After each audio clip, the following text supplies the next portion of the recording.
First.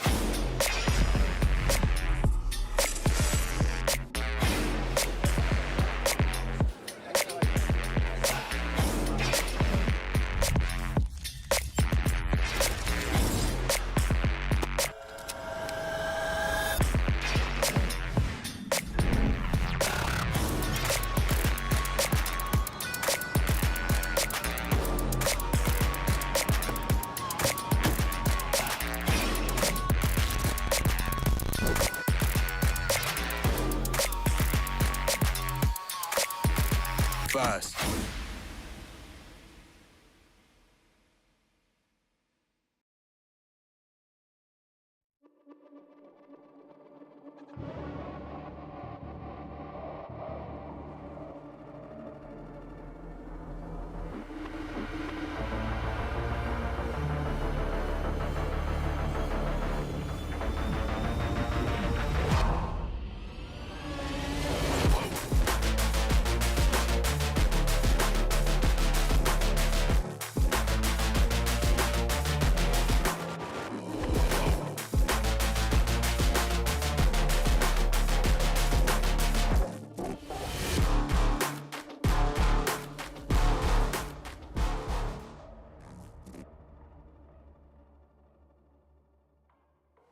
Hello everyone and welcome back to Messe Berlin. We are into the last day of week 7 here at VCT EMEA, but we still have 2 banger matches coming up. I'm your host Yingsu and I'm joined once again by Lothar and Cougar.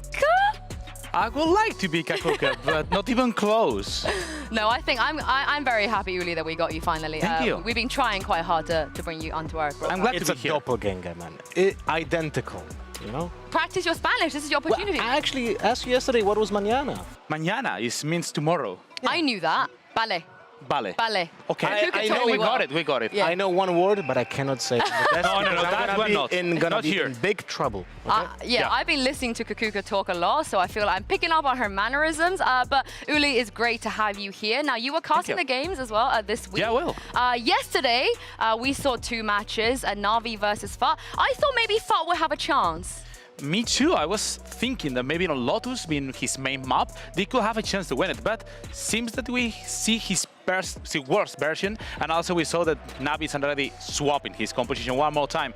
Even I got surprised. We got to Yoru, Lothar. Well, I am not surprised. I'm just so happy that we have seen this Yoru, you know, over and over again. But you mentioned that they were swapping the compositions. That's something that was very interesting because Foot in the interview with Yinsu was actually saying that they're gonna play against Na'Vi and they're gonna counter them. You cannot counter them when Na'Vi is always swapping stuff up. And on this map, we have seen some vintage Jet versus Jet action, Uli. Yeah, Kiwiwis to Sinet was awesome. They were nailing it. Even Sinet had to close the last round and on Eco.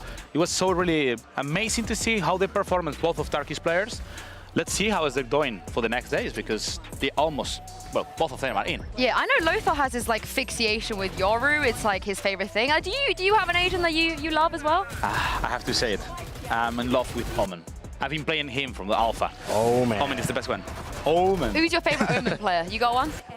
To be honest, I used to like so much Aboba early times, but maybe at that time I don't feel that no one is making that huge plays. Are you like the aggro Omen or the more reserved Omen? I mean, I really like the Hour Omen, but I understand that sometimes when there is only one smoker, you have to be defensive, supportive. Well, it was Fnatic versus K-Core as well. I saw Sliggy predict that it was going to be like a 13-0 or something, but Lothar, K-Core, at the second map at least, they showed up. Wait, did he predict like it's gonna be 13-0 for KC? I can't. I mean, that would have been very big brain, but I was kind of hoping for a map 3, but I think I was maybe hoping a little bit more than usual. Going into this match, I think everyone expected the result to be a 2-0. We have seen some signs of life, at least, from KC, which was very nice to just witness, because the start at the second map was much better. But on Haven, it was just a bulldozer going through KC. It just felt like Fnatic were just absolutely demolishing pushing everyone. By the way, this clip, Bosa, for love of God, just left click in the middle of the body. It could be easier. I don't know what you think about it, but I felt like probably both of them, not only Fnatic, I feel like they were pracking on the stage. Yeah, like a scrim? Yeah, I think that they were pracking mostly for Karmine Corp is aiming to the LCQ. For Fnatic, they have to test out against the best maps of every single team. And even Karmine Corp letting Fracture decide. It's the biggest proof that probably they want to crack out against the best team of world. What do you think about Fnatic versus Na'Vi next week? Because obviously they're both still going strong, but I do feel like both of them are showing a little bit of weakness here and there. They have a lot of weakness, but I got the feeling that probably for this match, but all of them are going to try hard. I mean, Angel doesn't want to lose against Foster. Again. Again and again. What about you, Lothar? What do you think?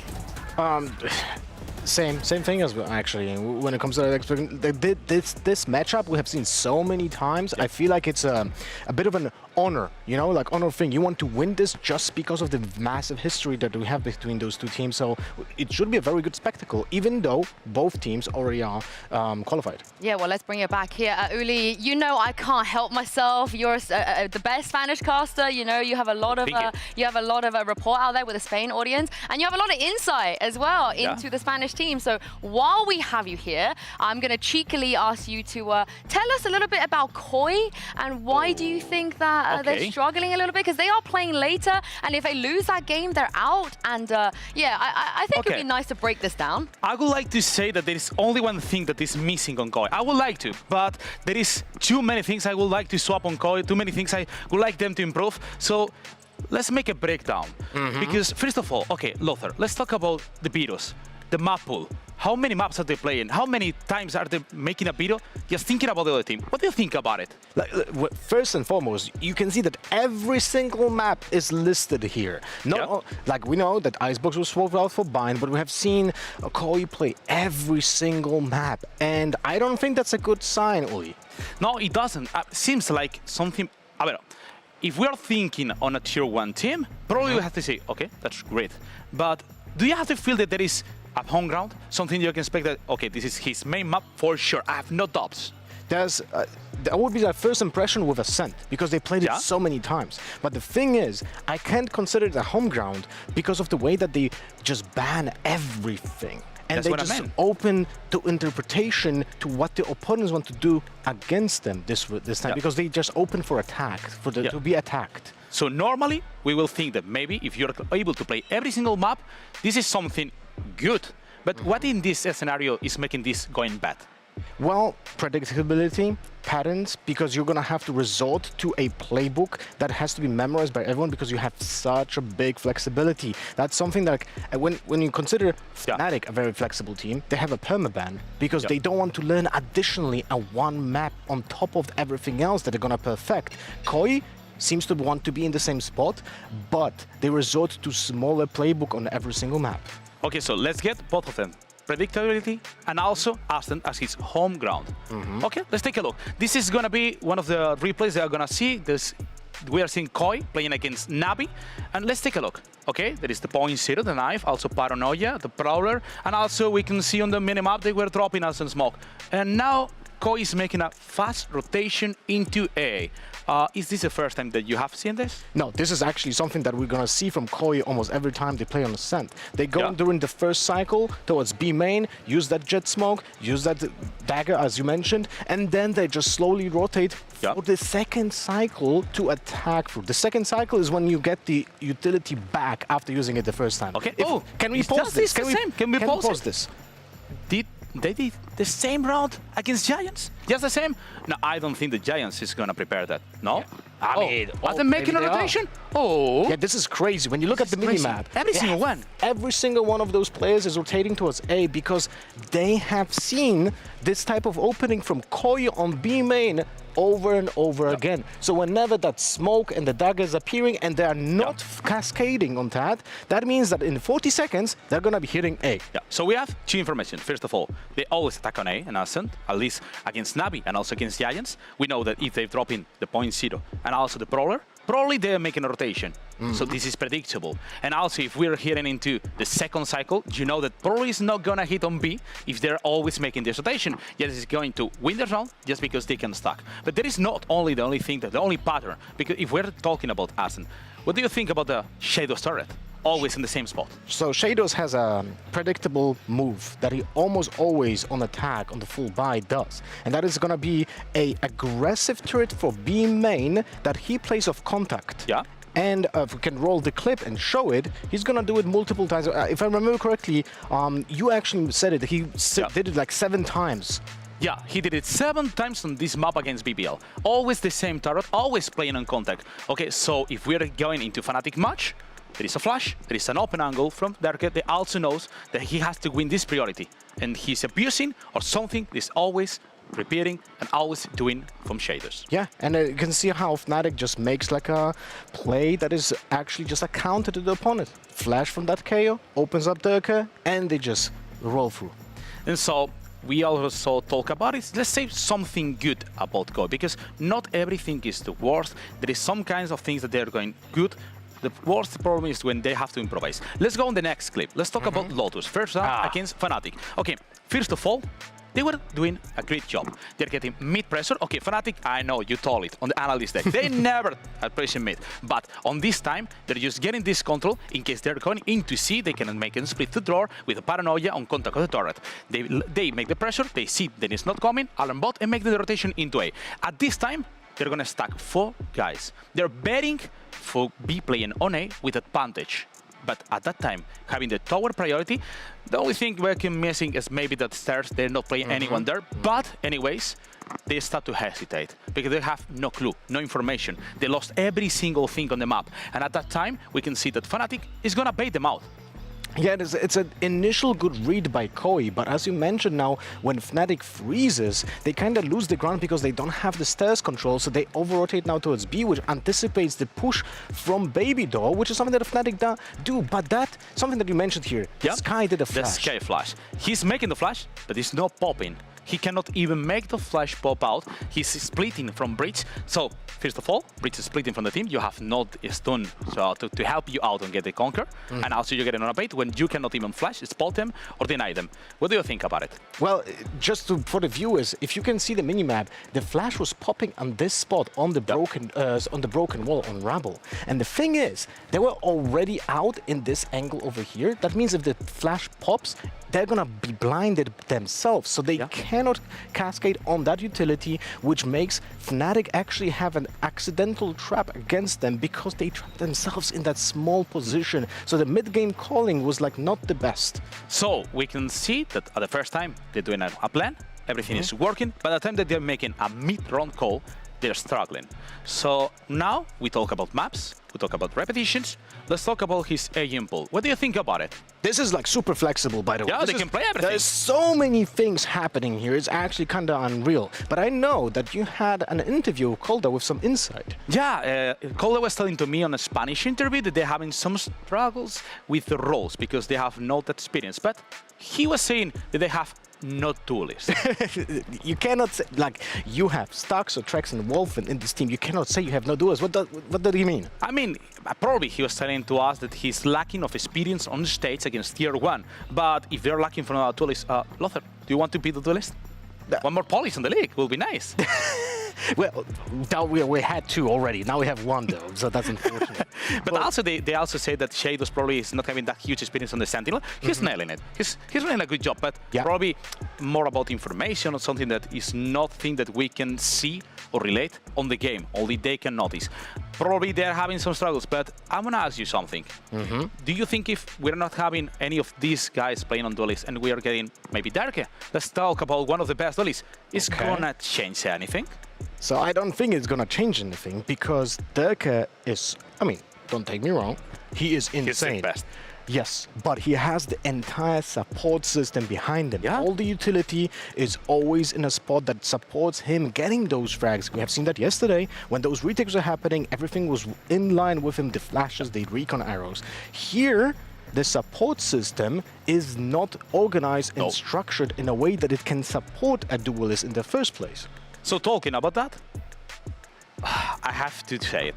please, Koi, not anymore. I don't want you to repeat anything. I don't want you to be playing on last 30 seconds, always on the second cycle of a utility. You have to harass utility of the other team. You have to make the space for your duelist. It's not about the duelist. It's about you being able to let him play as a duelist. So please, stop with that. I need you now to shine up and don't do anything of this. Because today, for the second match, we're having the team Heretics versus Koi. This is a huge match. Lothar, thank you to being here with me on this brief presentation about problems and breakdown from Koi. And now, let's hear it for the second match. This is the showstopper, Koi against Team Heretics.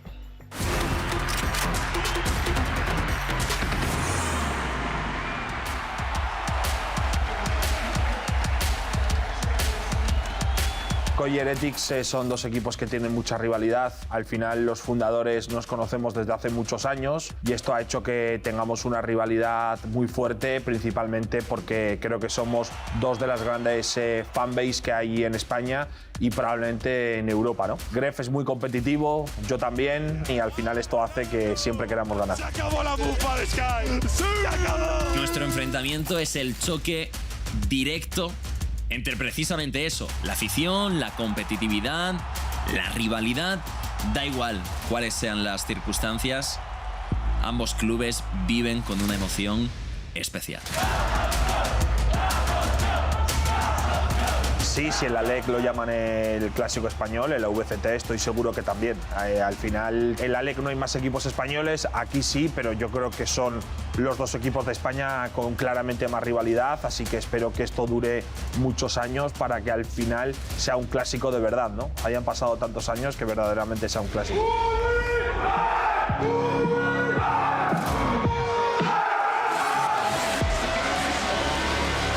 My support from my family is amazing. They've been here for 2 games, and my dad 3 games. And yeah, my dad was like, guys, he told my family, like, I really want to go. And he just went with the car to Germany, from Denmark to Germany. Noah's dad is so funny. He's also a fighter. He's been a fighter for a long time. He has a gym back where he lives, and he loves competition as well. He's consuming a lot of VALORANT. He's been supporting Avova for a long time. My name is Farid Shahadi. You call me Baba Box. My son is Evova, and I've loved the VALORANT, and I love Evova, and I love the team. I'm very happy and very proud because he's the only Danish guy from Denmark, the only Evova, and I love all his team. Needs to be good for it. Yes, he is. A follow-up. He's actually gone away, no trade. Oh, a follow-up indeed for Avova. And now one more! Incredible work from Avova on the site. Yeah, I'm really looking forward to play against my ex-teammates and also to see them again in Berlin, you know, like the ex-teammates from G2, like Mixwell, Kellogg's, Avova, and then, yeah, I don't know, I like playing against ex-teammates, yeah, it's exciting. Coldamenta has been ex-teammate in G2, in one of the best G2 teams that we had. He's a really good guy. In G2, when he was playing with me, he was really invested and he was a really good leader. Bueno, pues para mí vivir los partidos de VALORANT en mi canal ha sido increíble.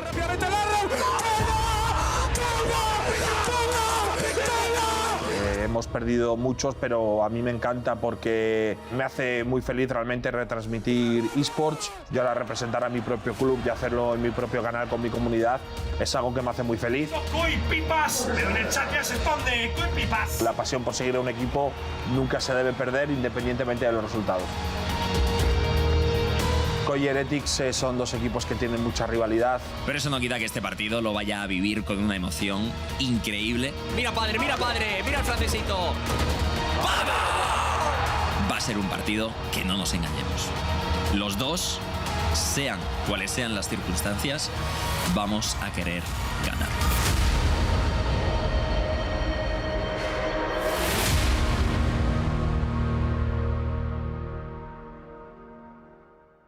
Going to be an epic game happening later, but if we take a look at the schedule, we do have 2 best-of-3s to bring you guys today. You've seen Koi play already. They're going to be facing Heretics, but BBL will also be playing Liquid. Uli, what do you think about this game? Well, it will be a nice match. I really hope the Liquid is winning today. I'm sorry for BBL, my friends, but it could be simple for the Spanish team if Liquid is winning. Yeah, they give Giants a boost here if they win. That is true. And also, Team Liquid, if I'm not mistaken, correct me if I'm wrong, send me a Twitter DM or something, I don't think Liquid ever lost to a Turkish team so far. They didn't. Most of it is because of Scream. I can confirm it for you. They didn't. Yeah. Most of it is because of Scream. Thank you for the DM. And if we take a look at the standings, Scream is no longer on the roster, so I wonder if Safe is going to be able to turn up as well. But Koi, if they lose though, Uli, they're going to be locked out of playoffs. Yeah, his last chance, well, at least it's Team Heretics against Koi. One of them is going to get the chance. At least one is surviving. I mean, both could also be locked out. Yeah, so. both of them. So let's hope that at least one of them is getting the chance, and maybe we can bring one more Spanish team to the playoff. Oh, just like Cougar. It's almost like Cougar's never left. Yeah. Well, I mean, Cougar also said in the first week that all 3 Spanish teams are going to be going through, right? No, she said to Tokyo, not Oh, just yeah, the right. playoffs, Even worse. Oh, my God. I forgot about that. Yo. Chill down. There is no Polish players on playoff right now, huh? Oh, hey. Give it to him. Give it to him. I love it. Well, it's been an absolute pleasure to have you here on the desk with us. We'll see you. Thank you. We'll see you next time. It's not going to be the last time we see you for sure. Hopefully. But Uli's going to be going over to the Spanish stream now to cast because we do have a best of 3 coming up right now. It's time to talk about BBL and Team Liquid.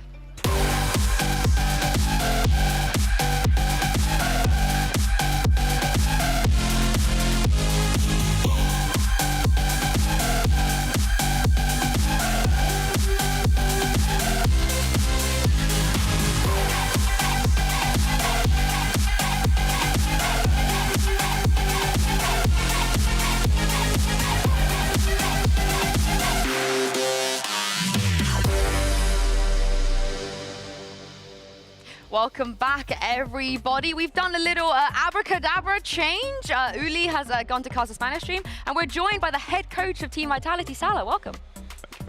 Thank you for having me. You're in Kukuka's chair, you know.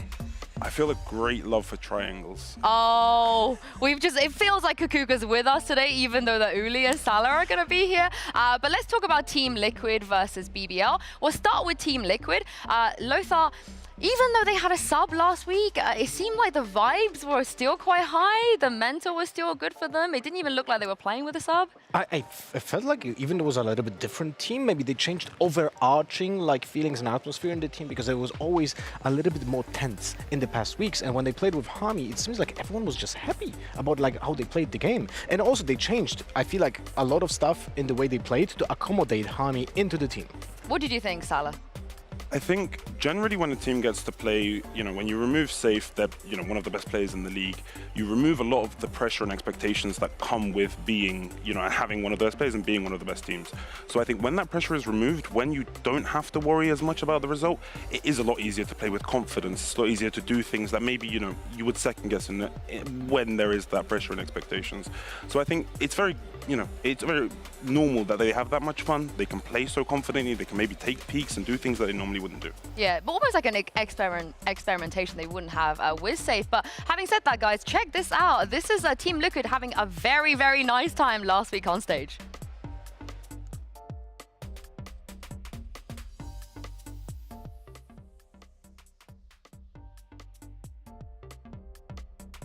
Go, brother! Nice, Harmy. Good job, guys. Nice. Okay, Harmy, feels like in your phantom energy. Give me your phantom. Guys. Kid. Yeah. We got this. It's fine. Let's go, boys. Let's go. Woo. Nice. Guys, drink some water. Everyone, drink some water. Relax, drink water. Hydrate. All right, what do I get? Sheriff? Yeah, of course. It's live, but whatever you want, man. I like an Odin piece. Okay, guys, so we're watching like the second map of the team. Ad-libs. Ad-libs. Like rap, when people rap and they have like in the background like some noises. Okay, today we're gonna play the second map Bang versus Team Navi. And it's gonna be the banker. Leave the comments, like, subscribe, ring the bell, and those gonna be insane. Ding ding! Wow! Igor, the real question. Do you have your flash on D or F? Q? Yeah. No. Do you have your flash on D or F? Flash. On D. Okay, good boy. Only psychopaths have flash on any other key other than F. I will not have it. I'm not even going to let you guys have an opportunity to argue that with me. But I know, Salah, you said they don't have the pressure. They can play more confident. But I feel like that was like another level. Having said that, though, this week, if they win this game, they qualify for playoffs. Not only that, they secure 3rd seed for playoffs. So do you expect maybe they will take it more seriously and we won't see any of the joking around this time around?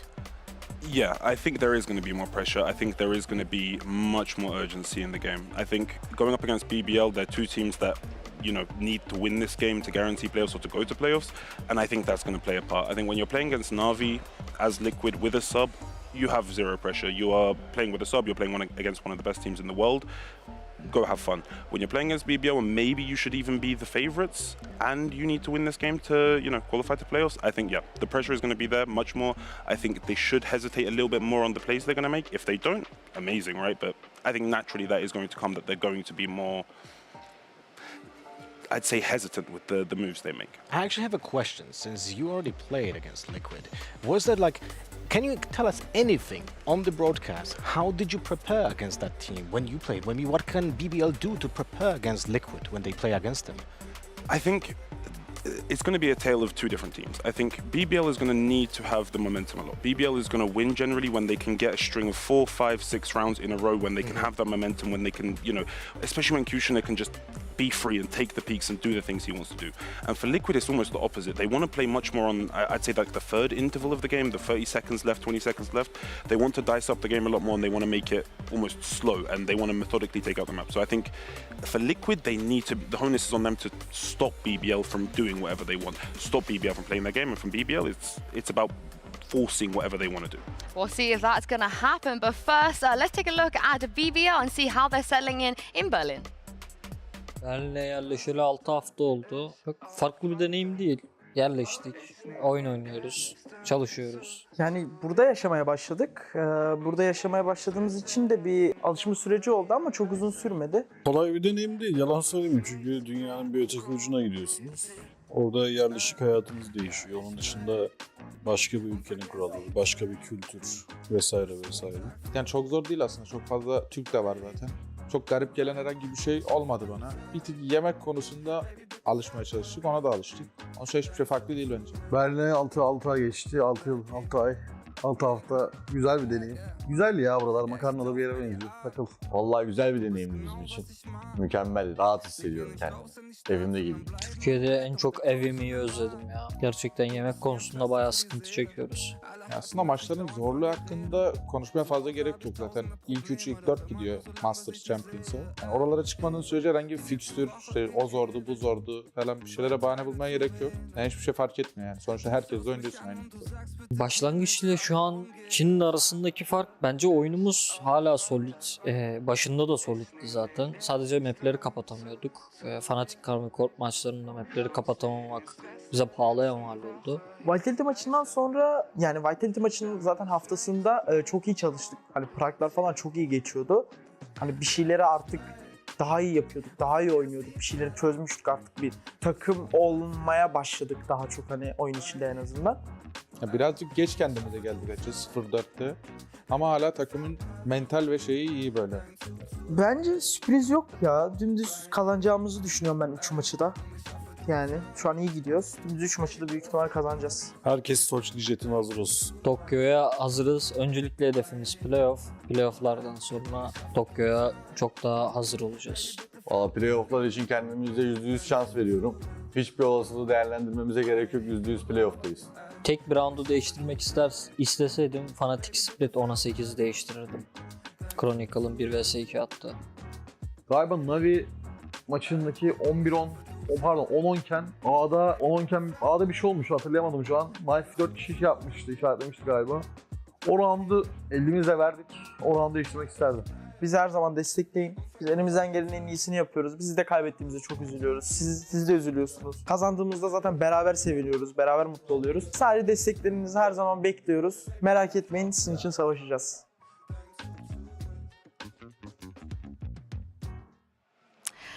Playoffs, Japan, who cares about all of that? The real question of today's matchup is, will Team Liquid ban Ascent against BBL. In fact, should teams in general be banning Ascent against the BBL?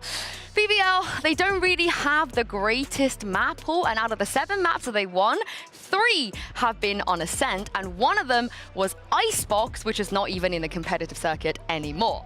If we take a look at the data, all but one team that didn't ban Ascent against a BBL paid the price for it. As you guys can see, Fnatic, that it is the only map that they dropped, and Giants, sorry guys, we're having a little bit of tech issues, but I'm gonna carry on talking about Ascent, mainly because the point I wanna make is that when you don't ban Ascent against a BBL, at least in EMEA so far, you tend to lose to them on that map and then go on to lose the entire series as well. But when it comes to the teams that have banned Ascent against BBL, they've benefited from that.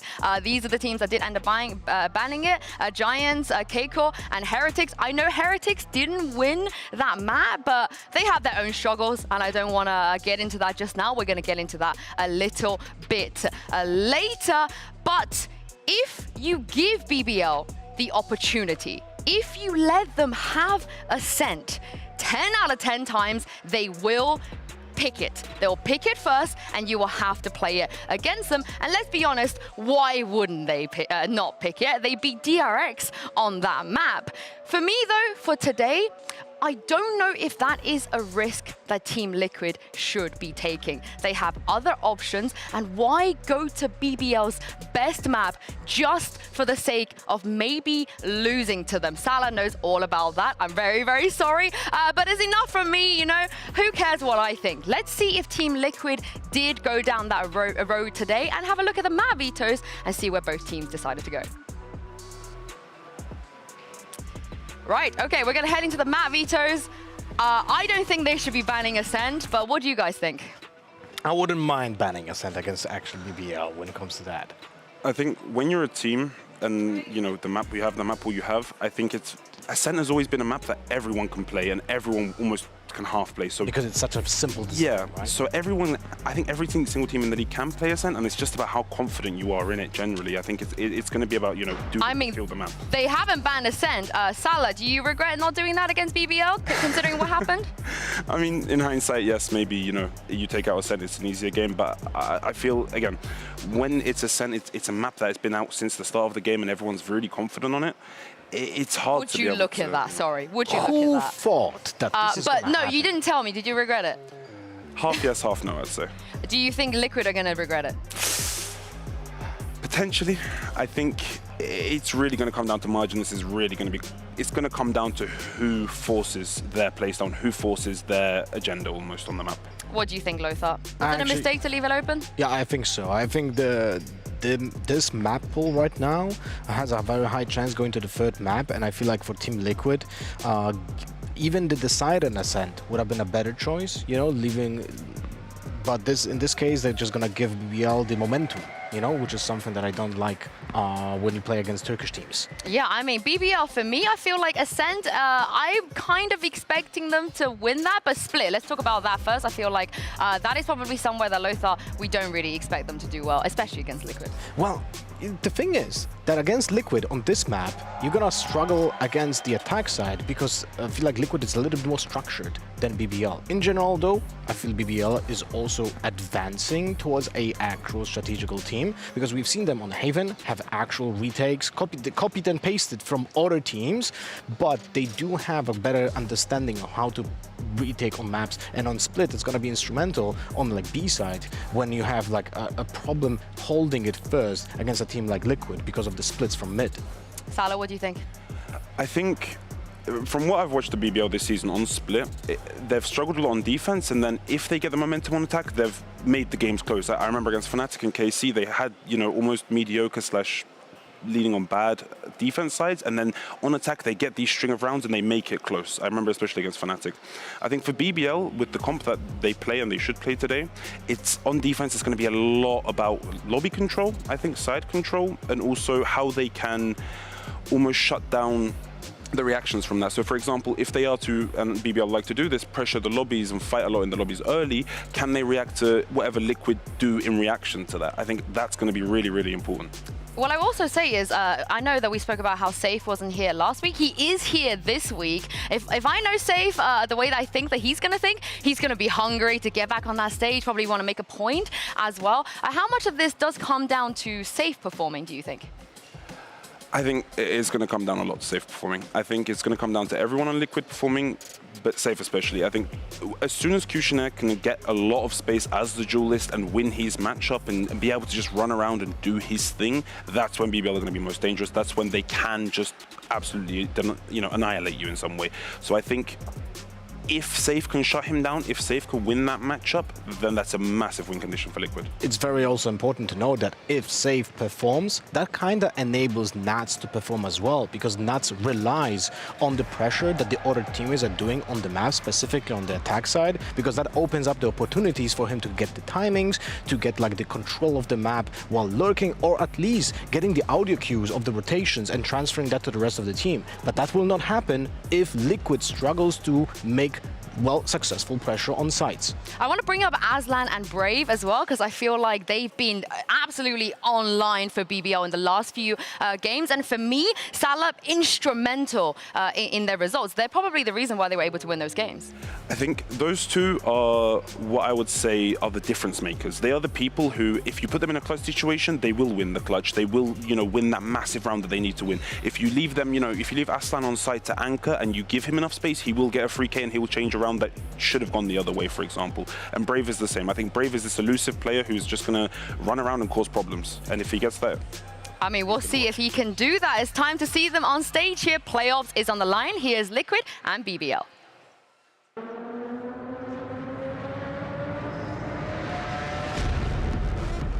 BBL Esports. Don't wanna be us on a madman thing. Don't care whatever Batman bring, like a boss. When I push that swing. Take it up, that's right. Take it up, take it up, take it up, that's right.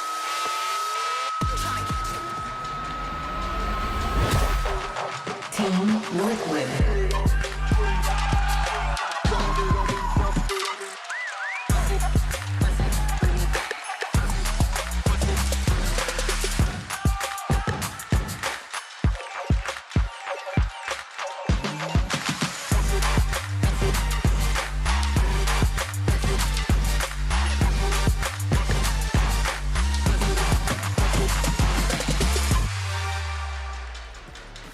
Well, like I said, is a lot on the line here for Liquid, but also for BBL, because they actually still have a chance to make it to playoffs. And Salah, it might be in expense of your team. It might actually come down to that. So you must be full force supporting Liquid right now, though. Bias desk. yeah, I mean, both teams can do things that will allow us to get into playoffs. But you're supporting Liquid. It goes against every instinct I have as a Turkish guy, but yeah, I hope for a good match at the end of the day. I'm a big fan of VALORANT, so I hope for the best match possible, and of course, if it favors me, amazing, right? I mean, also, as we can see Aslan here in the Aim Lab, as well as he's warming up, you have a very, very close friend on the side, Sochny, on the side of BBL. I know you guys have a lot of history together, and Redgar is a pretty seasoned IGL as well, so what do you think that he will need to do to be able to outbrain Redgar here? I think for Sochny, when he's going to kind of IGL diff someone and when he's going to make that difference is when he has the momentum and he has the read on the game. As soon as he has almost these small little tells of what the enemy team are doing, and he will abuse them. He's the guy where if he finds a gap, if you give him a finger, he'll take an arm, right? And he'll just run you over the momentum with momentum, and it's really unstoppable sometimes. So I think for Sochny, it's about getting into the game early, his team allowing him to kind of do his thing, and then if he gets that gap, he'll abuse it completely. I wonder if he's gonna do that against on Split here on the B main area, because Liquid likes to go for that B main one way from the Omen on that area and just never let it go. That's going to be one of the really crucial points of map control for both teams. Yeah, and also as we head into Agent Select, I know you probably scrim these teams as well. Have you scrimmed them on Split? Can you give us something? You don't have to. You can just tell me to go away. I can't remember if I've scrimmed BBL. I've definitely scrimmed Liquid, and they're very good on this map. Oh, they're very good? Okay, all right. I mean, I feel like you're just saying that because you want them to win. We already have a change, by the way. Oh, here we go. Oh, this... We have seen BBL play with Raze so far. It's a mirror on comp. Split 3 times, so this is a huge change. They just yoinked their comp. Literally. What the hell? No Breach as well.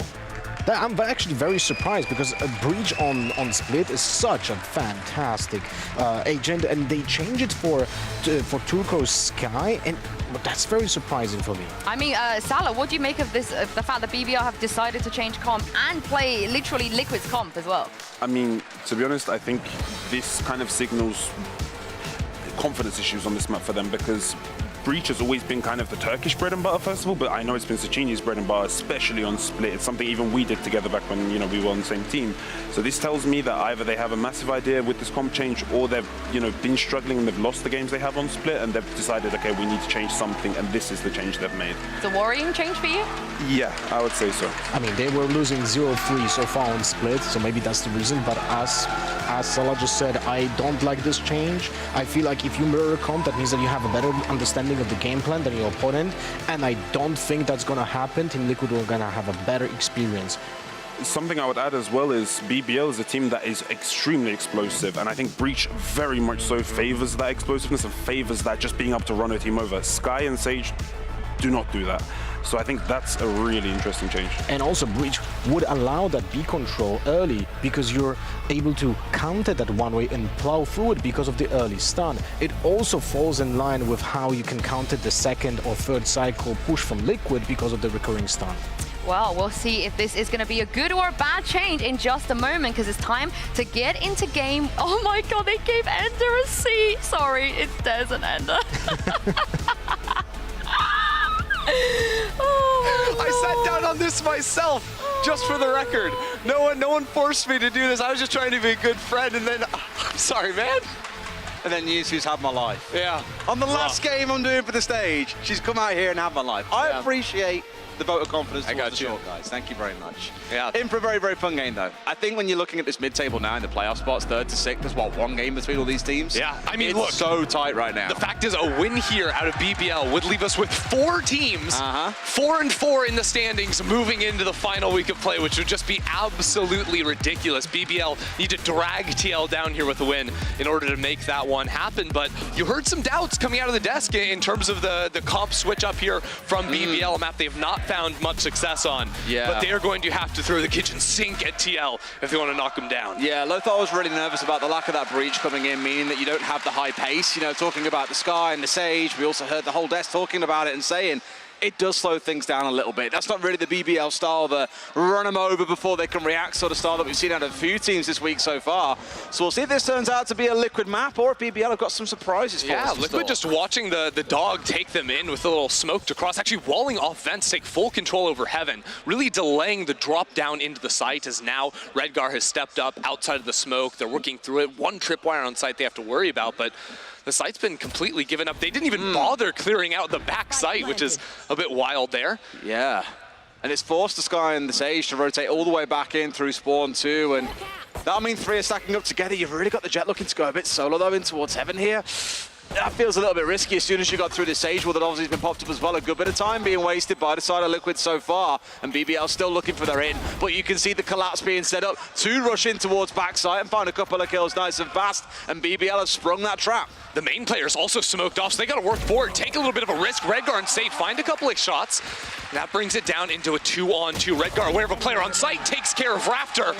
Now the 1-on-1, and it's Kushner around the corner to take pistol. Yeah, beautiful. I love for the patience out of BBL there as well. Didn't panic as it was coming down. No, there's no time!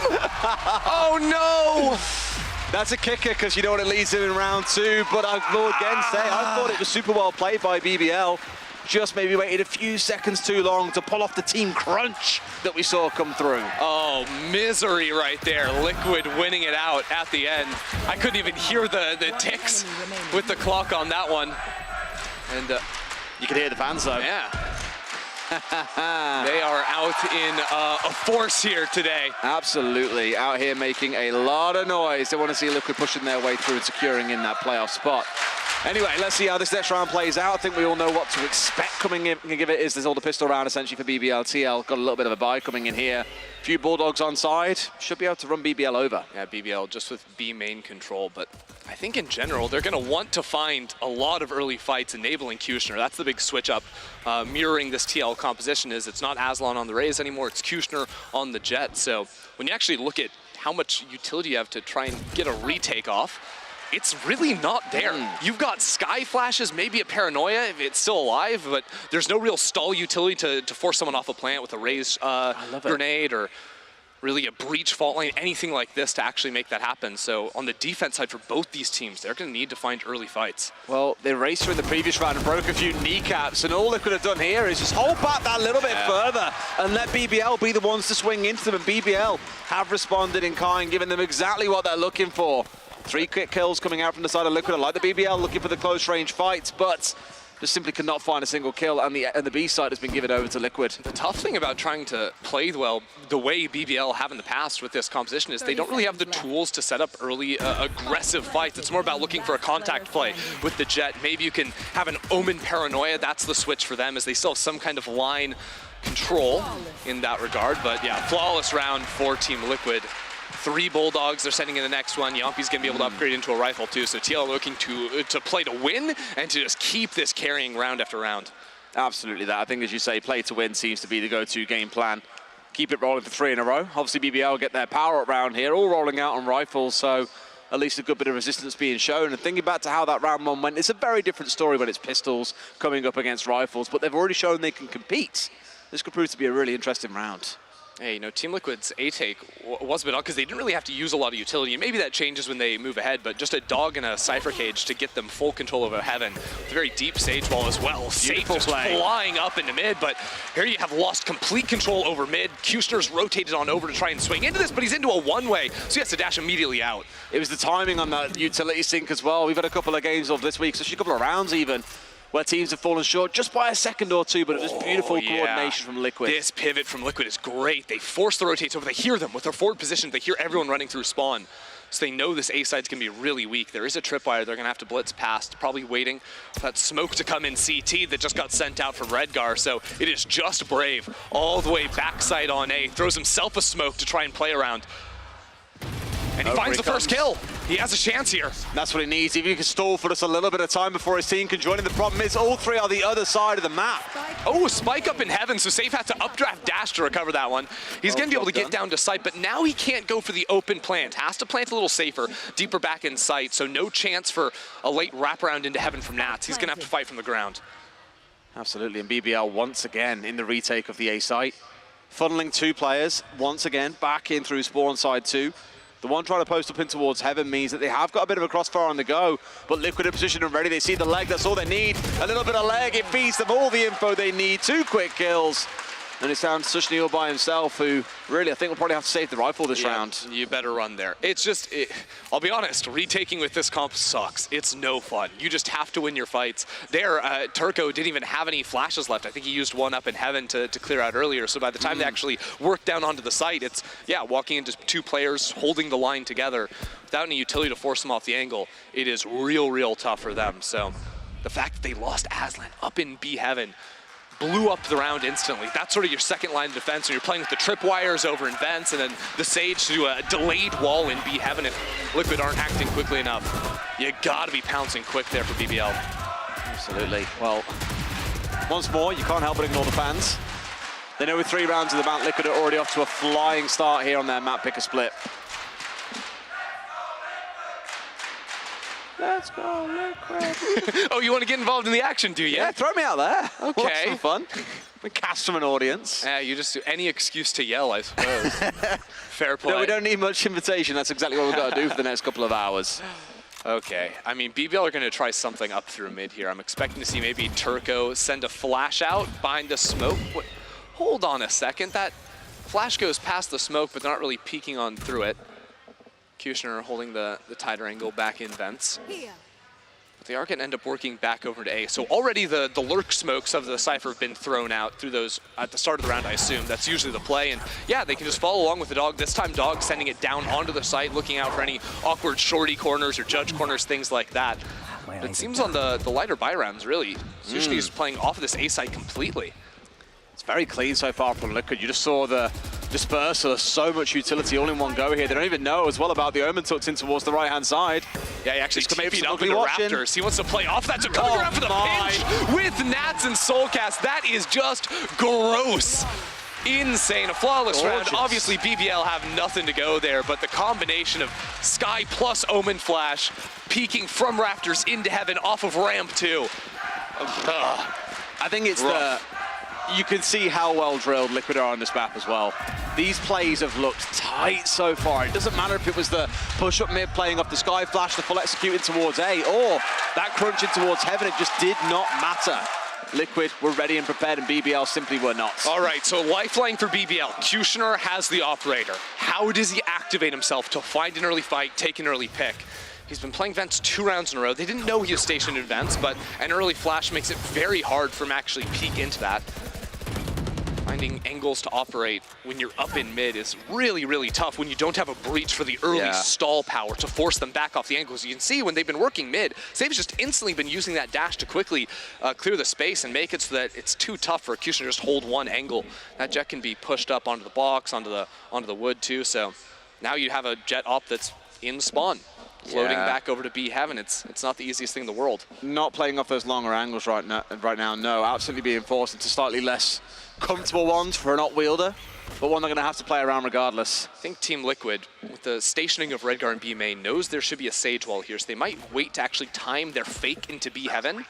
When that Sage Wall drops, they've now broken the tripwire up in A heaven, so BBL, you can see, are slightly confused. Seekers will inform where they want to pivot to. I think they saw 2 going over towards the B site. Here we go, the swing off the back of the Seekers. Again, great team play coming in on the utility, but this time around, Safe doesn't find his victim. Wall goes up, they're accessing towards site, looks pretty clear. Straight into the ice though, nothing more to be said as Brave picks up one more. Spraying in there, notices one more down low, but doesn't find him in time. 2 more quick kills come back for BBL. A 4v2, and finally they get control of a round here, Ender. Just a gross little one-way dropping down into that one. Nat's going on a walkabout, has 2 kills, 12 seconds. Still an operator on site, has to take this fight quickly as the clock winds down. Kushner won't give him that angle. And without the spike, there's no hope of a plant. Best case scenario, he can remove the op from the field of play. That's what he's going for! And Kushner with another whiff. Loses out on that. No chance of recovery. It's certainly no round win, but a lot of damage still done to the BBL side, that feels like. And you can see now, even for them, it's not going to be a full buy coming out. Even get a Bucky coming into the mix. Yeah, Kushner's going to have the knives, so still some room to work with on that one. But all things considered, even though Team Liquid fall in that, they fall after dropping 3 players consecutively into this one-way that they just weren't really prepared for. At the same time, the operator, which I think was supposed to be the swing, did not find much value. Kushner's going to have to be on it once he saves up enough to go for that again, but I feel like spending all that on the Bucky might be a problem for him as he just gets spammed out through the box. Worst possible outcome, straight to the side for Hack as well, so they see everything coming through on the other side. A couple of pings out, and off the back of that, they can make a decision. And by the looks of that decision, is to commit in towards the A site. They found my wife. Maybe a chance to try and peek out from heaven here, but Team Liquid very patiently working to get this plant down, actually delaying it a little bit. I wonder if anything, to buy time on that Sage Wall in mid. You can see where Redgar is, waiting for that one to break before he can get that pinch back into middle. Teleport into vents, that'll be heard. And there we go, finds one for himself. Redgar pulls back, and they're a little bit trapped here in the middle of things, straight over the top. The Reds comes on through. This could be an absolute slaughter, but Redgar immediately traded out. It's still round advantage to TL, though, in the 4v2. Yeah, they're just going to back out of this one. No real point. Save again, they need to save. Yeah, I mean, they've been spending down so much. I think Brave can buy an operator for Kushner if he wants to. Maybe that's an idea, but... Is it the play? I mean, honestly, I think BBL's best chance is unlocking the op, because it's so hard to make aggressive plays early on in rounds, which BBL have liked to do with their previous comp, which makes sense, Raze, Breach, Astra, right? You can't really afford to wait on your heels, because then you've got this situation where, of course, there's you're in a retake spot, and retaking with this comp, not...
blinded.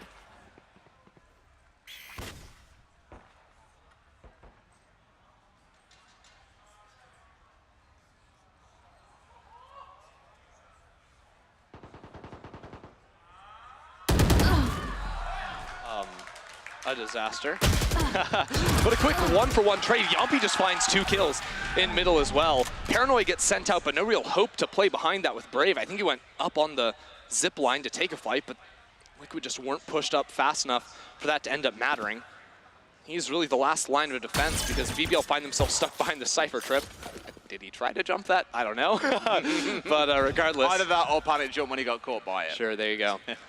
Now a threat of a flank potentially there. Team Liquid have been playing so patiently though, really waiting to read out and see if there is going to be a quick rotation. The Sage Wall has been pretty standard for them, blocking off really anything. Brave last line of defense with no armor on him as a matter of fact, so Redguard just floors him. I think really for Liquid it's the variation in pace. Some rounds you see them full on send it in towards A, other times they've really held back and figured things out, let BBL be the ones to come pushing in towards them, and they've punished them every step of the way. I mentioned it earlier on, but well drilled on this map looks like the summary for Liquid so far, as they should be pretty much guaranteed to go 6-1 here. It is nasty. Hold on. And we're out of there. All right, so we'll load back in. A quick little timeout, perhaps. Another one. As we can step away from this. Honestly, I feel like I was making fun of Pansy and Hypoc like week on week, because they got all the, like I'd cast the first game, I'd go home, and then they'd have a tech pause, and then we've just getting floored by him this week. Yeah, they've grabbed us a few times. We'll obviously find out what's going on and keep you guys in the loop as and when we find out, but I definitely prefer being in the loop. Being out of the loop? Yeah, no. But when you talk about boxes, much better to be thinking outside of them than being in them. Yeah. So a little geometry lesson, I think. That's because it's better to get out in nature and do your thinking than do it inside a room. Is it? Then why don't schools do classes outside? Because they didn't get the memo. But that's like the whole point of school. I know. All right, well, school's a fraud. You heard it here first. Teach you everything you need to know. Were you taught about shoutcasting in high school? No. Exactly. But I did it. Exactly. And then I dodged uni. Feels good, man. You dodged it? Were you going to go to uni? No. Were you thinking about it or just didn't even bother? I told my parents I'm going to take a gap year after graduating high school, and if I have a job in esports at the end of that year, I will not go to school. Right. If I don't, then I will. And lo and behold, here we are. I was a play tester. Interesting. Feels good, man. I actually remember when you first got your break into casting. That was what? 6 years ago? Oh god, don't say five. 2018, I think, is when I hopped in. 5 there. then. Okay, 5 it is. 5 it is. Yeah. No, I do remember. I remember you first coming onto the LEC. Yeah. It was fun. What you don't know is that while I was on the LEC, I was already cheating on League of Legends. Oh, fantastic. Because when I was a play tester, I got to play a lot of VALORANT when it was back in development. And one of the first things I did when I joined the LEC was like, hey guys, you know that game that's going to release pretty soon? I'm going to cast that. That's pretty sick. And here we are today. And here we are. Interesting. So a little story time. Yeah, see, I was the opposite. I went to uni and that's where I started getting into esports. Oh, that's a gateway. I was that trash kid that was like silver and thought he was real good at the game. Oh, you're a perfect caster. That changed over time. I did manage to climb with a fair whack higher than silver. But I remember being like in class once, we were talking about, like, me and my two mates I live with were talking about the game. And I was like, oh yeah, League of Legends, yeah. And this guy comes over like, oh hey, you guys play League? He's like, yeah. He's like, oh, what rank are you? And I was like, chest down, silver 3. And I was like, what rank are you? And he's like, diamond 3. And I was like, bearing in mind this was like 2010, 2011. Oh, you're ancient. Yeah. Was there even a diamond back then? I don't even know. Well, this guy was diamond. I remember it very vividly because my ego took such a slap that day. It was pain. Definitely was. Thankfully, there were no ranks in casting. You know, I feel like we're missing cup stacking. We need more of it. Yeah. Like yesterday, that seemed like such a good angle, right? Everyone got excited about it, seeing that it was popping off with the cups. And in the game. Yeah, but I definitely am seeing enough cups on the tables to go for it. Successful cup stackers are also really good in the game. The more you stack on the desk, the more kills you get in the game. I believe it. I believe it. Legend says as many cups as you can stack is how many kills you will end on in the map that you're on right now. I think BBL could do some cup stacking. I think they could. I think they could. Right now I only see one cup stacked on each of them, and it's stacked on the table, as a matter of fact. So the one layer doesn't count. It's got to be at least 2 high. I do feel like it's a little warm in here too. I see some sweat wiping off the brows. Oh yeah. The summer has entered the building here in Berlin. It is very lovely in Berlin. Yes. I was in Copenhagen last week where it was like 4 degrees most days. Come here and it's like 23 and I'm like, I was not ready for this shift. That was too big a disparity for me. Yeah, see, I didn't even move, but it just went from overcast, rainy, cold to boom, sun's out, guns out. I made the mistake of getting back home on like Saturday and I was like, you know what, the shorts that I packed to take to Copenhagen, I'll leave them out. It won't be that warm in Berlin. How mistaken I was. Big mistake, huge. It was an absolute killer. Let's have a look at you guys. We know what's going on. Still just waiting to get back into the game. Oh, you know what this means? Resume. What it's time to get active in Twitch chat. Oh boy. This is the only way I know how to fill, right? You know. What you guys don't know, well, you might know it now, is Ender has a really sinister cackle every time he puts a smiley face in chat. Is it something like that, or? Yeah, that was very sinister. Oh, I was informed. They hate Twitch chat here. So we're gonna throw it to the analyst desk so that I will be censored and unable to speak to the plebes.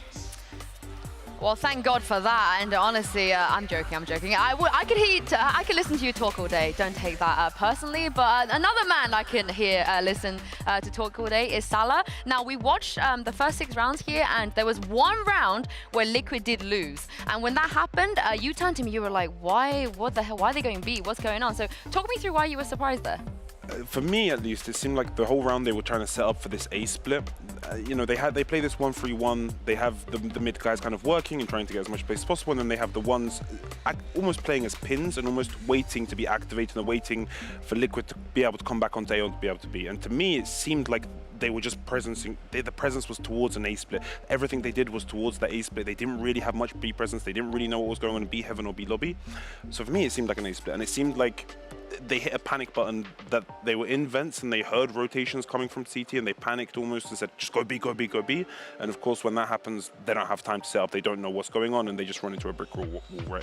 Yeah, I love jumping into a Omen one way. You know, you gotta love that if you're the site anchor for that situation. But also, I think we spoke a little bit about how Liquid, the pressure is on in the pre-match, that maybe they play a little bit differently. But also, I think we've got to really talk about the pressure of BBL. I think now, Salah, they have a chance. So do you feel like maybe the fact that that's looming over them is making them feel a little bit too nervous? I mean, look, when they started the season the way they did, I think they were 0-5 at some point, right? 0-4, yeah, 0-4. Well, when they came against us, their first win, they were 0-4. I think them changing the coach in that moment, they almost had nothing to lose. At that point, you know, it can't get much worse than that. Let's just play comfortably, let's play confidently. They did have a lot of things going for them that day, I would say. But what about now, though? What about today?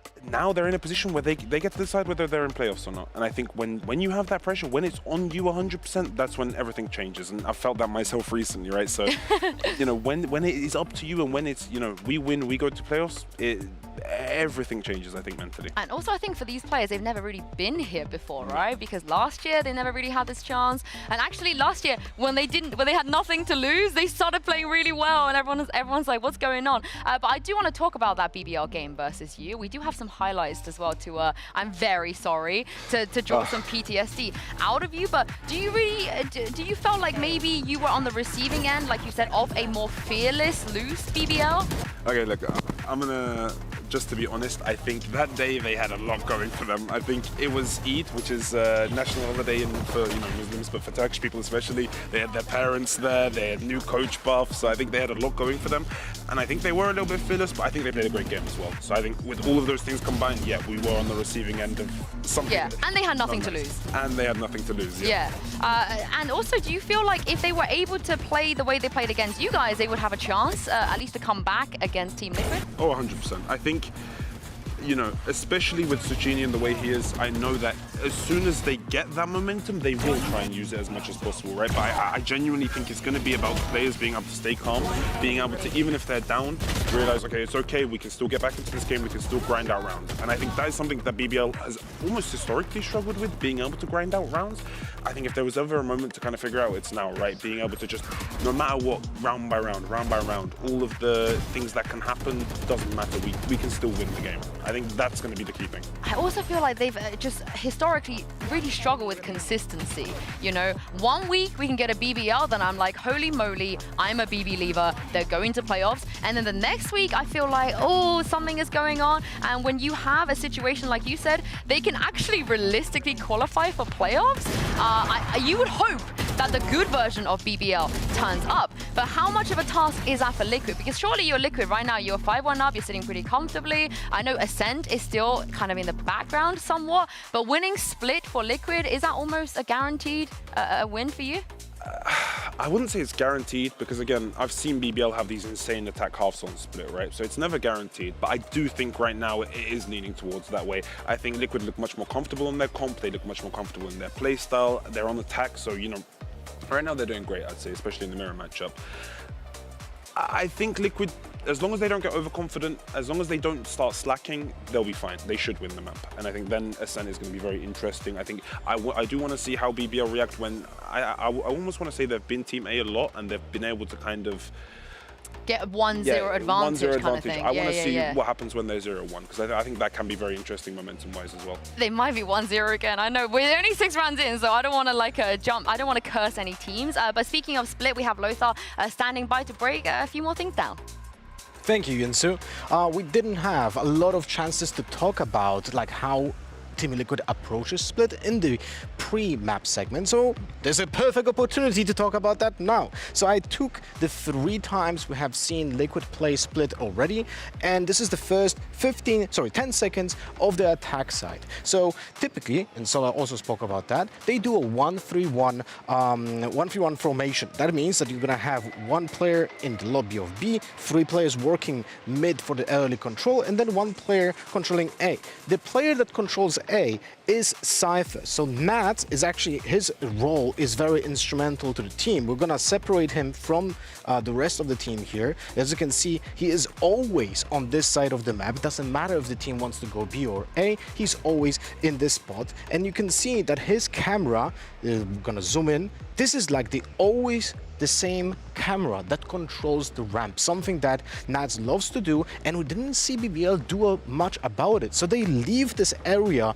for Nats to control, which allows him to get the map control when the entire team is actually doing pressure over the map. But now there's also one thing that was happening in this game. We're gonna put in all the players again on the map, and we're gonna separate the movement based upon if they plant or on A or on B. So first, when they plant on B, it's very simple. It's the same formation. They start working mid, they go back towards B main, but if they go towards A, there's almost no movement in the B main area, which is a big tell. And so far, we didn't see really BBL read into that. So they were like just getting that map control for Liquid without any disruption from their side. And that was very efficient for Liquid so far in this game, because when we're gonna swap to what we have so far in this game, literally this is, we're gonna turn off the smokes and the walls and the depths, so we're gonna leave only the movement. This is how Liquid played so far in this map right now. As you can see, B main has absolutely 0 movement in the first 20 seconds. That's the space that BBL could be taking, but they are not doing that. And that is one of the main issues that they have right now in this game, because if they don't know if it's a B or A hit, they cannot really rotate fully, apart from that 1 round, which Salah mentioned, when they overread it, because Liquid kind of changed their mind. But in general, it seems like Liquid follows the same formula that they were doing before, and it's up for the grabs for BBL to change their playstyle and counter Liquid still.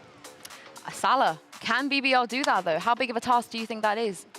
I think it's a massive task. I think, again, I bring a lot of the issues that we're seeing right now in this early, I think 6-1, yeah?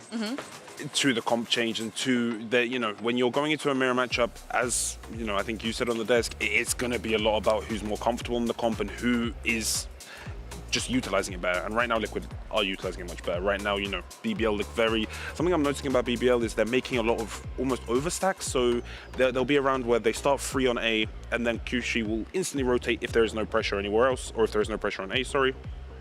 And then when we get to the third interval of the game, I like to say, the 30 seconds, that's when you see them almost, you know, they'll be 4 on B. The round they won, for example, they were 4 on B after being 4 on A 20 seconds before this.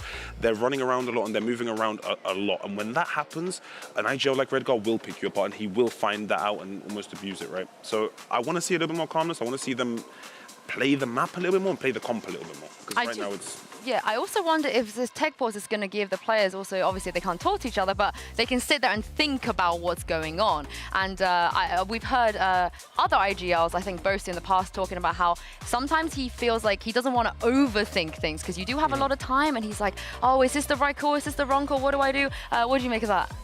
When you're in a team and when you're in the moment, you forget everything almost. It's almost natural instinct, right? So when you're 6-1 down and it's going round by round by round, you can get lost. Generally speaking, as a rule, a tech pause is always good for the losing side. It's always good for the side that does not have momentum, and it's always bad for the team that does have momentum. Because when you have momentum, you want to keep going. You want to keep that good feeling. Everything feels right. We have the right reads. We have the right play. So right now, it's good for BBL. They get time to breathe. They get time to kind of think about things and consider things. Will they overthink it is a different thing, but I think it's a good tech pause for BBL. Salah, there's no ever such a thing as a good tech pause, okay? I feel like because he's here with us, Lothar, that we gotta like give him like the 3 years of hell that we've had with tech pause, just in one go, right? Yeah, hopefully not that much, you know, when it comes to the technical pause. But I wanted to actually scratch your brain a little bit, because it seems like, from my perspective, BBL lost the confidence that they had when they were running the breach. It seems like Team Liquid also realizes that there's not much that it can stop the advances, and they just push in. Saves had some massive dashes, right? Yeah. I think, you know, when you're playing against a mirror comp as well, you know what its weaknesses are going to be, right? Especially Liquid, who I think they've been playing this comp the whole season, right? So yes, they know exactly what this comp can do. They know its, you know, limitations. They know its possibilities. So I think as soon as Safe realizes, oh wait, there is no stun, there is no clear that's going to stop me, he will just take as much space as he can, right? Until they punish him, until they prove otherwise. We'll see if how they're going to be dealing with this. I have an update for you guys. Everything is being sorted as we speak. Liquid have been awarded the last round, and we would be going to round 8 when we come back into this. We're going to head to a break, and hopefully everything will be sorted on the other side of this.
Salut.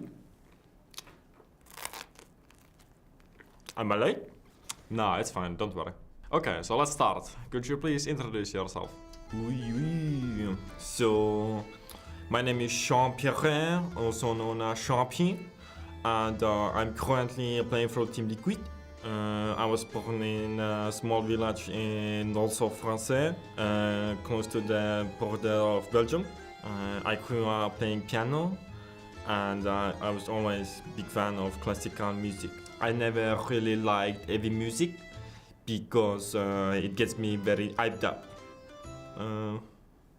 By the way, what is this all about? Oh, you haven't been told? No, pas vraiment. Not really.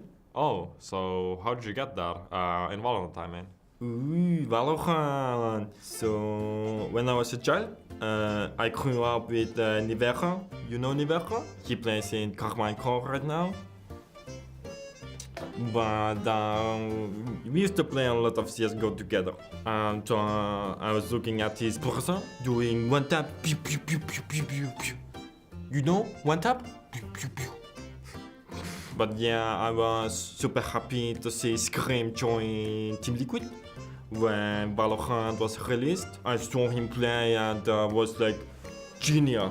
That game, super beautiful and so much colors.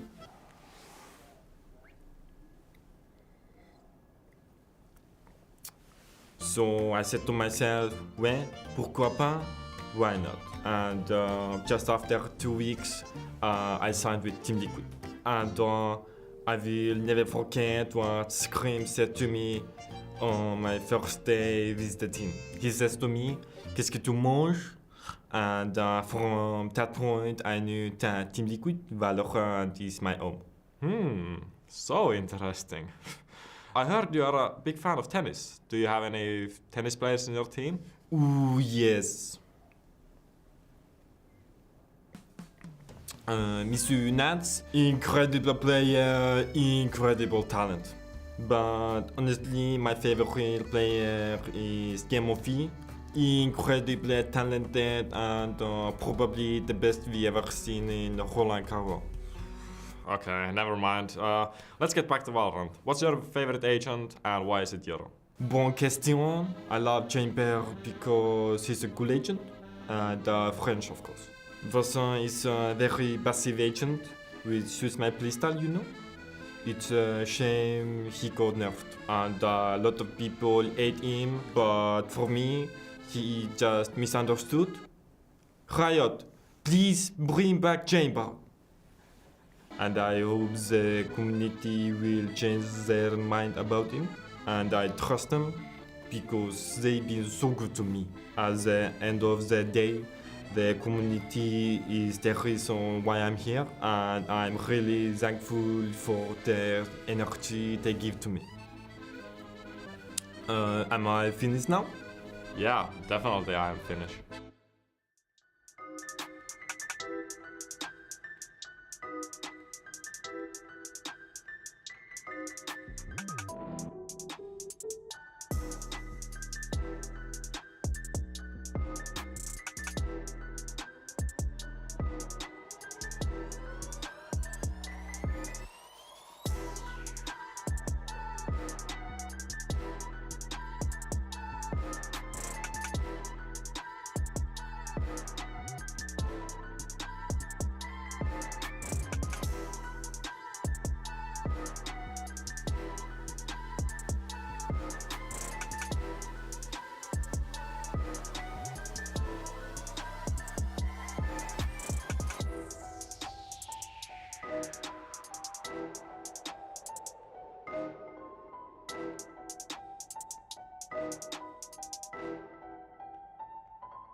It's F-Flex on the beat. It's F-Flex on the beat.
on the beat. Flex on the beat.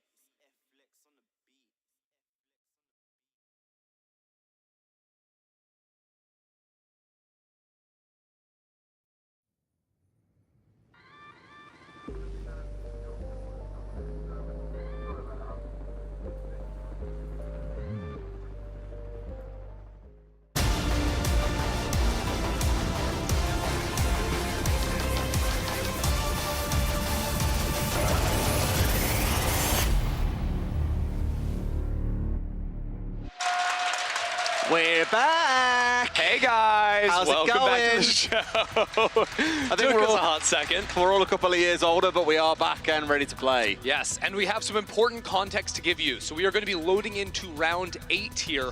Round 7, well, it didn't completely conclude. It was a 4 versus 1 situation after the spike had been planted in favor of Liquid when the server crashed and we were kicked out of the game. So the referees did award the round win to Liquid, and we are moving forward with them taking that round for 1. There wasn't too much time left on the spike either, so the chances of coming back in a 1 versus 4 and sticking the defuse was basically locked out as being impossible, hence why they've been given the round. So we go back in at 6-1 to Liquid. If you are tuning in a little bit late, well, hello and welcome to the game. It has been a Liquid run-through so far, however, after a bit of a 30-minute pause, who knows what awaits. And for Sliggy, I hope you can find some time today to get some rest. I know you had pauses all over the place. And poor Tom, because Tom's been like streaming for 8 hours. Tom too, it feels bad, man. I feel so bad for Tom. I'm really Maybe at all not being sarcastic. We should have told him to take a power nap. That's the thing, I'll be honest. Anyways, we're going to jump straight back into the game. Team Liquid have been running away with it so far. We have yet to see BBL find some success earlier into these rounds, and one of the big things I was talking about before we went to the break was BBL need to find windows in which Kushner can take early fights. I'm already a little concerned because their Sky isn't playing around mid, so he's just playing this sort of passive angle in vents, hoping that someone might eventually run into him. But TL consistently has just been diligent, smoking it off and not allowing him to fight. BBL were a lot more passive in previous rounds on the B side, whereas here they've actively challenged in towards mid. Yeah. Really giving Team Liquid something to think about, and as you can see, they've led a couple of members of their own. And the pick over by A that allows Sushni to pop that ultimate gives them perfect information, knowing it's going to be a B split. You can see Sushni out committing to the long flank angle, but Yompi kills the solo B player. Site will belong to them. It'll be a 3-on-3 retake, and it's going to be all down to this very quick flank from Sushni. He's got a great chance here to sort of stab him in the back when the retake's coming in from heaven. Yeah, he could do a lot of damage by the looks of it. Redgar's got the read. He saw the shoulder. Understands that he's there. I think they both know about each other at this point. It's just about who wins out on this 1v1 I don't think Redgar saw him. I don't think so. Now he has. So Sushni still wins it out. Into the 3 versus 2. BBL in a good spot here to be able to take the round back. How did Soulcast get up here? 2 players. Just hiding inside of the smoke, popping out around the corner. Can't quite find the second shots. 1v1. It's all comes down to, and it's not going to happen. BBL start things back well after the break, up to 6-2. Huge play coming in there. I mean, I thought the positioning from Soulcast might have just won the round, even with the flank coming in. But BBL winning their fights, trading 1 for 1 in mid, finding the pick over on ramp is really what cracked open the round, because that breaks the 1 lurker, right, from Team Liquid. It forces them to swing into the B site. And then Sushni being able to find 3 with that flank kill as well. Very nicely done by him. It's a start, as they look to get themselves onto the board at least a little bit more. I just really enjoyed how BBL stacked up to match them 3 for 3 in the middle of the map there. That was the big change for me compared to what we'd seen previously. Other times that we've seen Liquid just blitz their way in towards the A side, and that looks to be the same again here. Even with the Sky Flash coming on through, Liquid is still moving at some pace, as Heaven is what they're challenging. Yeah, they know the fight's been happening a little bit deeper in Heaven, especially after that Nats lurk, so they're trying to punish it, just ulting the Omen back into the site, knowing no one's actually down there. So he commits, takes that. They don't necessarily need Heaven control to get onto this site and go for the plant now. But there's no smoke on Heaven. That's what they have to wait for Redgar to have another one. Otherwise, very hard to scale forward. You can see them hugging the left side to actually get onto the site, so they won't be exposed there. And Aslan's ready for it. So close, but as you say, Aslan with the read. A 5v4 for BBL. Now got to try and work things out into a retake, and this is what I'll give them in the earlier rounds. They were excellent at retakes. It could be the same story here. The thing is, they don't have utility to do it. They've just got the Paranoia. Turco's flash just came off cooldown. They're not really moving off of it, just aware that a player is there. The Paranoia not connecting. It's a bit slow here. I think safe whipping through pretty much all of those there as well. Left with just the off one side, but it's a bit of a slaughter coming out. 2 versus 1 left. And Turco has no ammo left. Nats with the finish off. And Liquid move up 7-2. 1 round apiece as we came back. Team Liquid, a good pivot there just to completely ignore Heaven. They would have been walking into 3 players with all the smokes. I thought the pathing onto the site was safe. I mean, the way they can sort of move around and decide to end up hitting this A site's been very good, not allowing themselves to get shot out from Heaven. Later then, it broke down a little bit as it got slightly chaotic in the rounds, but unfortunately for BBL, none of their utility was really hitting the back site. They were all funneling together instead of really trying to drop out of Heaven with a few players. It just meant that they were relatively easy to be swung on by the players positioned around Flower Box. All right. Much more spread out set from Liquid here. Normally you see them at least group either hard in towards mid or all focus on towards A, but you can see this kind of 3-1-1 setup so far, turning into a 3-2 as they all start to converge on mid. It's pretty empty on the side of BBL, just a stage here to hold. Really, the agent that you want to be in this spot as well with the wall on side to waste a bit of time, but should give the rest of BBL time to rotate over. BBL unfortunately just not finding that early fight. They had the one rifle, you're hoping to get a pick, turn it into something, but this is the round Team Liquid aren't going for the 1-3-1 lurk play, you know? Oh boy. You don't want to give the risk over. Aslan's just posted ready with the judge, but no judgment or execution to be done today as they're going to back away and instead moving towards This Garage. is really good. Sorry, because they're attack opping with the jet, when you try to commit into the site, trade the operator back so Safe can actually enter with the dash and the rifle. That's perfect on the protocols there for them. Still have to get past Sushni, right close on this corner, but the Seeker's going to give him away. Tries to do what he can. The wall comes in and Soulcast is straight on top. Seekers, as you say, doing work as well, making sure Heaven's side is clear. They're looking pretty good here to make this one work. They've got the full control of the sites. Down goes the Spike as well, and there is nothing they can do to Soulcast, who's found himself 2 in the round already. Yeah, it's just way too hard to play out these retakes. Not gonna happen. Poor Turco's dancing and weaving. Jesus. Just in the matrix there, bullets going around his head. How does he dodge everything? It's wild. Surely it has to end eventually. Yeah, okay, the shorty has enough area of effect. Yeah. Right, you just physically can't miss with that gun. It's like fighting against a Jack in the Boxer. That's what tickled me the most. Up and down, and then finally blasts his head clean off his shoulders. Yeah. Beautiful stuff, and Liquid and Fields are now back in control with 2 rounds in a row. Yeah, oh, that's just gross. He's paranoid, or I think the Seekers have hit him too for the near side. That's what really happened there. And then the wall. That was pain. I wanted to see the dip first, but no. Easy pop-up, and like I said, Liquid, it feels now, have re-woken back up again. But here, I saw it in the last round looking for the other fight, like, I really don't like the way BBL are moving their jet around the map. Kushner has played vents every single round. He's never had an early fight go his way. Now they're starting to play aggressive with Turco. Last round it was pushing outside of A, this round it's pushing B, but Team Liquid are just running over these site players on A. There's nothing they can do. Looking to make use of the Cypher there as well. Sparkle to back immediately away as they almost had the read onto the jet. Coming in for the cross. Kushner still stays in one piece for now. And once again, it's the Cypher coming out of Liquid, but it's all the scrap around Heaven. And Liquid pulling them down to hell. There's only the one left standing up there. One set on screens too. But it feels impossible yet again for BBL to fight back in this round. Actually, 2 versus 5 is just not going to happen. Wow. A flawless round for Team Liquid. And no matter what stage of the round it is, I just think this is very clean gameplay because they've run into this situation a couple of times around the A side, or maybe they find the opening kill, but when they have to commit in, they don't have 2 smokes ready to go.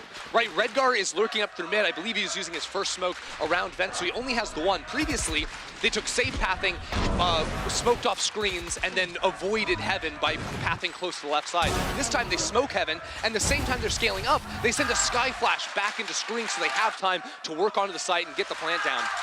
BBL just can't do anything about it. Even when they think they have windows in which they can fight, they're getting hit by a different piece of utility that's catching them off guard. It was the summary for the first 7 rounds that we spoke about, just how tight they've been on the utility, and I think what you're talking about there with the smokes, an exact example of that. Constantly keeping BBL asking questions, happy to go slow, happy to go fast. Like here, playing slow in towards A, where every other round they've attacked it, they have gone in at pace. These BBL are just playing deathmatch, right? Players without any real utility. The flashes are on the B side of the map, so Kushner trying to find an angle, playing up on top of rafters here. Still slowly work in. There's still an Omen battle potentially on the opposite side of the map if the timings work out between Brave and Redgar. Redgar doesn't look too phased right now, though.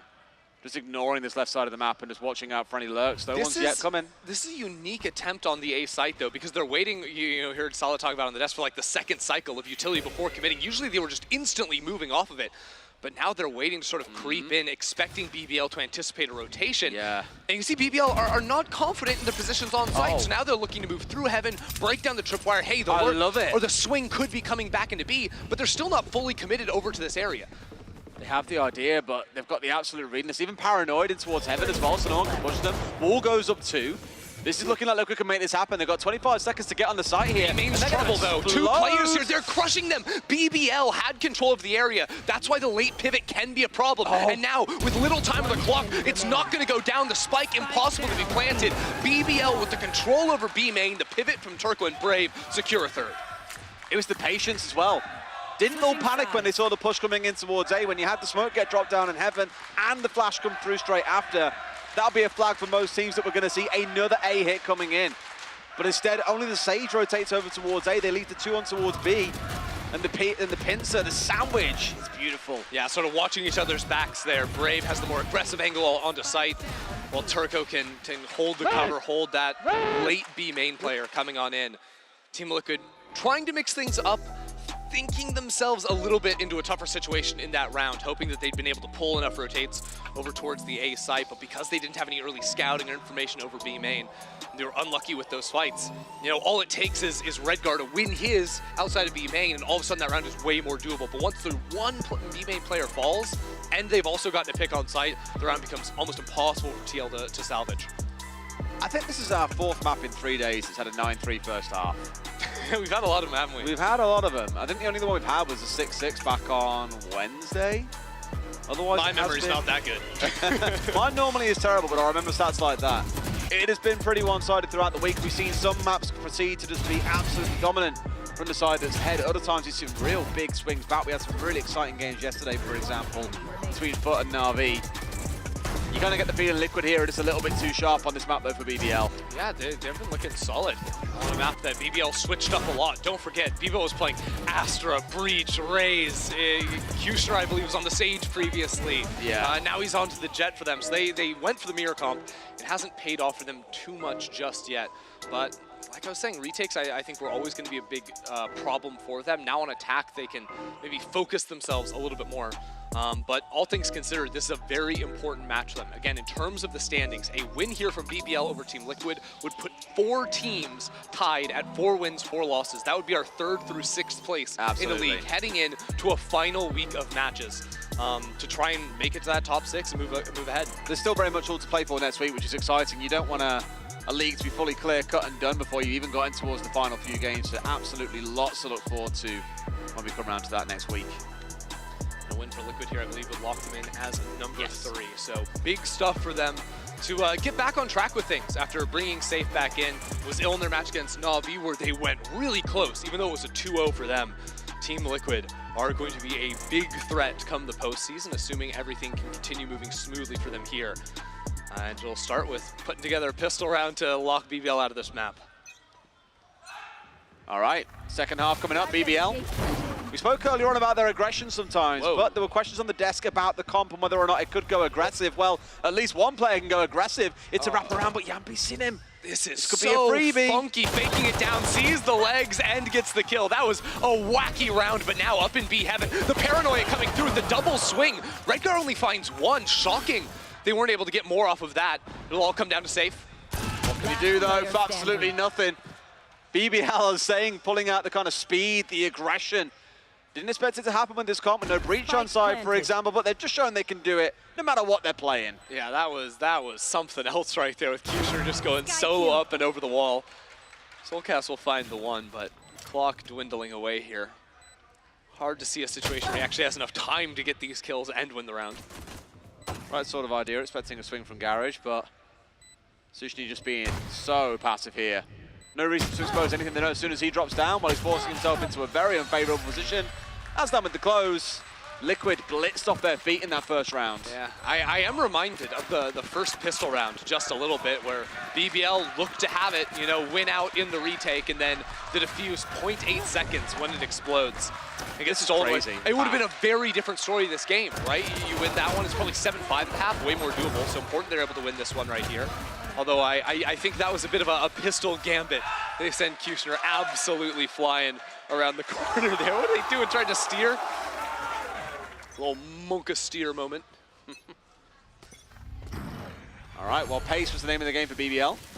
See if Liquid are caught out by the same once. Again, instant molly down, though, inside of Garage to slow down any advance that might come on through.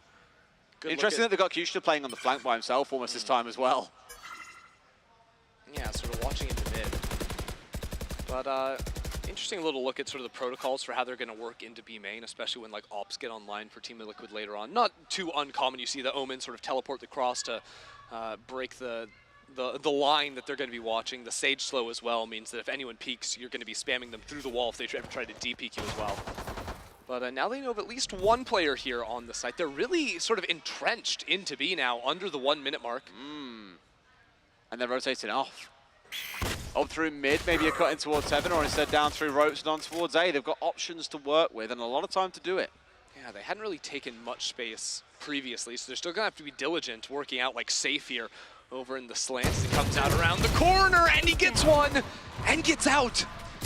But pursued by Kushner, who lives up to his name. They don't know about the one down low. Yes, they do. Turco finds his man onto a second as well. See the third. Redguard manages to find 1 and 2. Liquid in with a good chance of this potentially. No, it's down to Nats all by himself. And he's got to fight into a site that his team do not control. Even so. The fact he's worked it down to just 2 here. Where's the third rifle that they were able to take down? Could he get into it? Finds 1. That's so big, though. Who cares? Literally no one cares about winning the round at that point for Nats. But the fact that BBL went for the FPX buy, right? They only take the 3 rifles. Only 1 of those survives in. BBL would have done wonders for not just this round, but round 16 too, in terms of just getting consecutive buys.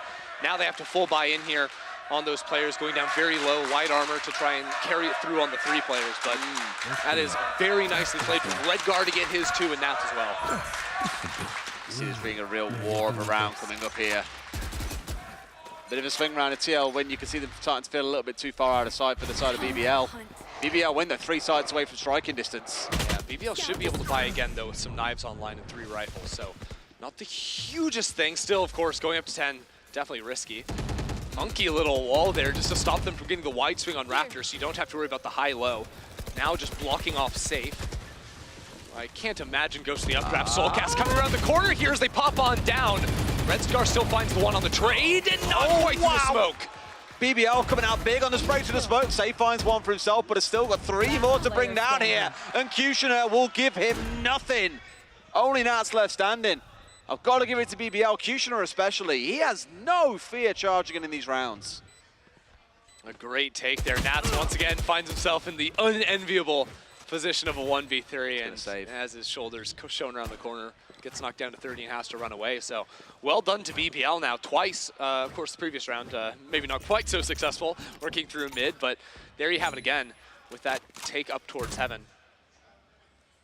And you saw that even though they were knocked off of swinging out rafters, because usually you want to drop hell, maybe swing 1 rafters as well, just to add a little bit more confusion onto the site. They were completely successful with that, coming down. Even if 1 did fall, the trades are going to be coming in almost instantly. And just having the pressure of the 1 player coming in with the spam from B main made it so Redguard couldn't really swing off his teammates too easily to get the trade. I think he got the 1, but then there's the shots coming through the smoke at him, so he backs off of that. Won't really look for any more, ends up just falling through it all. But there you see the idea of Team Liquid, swing back flat and punish it. Brave shuts that down. So much of this, I think, is being enabled by Kushner. I know I touched on it in that last round, but it's to kind of double up on it. That's the 2nd round in a row. We saw him go charging straight in towards heaven and looking for that fast control, and it gave his team a lot of space to have to make up, but 2 or 3 seconds later, they're on top of him, and the attack continues as a team. Really feels for Liquid, they've got to get that shut down. If they can close him out, take him out of a round, they lose a lot of the firepower.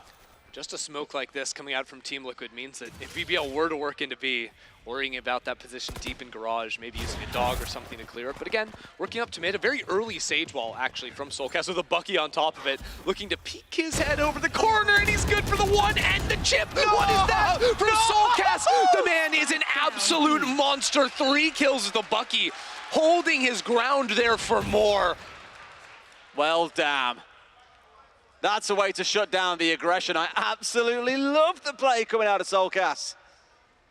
You are going to see Brave rotating back around to come and join Turco here. but they know that he's still posted here with that shotgun in hand.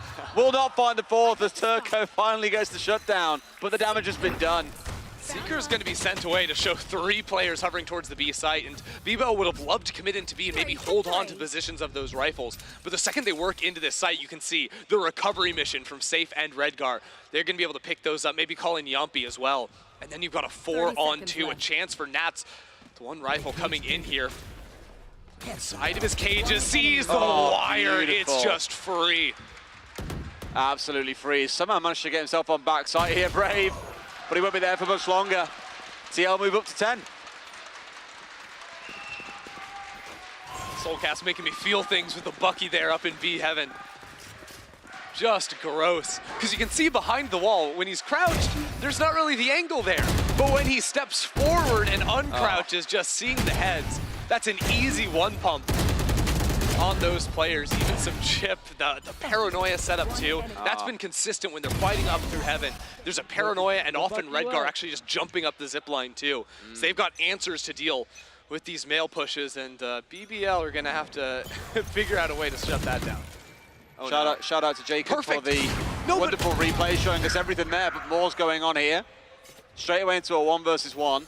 But you can see with the shallow teleport actually from Redgar, or actually it was just the normal teleport into the corner because there'd been the TP going almost every single round from BBL. Yeah. He's ready for that one and is punishing it instantly. I didn't see if he used like a paranoid before. I don't think He so. did that last round in terms of the TP into the back corner. I think this round they just had a bit of a smart read on it. Last time he was inside the smoke. Yeah. And they get the res upon the Redgar as well. Beautiful. Now, do Fighting they know? forward. The pinch out from heaven. Hello? I mean, Kusha's made the play happen here. They've managed to turn it around into a 2v2, and their own res comes through onto the Omen. BBL have completely turned this round on its head. Smoke off from CT, takes Yampi out of the fight. He's going to try to flash for a swing from Nats. No more flashes left, and Brave wins out from B main. Another challenger approaches. Has to make the noise on the drop there. And the paranoia, I mean, the combination of swing and util takes Yampi down to 11. He's going to have to bail. Yeah, hold on to the rifle at this point. Not exactly short on cash, but Safe absolutely is. So what happened there from BBL? Because at the start, looks like their round just gets exploded with the kill, the resurrect as well, gets traded out, but then they quickly scaled up through Mail. When the Sage went for the res, they saw, hey, there's a Sage wall up in B heaven. If Sage is now resing in B main, they can just blitz through that site because the players are going to be very far pushed forward in main, so it allows Kushner this great pathway with the knives that allows him to go in even faster. The bonus movement speed there too, of not just holding a rifle out in his hands. And it allows that backstab to come in. Then all of a sudden they have control of B main. They're getting the Sage res. A great play from him again, finding the angles that he wasn't able to find on the defense. And here you have it, going up and over the Sage wall, dashing on through. There was just one player towards CT that he got tagged with once, but he dashed straight past the only angle he could be punished on. It's a great bit of play coming out from BBL again. Just turning up the heat and the aggression, the pressure, and there's no response on the other side. I'll give it to both teams. Their attacks today have been sublime. Well, here's where it could get shut down, though. Safe has the op underway. He's also playing for vents, something that we saw Kushner do virtually every single round. But he has the option to play a little bit more aggressively. Yeah. Kushner was really passive on this angle before. The thing is, BBL aren't committing the smoke to vents early, so we can hold this angle. The Sky Flash also didn't see anything, and because they have that one-way too, it allows Safe to isolate the single angle over towards Market, because no one in their right mind is going to run out from sewers into that one-way during that time to be able to scale up. So now that it drops, you can watch that angle. Things get a little bit more confusing, but Yampi's always here to play with him, to either flash him out if he's, spotted in the corner, so maybe he doesn't have to dash, or he can just updraft and get away. That's the combination you always want to see working on defense with a comp like this, is the Jet plus that Sky to set her up. I think BBL were really sniffing around, pushing in towards B there. Baited out the dog, which only got saw by Brave. Didn't realize that they had the spike right in tow behind it. But even having hidden the spike, they weren't quite committing to it. Now they made the A site work. We've seen this fast stick coming out of Liquid in pretty much the entirety of the first half, and now it's on Liquid to be able to respond. How on earth the dog didn't find the tripwire and it lets Nats get a kill there? Was that a vertical wire or something? I'm gonna need a replay on that because somehow TL have a 5v3, 5v2, 5v1. They are carving up Team Liquid. Redgar gets the 4K as BBL just funnel into the meat grinder. And a timeout for BBL comes in. Hopefully we get that replay, as you say, a second ago to see what it was that stopped. Well, Didn't really stop, saw the dog missing on the dog tripwire. might have jumped over the tripwire too. I saw the movement on it. Yeah, I don't know. I don't know. The wire was on the map. Dog didn't catch it, but the Cypher did. Ouch. Easy for Redgar at the back of site there as well. But instead we have that lovely little timeout now. They realise they've got 2 rounds to turn this around, otherwise map is done and dusted. What better time to use it?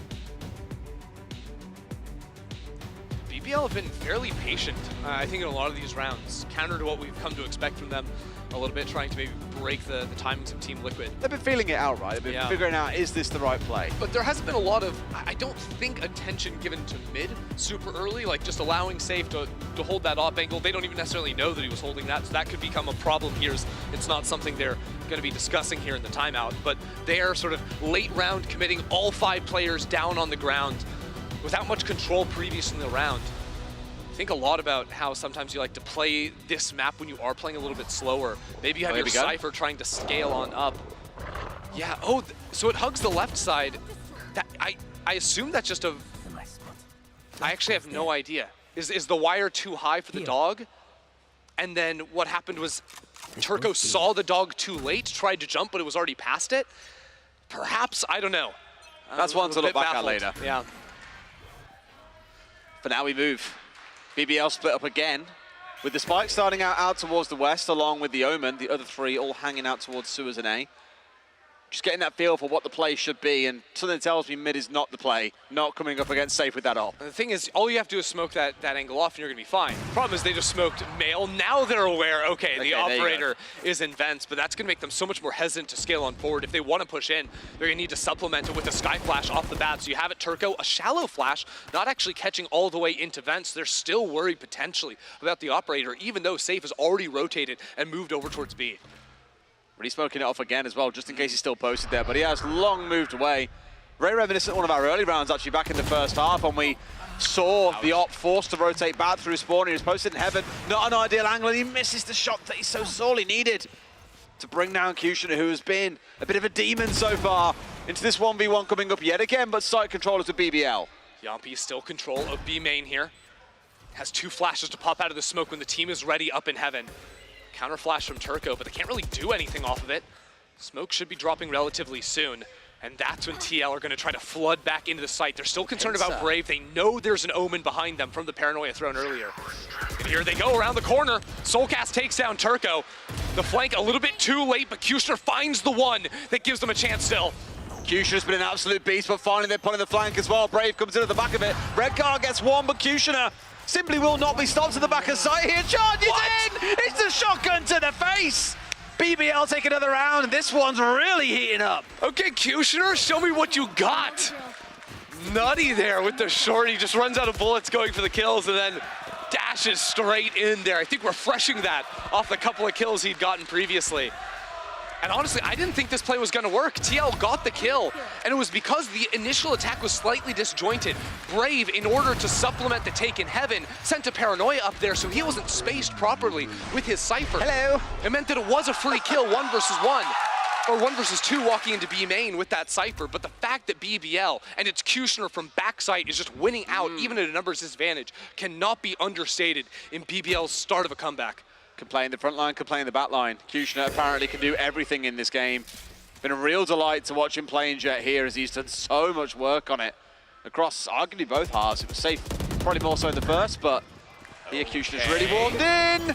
And these shots just aren't hitting from Safe. This is unfortunate. That's the 2nd or 3rd in a row now that we've seen him whiff. Yeah, and on top would have been such a critical opening kill. He just saw a pixel there going across the smoke, but wasn't quite able to latch on. Now this camera from Nat's really frustrating. We'll only see you when you're actually walked up the zip line, when you're a little bit more committed. Oh my God, that was wild. Oh, Aslan getting a little bit too bold. They just didn't have flashes from Turcos. They sent a body into it. I know exactly. Now they have a flash up and they can try to scale, but he's swinging into it. Crazy. Kushner takes him down. Still a player out in B main, but they're aware of it. Throwing that one-way smoke so Soulcast can't swing into him. That's exactly it. And look at this. They're rushing towards spawn side. They want to contest quite aggressively here. And Nats might be about the one to come off worse off it. Kushner starts for 1. Turco a 2nd, making use of that Cypher all info to wait for those players to push in, and 1's left standing. Soulcast gets at least 1 back, but we'll find nothing more on this round. It's going to be 11-9 BBL really playing catch up here. BBL have figured out something playing against Liquid here, where they don't have to fight for B main control. Remember, the entire start of this half was about, you know, the TP and the stage, so they were putting a lot of utility into Garage to make sure TL couldn't hold on to that space, and then they'd either commit or split into B, something like this. Now they're sending like 1 or 2 lurk players to go B main a little bit later, and they're blitzing onto the site, they're planting safe, one-way smoking with the jet so they can't get swung on when they fly out, and then they're flipping the map and pushing into CT. Last time, it was a little bit more passive. They didn't go as deep as they did this round, so they're still keeping some variance in how they're playing out the rounds. And I think that's a great way of reacting to how TL are forcing them to play and making it so their retakes are a little bit awkward. Oh, man. Just a slight little bit of a snap there. Yeah, that's the problem. It was like he was trying to shoot the Sage right as the Omen was coming onto his screen, just got caught in the middle. Tough. Got a little bit excited in the moment, that's for sure. As the Liquid fans are very still firmly behind Liquid, who have called in attack timeout here. Clearly feel, again, like BBL had a couple of rounds to go, this is really their last chance to try and turn things around. Otherwise, not only could we be heading towards overtime, but even a BBL win. So what Team Liquid are thinking about right now is their mail has been falling. Since Soulcast had the insane Bucky montage, it's been a little bit tougher for them. That round they just got spammed out through a smoke and it fell apart. And I don't dislike them taking control over B main. Oftentimes that'll dissuade teams from being able to effectively hit onto that B site.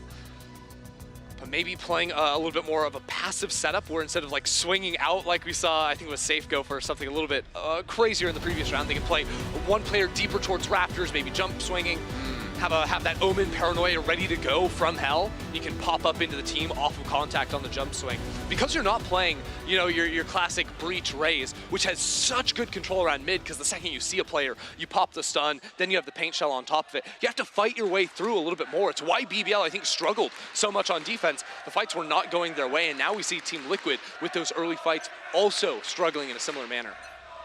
Oh wait, this is a fast play. Hold on, I think they might move up mid. Maybe I'm capping off of a stack right now. I saw double pings out of Team Liquid and the Sky and Jet ready to go. I thought we had something wild. I like them being aggressive to try and challenge it, but no, it's a big time A hit coming on through. Both teams have seen pretty good success with these so far, and it has always come down to a very calculated retake from the other side to make it work in response. Yeah, BBL the last time they just got shredded on the Cypher wire. This time, oh no. The patience. After the timeout, I like switching it up and going over to this A site just to throw this away.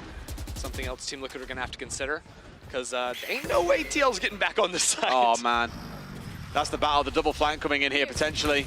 They even got a bit of a pincer coming in for a second there on towards Safe, but he gets out of dodge, now gonna hold the angle himself. They've made it look so easy here, BBL. And Liquid have got to start to panic a little bit.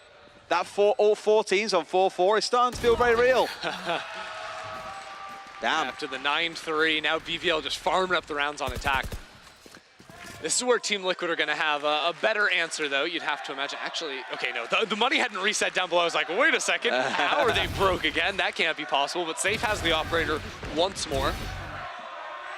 If I'm Team Liquid, I'm not expecting BBL to run back another A slam after that round. The A, yeah. I don't think that the A site was their cup of tea, really. Running into the Cypher consistently, so maybe trying to activate Sushni on a lurk with those double cages we saw Nats throw. Often this is the very common Cypher setup, but Sushni hasn't been really active with those lurks, mainly just about watching the early aggression. Similar things with Brave holding outside of B main. And interestingly, Safe decided not to go for the operator. That was an option for him. They seem to have no real way of slowing BBL down when they come in at pace. And that pace isn't always straight away from second one. It can come through the mid-round, it can come even late. But Liquid just not able to respond right now. And I'm looking here, Rez available and Aslan. You've got Kushner about to hit his own ultimate as well. They've got tools to work for the next 2 or 3 rounds. The thing is, there's so few like aggressive pieces of utility in terms of ultimates with these comps, and especially like in terms of you have Paranoia and then you have Sky flashes. So when Turco uses his flashes early in round to scout out vents like he has, like this will be his 3rd flash. It just came off of cooldown right underneath that 1 minute mark. He has to wait for this next cycle of utility before he can do anything. And meanwhile, it's been 50 seconds. No one's really done anything. No one's scaled anywhere. And there was a relatively late Sage wall. Now Safe for the push out of B. You've lost your smokes for a site hit. This round might just be cooked. They have 40 seconds. Yes, they have the res, but they still have yet to regroup as a team. And they're going to be walking very likely into either a 3-stack on B or all the Cypher util towards A. It'll actually be a 4-stack. Nats is already rotating.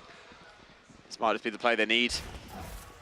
Keeping Yampi right back at the back of A side in case there's any kind of craziness coming in out of 20 Brave. But seconds. right now, they're trying to force their way through. Aslan makes it work onto the first, but they have no idea. Soulcast getting the collat as well, finding himself two. Safe into another. A third for Soulcast at backside.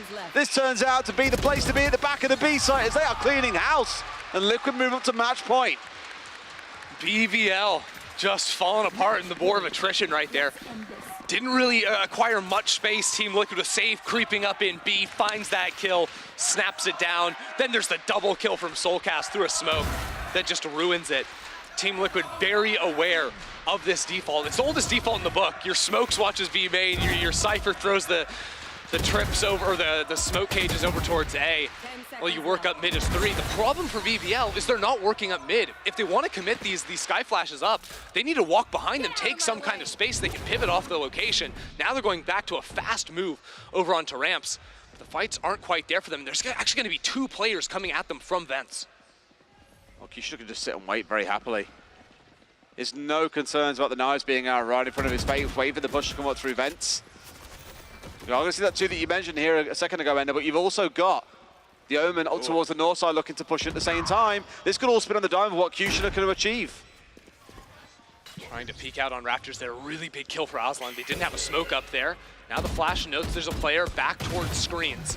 This is a hard retake to make happen without ramp control. Kushner takes the kill down onto Nats, now falls back to the rest of the team. Clock ticking. All they got to do is just hold and wait here.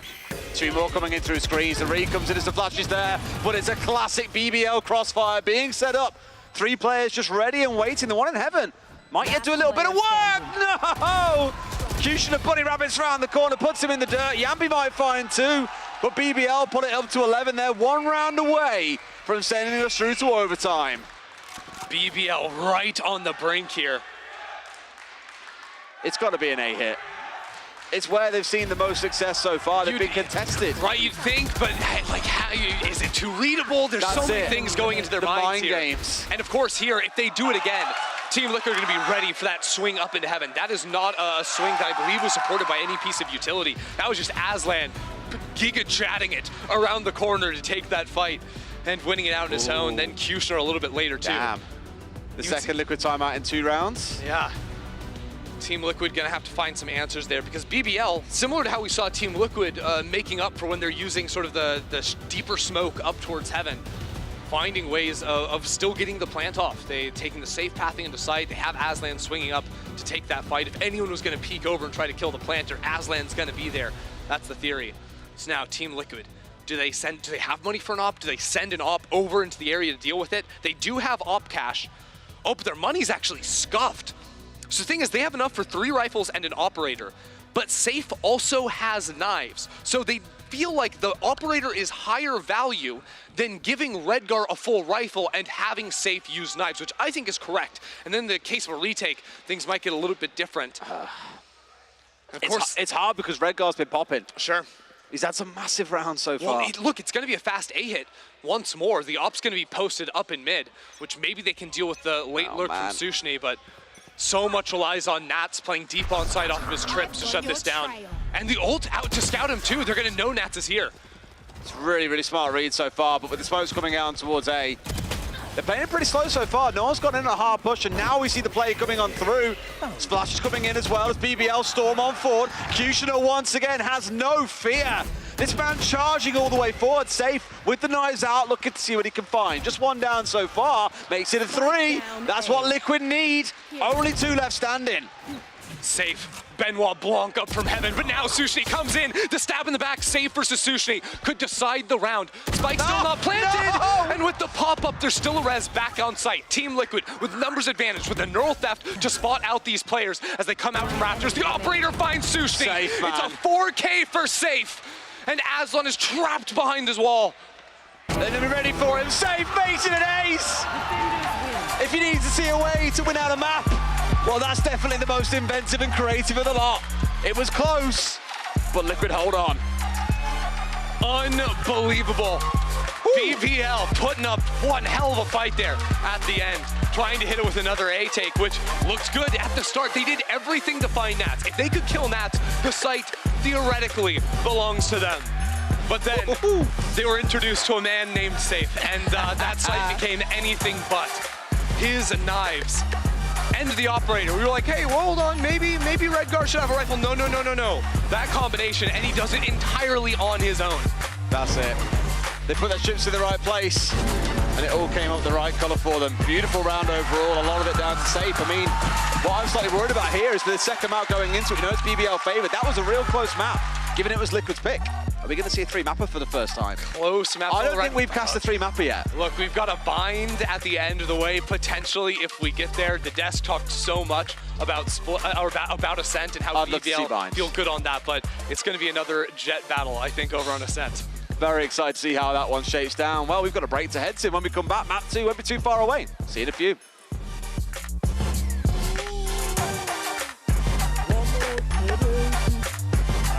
Let's go! Nice! No! The bucky work.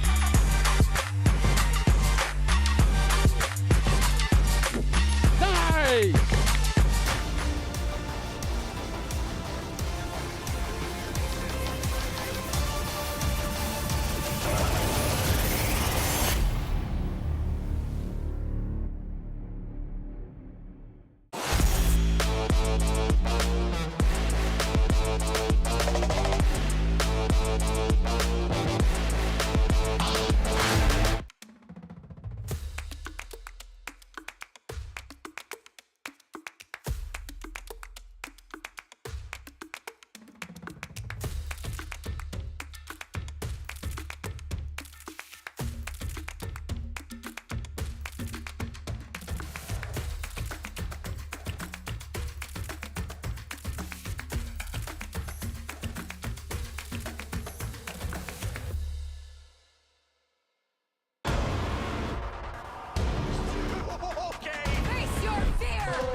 Red Bull gives you wings. Zero distraction. Zero doubt. Zero opposition.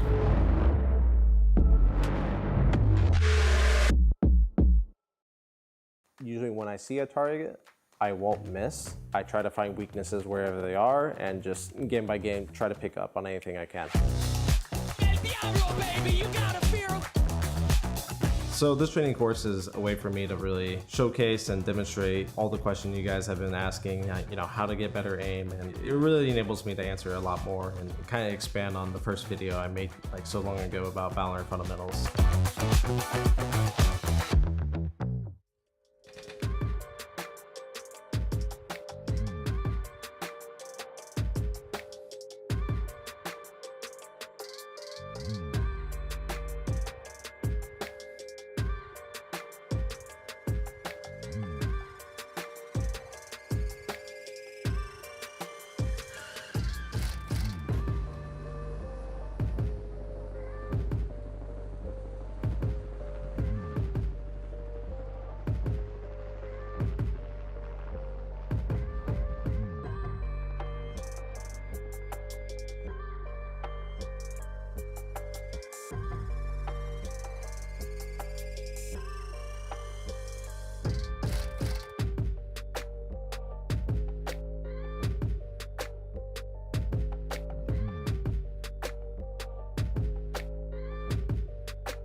Hello, everyone, and welcome back to the VCT Gun Show. Ender pleasantly kicked it off for us, and I think, Lothar, you wanted to challenge him?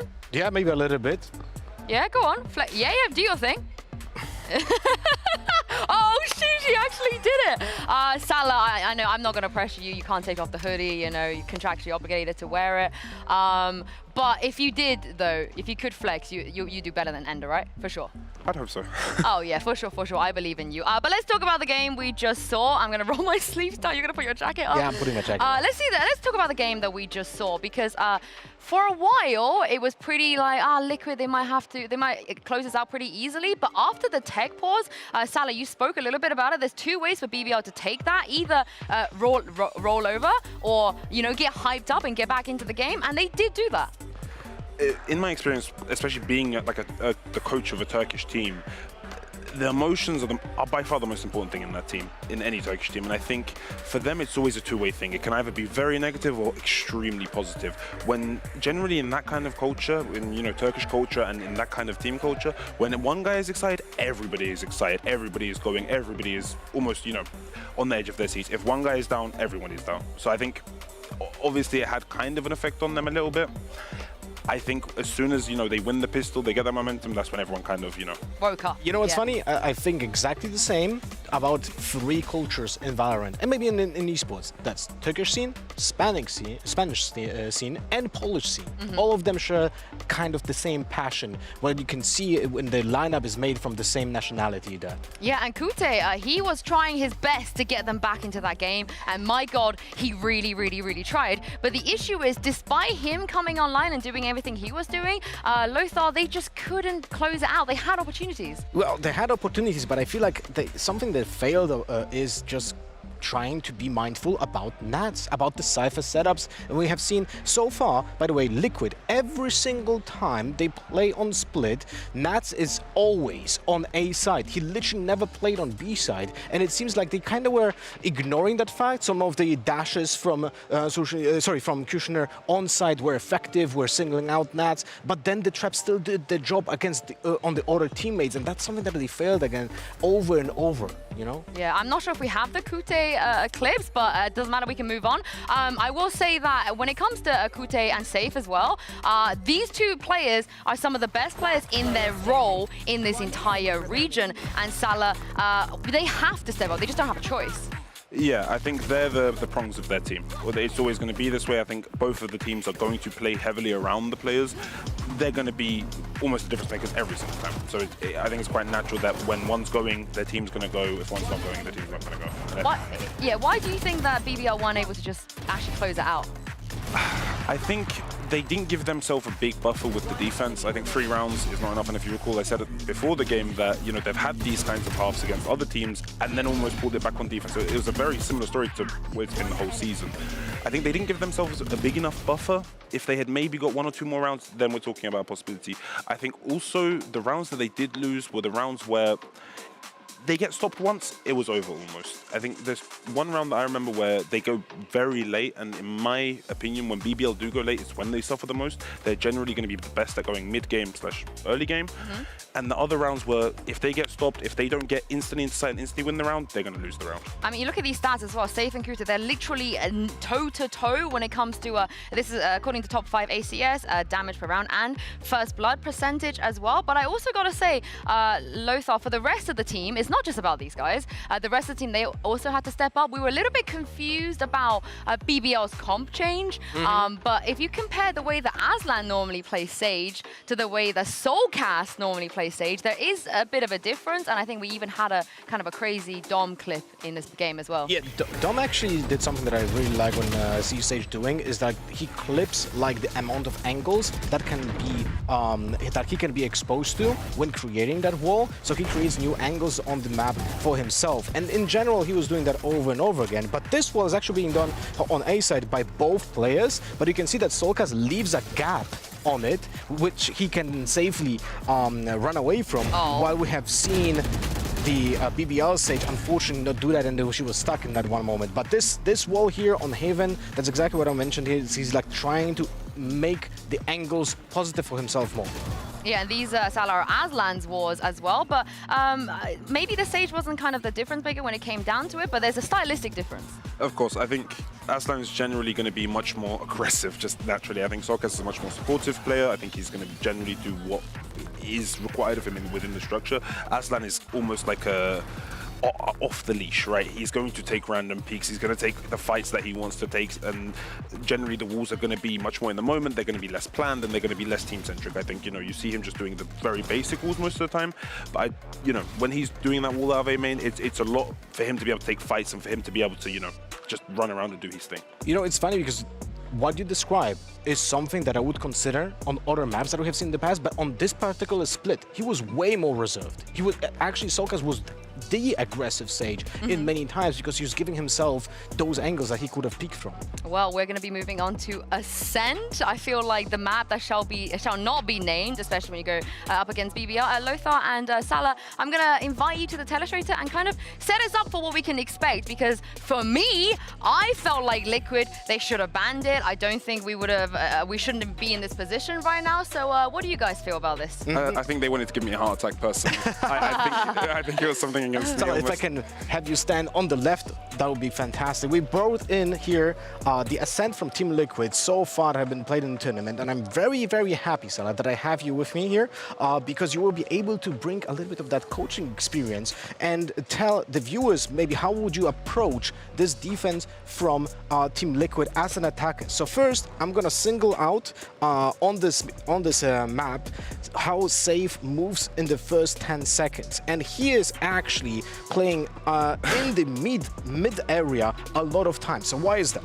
Okay, so when you're playing Ascent, Jet is by far in the game right now the best open space anchor, which means she can anchor a wide amount of space by herself because of the ability to just get out at any moment, right? And the reason you'll see a Jet play in this area specifically is to keep the attackers honest, is to make sure that, she can basically solo pressure mid. She forces them to use smokes, she forces them to use util. If you do not respect the Jet being there, you'll get punished, basically, especially against a Jet like Safe, right? It's for respect. It's basic. You have to respect the Jet. You have to go through almost the protocols of forcing that Jet out every single round. Do you think that is being changed even if Cypher has a trap in the mid? The screen dot is something that Nats puts up almost every round. So that basically the reason the trap is going to be there regardless is, again, Safe wants to play these areas generally. He wants to force util to come out, and then he wants to rotate off and take the next fight wherever that he deems is going to be necessary. So that trap is there so that when he does move off, they don't need to worry about it, and they have the info if they're going to go deeper into market. Okay, so now let's theorize. And what can BBL do to negate those first angles from the bottom mid for Safe and deny him the information, or and how can they approach this? I think generally it's going to be the same as almost every other team playing Ascent, right? The reason you're going to smoke short first is to, when you're coming out of mid link, you want to come out of mid link because it's going to allow you to take mid quicker. It's going to allow you to take it with less util rather than coming out of top mid. So when they smoke short like this, they're most likely going to have to use drones. They're going to have to use, flashes to force him off this angle, and then the next angle is going to be pizza, and it's going to be inside market. Once they have got into this mid area, they want to force him off these angles, and again it's going to be a repeat process of smoke here and then force him off the next angle with flashes. So you think it's still worth to smoking short more than smoking bottom mid more? Yes, so the reason you want to smoke short if you're going to go up into market is because this is the first angle you're going to have to encounter from mid link, and it's a very 50-50 angle, and it's a very, I think it almost defenders in most situations. So yeah, you have to smoke it if you're going to go into market. If you're going to go into short, then you smoke Awesome. Well, Thank you very much, Salah. Yeah, well, I'm not super concerned about what BBL know in terms of Liquid, what they do on Ascent. My problem is if Liquid can stop what BBL do on Ascent, because so far in this league, only Na'Vi have managed that. And may I remind you, every time the BBL have picked this map, it's been left open for them. It's been great for them. They've had a massive advantage. And going into Agent Select, I'm not super, look, I'm not expecting them to change anything. We're probably going to see a mirror comp as well. Apart from the Killjoy, of course, and Cypher, because Nats is the Cypher player. That's his signature. While BBL plays the cookie cutter meta composition of Ascent that we have seen so many times, but it's so effective. Now, the difference between Nats and Aslan on those respective Sentinels will result also in easier retakes on the A side. Cypher is a little bit worse when it comes to retakes, but at least allows to substitute or compensate for loss of a smoker in the early stages of the game. But in general, I do favor the Killjoy on this map anyway. I think what Cypher is going to do for Liquid is going to allow them to have much more pressure on attack. Generally speaking, Cypher is going to be very good at going into mid with the cages. So, for example, he'll be able to smoke close mid with the cages so they can smoke short at the same time. It's going to have a lot more ease going into B lobby to pressure B lobby by himself. Same with A lobby. I think it's going to give them much more attacking possibilities and allow him to play as that pin that they can activate at any time. I mean, BBL had so many problems dealing with that Cypher on split. I don't know if they're going to be able to have any issues to deal with them here, but Ender and Des, if there's any map BBL can come back into, it's this one. Thank you very much, Yinsu. This time we are Sans chair. You are back to your full height. Sans chair, wow, very French of you. Spent a lot of time in France, what can I say? You don't pronounce the S. Anyways. Second game. Shut up. Going into our second map then. Do you think BBL bounces back and brings us to the bind, or do you think it's done and dusted 2-0? Oh, that's a toughie. That's a toughie. I think if there was ever a map for BBL to do it, it will be here, but it's going to come a lot down to the Jets. We've seen so many teams on Ascent, especially on the defensive side. Jet just gets to have a party. I think the desk was talking so much about how to shut down Team Liquid on the defense and Safe on the defense when he's looking for those off angles around mid. And that's definitely going to be challenging BBL once we get to around, round 4, round 5. So specifically when I'm looking at BBL, like winning this attacking pistol is really important. Delaying the potential op. If you can mess up the Team Liquid economy so they're not getting the op until round 5 perhaps, or even just stealing all the rounds you can on attack. It goes one of two ways for me. Either we see Q-Shark on the last map getting into some really tricky positions for Liquid to deal with, or he's completely shut down by Safe on the op. We'll really have to see in a few rounds' time how that plays out, though. First and foremost, it is the pistol. We'll see what the plan is for BBL. For now, it looks to be an A main hit. And they sent so much scouting utility around mid. The dart from Sushni, the KO knife as well to hit market. And I don't think they saw anything. I don't think Soulcast was in market when that one hit. Now going to be walking to that wide angle that Safe is holding. Drone may not end up spotting this one out if it can be shot down. Should have seen that tripwire and can go back in to try and break it, but that won't be the case. Oh, no. Brave is getting spammed. Oh, must have missed it completely. 2 quick kills coming out for Liquid too. Comfortable kills at that as well. Mercutian, he was trying to challenge up in towards Heaven, but denied at the last second. Took a little shot on the way through. Red Guarantee another, and this round is coming up all side of Team Liquid. It's just a slaughter for the time being. At least they get the plant down. That gives them some options here.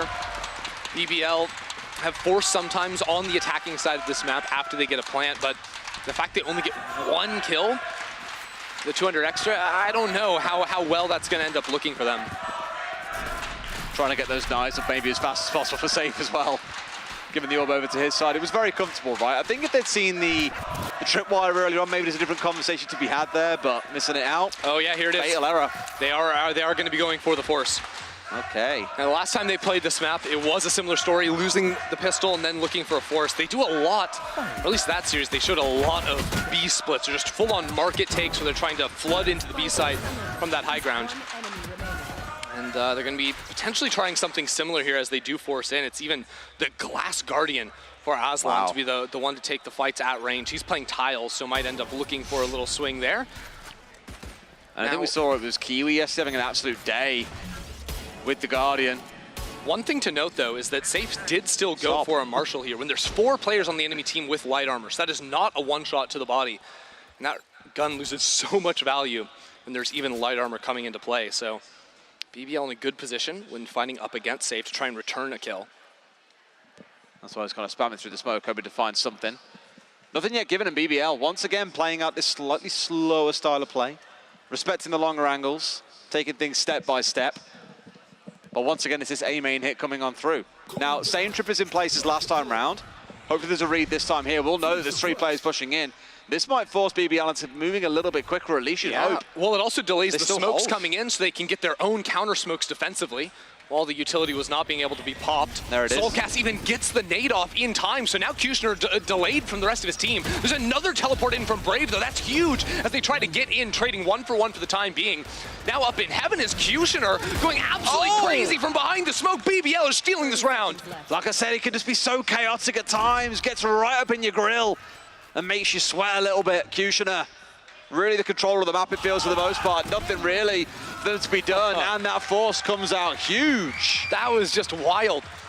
The fragment goes down in time. I think TL did everything they could in terms of delaying the hit, but the fact that Kushner was dashing out. Kushner may have even, I didn't quite catch it, but Kushner may have thrown a smoke for Brave also to send the teleport into on the right side of the map. No, he just full on sent it with that one. Running and gunning, getting the kill through the smoke. And then it's the choice of Kushner to go up into heaven while Nats is down in hell. TL were not ready for that swing whatsoever. That could yet be the story of this game. I think I heard something about an updraft. I don't know. Well, he didn't manage to pull it off in the first round. He got stuck on the box, whereas that round definitely made it work. Redgar first to fall here, nice and early.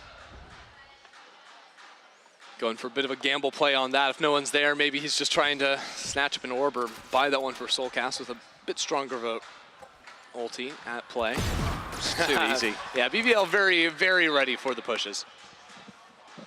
These next few rounds as things start to warm up. Obviously everything a bit out of whack and out of sync with how things are stacked up, but BBL the ones definitely with the firepower in this round. They have checked Twine at both times they've pushed up here so far. Is this the round they don't and they get punished? No, they still check it out and they do manage to get the shutdown they need. Poor little Soulcast here. This TP into Dice is looking really effective for BBL a couple of times now, sort of both blitzing out on there.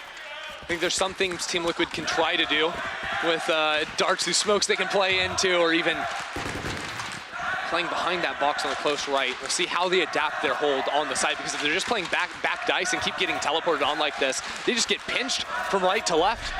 The jet up drafts and all that, so they're gonna switch things up, move over to the B site now. And there is an operator online for Safe. This is where the game changes. They actually might be walking straight into his op. He's playing in B main here. Gonna have to get our eyes on that very quickly, because he's just gonna hard hold this angle. But of course, with the Odin on side as well, we've seen this one far too many times. The blitz back and forth between both sides as both Sobers have it on side here. Yampi the first one to back away. And it's Safe who's lost a good chunk of his HP. The spray still coming on through. Oh yeah. And Yampi now can no longer afford to play up. Great counter spam, and here you have it working up through mid. Slightly off-kilter tripwire. Oh no, the counter comes in at the last possible second. Still, there's so much chip damage out onto Brave, but with Kushner playing behind that tripwire into the site.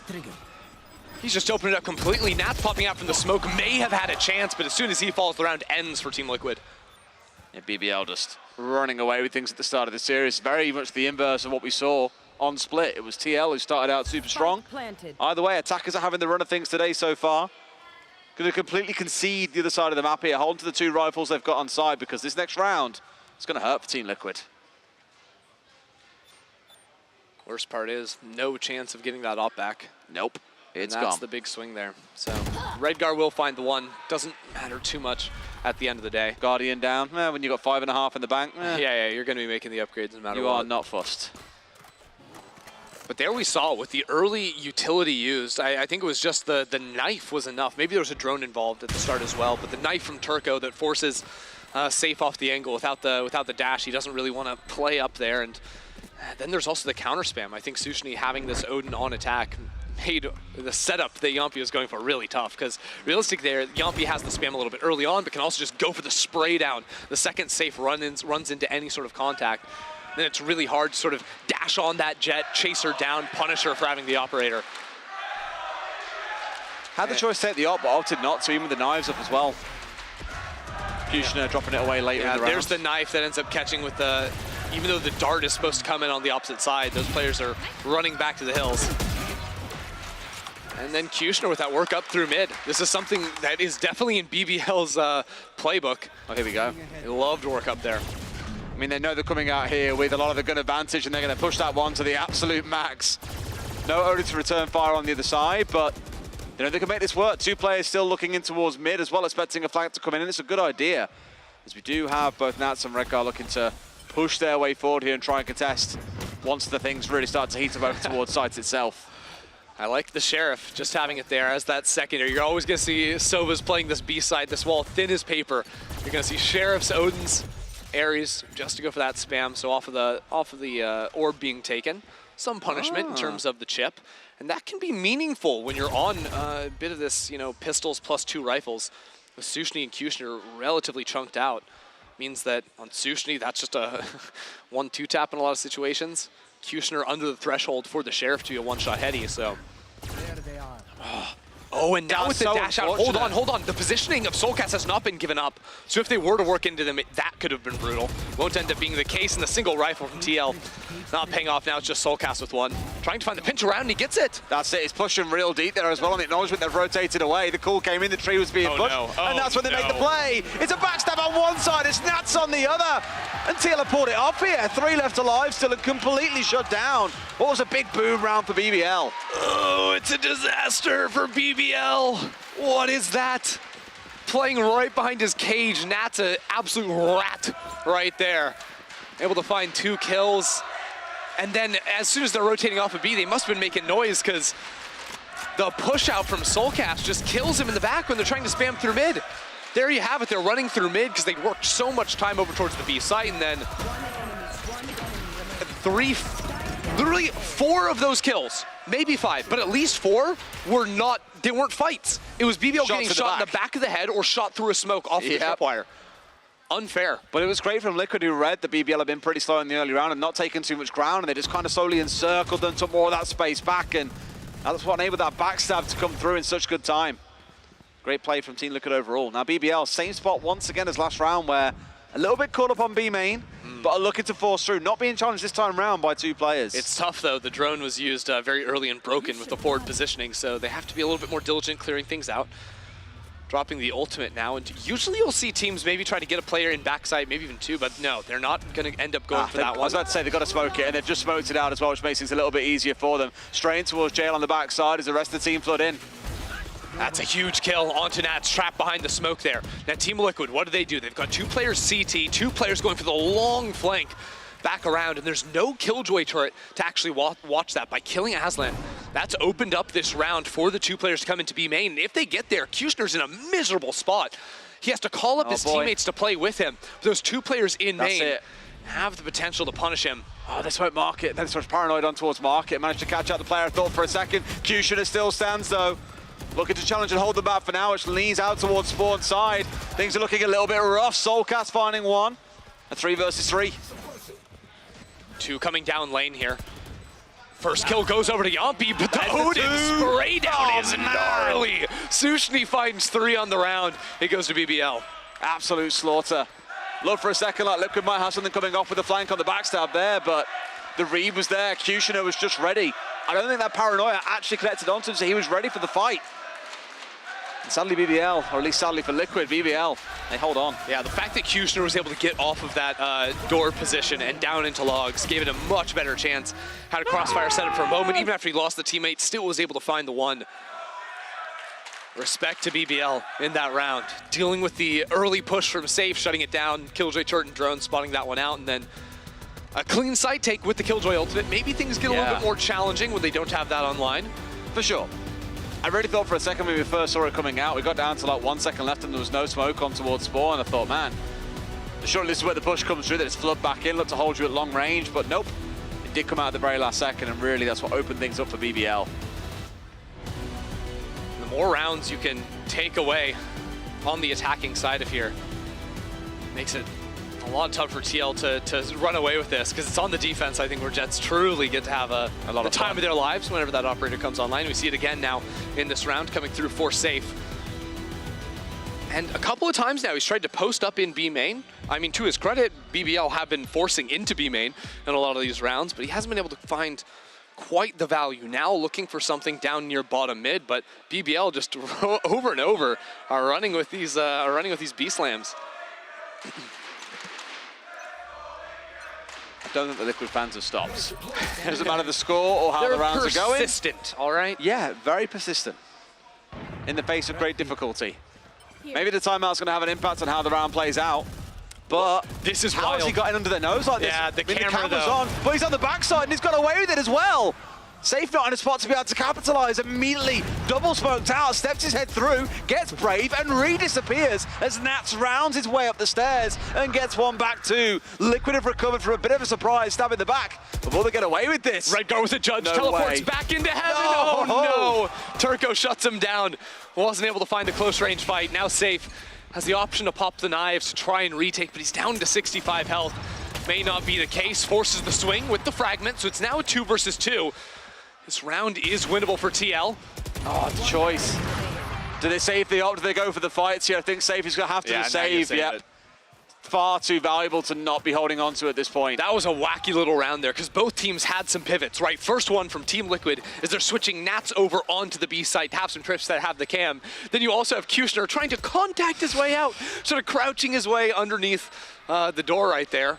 But alas, there's a Cypher camera here spotting it out. So that didn't end up panning out. I think Team Liquid with the calculated sort of swings through the smokes or past the wall from Safe and Nats paid off for them big time. It turned into a 3-on-3.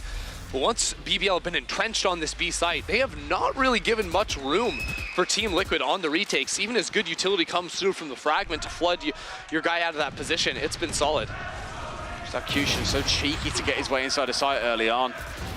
I've been saying it all series long, but how cheeky he is to get into those positions and make life difficult for Liquid. It's happening round after round after round. They haven't really found an answer for him so far.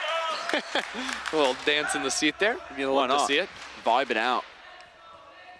And this round theoretically comes all down to Safe, what he can accomplish with the operator. But I think this is one where Turco has access to the ultimate. They may just slam the ulti and burst into a site. Instead of challenging into mid where there's an option for a late swing or a swing through smoke, you just shut off the Jet's ability to dash and can make things much, much simpler for yourselves. This is where, historically, we've seen more success out for Team Liquid. When BBL have started slow on towards B main, that's when things tend to work out for them. But it works off of those delayed pushes, right? 120 on the clock. Not 140 that you're walking up there, but 120. You try to catch them with util in their hands or as they're rotating out multiple players. But I can't help but look towards Aslan as well. He's got the turret watching mid. There's no more backstabs coming through. He's got A main control. Mid is under control. No one is getting shot in the back today on the BBL side. Shock darts to clear any players playing close or tripwires, these sorts of things. Now Soulcast has a knife ready to go the second he hears Turco's ultimate coming online. They're actually just popping it early. 43 seconds on the clock. Sees so many players. But no one moves on the A side. They still hold. I thought he saw at least 3, but are they confident they can force him to rotate away here? Definitely not. With that ult coming out, now they've got to get out of dodge. Redgar starts off on Kushner, the kind of man you want to find, but the rest of BBL more than capable here as they flood their way in towards site. Jail in their possession, site in possession, and it's all down to the last 3 players on the side of Team Liquid to fight their way back in. Just looking for some kind of opener, getting the tag. Yumpy has the ultimate, so if they find a pick with the operator, all of a sudden they can try to play this round out. No. Now, though, it has to be a save call from them. Yes, Yumpy grabs the up, 29 HP. He's going to get out of here, and with a little bit less time on the clock, perhaps BBL would force the issue, try to punish and stop that op from being saved, but yeah. Cheeky. That's a look for, we'll look for what he can on the way out. That's it, yeah. That's just a recovered rifle, so not much lost on it. Exits that he can collect here are absolutely massive. You know, it's inside a boathouse. Oh, Aslan does have the read. And Yampy is well out of dodge. Not really able to get this up online yet, the side of Liquid, though. They've had it. Hasn't done much. That's the problem. To be honest. The timing has just been B hit after B hit after B hit. Like, I don't know. I'd be getting frustrated if I was Team Liquid. Yeah, 2 of those have been anti-ecos, and Team Liquid haven't had much there, but BBL just aren't really fighting them around mid. Like, it's rare because I think BBL is a team that when they usually attack towards the B site, so much of that movement is through market. You know, the one round where Kushner was able to find the kill, blitzing on through that past the Cypher trip, but it's just been B slam after B slam after B slam, ignoring safe or making sure, okay, if he is on B, he's going to fight us on that first angle, and we can clear him off that. But now it will be the pivot. Still not attempting to fight mid at all, just once again blitzing through A, and because Nats is playing on the site, if he were to get caught by a knife, that could be punishing with all of his util going off. Ults galore available for Liquid here, and I think it's time to start rolling a couple of them out. Once again, BBL to start in slow. We haven't yet really seen this slow A hit through main yet. Yeah, look how safe has stepped out of mid, though. You can see a lot of times Jets will play passively, but when they're given this space, just playing right behind the Killjoy turret, you're ready for that to be there. And trying to catch on the timing, it won't activate for him. That's now all BBL they need. go straight in. That's it. You know there's no up here. You know you can charge on through. And yet again, Kushner deep on site. He's going straight into the back line and tearing Liquid asunder. Safe will find one. Out comes the Hunter's Fury. No one really being collected by it just yet. Spike's still stuck back in main, so Kushner has to hold for this. Where are the smokes to block off Heaven? They're not quite there, although a dart will tag a couple, forcing them back off the angle. Aslan's good with the lurk into tree. And now they're just stuck up in Heaven with 3 players. How do you get out of this? I don't think they know. I mean, Kushner stepped away, and I thought for a second he was untagged, unfazed, unseen. Yampy gets 2 back, makes it a 3 as well, down to a 1v1, but Sushni will not lose. BBL up 7-2. They are crushing Liquid here. Their side hits have been gorgeous, and it's the passing from Kushner. Forget about the fragging ability for a second, but when there's a Cypher on the team, Kushner's updrafting, dashing over to the box. A player back in hell won't be able to fight him. He'll have a nice angle on someone back dicing the tip of their head from on top of that box. And then working with this team to get that, taking a peek up towards Heaven, but falling off when it's the right time. Yes, Yampy keeps it close. A great fight up from there, but it's that entry and the pathing, the movement from him that opens up that round for BBL. Now we get the knives out on the other side. I feel they might need some more than just knives to keep them in this game, though, as it feels this half at least. It's all coming up red for BBL. Once again, safe playing over towards B main, well. but yeah, it'll be slightly delayed trying to play back behind the util. Aslan has the ultimate, so they can go ahead and pump that one down and get into the site easy. And the Jets are basically playing ballet around the map with each other as well. They just simply keep on missing each other. No matter where Kushner looks to push, Safe is always somewhere else. He's not around to challenge. Although Safe will have potentially a very fast flank. That's big. Nat's finding kill is huge, and now the choice from Safe. Does he go tree or does he go around towards main? I think up in numbers, going tree is the right call. That's what Safe is making now. He can also hold for the rotates later. But BBL are going to commit in now with the teleports. In they go, playing off the back of the Killjoy, dumping everything in there. Shock darts galore, nades galore, everything coming on in. They found the one kill they need, but they find another. Not just yet, Soulcast into another one back. And now finally Safe arrives on the scene. He's got 2 to bring down here. Sprayed it through the smoke and not yet fallen. It's down to a 1 versus 1 yet again. Yampy to hold it on. Flicks onto Turco and Liquid make it 3. A much needed round win there for Team Liquid. Yampy closing the deal at the very end. And beating out the Killjoy lockdown too. Huge wins on so many different levels for Team Liquid. It starts off with Nats in tree, finding the pick. Then Nats actually really liked the idea. Throws down his own Cypher Cage to have the wide swing after the Killjoy lockdown goes in. Doesn't end up resulting in much for him, but the idea is there, and Yampy, of course, at the end to finish it off. I think it was finding Kushner so early on that really set Liquid up for success there. No disruptive Jet in the back line, trying to tear you apart, dropping smokes everywhere she goes. Sushni just got blasted with the Odin down to 24 HP. Safe also testing around mid, and this might be our first look at in a long time, since like around 3-4. They actually tried to fight around mid just with a flash that whiffs, and it's a 1-for-1 trade. You take that any day of the week. Flank watch is turned off, but it doesn't matter for BBL because they can heat up into the split. This is the first market push I think we've seen so far. Everything has been out towards A and B. It's been slow, it's been fast, it's been everything in between, but never directly up through market, which is exactly where they've gone. Now there are 2 players on site to contest. Not really the time to get the drone out, admittedly, as Soulcast finds one. Flash comes out over the top, but Lane is where it's at. They were flashed up, but still find the kill on towards Yampy. Now Soulcast got to do all he can, and all that is nothing. Sushi brings him down, and site's lost. Redgar going to see what he can do here, but it's a 2 versus 3 for the last 2 players on Liquid. Nats. Back boathouse has been smoked off for him. Looking for the spam on the ping. of the spike plant, but Kushner, here's the reload, attempts to push on forward through it. Nats around the corner, finds the first one. Clearing is good, gets the spam. Player very low, it all comes down to Nats finds one, but Sushni finishes it off. He was taken down to 24 HP with the spam at the start of the round, gets 3 kills without losing a sliver. Beautiful. The battle of the Odins between each other has been mega to see. It's kind of gone both ways so far. We've seen the defenders whittled down, we've seen the attackers whittled down. But Sushni still makes it work. It looks like it got maybe a little bit sloppier, a poor read from Team Liquid in terms of how fast BBL were capable of heating up into that market split after they lost safe. Because like you said, like the drone forward, they're trying to fight into it. The flash as well, hopping around the corner. Every single time they went for a peek, they were slightly getting beaten to it. Half a second and maybe they're just blitzing away at the round, and holy God, Yompy. The pacing has just been so athletic so far from BBL. And at points, they could have really struggled to react. No one cleared that. No one cleared that. Finds a freebie. Didn't see him on the drone as well, so gets away with a second. Yampy still standing 2. Yeah, Brave TP'd back into Boathouse here, gets the first kill, and now Sushni recovering just a little bit. Shock dart at point blank range. How do you get the spike out though? The spike is trapped in B main with 2 players holding down. The shock dart down to Solo. 15. One bullet. He can just spray on the soft wall, hope for his best. Looks away at the wrong time. Can they get away with it though? Yampy's traded out by Brave straight away, but Nats is there ready.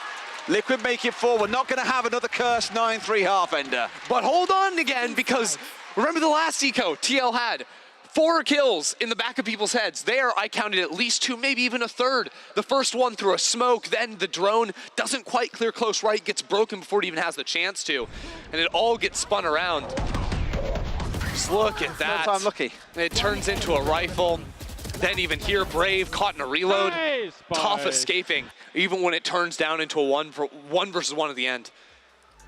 Ooh. I mean, BBL have kept the fire up, I'll give them that.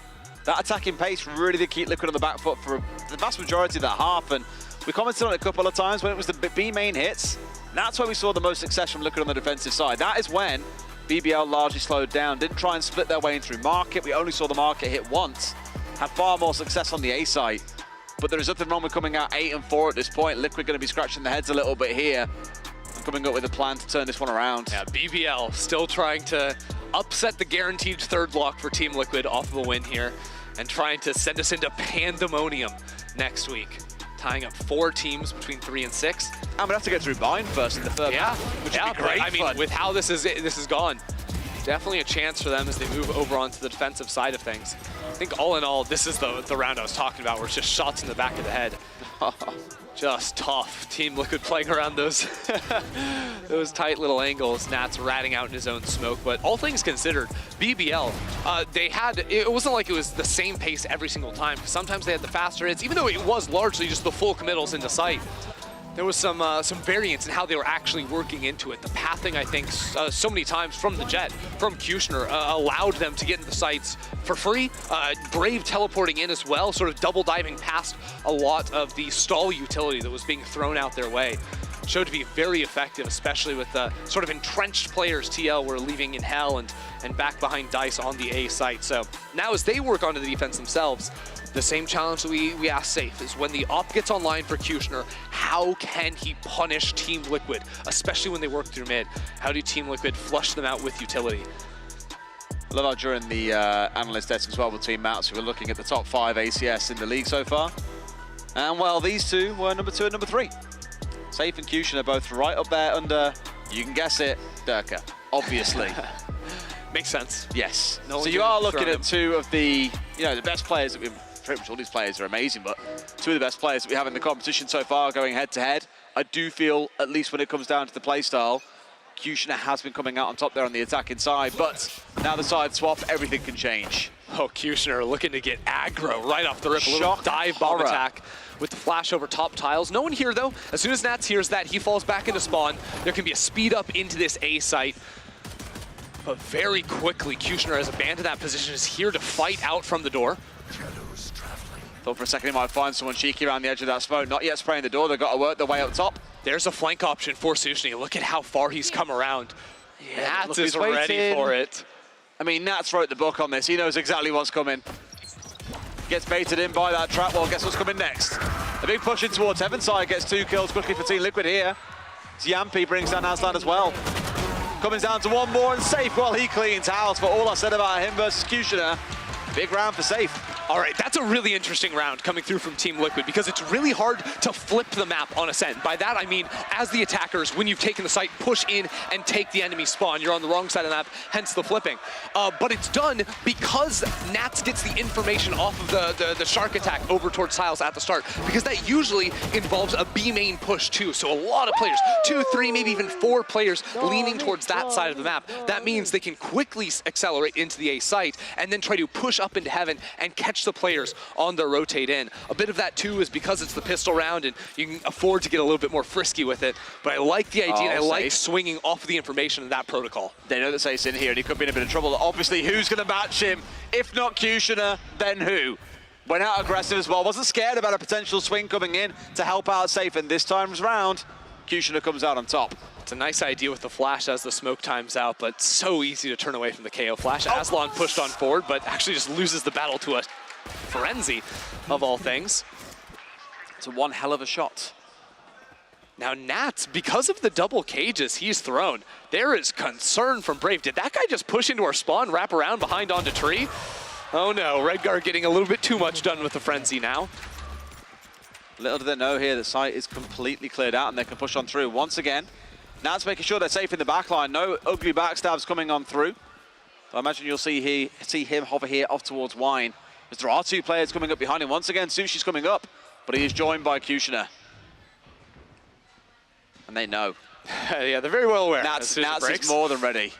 Yeah, there are options to try and updraft past something like that later in the round. People are playing far enough off. Hold on. 1 kill for Kushner, but quick. Actually, I thought he was going to retreat. Yampi wants to push in forward. No one would be expecting that. Hit fire. Just Ferrariing around the corner. Which leaves poor Turco all by himself up in Heaven.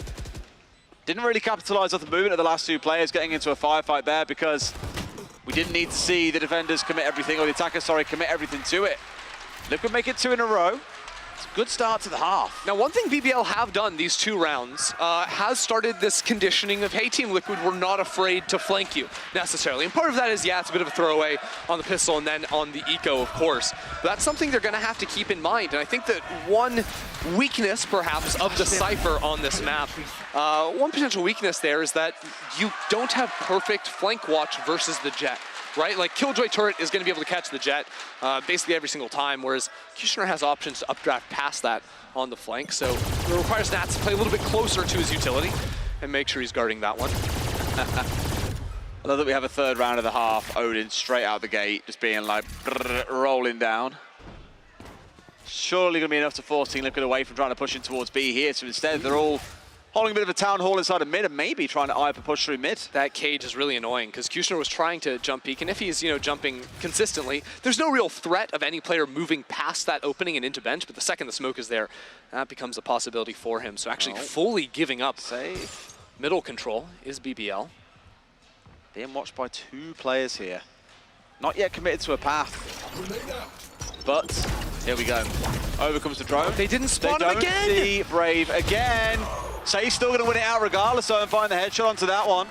That puts a little bit of pressure inside a tree, forcing Turco back ever so slightly, but it is going to be this market hit. Yeah, leaving Sushni sort of abandoned backside B, not the best situation in the world, especially if Aslan gets smoked off here from CT, which he does. It's Sushni versus the world here, but with the Odin, that's the best shot you're going to have from back here. Take a swing out, finds himself one. Soulcast beamed. Safe the save. Oh my God. He takes 3 before he falls down. That'll make the retake that much easier. 3 on 2, but now Nats has his own Odin from backside. The trade and the Hunter's Fury coming out as well. Nats makes use of that swing out as well. Gets 1. Kushner has been here a few times before. Yampi a little bit less so in these clutches. He's got to find his man, and Kushner wins it out. Of course he does. 9-3 for BBL. Kushner has been on it this game. Oh my word, and he's having a day. That was not an easy spot to be in either. Yeah, they had the numbers coming into the play initially, but I love the spray down of the Odin to force the players back into the Sova ultimate. Sushi, just a beast from back here. This third kill especially, the swing slightly late. He really set him up there for success, I think, as well, putting it down to that 1 versus 1. And Cutie's not going to lose in those situations, as said. Bit of a kick of a Yampy, because it felt like Liquid were really starting to do something there and build a little bit of joy. BBL slammed the door straight in their face. We could have been sat at 8 and 7, and that really sets it up. Great to see. Conclusion. Yeah, great to see the fans in Istanbul supporting BBL out here, trying to start or really conclude the comeback on the second map. It's been beamed down to nothing. Just the Odin war of attrition now. Actually, Nat's taking the space up mid fairly quickly. There's an alarm bot to stop him from doing much off of this. They're hopeful there on the long tag, I'm afraid. Yeah. But they at least know that he's sat inside a spawn. The updraft coming through as well. But TL exposing absolutely nothing. This will turn into a very quick split here. They've got, I mean, they're really just waiting on Soulcast's knife, I believe, was used early in the round. So watch the bottom left corner of your screen when that gets back here. Smoke comes in, drone into B main, knife is back up. They can work past this trip with the cage to get them across, and they can split 2 ways, down lane and down the stairs, and pinch down into the 2 players on site. Already used market more than we saw in the entirety of the first half here of Team Liquid. Sushi once again, though, dug in deep. Oh, they're going spawn! They're flipping the map! They're trying once again to force it, and they've done just that. They've got 3 quick kills, and that was completely unexpected. Slaughtering BBL, who now turn around back on their heels and pushing towards site. They've got full control of things here. That is wild. I think really good prep from Team Liquid. That could have just been inaudible. But I think this may be a more fundamental strat of theirs coming in and playing against BBL on defense. Because what, like BBL, they like to play entrenched over towards B. You saw that there, play a little softer in mid with just the alarm bot to watch it out. And you can see how Team Liquid, they can just ignore the site players completely, catch spawn off guard. And now that threat is always going to be there. It becomes so much harder for the players rotating. Now you can't rotate with a knife out, you gotta rotate with your gun out, right? If you're trying to throw your own utility back through the smoke, hey, someone could be there in that CT smoke. Oh, there's a lot of things gonna be weighing in the minds of BBL if Team Liquid haven't already shown multiple players on the site. Even the Cypher all coming out for good measure. Oh, we got the tag on that too, that's okay. Nice, nice. All right, Nats, we get it. You like Cypher. Don't care about Safe Executioner. It's all about me. 20 kills he steps up to now. Really having a riot so far on the Cypher. Respectable. Was they trying to catch the turret with the right click there? Better accuracy with the right click when you're up in the stratosphere than with the left. Similar gamble walkout that we saw to Safe. This is not an uncommon play. You usually see it on your Jet, because then you can leave, but Aslan's the one with the money. Okay. Easy. I mean, removing Nats, who's been having a game, fantastic. Oh, yeah. Certainly no complaints on that side. Problem is, not much util to stall here, unless, and Aslan didn't actually even buy into it. He's getting kills through the smoke, though, hold on. Maybe into a third as well, looking for it. But in comes Team Liquid. The floodgates are open, the exorcism begins. Cypher now is clear, but in comes Cutie. Knives out, charging right the way through. Sees one on log, swings for the next and can't quite find his man. But he's got the right idea. Oh, no. Misses every single knife. And now he's out of them. Brave's the only one with a rifle for the time being. Kushner's gonna go pick one up. That'll be the Guardian. 3-on-2 now. It'll do. Soulcast solo HP. Redgar sort of left out to dry here from behind. They're gonna try and double swing into Kushner. A great call from Team Liquid. It's a fantastic read. 2 more dropping down from lane here as well. The TP in towards backside here as well. As they tap on towards the diffuser right in front of his face. Soulcast into one! But Brave goes massive! BBL move up to 10 to double digits. Can you smell behind you, Ender? I do it stanky, man. Aslan starts it off getting wicked with the Guardian, walked up in mid, then gets, I think, just a spam kill through smoke. No, he sees the players coming around the corner, tracks it well enough. And then, hold on, because it gets real dodgy. Losing the knives, it turns into a 2-on-2. 2-on-1 even. But then, Brave, the tracking, that is not an easy fight to take, completely exposed. He has to instantly win those 2 fights. Yes, they're given 1 by 1, but not a simple situation to be put in. That brings BBL up to 10. Well, dang. So many ults coming online, though, for the side of Liquid. There are 3 currently waiting for BBL. This will be a very heavy couple of rounds, I imagine. It's the retake Kingdom ults. Oh, yeah. Especially with Kushner finding the opener onto Nats. I mean, destroying the mid player. After they weren't showing players in mid, multiple rounds in a row. I'm struggling with words here. Aslan has the walk up, Kushner has that there. Nats not having fun. It's that Killjoy I'm keeping a close eye on. Now Liquid pushed the wrong way here. They're going straight into a Killjoy. Here's the thing, right? The alarm bot in mid was broken, so now the lurk potential still going to be there. That might slow down Kushner's rotation to A. Nah, he says they're not going for it. Here we go. Working up into tree, trying to take Heaven as well. Yumpy finds the first one. End up in Heaven. Safe takes down another. 2 players still stuck here on site. It's Turco versus the world. He's found the first, takes down the second, and the third. No! Surely not. No, Safe finds one. Sushni left standing. The ultimate! What a call from Sushni! Unbelievable. He knows the location. Safe dashed over to try and pick up the res before a player could get there in time. He knew he had the timing, but not with the ultimate on the opposite side. The Hunter's Fury takes him and Soulcast down. The res did not come through. And it starts off with Turco's defense here. Ridiculous. All of these kills. I mean, that is twice now that this has happened. Unreal. That we've had a member on the side of BBL. It was Sushni earlier on from jail with the Odin at 3K, which boiled things down to a 1 versus 1 after they fell. And BBL won both. That's the kind of dime that this game spins on right now, and Liquid know it. This could be a 9-9 game, but instead it's BBL out in front, and Liquid have got 2 rounds to recover. There have been some wacky rounds this game. It's been great. From the ecos to the round 2 force in the first half, BBL are putting on a performance here against Team Liquid. On a map that TL looked good on with a sub versus Na'Vi. Second best team in the league.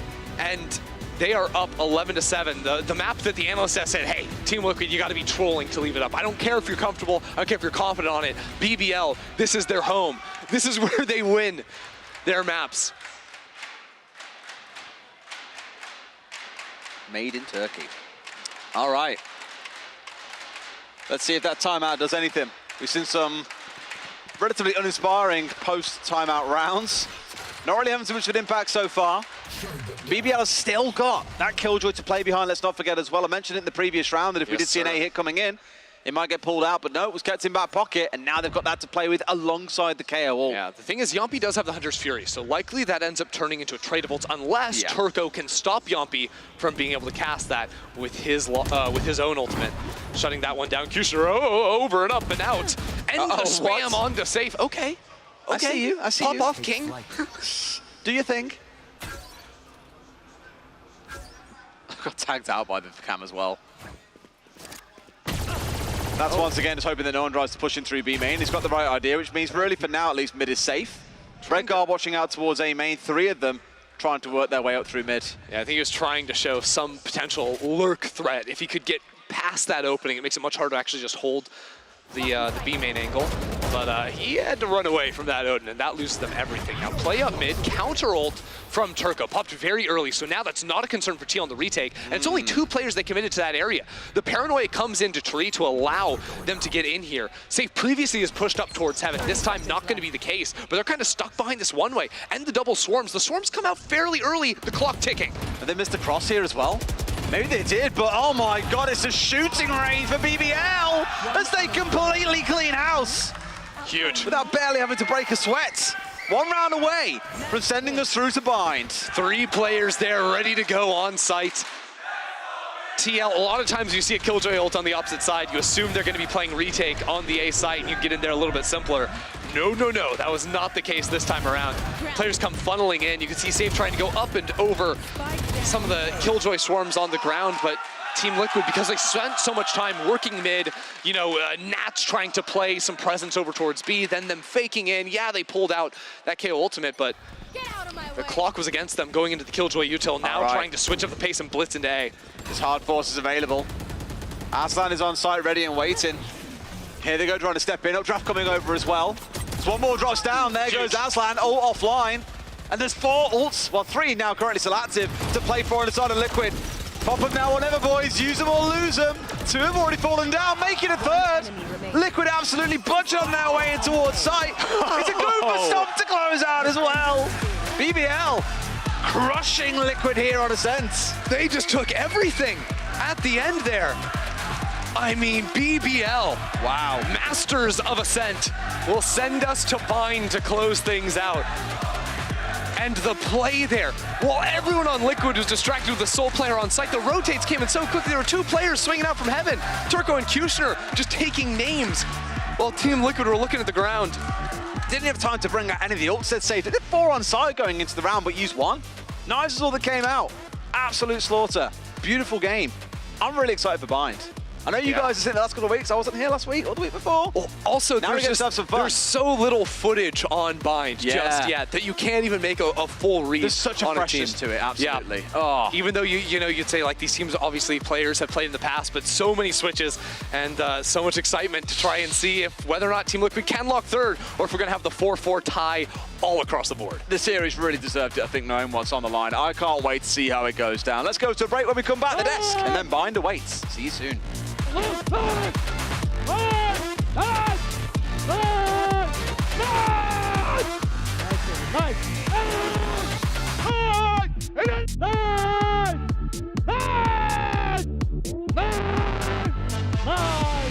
Baba fare gibi dans ediyorum.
Red Bull gives you wings. Zero distraction. Zero doubt. Zero opposition.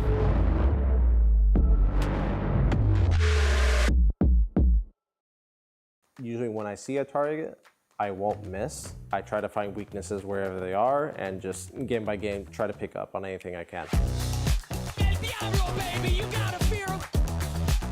So this training course is a way for me to really showcase and demonstrate all the questions you guys have been asking, how to get better aim, and it really enables me to answer a lot more and kind of expand on the first video I made like so long ago about VALORANT fundamentals.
welcome back to the show. We're gonna bring you here with Sal from Team Vitality an explanation of how BBL played this Ascent map that we just saw them crushing 13-7 Team Liquid. So we're bringing in first 10 seconds of this Ascent attack from BBL. And as you can see, they do a lot of pressure on A main and B main, but also follow up on mid during the first wave. Now, Salah, during the break, you were explaining to me the concept on how you want to plan the attack on this map based around rotations of your opponents.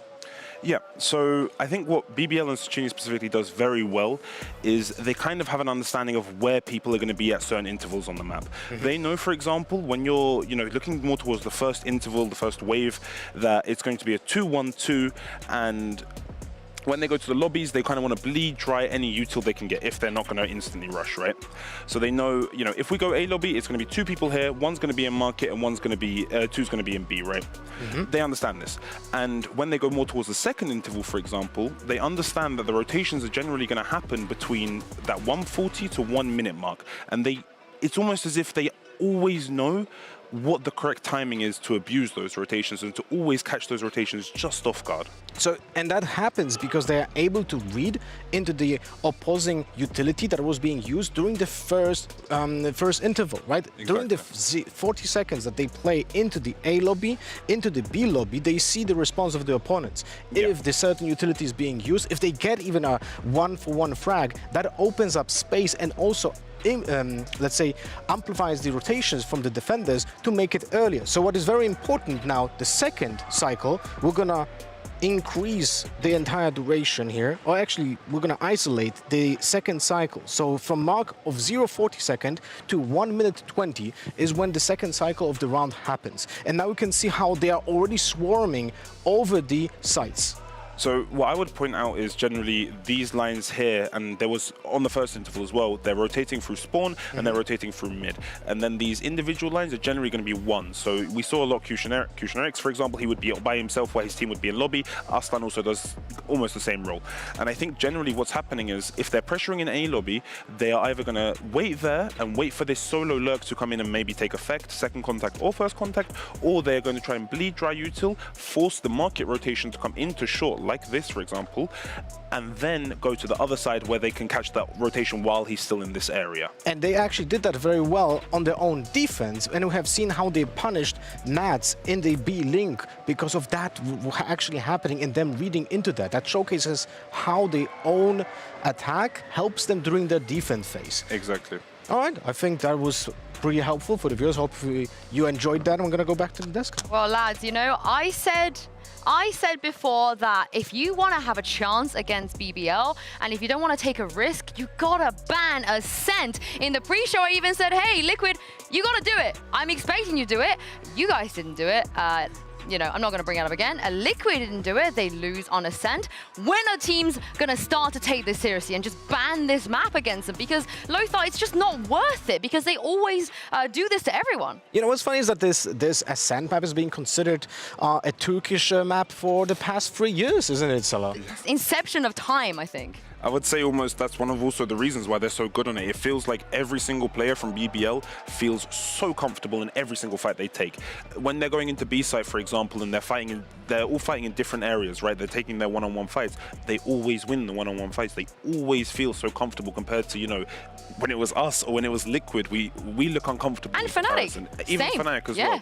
They just seem so natural in those positions. I think the key word there is always. This is not an isolated incident. They just do this every time, and I'm getting kind of sick of it. I wonder if FUT's going to actually ban it next week, but it wasn't perfect for them. I think on Split, they really struggled against Nats, and I think it was a similar story here, especially in the beginning. The traps, they were just a little bit unaware, it felt like. Yeah, I think they were unaware. I think Nats had, pretty good. He was adapting his traps, slowly changing them a lot. But I think also we're in a meta where Killjoy is played much, much more. So I think it can be a thing where if you're only scrimming against teams that play Killjoy, when you come up against the Cypher, it can be just it doesn't feel right. It doesn't feel like you've ever done this. To adapt a little exactly. bit. And that is a momentary thing, right? And also Nats is extremely good at playing this way. So yeah, but talking about the Cypher and the Killjoy, one more thing that was very interesting for me from BBL's perspective is that that when they were actually playing on defense, there were rounds when they were expected to play retake on A with the Killjoy lockdown, but instead they were actually stacking the A side with the Killjoy utility, and that was very visible in round 23 when they just, sorry, not round 23, that was round second to last, when Liquid went into the Killjoy lockdown, Killjoy Nanoswarms through the Metal Doll on A side through short, straight up into a trap because they didn't expect the Killjoy to even be there, and they ran out of time. I think that's the definition of almost when everyone is playing a certain way and when there's a certain meta of how you're supposed to play with Killjoy. The first thing when you play Killjoy that comes to mind is a retake, right? And that's BBL saying, okay, we know their counterplay, we know that they're going to think it's retake, so we can walk in for free, and we're going to counter that by doing almost the opposite and playing it to anchor. Yeah, it was actually really well thought out, and I liked how they tricked Liquid into thinking that, because Liquid was drawing out utility first from other areas, and they fully expected that rotation to happen later, so the short push was, for them, in their mind, free. I mean, this is what they do on Ascent, though. None of this is a surprise. I feel like we could have done that segment blind, even going into this match, and everything that you guys said would have happened. But the question is, moving on to the last map, Bind, I think we got to throw a few things out the window. I think for Split, we thought that Liquid were going to win that. Ascent, we knew BBL were going to win that. But Lothar, Bind is just still a little bit newer in terms of it returning to the map pool. Newer returning to the map pool has a huge history in the past, of course, but I do think that many teams approach it very similar to how Fracture was approached. It seems like Fnatic in our region was always ahead of the metagame with how they approached the map. The same was happening in Fracture, and the same seems to be repeated now on Bind. I really like how Cypher seems to be the counter to the metagame on this map, but I'm not certain if many teams are actually realizing that yet, and because we have seen, for example, BBL play Bind without a Sentinel yet, right? So how do you stop that Viper on short that has this very oppressive setup of wall and the smoke on lamp, and essentially give you so much free space on attack, and attack is instrumental on Bind. You guys want to go break down Bind from the last time? Yeah. Although we haven't seen it a whole lot. I mean, I'll let you walk while I say this. We haven't seen it that much. I feel like we take it with a pinch of salt. But having said that, the meta, like you said, it hasn't really changed at all since the last time we saw it. Yeah, well, not many changes though. We're gonna bring in the BBL versus Koi game from the past, and this is gonna be how BBL approach attack movement during this map when they plant on B or when they plant on A. So we're gonna first isolate the A hits. The A hits, as you can see on the heat map, are actually mostly based through short, and many teams actually approach it through showers. Now, Salah, how important is those extremities when the orbs are controlled? I would say this. When you have bathroom control and short control, for example, short, it's not something either side can really control. It's either you're there or you're not there. When you have bathroom control as the attackers, it will almost automatically allow you to take full sight easier. If you only have short and you do not have bathrooms, it's almost impossible to take full sight, in my opinion. It shouldn't work. And also, how much is that affected if you play Sage or not? If the defenders are playing Sage. No, if the attackers are playing Sage. If the attackers are playing Sage, then we will see situations where they go out short and they just want to put the wall up and just plant, right? Yeah.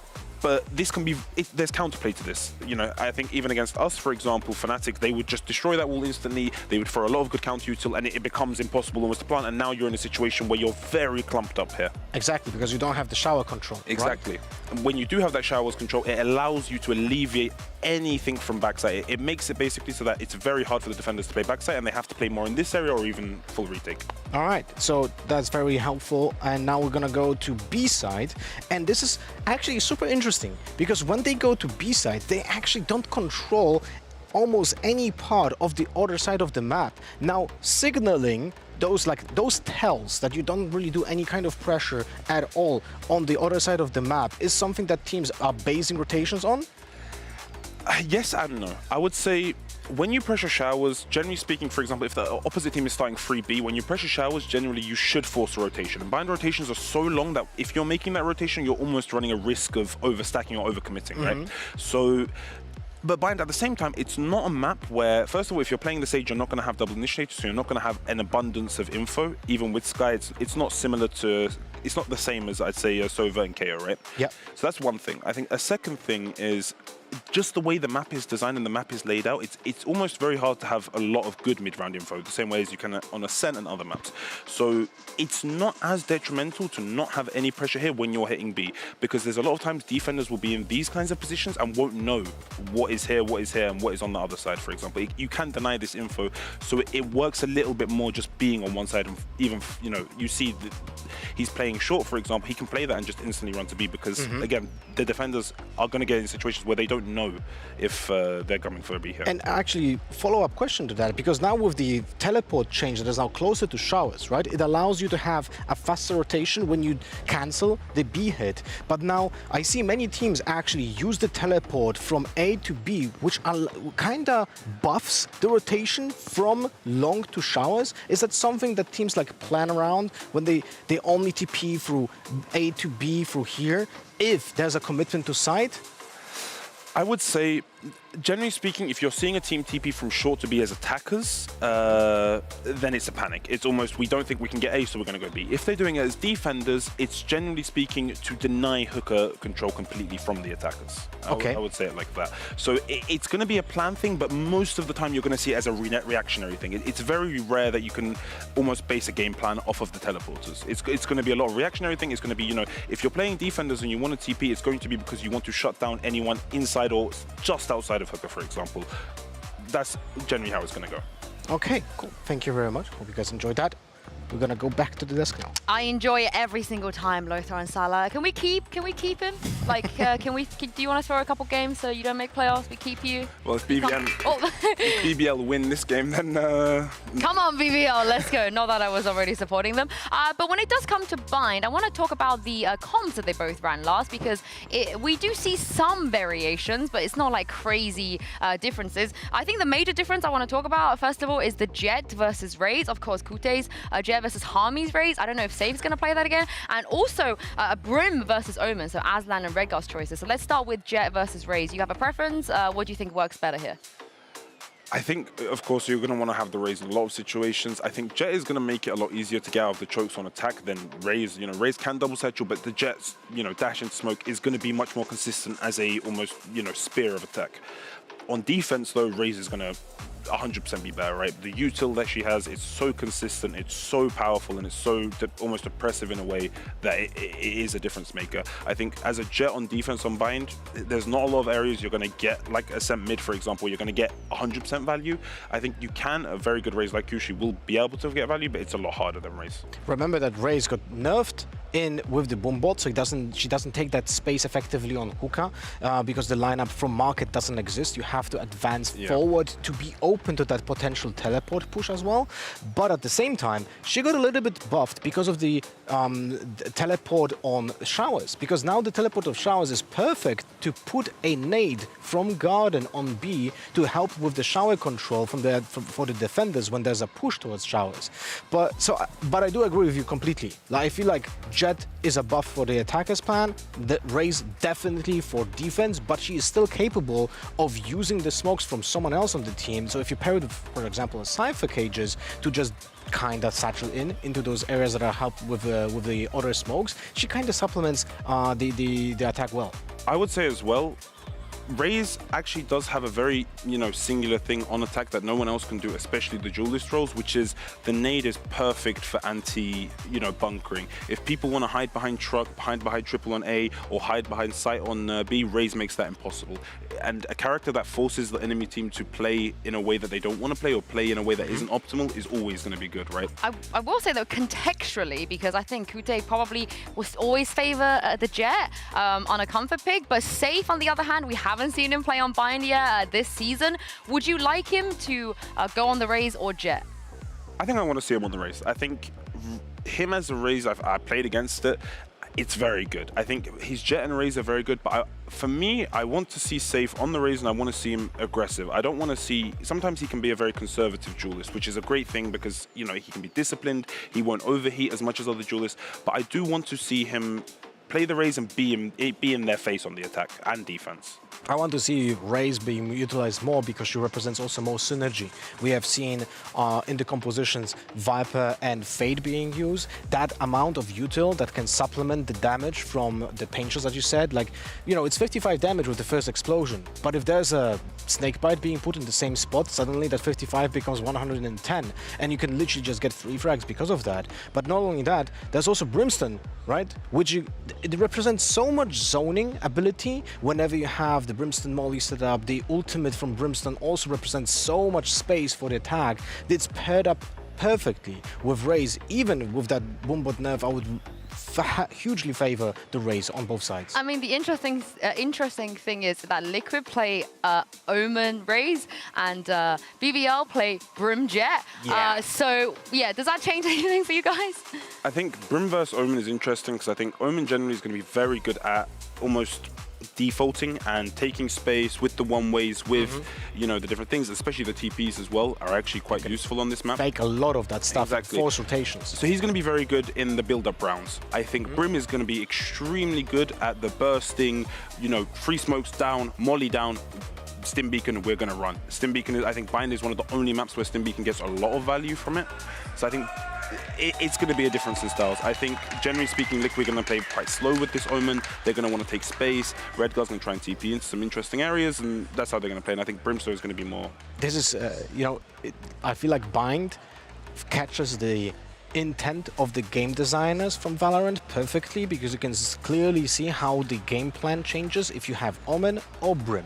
Brim is that instant execute plan, we just go all in. I thought you said Brim is dad for a second, but you're right, carry on, sorry. No, Brim is that like all in, we just push in with all of that utility and he just runs in, while Omen is the more deliberate, like cunning, planning character that helps with gathering that space. And you can see also that on Haven, where some teams favored actually Brim for quite some time, but they went back to Omen because I understand that now this map is a little more default based and the pace of the game slowed down massively. I think sometimes it just comes down to comfort picks, because so often you see players, when they get shoehorned into a role that they're just not ready to play, it's actually detrimental for your team. You never want to do that. So in that case, Salah, would you rather someone, when it comes to the small differences of Omen, Brim, Jet, Raze, would you rather to just have your player on something they're comfortable with, or do you think it's still better to kind of do what's best for the map? I think it's a two-way thing. I think, of course, your composition and what you want to do with certain archetypes, it matters around your game. Your game plan has to matter. You have to have a strong game plan. You have to have a strong vision behind why you're picking agents. But at the same time, you are going to get a lot of value from people being confident. Something I've learned as a coach is you can have the best anti-strat, you can have the best, you know, read on everything. But if your players aren't confident, it won't work. And if your players are confident, the thing that you think is maybe bad will work. So I think confidence is the most important thing in anything. But I think in Valorant especially, it's almost paramount. Let's clip that, please, for the ranked players who think filling is the thing to do in ranked. Lothar, honestly, at this point, I feel like you need to give up on your on having faith in ranked players. Trust me. Yeah, okay, we're gonna head into agent select soon in just about 20 seconds. We've spoken a little bit about the differences, mainly because I feel like surely you don't deviate from the Viper and the Sky. I think that's kind of troll if you don't pick them right now. I personally feel like Sky can be exchanged. Honestly, I think the main character for me on this map, if you play Raze, is the Fade. She just her hits and the raw power that she represents, it's so massive. But I do know that the comfort on Sky is so important for the players because it's such an easier agent that people are accustomed to when it comes to playing the game. Well, let's see what Safe is going to pick here. He was not here last week, so this is the first time we're going to see him on Bind, and he has gone for the Raze.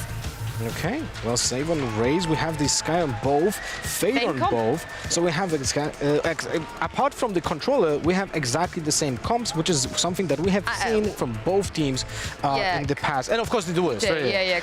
But in general, both of those teams don't have a Sentinel here. So how do they approach the defense against the Viper? I think the reason you're going to see Fade here is because she is very good anti-Viper. As soon as the wall goes up, you can prowl at her back, you can almost deny a lot of that presence. I think both teams have gone for the double initiator approach rather than the Sage approach, and I think it's generally just going to be more about info, more about rotations. Well, I can't wait to see what both teams are going to do here. Just to remind you guys, if Liquid win this map, they will be locked for playoffs. This really is do or die. Ender and Dez, you think they can do it? Yeah. Sorry, we had to get the fist bump done and out of the way. That was the most important part of the pre-game itself. I don't even think they saw it. No, they don't need to see it. It's between us. Oh well, good. Either way, where do you lean for this game? Because I'm just... Both teams have had a fantastic map. BBL have got that bit of momentum rolling behind them now as well. Yeah, but it's I mean, so I don't know if I've like, ever been able to fully answer which way I lean, but in this case, I'm gonna believe in Team Liquid. I think, look, it was the Ascent train for BBL, definitely trust in that, but I'm a big fan of the setup with the Rays coming in. I think the Des talked so much about the nuanced differences between these two comps, but I think Safe's Rays so good, especially paired up with that Fade. One other big difference between the two comps, Brimstone versus the Omen. Brimstone does offer some line control, right, with the Paranoia you can try to set up, but a lot of the areas that you want to do that, whether it's like U-Haul or up in Hookah, like, you can sort of not be affected by the near sight because they're really tight range corridors regardless. So we'll see how it's used in other ways. You also lose sort of the post plant util of Brim, the powerful ultimate. So overall, I think it's slightly weaker. But with some big potential with the Paranoia. Oh, bit of an early start. We had two players holding out towards Fountain as well on the side of TL. We're hoping to be able to challenge them towards Long, but simply didn't come. A small bit of a poke up through short, and immediately we got Kushner rotating over towards the A site. Yeah, the sad thing is nowadays, you'll still see Raises a lot of the time default outside of Hookah, but usually you could just drop the boom bot and you would have full control. It would go all the way into Hookah. You'd have very nice passive info at the start of nearly every single round. Now you have to get a little bit closer if you want to get the good info out of that one, as they're working at both sides at the same time, trying to actually abandon their Sky down A short, potentially come back in, but 2 kills into Hookah is brutal. And they're going to pivot off of that. They're going around the world here because they never left at the Sky. Yumpy has to find Brave, but there's going to be a very quick flank from Kushner down short. You blink and both teams can quite literally switch places on this map, it feels like. And that's the way it started out. QT in with the backstab, but immediately traded out as you saw earlier. Brings us down to a 2v2. We've been here so many times with QT. He's on one today, I'm telling you. He will not be stopped. Great third headshot coming out. BBL, QT especially, starting out strong. That was a wild little round there. Team Liquid trying to play 3 lanes at the same time. B long, Hookah, up A short, with the option, if any of those areas of the map succeed, they can teleport in, swing to A, swing to B very easily. Unfortunately, they weren't succeeding anywhere. They lost so massively into Hookah. They were forced back into A without actually pulling many players off the site. All they got was the 1 TP out of the Jet. And from backside, damage was still done, so tough start there for Team Liquid, although a fun little layer to throw here in the pistol. Absolutely. This time it's all about showers. Making use of the Rays, of course, excellent at getting control of ground as well. That nade comes in, you got to get out of dodge. And that's exactly what's happened here. Nat's on 2 HP as well, really chunked down. Yeah, lucky to still be alive. Pretty sure we saw it was a Fnatic that tried to walk a player all the way up behind that Viper wall and just wrap around a player into showers. So good the BBL are aware of that and holding 2 players on that in the anti-eco. Flash coming through behind the wall as well. In they march. Sushi not going to give himself away here. Didn't opt to try and spray on through, but it has enabled QT to find one at range as well. Expecting one to already be in behind green boxes, but no one's there. They're still inside the showers at this point, and it feels like Liquid is stalling slightly. BBL not fast to rotate, still holding 2 over there. There's an option to late TP into B if Redgar was able to find anything, but yeah, peeking through smoke, taking a bit of a gamble. Long is going to be held over on the B site, so BBL doing a very good job of shutting down any of these potential rotations, and you have to be on guard. You cannot over-rotate on a map like Bind because of those teleporters. It's very easy for Tail to potentially swing back into the opposite side if they're able to get forward with a lurker. And like the Dusk we're talking about, without a true sentinel on your team to lock down different areas and ways into the sites, BBL are going to have to be aware of that. You know, using the Sky for early information off the flashes. They've been throwing the eyeball from Sushni outside of showers, so expect to see that continue to shut down any lurk timings. Just feel that there's so much control, I mean, quite literally for BBL coming out here. The ability to slow down TL, to force them into some much narrower, more uncomfortable angles is pretty magnificent. And look at so far, having able to force their way through, just impeded it every turn. There's a round 3 up online for Kushner. Say, oh my god. Currently working into A short. I didn't even see that, but that is filth. That is going to be nasty. Now, one nice thing when you're not playing against a Raze, as you're attacking, you don't have to worry about getting trapped in hookah with utility. A lot of times Raze will play A short, sort of throw paint shell in there off of contact, and can do some serious damage, especially if combined with things like, you know, the snake bite for the double damage, or even a seize potentially with the fade, all those sorts of things. But BBL relying less on util to fight with and more trying to set up Kushner to take any picks.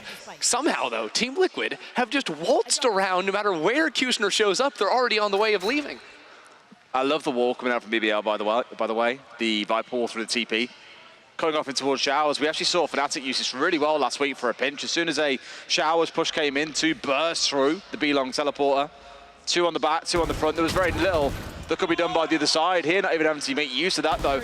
You can see 2 angling up for it now, so they are expecting maybe a shower push to come through, and they are right. There is the fade working their way through, but it's an absolute slaughter on towards short side. Brave will do it all by himself at this point. Who needs a teleporter? Unreal. Oh Brave my, just getting oh my. everything done from Showers. Just ridiculous. Fight after fight he's taking. He eventually falls to safe, but no way he can get over to the spike and get that plant off. This round is exploded. BBL continuing the momentum back from Ascent and just crushing there. I think if this keeps up, we've got to see an early timeout coming in for the side of Liquid. They just look a little bit lost here. Now, we spoke about this back in map 2, and the prospects are coming to mind that it's not a new map, but it is new back into the pool with some changes. We thought we might see a little bit of spice. Liquid just don't really seem to have the right answer at the moment to BBL's defense. Yeah, I mean, it's just a bit odd, right? They're taking the contact play up A short, probably saying, hey, you know, they're going to be maybe on some bulldogs, not full rifles, whatnot. Yeah. So they want to take the long-range fight, but they just get exploded on it. And then they're sort of stuck playing down short where they don't have control of Showers. They're funneling 1 by 1. It falls apart very quickly. So Team Liquid simplifying things on the pistol, looking to split very quickly into this B site. Well, it's the same again. They've got to force their way nice and close because they're only on the pistols in this round. Safe finds 1, almost a second, only for Arslan to get it back on the other side. Kushner is going to keep on doing his thing. Sees the one on close as well. Smoke down on close, gets pushed in, and will lose out. That's Op down. That's a bit of a pain if they lose out the round as a result.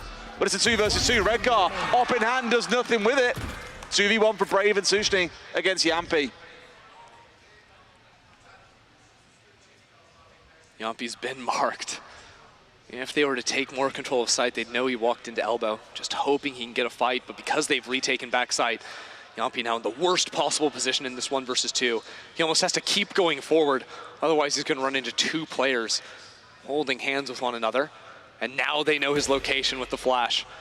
He's also going to know that they're not back in spawn. They pushed into site because his flash, I don't think, caught someone. I think it went all the way back into spawn. He's been so slow about this. 30 seconds left. No idea where these last 2 players are, but obviously has a pretty good guess. Can he get to the TP? He's got the right idea, sees the one, sees the gun, finds one. Does he notice the second there? I'm not convinced he does. 15 seconds to go and steps out for the 1, but Brave, he is having one hell of a map so far, will not be stopped, and he gets the op back.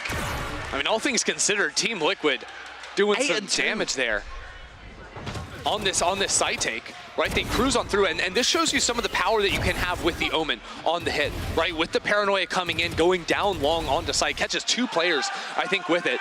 Less consistent value, I think, than you're going to get out of the Brimstone, but if you're connecting on the Paranoias and you're accelerating off the back of them, like we saw with Safe there, you can definitely make an argument to take the pick. And that was without anything. That was pistols through and through. Brave and Cutie, 14 and 4 across those first 4 rounds. Flying through this game, and Liquid sadly are the ones being flown straight through. Yeah, Turco straight the once ultimate, again, but that is a rough time. The side hit looking very awkward here. Still player back site. Brave attempting to get a fight. The flash doesn't quite connect, but 2 kills come through from Team Liquid. Team Liquid have control of the site, and BBL are locked into CT. Really good spot here as well, yeah. Lots everything out here with the 1-way. It's gonna make life difficult. 3 still to try and work their way back in, and they've got a little bit of time to play with. But this fight on elbow, this could be everything. Saves the one holding up onto the angle, ready and posted, and he wins out against Aslan. That's what they needed. Looks to be another one. Comes in for a second. All right, Cutie, we see ya. A 2v2 coming in. A hard back away from the Viper, as well as Nats rotates his way around towards B-Long. Kushner has been on it all day. The clock is winding down, though. Has to scale on forward. Sees one player on the right. Isn't able to find the kill. Soulcast takes that one down. Turns it 1-on-1 and Nats from long. Finishes off the round. Team Liquid hold on just barely. Swung on towards Hookah there as well, expecting the player to come from that direction, not realising they were double stacked up. It was close, it came down to 1v1, but Liquid are on the board. Take a look at some of those moments again. It's just... Yeah, the hit was like so awkward too, I think, because they lost Redgar right off the bat, teleporting into elbow, just got sat upon, but then won out in their trades when they got into the site. And it all comes down to Kushner giving them a real shot with the 2 kills down elbow. It's crazy, still comes ridiculously close. Oh, might be another really fast-paced round too. Well, Sei's got the ult online, right? Yeah, that's what I'm thinking. Now, Paranoia used very early. Not gonna be able to play off that one immediately. Pit's about to be up for Nauts as well. I mean, it is for Brave. They have options, and sure enough. Oh, Safe got flashed by his teammate. That's not the first time that's happened this series. It happened on the last map as well. It doesn't matter. It's Aslan. a homing missile. He's gone. All right, now 4 versus 5 stuck in the retake. Good heal to come in, actually really high value. Popping them both back up. They're trying to take spawn again. Team Liquid continue to push into backside. Remember, they did this so often on their attack back on Ascent. Now, repeating things here on Bind. And BBL are just getting caught completely off guard. Yeah, there's not too much of a reaction in that initial execute coming out from BBL, just Liquid bowling them over. And it's only really 10-15 seconds later you see BBL start moving by. Then they're down 2 players and fighting back as they are now in a post-fight plan situation. It's something you have to be wary of when the variations of this Viper Wall go down, because previously we've been seeing, you know, the Gamble Wall thrown down short, which is more of a lurk wall potential. This one going deep into back spawn, it allows you to push down into U-Haul around back into pipes. You can bring that wall down to fight back triple as well. There's a lot of options you can make with a wall like that. And BBL just weren't really aware of it, weren't really considering that that could have even been an option. Well, out of dodge they go, and out of the round goes BBL. Liquid finally starting to find their feet here with 2 on the board. It's not quite what you call a comeback just yet, but it does feel. Well, this is going to be a very competitive few rounds. Ult's really starting to come online for BBL, though. What happened? Oh, it was right when he came out of the smoke. That's like 0.1 seconds. It's hard to even fault on that. Good reading the time for the ult as well. But there you have that. They get the kill and fall back. That's the 3rd time we've seen in this series go for that deep push in towards spawn as well. Just really chasing BBL down. Now, for Team Liquid, working around the Viper's Pit was used on the site over on B. Peeks up a little bit into Hookah, and, you know, not really a good angle for any Hookah player to look down on you because they're so shallow. Someone could be watching that the entire time. So they just work up short. U-Haul ult could be massive, though. Forces Safe right on out of there. Straight on towards the U-Haul, but finds nothing really. Does deny it away ever so slightly for a few seconds. Q looking to rotate himself through. They know there's another player in showers, too, off of the blood trail. So Sushni falls off of that one entirely. Kushner not finding the fight, and now what do? You can't really fight out with the operator. Gotta bring in reinforcements to get something going. But you're forced to work through U-Haul with this Viper Wall too. So hard to retake back site. You gotta gamble your way in. Try and make the shorty work out here. Tucked off towards the right, there is one, but they're just ready and waiting. Also for the swing, and Safe will find one. It's looking all too easy at the minute for the side of Liquid. Bowling on through for a 5v3. With U-Haul control somewhat established, they aren't going to give anything up to them. QE just find one, they'll take that as an exit fry and get out of dodge, but another big round coming out for Liquid here, seemingly not able to be stopped. Felt like the ultimate from Aslan came in slightly too early. Hard to know the exact timing when to slam that one down, but it was just Safe that had excelled all the way into U-Haul. Safe was still able to get back out without really taking any damage. And the team wasn't really able to push back in and retake control over it either way. The scouting from the Fade was good enough to lock down the player in shower, so Team Liquid felt like they sort of knew where everyone was at any point in that post plan. I mean, 3 rounds in a row going to the other side after an emphatic start from BBL being up 4-0. Understandable timeout coming in. So they feel that there is very little reaction coming out in these early rounds, and we've seen it time and time again across those last 3 rounds where Liquid have just come in with a little bit more pace, a little bit more panache about them, and BBL haven't really had an answer. And it's been a couple rounds in a row, too, now where the Showers player has not been able to find value. Yeah, Sushi's just been stuck After there was the absolutely one round where stuck. Sushi just, or Brave, I think, was Brave? Yeah, I think it was Brave, though, just went absolutely ballistic with the Guardian from over there so they could win the bonus. Team Liquid have not been allowing that to be a possibility. The Fade util sent over there has been very effective. at spotting out any sort of late swing out from showers. Even that round, the backside player was dealt with when they tried to swing around for a fight. So I like Team Liquid's chances, especially if they continue throwing this wall that cuts off into backside and they go for it one more time. That is going to make their site look very nice. Now, the setup for BBL, how do you get the Jet online? Jet over Raze. The argument is Jet having a lot of value on defense with the operator, of course.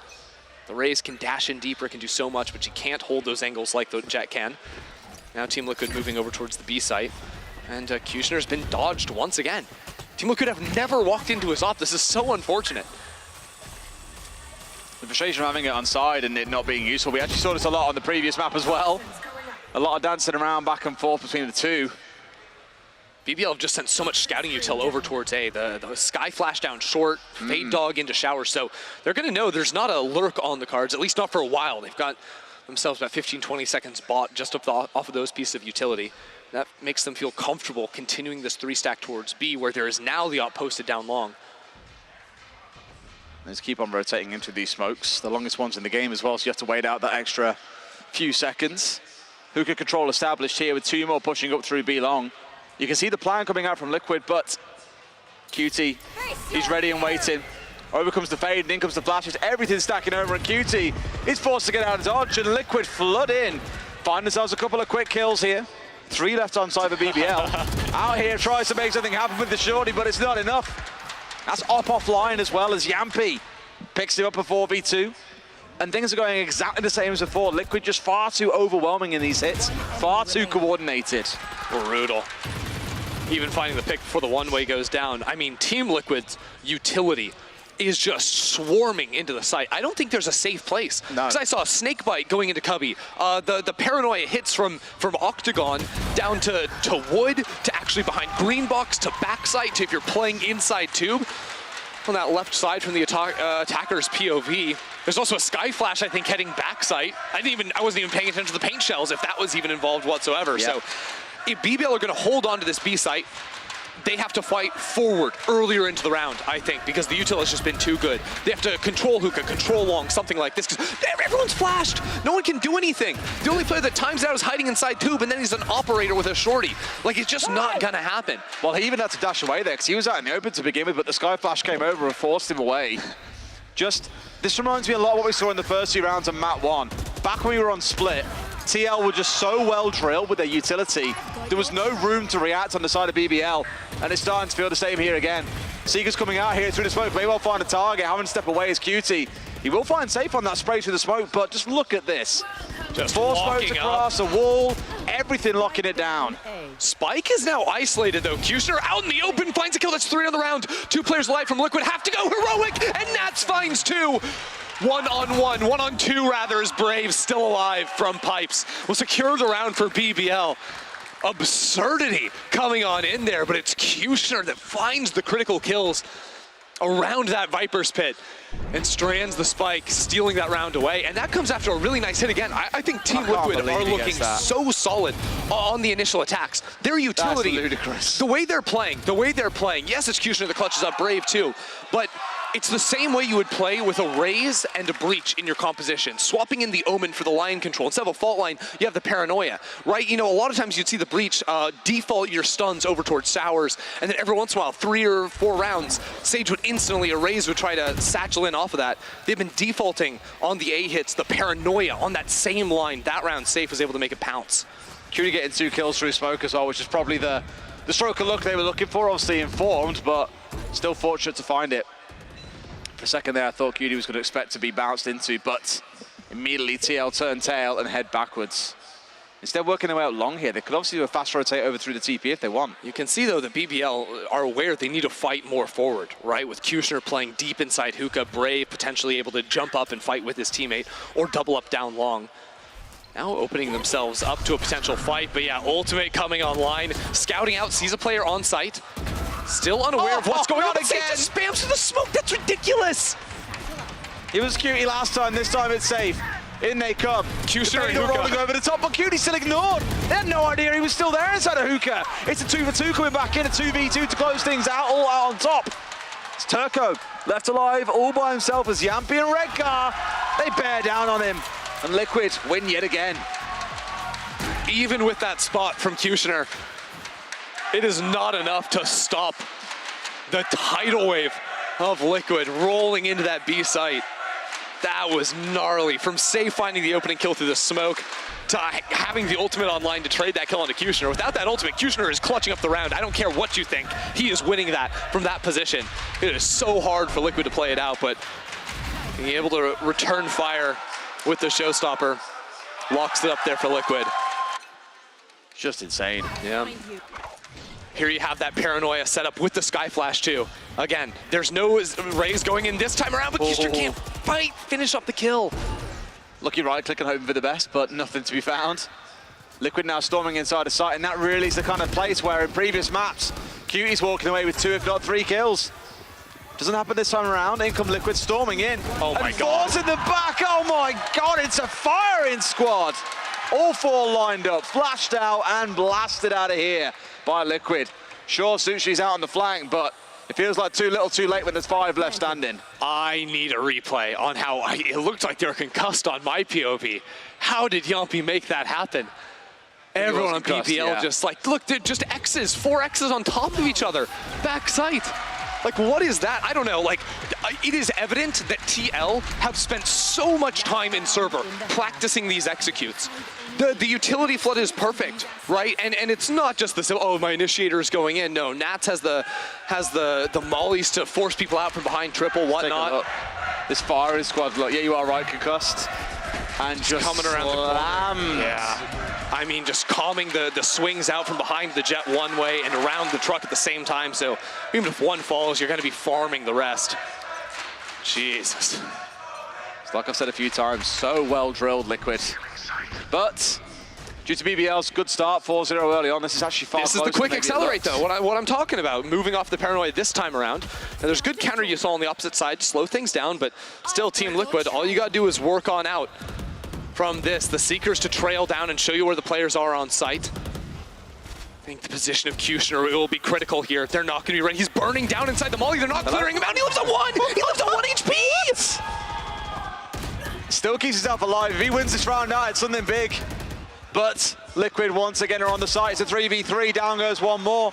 Cutie slowly being juiced back up here as well by Turco. Great heals across the half so far. It's a lot to do with the 2 versus 3 though. Cutie bursts out, finds one for free. Now it's got to find the rest. Dashes over and sees the head of Safe. Dog spots the second. They know both are U-Haul. Another on short. Steps out for 1.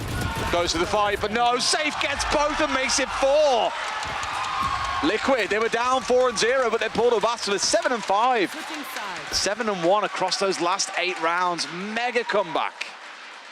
Honestly, the way this half played out, like, BBL, I think, are going to be, I don't want to say lucky, but like so pleased they were able to convert the bonus with how Brave played from outside showers, because this could have easily run away with them. They were outclassed on the rifle rounds. Team Liquid completely in control. Their sight hits were unstoppable. I don't know what BBL could have done differently. They were getting completely ridiculed with the utility being thrown their way. Without earlier fights, the pivot never came in from them to try and stop Team Liquid before they could get in a position to fight on through. So now the question is, RTL that clean in retaking a site? Because if so, this is going to be a fast second half. Oh, again, it's just been how well drilled they look. I keep on using that phrase, how well drilled they look. It looks like they've been sat in scrims. It looks like they've been running dry runs time and time again to make sure this is nailed down to an absolute T.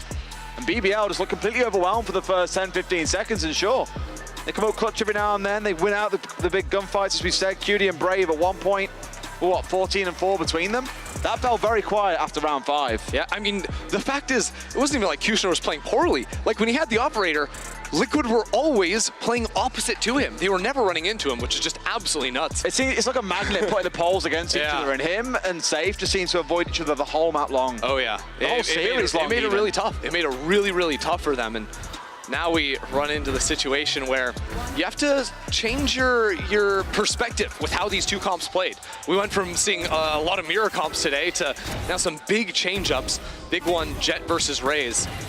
Now Jet, again, gets to try and seek out a lot of fights, but with the Raze, Team Liquid can look to do some trap plays with the utility. They've got a lot of great setup between the Sky and the Fade to sort of send, you know, utility, scouting util through hookah, or through the teleporter to hookah if you spot that out. Paint shells come in, maybe a seize. I think Lothar was even talking about some stuff you can do with the B to A teleporter, which now allows a little bit more flexibility potentially in the way the Raze wants to play, but that is going to be an added benefit that BBL didn't really have in their wheelhouse for the first half. I think with the replays that we watched then, it really did tell the story of how that half has gone as well. First 4 rounds, you see BBL swing everything. They're the ones swinging into showers. They're the ones going through TPs and playing aggressive. They're the ones making the plays when Liquid start out slow, which you've seen for most of those rounds. But the next 8, not really any of that. It was instead Liquid. They were already on site. Spike was down. They were going in for 4v4s, 5v5s, whatever it might be. BBL just really took their foot off the gas in the last 2/3 of that half. Well, I've got a preview for how this half is going to go. It is the Kushner Kingdom. I can already see he's been funneled a little frenzy on top of the light armor here, so he is gassed up and ready to go on the attack. BBL set up to move over towards this A site, getting Kushner in, playing up behind the dog. He's going to be that first player in from showers while the rest of the team scale behind the Viper wall. Hold on, because Kushner finds one. Now, U-Haul things are different. Redguard's been able to trade 1 kill, and BBL are slamming the teleports with Kushner just in the middle of the site. It's a hard run over as well. All 3 players funneling in through the TP. But they didn't know about Yampy, still at the back of sight. Flash ready, pops out, almost finds a second as well. Down to 32. Round Trouble going to roll 1 more. Oh my God, Yampy! Cleans up big time, denies away the TP push coming out from BBL. And it feels like yet again, Liquid are going to start out strong here. Yampy into a 4. Take a bow, sir, and welcome to the second half. Okay, Yampy. So many things. They're obviously so crisp with the pistol. But what looks like him throwing the flash into the wall is him cooking the flash. He wants the extended duration. Also, yeah, observers, I almost forgot that it was the dog that got the kill to start. Yeah. The other Sky kicked it off. But yeah, he cooks the flash against the wall to get the full flash duration when it comes around the corner. Maybe even to confuse the opponents as well. Love the support for Redguard. You can only shake your head on the side of BBL, but losing that pistol is brutal, especially because they don't get the plant down. They can't look for a similar force like they did back on Ascent. All right. Let's see what they can change this time around. I've said that aggression needs to come out from BBL. They've got to be the ones making the moves. And they tried it in the last round with the 3-man push through TP. Yampy was just sadly that little bit better. Things starting out slightly slow here. Double flash coming on through, but Nats, rather than pulling back, extends into it that little bit further. For now, keeping BBL at bay. Got 2 pushing up short as well, so they've got to be careful here. But that angle is being held out by Safe. Oh my God, domed at range by the Sheriff. But it's a slaughter inside of the showers. 3 quick kills for TL. Nats into his 3rd of the round. BBL once again left empty-handed. This is starting to look rough. Nats takes his 4th on the round. The easy does it with him right there.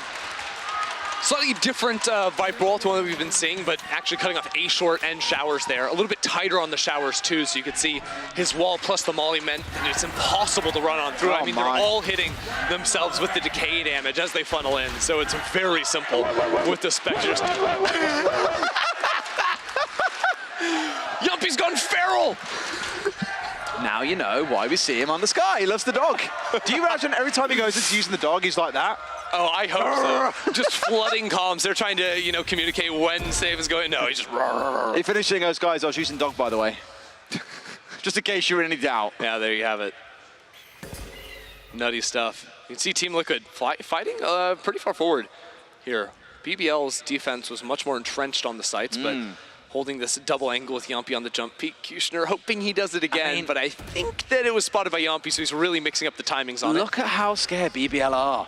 How deep the hell back, for example, just waiting to see what Team Liquid do. Well, the thing is, it's really hard to actually scale up B long because the Sky just flashes around the corner, swings you, you're dead. So if you don't have multiple players, no, but everywhere, anti-flash. Like, Fade and Spore on sure, for example, that's just horrible. But if you don't have players that can play anti-flash, you can't walk up unless you have like a molly lineup from your Viper that can land right on the corner there of Octagon and stop a player from flashing and swinging out from it, or at least causing them enough damage. You don't think it's going to be a possibility, but now they've worked back over towards A site. There's a judge hiding inside of the smoke here. That's not fun.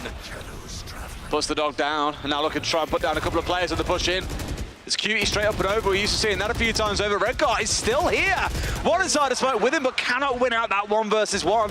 BBL finally break through on a short and are looking in towards side. Just how many smokes. 20 seconds though. This is tough to get the plant down. A lot of util being thrown as well. This will come down to a bunch of kills stacking on through. Team Liquid with 2 left on side. BBL finally managed to get that spike down. We're pushing to U-Haul here, but Soulcast is ready and waiting. They know that he's got to push into them. He's the one who's got to make the play here. Flash comes in. No one swings, but they know at least for a fact that he is here. Also got one playing up in tower. Soulcast still sat waiting. He's got to make a move here and now. Swings in, but wasn't ready for the gunfight.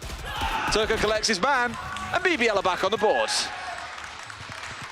Good swing there from BBL, moving back into the A side. There was some frustration, I think, or consternation with Redguard playing inside the smoke. They had to be really careful working back into there, but they took their time, waited him out, were able to jump down at just the right time. I think as they were jumping in, another player was trying to walk into the smoke, so trying to put themselves in a spot where they could trade, because the clock was working against them.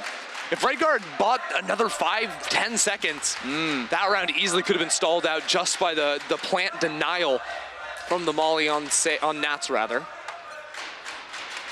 now we get the 4x versus the 4x. This could be an interesting one. Instead, this time around, Turco's the one to lead with the flash up there. It was Yampy previously flashing down quite early on to see if there was a B-long push coming on through. But there you have actually that was the Molly you mentioned, yeah. But they haven't really scaled up with it. So they used a lot to force someone back off of Octagon in theory. Didn't commit the dog. I thought they were going to end up using that if they wanted to push on in. Now actually waiting for the smoke to clear. Maybe they could catch a player and force them to TP back, but not instantly scaling on forward. And Kushner's just slowly inching his way on up.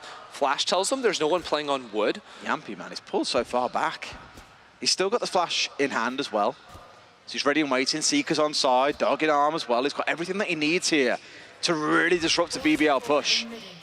Also supported, of course, by Nats.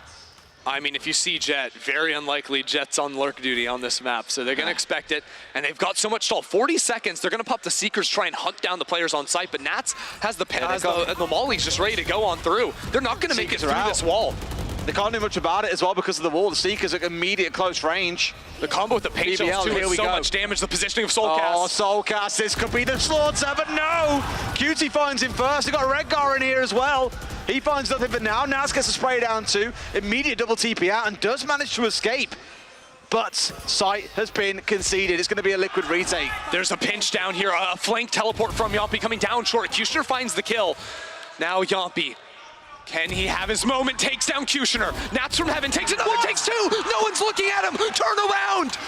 Nats has opened up the sight. Another player with the back of the head facing in, and with a shorty, Nats will take the round. That was clinical. Pushed up through tower, and no one had any idea he was set up behind them. And for a second, it looked like the ult might be an overcommitment, but it moves them up to double figures. They're into 10. And it's looking like a bit of a molehill to climb here for the side of BBL. I know everyone's turned around because the flank is coming in from Yampy. Then Yampy thinks he's getting reflanked because otherwise, where else is the Brimstone? Surely Brimstone would be watching heaven if he was the Showers player with his teammates in a spot like that. Everyone's confused in the round. Safest loses his marbles, and you've just got Nats there like, yeah, just a round. Can we talk about Nats though? Because even on Ascent, Team Liquid, they got beaten pretty convincingly. But Nats up to 20 kills, I believe. He's doing fantastically. Now again, finding so much room. Bind is his kingdom. Now BBL coming in down short. Nats playing inside of his smoke. Finding the timing, coming back around and up over. He sees absolutely everyone. Takes 2 kills while Soulcast finds a third. He's played this whole series so smart. And again, just decimates the BBL attack before it can even get started. Sowing chaos in the back lines. Brave falls down. BBL really living up to the last letter of their name here so far, are getting slaughtered by Liquid. No, just gonna do him like that. BBL can't find an angle. No matter what it is, they just keep running into Nats. Has he had a round where he just hasn't found the kill? I don't know. Orb placed high enough he can stay up inside it. the patience there to guarantee he finds two. Oh, if he got the third as well, it would have been biblical. I would have vomited if he'd had a third kill off that. Just all over the place. Mom spaghetti, no. All right.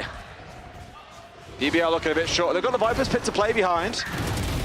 Good use there of the blind coming out, but Nats again has found two. Just getting away with this. But this is the trap play into Hookah with bodies, not even the utility. We're forcing on in. Brave is displaced with the satchel. Meanwhile in B-Long.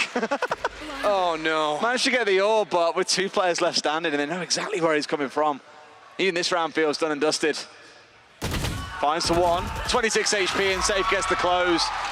This just feels like a map of proactivity. Whichever team is willing to take that step forward and take the aggression seems to come out on top. The problem for BBL has been Nats time and time again being that guy. And let's check out the utility just flooding in here. I think there's paint shells, Viper mollies too. Oh, it's not even the paint shells first. He gets 2 kills because of the vulnerable applied by his snake bite. Then the paint shells doing more damage on top of that. This is what I meant though. Something that is so much harder for BBL to do. I mean, maybe they could have run in with their own Viper and gotten kills, but just the added bonus of the raise makes you way more inclined to look for these plays. The paranoia off the rip. Now Sushni is there to counter out with the shots. Yampi's got the op, by the way. He's sat on A site, and you've seen him on B for pretty much all of this game, but I assume maybe we'd see it posted up on B-Long, but leave that one for safe, I imagine, next time around. Quick flank option for Team Liquid. 2 Seeker's players out. coming down short. Seeker's giving them away just a little bit. Now the Spike is gonna have to take the safe path around towards Showers. Bit awkward. Don't go for the spam here. 5 versus 3. The only way you throw this round is giving away bullet trace and getting spammed through smokes. Not a high EV play. It is a 1-for-1 trade though. Good enough at the end. No charges. It's a start. At this point though, we can see exactly what we saw yesterday is Liquid just looking up to try and farm some ults up here. They've got 6 rounds to play with. It's only going to take 1 to get the business done. Soulcast close to his, Redgar a couple off. Not sure about the rest, but can't imagine they're too far away. Not with how crazy Nats has been going. Nice exit. You can see cash Getting down pushed. low, 300s, Brave. 400s. This will hurt a little bit if they bring it down. I'm holding. I thought he was going to swing in for that then for a second, but opted not to. Doesn't know how close he is. Bravey can do a little bit of damage, and he's going to find it as well. For Team Liquid, not so meaningful. Only Yampi the bot down, and Soulcast has more than enough to toss one over. Consolation prize. And be fine, but this is where I start thinking for Liquid. Yeah, you've got the showstopper in this round, but... And 2 ults coming online after this round, like... You can look to stack some ults. Just wait, Because the thing is, too, BBL having these 3 big ones this round, probably are investing just to guarantee that they can win a round. Yeah. And you can play the mental game of trying to desync those ultimates a little bit. Only 5 rounds of cushion to work with. It's not completely comfortable just yet for Team Liquid. I wouldn't expect to see the showstopper come online unless Team Liquid get it down in numbers where it'll obviously swing the game for them. Immediate flash coming on through. Anytime there's a piece of scouting util from BBL, Team Liquid gonna respond. Make sure space hasn't been taken too much. All right, and there's one. It's exactly what we were looking for on the side of Liquid. There comes another one as well. Pit coming out on top. This is good. Liquid very happy with this, I imagine. They know that now those have gone down. They won't be available to face what could be an onslaught of 4 in the next. Redgar still playing the judge game right up short. Now they've run into Redgar here before. They've run into Nats here. Surely BBL don't fall for it again. Maybe they do. The varieties of smoke, the high, the low. It's working out for the most part. He's back inside. He's going to let that judge sing, but no. It clocks QT the tiniest bit, but does not fill him off on the back of it. All ults nearly down, while all ults are down, showing the side of BBL. Again, looking like a positive round. Just on the edge of that molly as well, but we'll be able to stick it. Ooh, no, he won't. No, he didn't. No, he got finished off. I looked away for half a second, and that's when he goes down, obviously. Oh, no. That is bad news. 30 seconds. Spike left open. Soulcast takes down the Viper's pit. Another spawn nightfall. Aslan so low from the decay, sees the gun coming around the corner, finds the first. 20 seconds on the clock, but from behind him, Yampi takes him down. Team Liquid pushed to a 3rd map, but their bind looked perfect. They started a little bit slow in those first 4 rounds. I was slightly nervous for them, but once they got back to that form of map 1, just well-drilled utility and executes. BBL just looked a cut below, unfortunately. It does mean we're not going to have 4 teams all sat on 4-4s, potentially fabled. And Liquid lock in that 3rd spot. Yeah, lock-in playoffs going to be a big deal for Team Liquid moving ahead here, especially with a packed side of the Coliseum here. Tons of fans showing up. They did not show up all series long. No. They've been going for 3.5 hours. I respect that a lot. They're still going now. The fans They might hang out for the 2nd series today. It's getting late here in Berlin, but oh yeah, they're rowdy. You gotta love it. But man, can we just get back to how good, I mean, defense, we didn't see the full picture from Team Liquid. No. I don't think, but their attack, until you like watch them play this side of attack, like now teams are gonna be like, okay, this is how they use their utility. This is the default with the Omen Paranoia down into showers. You can't play on site on B or you're dead. You have to fight forward. But BBL unable to realize that nearly in time. And even if they had, I don't know if it would have helped. It's a Nats world and we're all living in it. Simple as that. What a game he's had. And I loved how they were constantly juggling between playing off the Viper, playing off the Omen on short, and just constantly making BBL question, okay, is someone inside there? Are they not in there? Are we coming up against high? Are we coming up against low? But this is what I spoke about, the proactivity of both teams. Whoever went aggressive first tended to come out on top. No, that wasn't necessarily the story across the entire series. Liquid obviously came out on top more often than not. Yeah, Liquid had so many like thrifty rounds they stole away, from the Bucky to the Yompy pistols to just everything. And I think all things considered, Kushner performance-wise had a very good series. But when he had the operator online, Team Liquid did such a good job. And I mean, sometimes surely just like lucked out in the fact that they were either smoking off the angles or just on bind, never walking into the side of the map that he was playing. So it was the fact that, yes, the retakes, he was popping off, but he wasn't in positions to find the early picks that would have helped swing the rounds in BBL's favor. It's a really exciting series, I think, where we've got 3 very different flavors of each game as well. We had a lot of fun with the Odin, of course, playing in that 2nd map, and what can I say, Turkish Ascent remains the same as it always has. Very difficult to defeat. Yeah, maybe you need to start banning this, guys. It's looking hot. It's so hard. Do you take away your own permaban, or do you ban away their strongest map? We're at that kind of question point now, right? I'm with Yinsu. I know she's been the anti-Ascent club over on the desk, but I mean, also we could maybe stop watching Ascent gameplay. That might be nice. Are you the 2nd member of the anti-Ascent club? Yeah, I'm just really not a fan. Are you co-chairman? You know what? Yeah, I'll be co-chairman. Why not? As long as you pay your membership dues, I'm very sure that I refuse to do. No, they got to be so glad. It's got to be a free membership club, otherwise he's out and done. Otherwise, it's not a club. That's a skamaz. Big skamaz. It's a bit of a scam. Well, that's all from us up here. Let's get down to the stage floor where Yinsu is with Safe. I'm going! Thank you very much, Des and Ender. That's right, I'm joined by Safe from Team Liquid. First of all, we missed you last week. Welcome back. Thank you. How was it for you to be able to come back and get a win straight away? How's it feeling? I mean, it feels pretty good. I was very sad that I couldn't be with my team last game. Obviously, they played really well without me.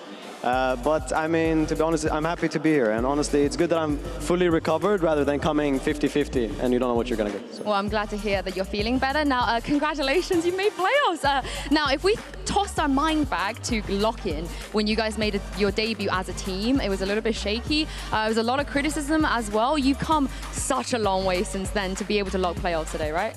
Yeah, I mean, I'm really proud of the boys. I'm really proud of the work we've done. And it's as I said from the start, like, you need to be open and honest with your teammates.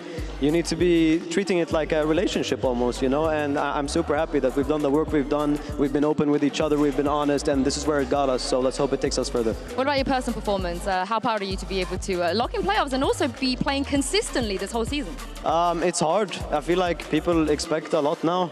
And it feels pretty bad sometimes, but I try not to think about it. The most important thing is, obviously, I'm on the same page with my boy, Redgar, and that's it. And the boys, obviously, but Redgar mostly, so yeah. Is that because you like to mid-round call as well, so it was a bit of a difficult task to get on the same page? Sometimes I troll a little, and that's okay. That's a duelist curse. Elaborate. It's a duelist curse. Sometimes you're like, hey, I have a timing, and then sometimes you don't have that timing, or you kill 4. I mean, it is a new teammate as well, so I feel like you do need time to kind of get on the same page in terms of chemistry as well. I gotta ask though, Ascent, why didn't you just ban it? It could have been a 2-0. I mean, honestly, I think Redgar has a very, like, we're gonna win it regardless mentality. I love that from him because it makes me feel confident in the play. To be honest, Ascent wasn't that bad. Okay, defense, we can talk about it being bad, sure, they have a unique playstyle, but for us, it's like we screwed up a few attack rounds and it snowballed into a loss. It could have looked different. with this small micro stuff. So I mean, I'm gonna say it's their best map. We should have banned it probably, but we have a lot of courage, so we're here. I mean, I like the courage, but is that a strat that you feel like is going to work when you go up against maybe stronger teams at playoffs, and even if you qualify for Japan internationally? Maybe not, maybe yes, but listen, whatever decisions is made behind me, I will trust them fully, and that's what I'm gonna go with. So. I really like that. I really, really like that. I will say, next time you're playing your last game, it will be against Koi. Some of your former friends and teammates from the last team, and Barbar as well, are all on that roster. They're going to be playing again in a second. How are you feeling about going up against them and also their game later? Listen, everyone is confused, guys. They're not bad. They're super, super good. They've shown on scrims, they're screwing us up. All I'm saying is they're very, very good. Even Fnatic knows they're very, very good. Even you can ask Mini, he'll say the same thing. They are good. You just don't underestimate them. I don't know what's happening on stage. There's obviously an issue, but they are a good team, and obviously just as much respect to them as BBL. So. Actually, you winning today means that they could potentially still qualify. You've done them a small favor, but because we do have that game coming up, and they won't want to hear from me. But to the fans that aren't believing in Koi, you know, give them some hopium and copium down the camera. Do it safe. Guys, you just gotta trust the process. You saw Liquid at lock-in. Koi's gonna come back stronger. Trust that stuff. You heard the man. You heard the man. Thank you so much, Safe, for joining me. Congratulations once again. And as he said, Koi, they're going to be taking the stage against Heretics in just a moment.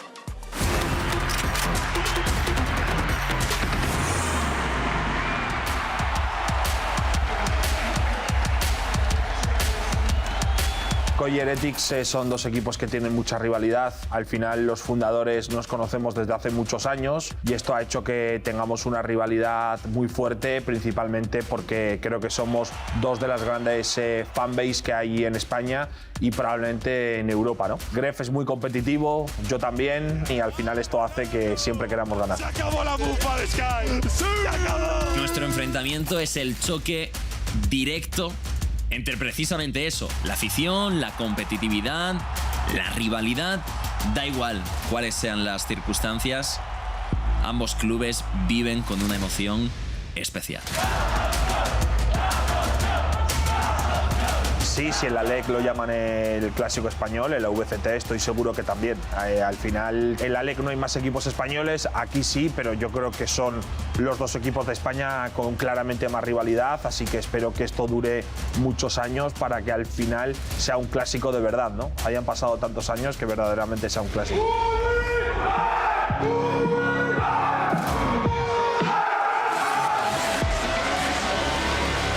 My support from my family is amazing. They've been here for 2 games, and my dad 3 games. And yeah, my dad was like, guys, he told my family, like, I really want to go. And he just went with the car to Germany, from Denmark to Germany. His dad is so funny. He's also a fighter. He's been a fighter for a long time. He has a gym back where he lives, and he loves competition as well. He's consuming a lot of VALORANT. My name is Farid Shahadi. They call me Baba Box. My son is Evova, and I've loved the VALORANT, and I love Evova, and I love the team. I'm very happy and very proud because he's the only Danish guy from Denmark, the only Evova, and I love all his team. Needs to be good for it. Yes, he is. A follow-up. He's actually gone away, no trade. Oh, a follow-up indeed for Evova. And now one more! Incredible work from Evova on the site. Yeah, I'm really looking forward to play against my ex-teammates and also to see them again in Berlin, you know, like the ex-teammates from G2, like Mixwell, Kellogg's, Evova, and then, yeah, I don't know, I like playing against ex-teammates, yeah, it's exciting. Coldamenta has been ex-teammate in G2, in one of the best G2 teams that we've had. He's a really good guy. In G2, when he was playing with me, he was really invested and he was a really good leader. Bueno, pues para mí vivir los partidos de VALORANT en mi canal ha sido increíble.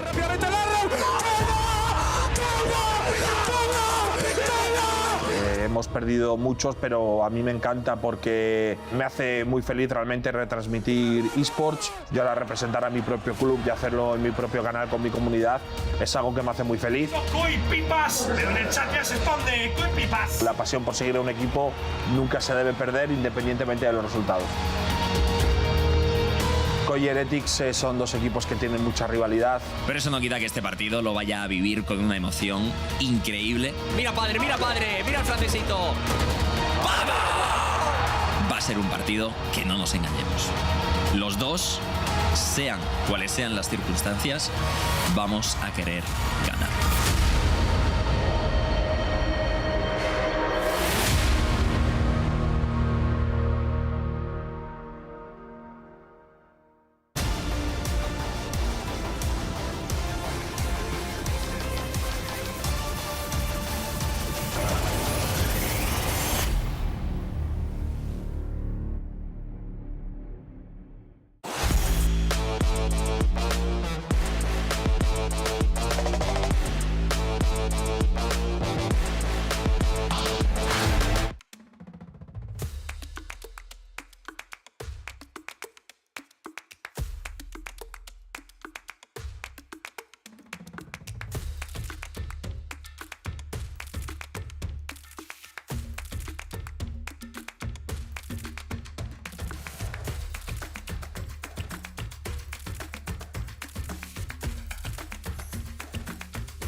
Red Bull gives you wings. Zero distraction.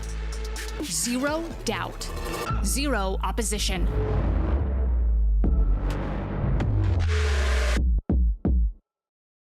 Usually when I see a target, I won't miss. I try to find weaknesses wherever they are and just game by game try to pick up on anything I can. So this training course is a way for me to really showcase and demonstrate all the questions you guys have been asking, how to get better aim, and it really enables me to answer a lot more and kind of expand on the first video I made like so long ago about VALORANT fundamentals.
Congratulations to Team Liquid and to Salah, who's been, I feel like, over here stressed all day long, but I'm your host, Yingsu. I got Lothar here with me as well. Salah, that was the result that you wanted it. But are you happy with the way that you got it? Yes and no. I mean, at one point I don't want to cheer against BBL, you know, being so close to some of them and them being Turkish, but at another point I want to be in Japan in playoffs, right? So it's bittersweet. What about you, Lothar? I'm just happy we saw 3 maps out of this game because it was very exciting and entertaining, by the way. And the stylistic difference on Bind was so visible, it was just enjoyable to see the clash of that. Yeah, I also want to say that, of course, I was talking to Safe in that interview, but Team Liquid are officially locked for playoffs. There's no scenarios left that they don't go there. And I believe they might even be locked for 3rd place. It might even be guaranteed, which is going to be crazy for them. But as you heard there from Safe, the thing that I felt like what I got from that interview was he really, really wanted to tell people that they're finally on the same page, and him and Redgar are also reaching a point where they have a balance on the team, Salah, which is great news going into playoffs for them. Yeah, 100%. Yeah. I think I have to like asterisks here for them. Yeah. Yeah. I think for them it's amazing. Like, you always want the star player, and I mean, he is the star player at the end of the day, right? He is the front man. You always want all of your players to be on the same page, coach, IGL, and all the players. So of course it's an amazing thing, and if that wasn't the case beforehand, and now it is amazing, and I think it's almost perfect timing for playoffs, right? I think what's so important in a league like this, in a format like this, is when you peak and when you drop. And I think for Team Liquid, if this is going to be the time they peak, it's an amazing time to, to have that.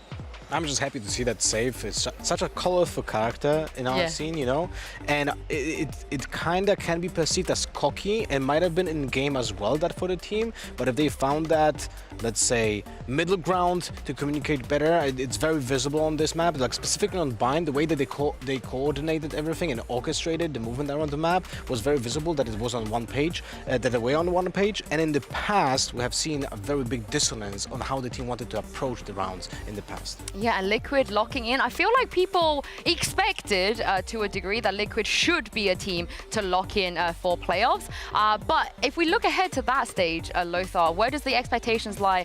Do you feel like now they have what it takes to qualify for Japan as well? Well, now they kind of look like they should be looking like at the beginning of the season. On the paper, this roster is amazing. Like, they have everything that you need to have to succeed as a team. And I'll be honest with you, right now I'm happy to see that they're finally reaching those heights, and I do think that they have what it takes to go to Tokyo. Yeah, you're not just the only person that's happy for that. Liquid are also very, very happy, as you guys can probably imagine. We have some celebratory moments from them here. Look at this passion. Honestly, I feel like we're rubbing it in your face, Salah, but you know, something could happen next week. This could be you. This could be you. Indeed could be. I think for me next week is going to be more about not our game, but the game after that probably. But we'll have to see, right? Yeah, I mean, you're kind of praying for BBL's downfall every step of the way from this point. I mean, at this point, that's what's happening, yes. So. Very sad, but also very happy. If you. Oh, I mean, I quite like having you here. You know, being able to tell us, like, honestly, how the results are kind of making you feel. But I do want to ask you on the technical side, how do you keep your players from not getting too emotional about this situation? I think it's hard. I think it's something you have to go through. I always say after you lose that you need to go feel that. You need to feel that and think it's the worst thing in the world and do everything to not feel that again. And I think you have to go through that. You have to be a bit sad. You have to be in your feelings a little bit, and then you just have to get over it. That's just the way it is. And unfortunately, I think it's something that, especially if you don't have experience, I think we are a more inexperienced team, it's something we're going to learn. Though that's the hard part, I think. For me, winning doesn't really mean anything anymore. I just hate losing. I really hate losing. That's how Lothar feels in ranked, honestly. And I think that's just something that you're going to have to learn throughout your career, of how to lose and how to just move on. And with that win from Liquid, Lothar, the cursed timeline still exists. We can still get, by the end of week 8 before playoffs, a 5-way tie for a 6th place spot, Lothar, for playoffs. Look at this. Yeah, this is hypothetically, by the way, viewers, because it includes all the matches, right? So yeah, this is like, it's still, we're still on for this, basically. I really like the look of this one. Yeah, because you qualify here. You qualify here. There you go. I really like the look of this one. Yeah, but Lothar, it's just kind of wild. Actually, no, we Wait, need this to is swap impossible. Giants and you around. Yeah, this is impossible. Yeah, no, this is still possible. We just need to swap you and Giants around. I mean, That's it. we're 3-5 right now, so this is impossible. No. This is like at the very, very end of the season. So if you lose next week, and because if we swap you and Giants around, okay. Yeah. That's the only thing. This is like a nightmare scenario for everyone. This is also why on the desk we are very, let's say, troubled to say, oh, who has chances still, who doesn't, because there's so many scenarios that everyone still has chances, almost. No, everyone. You're right. It's definitely everyone. I think it's still everyone. But Salah, that is all the time we have for you with us on the desk. Thank you so much for joining us. And apologies if we bullied you or your team. It's been an absolute pleasure. And with that, we have another game coming up, one that still matters for playoffs, of course. That is Koi versus Team Heretics.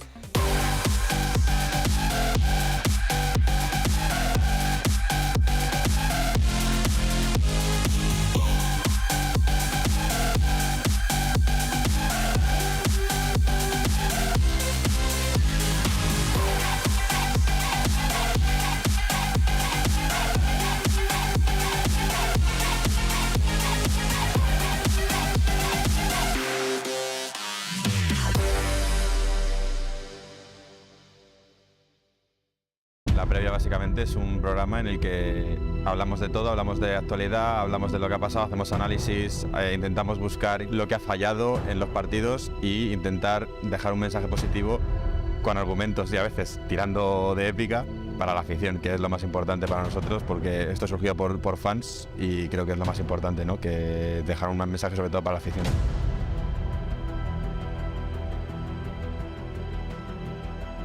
A ver, cómo empezó el tema del barco, el tema de Directos SS. Yo creo que es gracioso cuanto menos. Es decir, desde creo que fue la watch party de Liquid, perdimos ese partido un poco de forma trambólica y como que empezamos a hablar por un grupo que tenemos en WhatsApp todos los fans, el barco no sé qué, que nadie se baja a este barco, que vamos a ganar, que no sé qué. Y creé el meme. Hice un meme de un barco, me puse yo, Robert y Juan y Carlitos también como si estuviéramos ahí arriba del barco diciendo que no se iba a bajar nadie. Me pareció gracioso, lo puse en Twitter, pilló demasiada visibilidad, no sé cómo. De hecho, hasta lo respondió Giorgio disfrazado de capitán.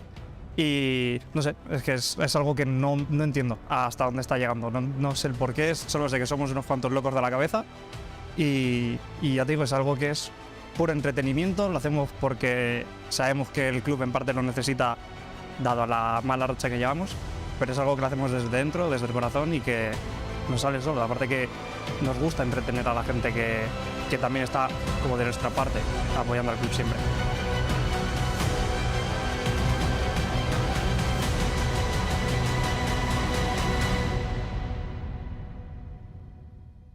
Lo que ha pasado con la repercusión es que no nos esperamos que llegase a tanto. Yo he hecho también el esfuerzo de intentar crear narrativa con canales como Lembo, Sergio Ferra, Lucas, que se nos han ido acoplando a esto y ya está. O sea, y nos han sacado, estamos creando narrativa con Cois, creando narrativa con Giants, o sea que está esto saliendo sobre ruedas y la verdad que nos está dando mucha exposición y sobre todo exposición a lo que es también la fanbase de Heretics, ¿no? Que es muy importante.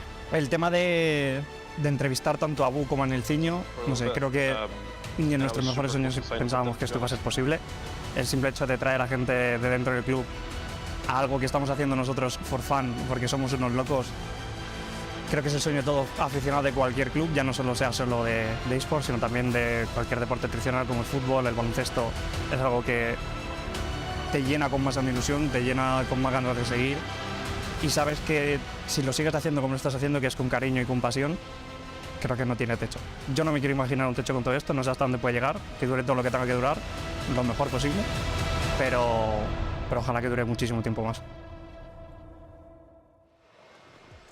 Welcome back to the show. Before we go, of course, to the match, if there's a chance to talk about Euro, I'm taking that one. So, we're gonna break down a little bit of how Mixwell played Euro on Pearl on, how Mixwell played Euro on Pearl against Giants, and we're bringing around when he actually gets an insane value out of his ultimate. So let's play this round and see how this plays out. Because first, we see that there's a full execute from Giants on site. Mixwell is free off the ultimate. And now you can see how swiftly he uses the flash to make sure that he grabs the attention from the player in the backside. But now, this ultimate is something that, think about it this way. This ultimate is a Sova drone that is on steroids. You can use the ultimate, utility inside of it, but also fully coordinate the attack. So essentially, Yoru becomes the IGL during that moment. So you're gonna see how Mixwell not only discovers the location of both players, but coordinates the utility. You're gonna see the C's being used now on the opponent. Mixwell TPs behind them, and because of the C's, the player has no awareness of that TP because it's cuts out the sound. And now because of that, he not only he gets the kill, but also is now pressuring the player on ramp during the post plant to ensure that his teammates are defusing the spike for the win. It's very similar play he did without the ultimate in a different round that we're gonna show here, because he TPs backside of the cubby when the opponents are doing the execute. What is very important to understand here, that even though he fails to get the second kill, he does enough pressure to stop the execute from happening, because he gets the attention of two players, also destroys the cove, and helps the rotation to happen, while at the same time diverts the attention from the players who did the execute, and they cannot cascade and trade on the players that are currently on site. So sometimes the sacrifice is worth more than the actual value that you can bring to the table. And that's about it. Those are the two rounds I wanted to break it. Thank you very much. Lothar now. Ender, you're the third person to sit in Cougar's seat today. Very quick. How does it feel? It's a little bit warm, you know? All right, it is warm. Lothar really wanted to speak about the Yoru. And do you know what, Lothar? I did you a favor. I asked them why they played Yoru, and this is what Weber had to say. I'm now joined by Weber from Team Heretics. Hi, Weber. Thank you so much for joining me today. Now, we joke about how it's currently the assistant coach meta, but I think your situation is a little bit different compared to the others because you do have competitive experience in VALORANT. Can you talk to me a little bit more about how maybe that's helped you when it comes to subbing in so last minute? Well, I would say that during my time playing, I get to understand kind of the small niche types of things that players like to do whilst playing. Obviously, having a deep understanding of competitive FPS games, it really just helps me kind of, it helps me understand a bit better about how players want to be coached, rather than just someone coming in that may just be traditionally a coach and kind of working on the mental side of things. I can actually get into like the tactical tidbits of what they're doing. Yeah, I think we've seen that already the last time you played. A lot of people have, they were surprised that you performed so well. Are you surprised, considering that you probably didn't expect to actually be playing on that stage? I would say I was a little bit surprised, yeah. To be honest, like I know that I can be good, but on this stage, in front of tier 1 players, like, no. To be honest, no, I didn't. I hope you keep it up. Now, Lothar's going to kill me if I don't ask you this, but Mixwell on the Yoru, what was the reasoning behind that? And do you like that pick? The reasoning behind it, they picked Pearl. We made our comp. On the spot? Yeah, we just made it in the back room. You're kidding me. No. Okay, well then why Yoru in that time? Well, obviously Mixwell, he's very, very good on Euro. As anyone, if they've watched his streams, they will know that he's just, if he gets a chance to pick Euro, he'll play it. So he came to us and said, look, boys, if I play Euro, we're gonna win. And we just said, okay, sure. We gave him the trust, like from like a coach perspective, and obviously with Neil, we gave him the trust that he could do it, and he did it, and it worked. So we were happy with that. Well, Weber, thank you so much for joining me and for your insight. And I'm going to throw this back to the desk. Ender, a promptu Yoru backroom pick. What do you think? If you don't know what you're doing, how will the enemy team know what you're doing? I think it's genius. Actually, when you consider how they played, for me, it looked like they knew what they were doing. So it's even more impressive because there were some coordinated stuff that we have seen in the past. And now, also, look at the Weber one-tapping here. Hoodie in a 1v1. I mean, this is the thing with Weber. Everybody thought Zage coming in, it started the assistant coach meta, but Weber is not just an assistant coach. He's played a decent amount of competitive VALORANT, and Ender, even he said in the interview that he felt like it's a really nice mix that he can bring both perspectives. Yeah, I I mean, I think it's absolutely fantastic because he was performing to an individual level that was good enough, right? I think on that stage to come away with the wins. Then also anything you can do in terms of helping out in terms of the comms or the prep going into the week when you're actually on the roster too. I think having that extra context is definitely going to help a guy. And hey, when Mixwell's having a series as good as he was on top of that too, especially that first map, like you're going to take those. Well, Weber actually told me as well that he's no longer really doing coaching duties. He's kind of fully focused on playing now, Lothar, which I'm not sure if it's going to pay off. Well, he has to. Right now, he has to fully commit because he got put in into this spot, so which I think is beneficial for him. At the same time, I don't think, even when he says that he doesn't have the responsibilities of a coach, I don't think you can fully just like put that away from yourself, because if you're a coach on a team, you still have the same mindset. It's more of a mindset thing on how you approach the game and how you play the game, rather than just being the player. So I don't think he loses anything from just being a player now. Probably the only thing is that he spends a little bit more time in, like, I don't know, aim labs or death matches throughout the week. When you're a coach, don't really need to focus on that. So definitely some time taken away from like watching VODs, you know, whatever. But a lot of focus has to be put into keeping his individual level up. I'm really excited for the map veto today because obviously there's loads of maps we haven't seen Weber play, and I don't know what the approach is, if we're actually just going to go straight into the back room kind of strat, like, hey, we're not fully prepped for this, but let's just like come up with something. How much of that do you think though is like, oh, we as a team aren't fully prepared, or it's like, oh, we actually have to play Pearl? Oh god. I think it might be just it's a little thing. combination of both, but I think I'm leaning on the Pearl side. Look, but the way they played Pearl, for me it looked like they have stuff prepared. The C's lineups were actually landing perfectly. The combination with the utility, with the auto utility that we're using, was always on point. So I would never have guessed that they just cooked it up and just went blind into the map, because it didn't look like that, which is for me very impressive, but also let's say builds up the standard of what they can do. Well, no bind or Pearl today. I wonder where Koi is going to go from here. They're all laughing though, so I'm a bit concerned. Fracture is going to be map 1. Fracture, interesting, because we didn't see yet Weber play with Heretics on this map, so this is a fully unknown. Then Lotus, okay. Yeah, I mean, I think me looking at Fracture, I'm a little bit more nervous about incorporating like new players into the team, because so much, especially on the defense, is about like set early plays if you want to look for anything aggressive on that side of things. When it comes to Lotus as a map, that's something where I'm slightly nervous for Koi. I hope they've taken some learnings from the series they played up against Fnatic, where they were just a little bit slow to the punch on a lot of their trap plays on the defensive side, around Mound in particular, that they need to be sharper on, or they're going to get exposed there again. I mean, they also left a Fracture open against Fnatic as well, so I'm inclined to feel like they definitely have something. Again, if they don't though, if they lose this series, they are 100% locked out of playoffs. It is GG goodbye to Koi, so that's going to be a little bit sad. And you guys heard it from Safe. Safe truly believes that Koi have a shot and they're a good enough team, Lothar. But the Fracture pick for me, purely because of the fact that they floated against Fnatic, I think they've got something really good coming up. Well, it has to be, but at the same time, I feel like it's a very good pick against Team Heretics, because of the aspect that they didn't play it yet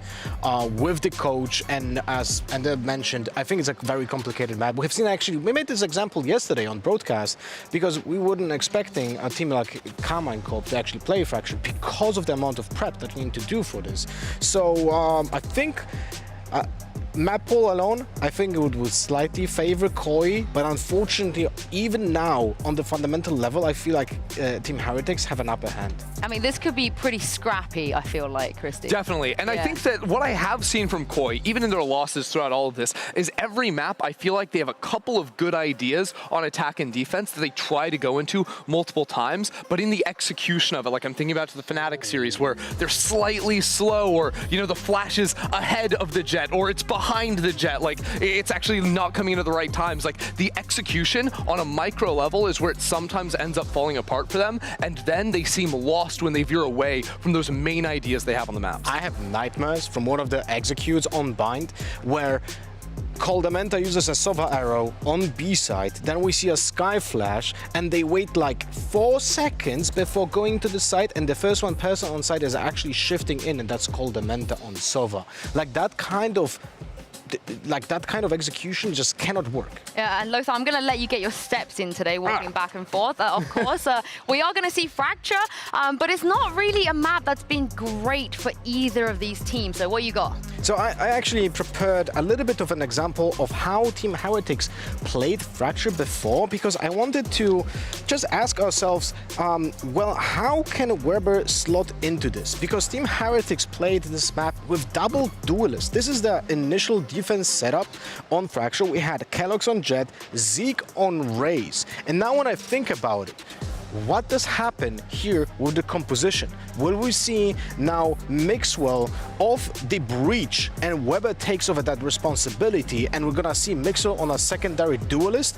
Or we're gonna see just one duelist, and how does that change the way they play the game? It's almost impossible to play this map effectively without a breach. As I can see, Mixwell was playing it here on typically on the area on sands, because this is very standard to stun the A main very early into the game and then rotate off to the places where you are necessary to be at, so typically towards canteen or on arcade if there's the push. But so that's very standard, and you can actually say that the way that the Heretics are playing this game, were playing this game before on the Fracture, is very standard and metagame based. So we have the breach and the Raze combo from the A main, while the B side is typically being covered by a Volva from the tower section. So nothing really surprising. So for me and for the viewers, I would like you to focus on see any particular changes that they will implement if they have now Weber fill in for that Zeke spot, and how does that affect the way they played the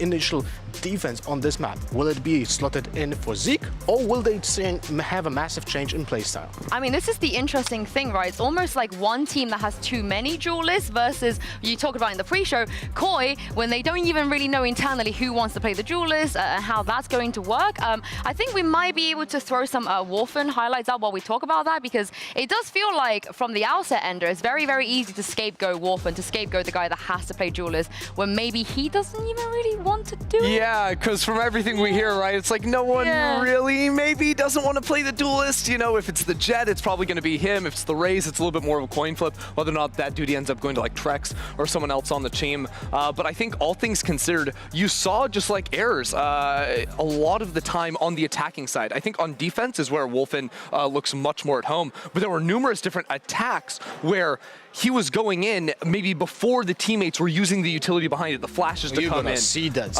or he was dashing into the flashes themselves. Yeah, there were many problems with synchronization on the attack side. On defense, he looks flawless, because when you see how he plays, he isolates the angles for himself. He plays very selfishly, but very efficiently. Well, here comes the attack that you guys were speaking about. And this is gonna be a very big problem if this is gonna repeat again. Not a single one of those situations here are gonna be tradable. And that's a problem, because if your duelist creates the space, but can be traded because the positioning is not perfect. Oh, we didn't see that. The shift walk out of the smoke is rough. We saved Wolfen's face for one more action there. But that is something that they struggled with. The spacing between the players and I think the spacing between the players is a result of a lack of execution plan. When you compare it to the golden standard like Fnatic, for example, has, everyone understands the timing because it's practiced over and over and over. They know the timings because always someone is also calling, we go now, we do this, and they have a set idea in their mind.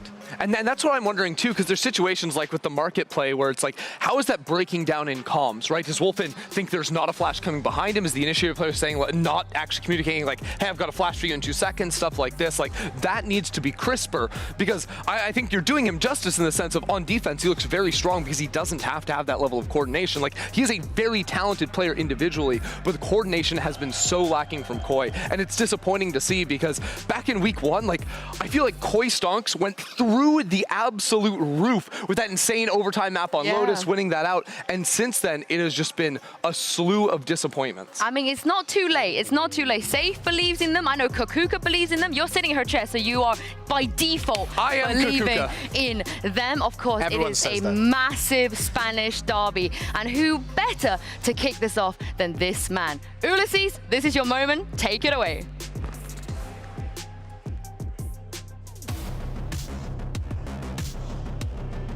Hello Coliseum, and all of you following us at home. It's time to get a warm welcome for the showstopper of the week. But don't lie to me, I know that you're waiting for the Spanish lesson of the day. So, let's get ready. Las carpas que tratan siempre de llegar a lo alto de la cascada, pero no todos lo consiguen. Démosle la bienvenida a Koi, 19 años, de puro talento. Y ahí lo tenemos. Si te despistas en el server, te deja KO.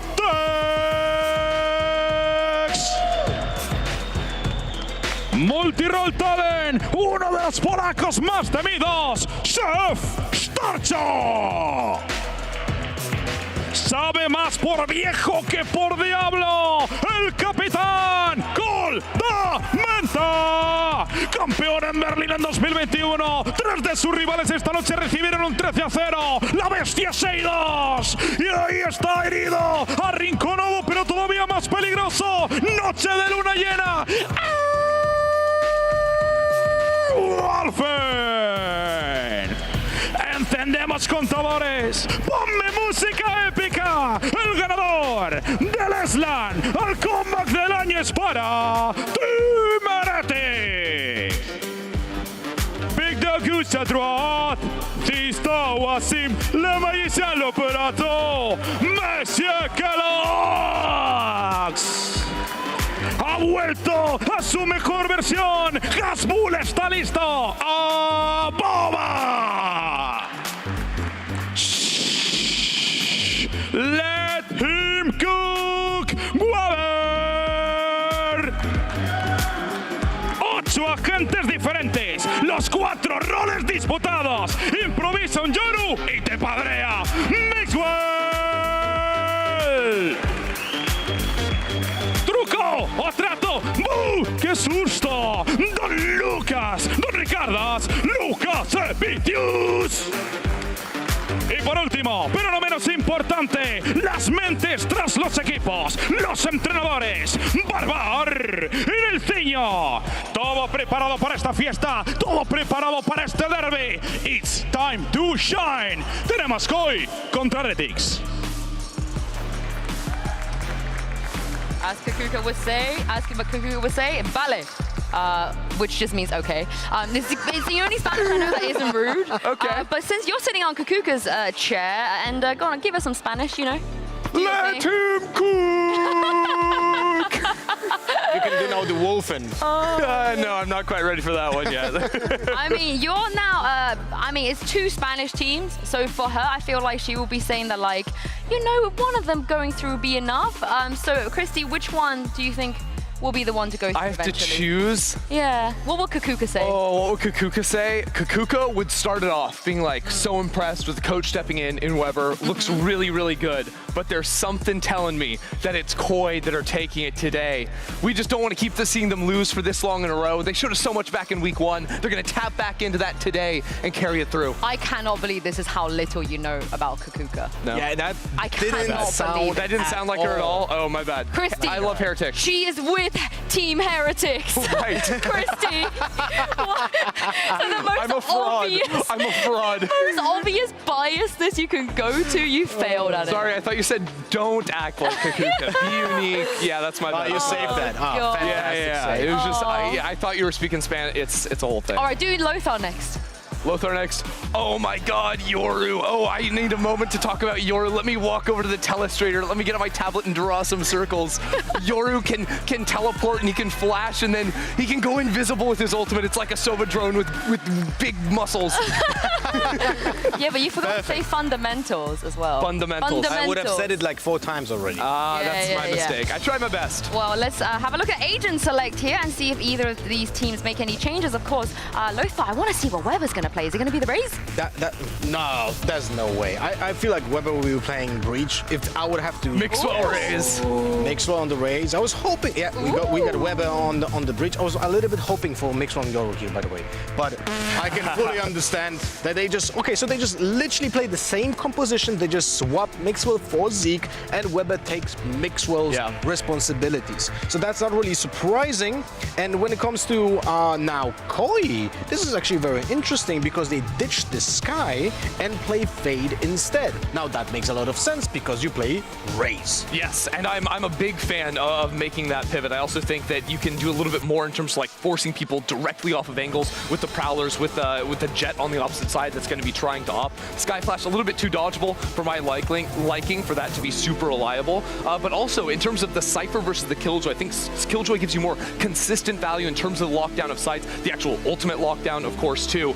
But the ability to place kill trips on the site is important for Wolfen over on that side. Just got to make sure they don't get broken out by the util from Mixwell. I want to mention the Mixwell Raze because this is vintage G2 Mixwell. We haven't seen him play Raze at all this entire year. Lothar, we're rolling back the years right now. Hopefully, because when we have been seeing him in G2 as a duelist, it wasn't going well. But at the same time... He had his moments. Yeah, but... He had his moments. There was a reason why he was swapping to other agents, you know? It's like there was a moment in the game where he was definitely falling off the wagon when it comes to the performance on the duelists, and that was expected during that metagame for the duelists to perform. So now I do have really high hopes for him, though, because he has been showing that on Yoru as a duelist, he's actually very efficient. Yeah. So I have the hopes that on Raze, he also put in the hours now to be bad. And I think there's a bit of an idea here for Heretics sort of live and die by the double duelists, like going into it in Pearl. I think even though they have done it before, like putting Mixwell in that role when he had a really solid performance heading into last week, I think it makes some sense. I also believe that on this map of Fracture, having the ability to like quickly scale in with two players has a lot of value. It makes it really hard to play on the A site with the dashes that can come in from both A main as well as up in heaven. You can do pinch plays on the attacking side, working around tower on B as well. I just want to say that the last time both of these teams play Fracture, a quadruple overtime. And guess who's casting today? That is right, it's Banzi and Hypok. Have fun with this one, guys. Yeah, thank you.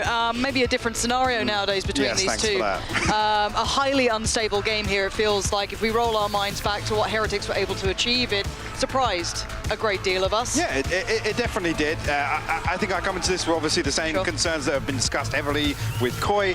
The one thing, obviously, Wolfen returning to the Cypher here, slight switch up with who's playing the Raze, which is a conversation topic, obviously, with Wolfen dipping his toes on the Killjoy, for example, having Trex and Starzo who have that kind of in the back pocket here. So Koi potentially here with a different approach. I mean, the first showing of Fracture, yes, long drawn out versus Vitality, but it wasn't convincing, even in the overtime that they did stretch it to.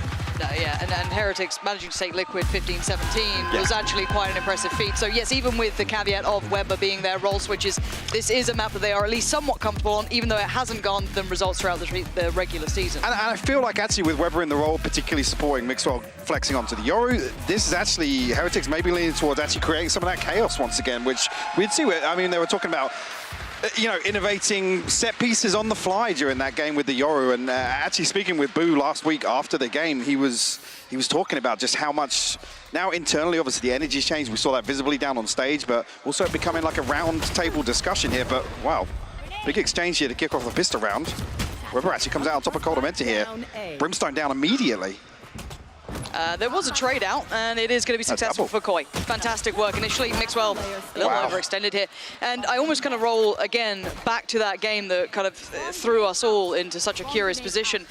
It feels like Giants were seduced into playing a game that Heretics wanted, right? It was that, I want to get Puggy. Okay, we're going to face them. You saw the absolute fury on Pipson's face. I do want to see if Barbar can potentially keep Koi away from that, if that's something they can maybe fall away from and deny Heretics that Puggy style that completely changed the outcome of the game. Absolutely. I think as well, just to note as well, Weber slipping onto the breach here and having that double duelist definitely enables that for Heretics.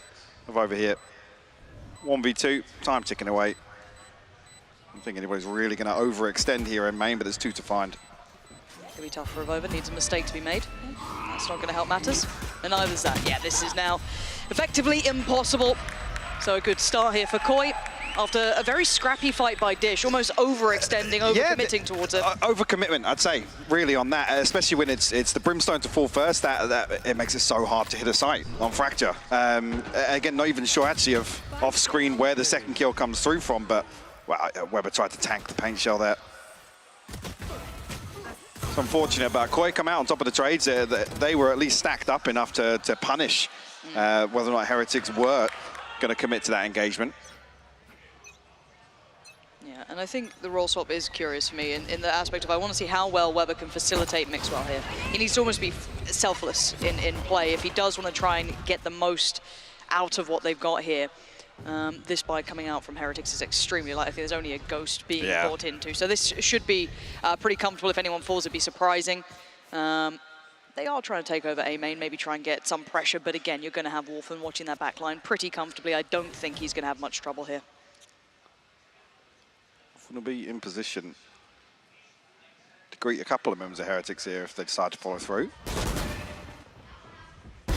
Swings actually catches a double headshot. Ton of damage done, finds a third as well. And actually, that's going to be the audible called midway through this. Yeah, still with a minute on the board. This is perfectly fine. Actually works out quite well for them. Yes, do still have to be diligent about Boo, considering the Wolfen did take a little bit of damage. But I doubt he's going to be the first man forward here. So, as it stands, again, let's see if Boo can do some chip damage here. That'd be very nice. Small silver lining, as Koi should comfortably find this, and they do so far. Trek's very clean on approach, and this is great for Koi. Again, I want to see almost an overabundance of discipline throughout this matchup, because if Heretics do get allowed that freedom that we know that they did thrive in, that's where my worries start to begin. But Koi, again, have their own woes throughout this regular season, so do have to keep that in mind.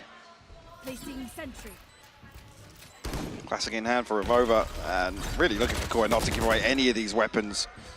Control the damage. I mean, Starzo was a little bit ahead there, but we'll find it regardless. The Flawless comes through. Second round for Koi, and speaking role swaps again, just at the start of that round, now to have Starzo to pick up the race here for Koi. Obviously, Wolfen's been the discussion.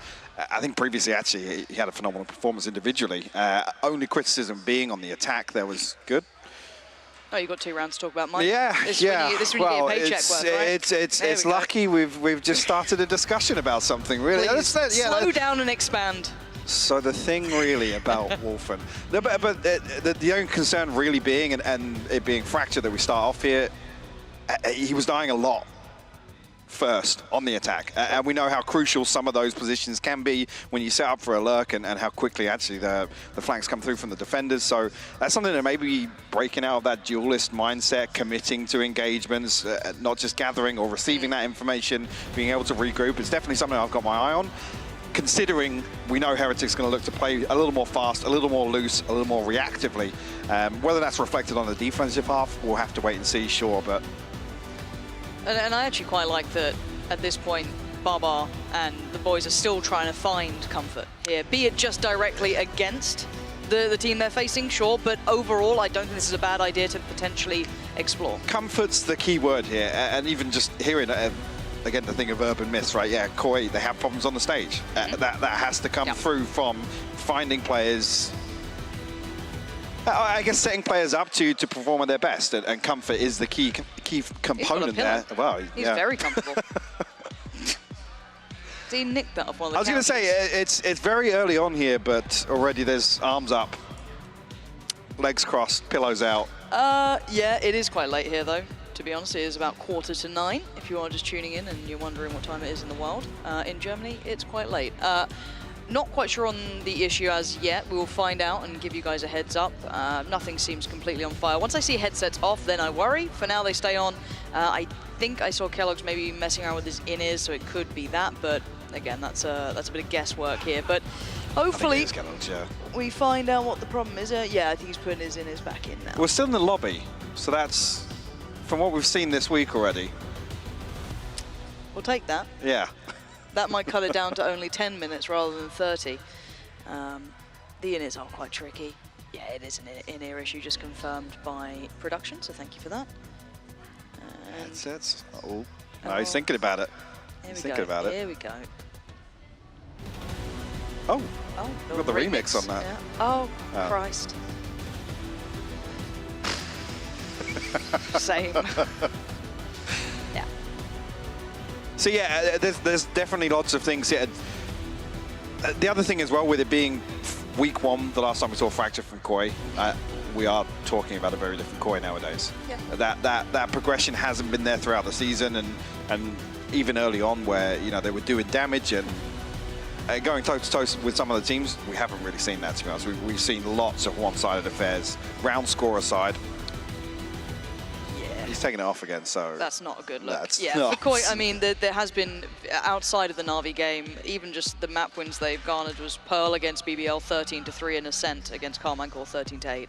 Outside of that, it's been quite a drought, so they haven't been able to really manage what they wanted, and it's ridiculous to me that they were even able to get past Na'Vi in that first game and then fall off a cliff. Yeah, exactly. It's such an anomaly, because even if you think about it, you look at the standings, and they're sat below 2 teams that have had to deal with so many other issues. Again, they don't need explaining over again. Heretics being one of them, to be honest. Again, the timing of this change coming through, and even just come back to that conversation with Boo last week, he was talking about the entire team being revitalized, not just him having the confidence once again in this IGL role, having Weber in there to complement that as well. I would like to see Heretics switch things up once again this week. So again, talking about the 5 scrims that they had coming into last week's series, none of them being on Pearl. It was basically, let's call the veto, 20 minutes, let's come up with some stuff in a custom game. And it looked good. It looked really good. The scary thing is, what does that say about VALORANT bigger picture?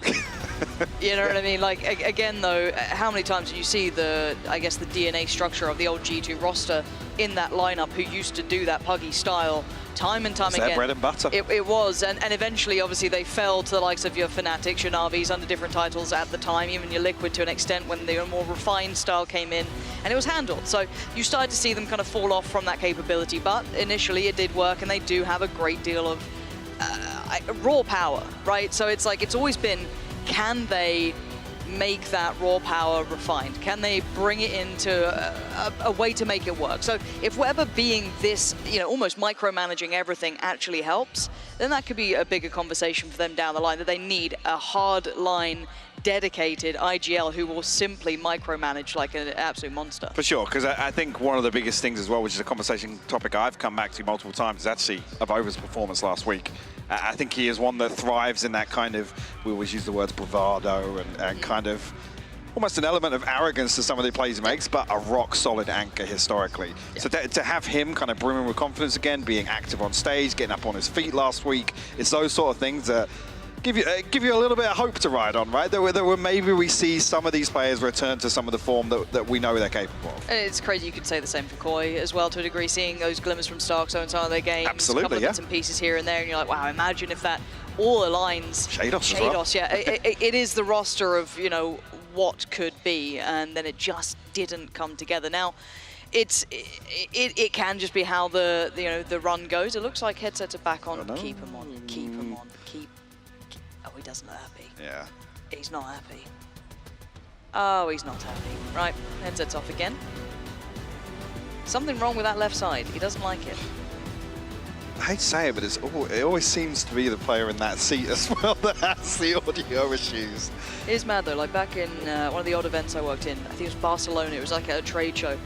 And for some reason there was just like a weirdly dead area on the stage, and it was like a whole day we couldn't get teams to play, because one PC would only get 60 FPS. Exactly the same PC as every other. You'd move it backstage, and put a new one out, 60 FPS, and they could not figure it. It was literally just a weirdly dead area on the stage. I mean, there's 2 areas in the Coliseum that are cursed. The seat Kellogg's is at, and Nuki's desk. Nuki's desk has been responsible for about 3.5 hours of delays so far this season. Well, maybe committing to the headphones for now. See? I'm loving the live action shots here. Yeah, we're really keeping up to date on this. We need the FIA to come down here. We'll get some live updates. Get the admins in. We'll give them a microphone. Oh, the pillow's gone. Oh, that's a very good indicator, yeah. Yeah, here we go. Okay, looks like we're back underway, so thank you for your patience. And as I said, we only saw really 2 rounds. There's not much to really chew through, but we get into the bonus here. So looking at what they're going to be coming in with, a decent buy.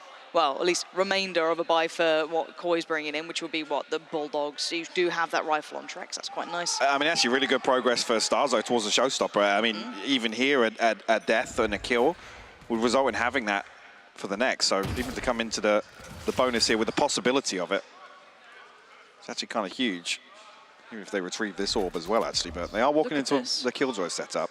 Up on the north side of the map, this is lovely. Clearing out quite early on now. They can both get over that. They absolutely can.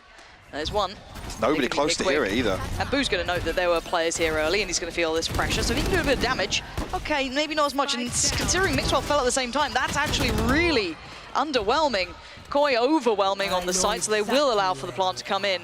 And I thought that would have way more punch to it. Now the last two players will be seen in quite some detail. So it'll be Kellogg's and Weber. Two rifles here, and a whole lot of problems coming their way. This thing now, when we're on the brink of converting this bonus, you can throw the showstopper in. He's absolutely going to do it here. The Stars don't find anything. Does get stunned up. Wolfen's found a kill regardless. Yeah, the fact he even got one-on-one seems unbelievable. I thought he was kind of irrelevant now. He's going to play as late as he could, but still finding so much damage.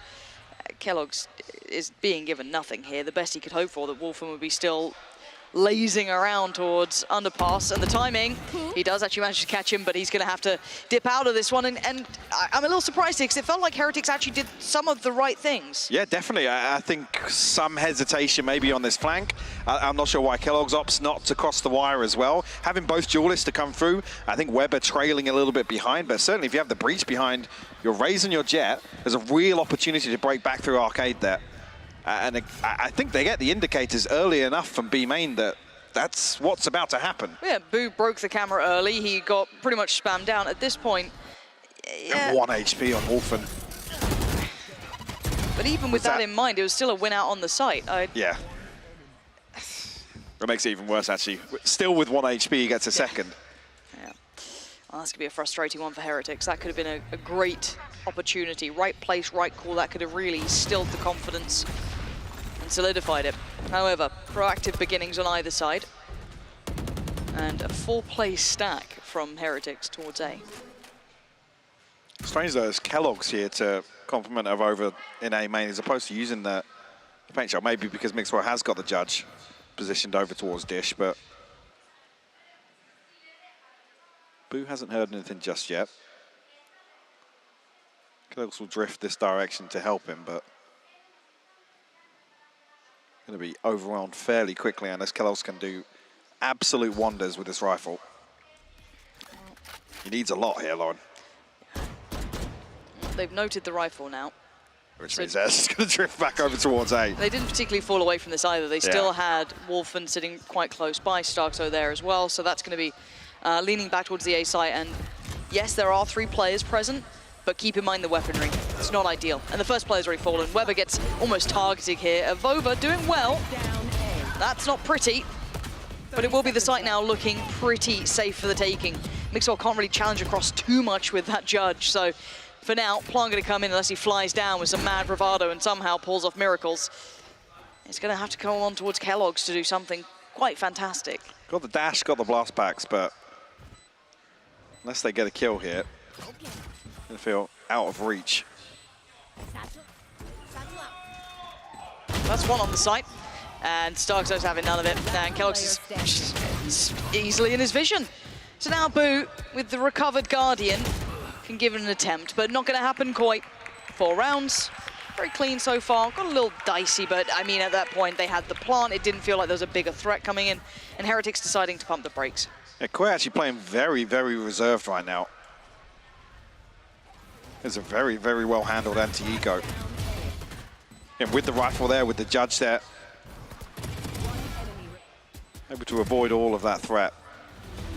I'm curious, really, if when the point comes that Heretics do start trying to take away some of this space, obviously with the breach and the raise, A main seems the most logical, right, to deny that early control, but so we know Fracture's very hard to defend if you just sit back and wait to try and absorb some of these hits, and that's then compounded by Atsi, how hard it is to retake both sides sometimes.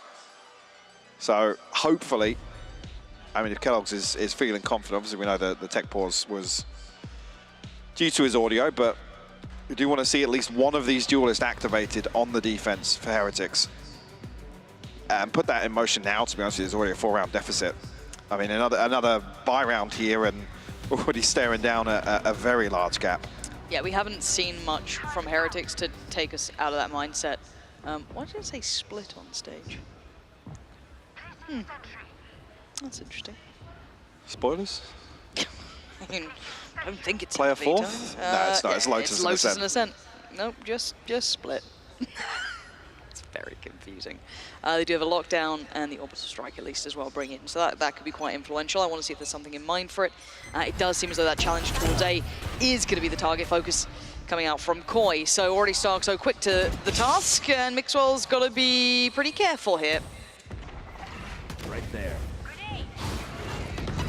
Sarzo creating so much pressure here, and the weird thing to see, Mixwell actually backing away from most of these engagements now. Actually stands up to one. Weber doubles down, but Koi respond with two of their own. Yeah, even Wolfen finding kills kind of around Dish opens up a couple of opportunities here. Trex quite far out. Got to be careful. That pain shell was pretty close by. There's still a chance in this one, though. Wolfen trying to become a little bit more relevant, forced to fight forward. Nice use of the orbital strike. They just need a round at this point, really. So Trex looking very vulnerable, 51 HP. Does have a little bit of kit to play with, but... Spikes down by door here. Get that back to hand. He's still got 47 seconds left to play with. It's going to need one of Heretics to over-peak or do something a little silly, which I'm hoping we don't see, that they can kind of slip into a more disciplined, calm look here. Trex not going to be given any easy fight. I have the spike. Now with the turret set up from above up, we'll take contact on main for potentially Mixwell to swing onto, but back to wait. Look as if Heretics does a ton of damage to him, down to 33 HP now. Mixwell, dangerous game. Ah, it was a dangerous game he was playing there, but luckily, Boo very close by. But they lose out on the third rifle round. I think Mixwell gets his showstopper off that regardless. So, yep, Kellogg's won off the Bladestorm, a couple of things to offset this purchase, but you definitely wanted the option to at least drop a rifle across here. Because if Boo might be the one to make that happen. But yeah, curious at the start here, in terms of comparisons to what we saw last week from Heretics, Mixwell backing away from so many engagements. And I feel like last week we saw him commit to so many engagements when it almost defied logic, right? And that was what played to their strengths, really. It was throwing Giants off their game because Mixwell was looking to double down on solo engagements. It was about the first time, though, in this just gone round that Mixwell actually won the fight against Darkseid. Exactly. So the one that goes on the board. I want to see Mixwell confident. I'm kind of hoping we see more of that, maybe slowly happening, but Koi eyeing up other options here. Big ult Orbital round here. Coming through for Look at the left Coldamenta. side here. Yep. Trex has his too, so a couple of, actually, some very influential ones. Yeah. You can see it's already going to be considered by Trex here. Two big retake ultimates away for Heretics, but Avova set up towards tower here. It's a perfect combination. Avova will fall to it. Very nice. I don't think it would have spotted Boo or kind of gone past Boo, so he will be able to keep his life. Mixwell allowed a little bit of room. That a little ambitious, really. But Boo's still in the battle. So going to take down Stark, so he gets no freedom towards the fight. Shados trades back in. This feels a little messy, but this is what the game's going to be like, it seems.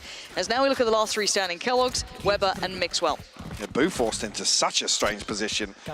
Wolfen does pick up some information here with the spy cam. Reveals it for Trex, but got to respect that Bladestorm for the time being. Mixwell elsewhere.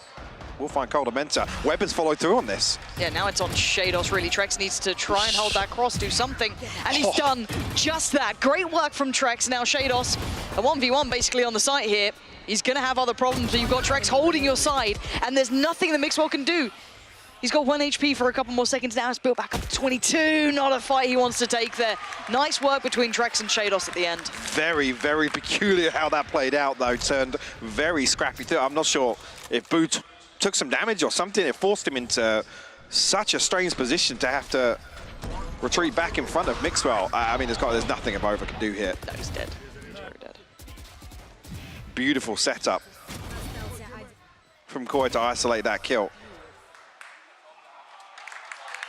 But yeah, very sloppy in the initial exchange there.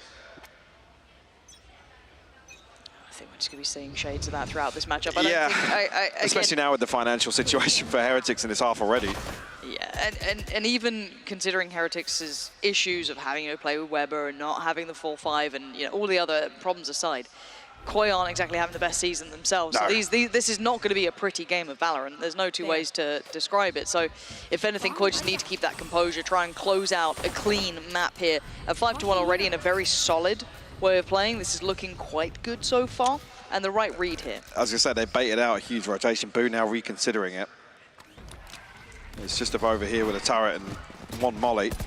I think even there, the Caesar's going to catch as well. Yep, takes full effect of the decay. Spam through the box. Oh dear. Well, that's a sight for theirs, isn't it? Now Mixwell has somehow got the spike, but Trex positioned a little deeper. Make sure that does not go to any further problems. And for the last two, you've got a Frenzy and a Ghost. So you're going to feel that Koi can stabilize this, unless Weber's got some magic here. Shadow's not a million miles off for that spam either, but Player standing. Eric's on the dash through. It's not bad. It's not bad. Finds one. Can we see the scoreboard at some point? I'm just wondering where Weber is on the board here, because he's, you know, starting to heat up a bit. How are we looking?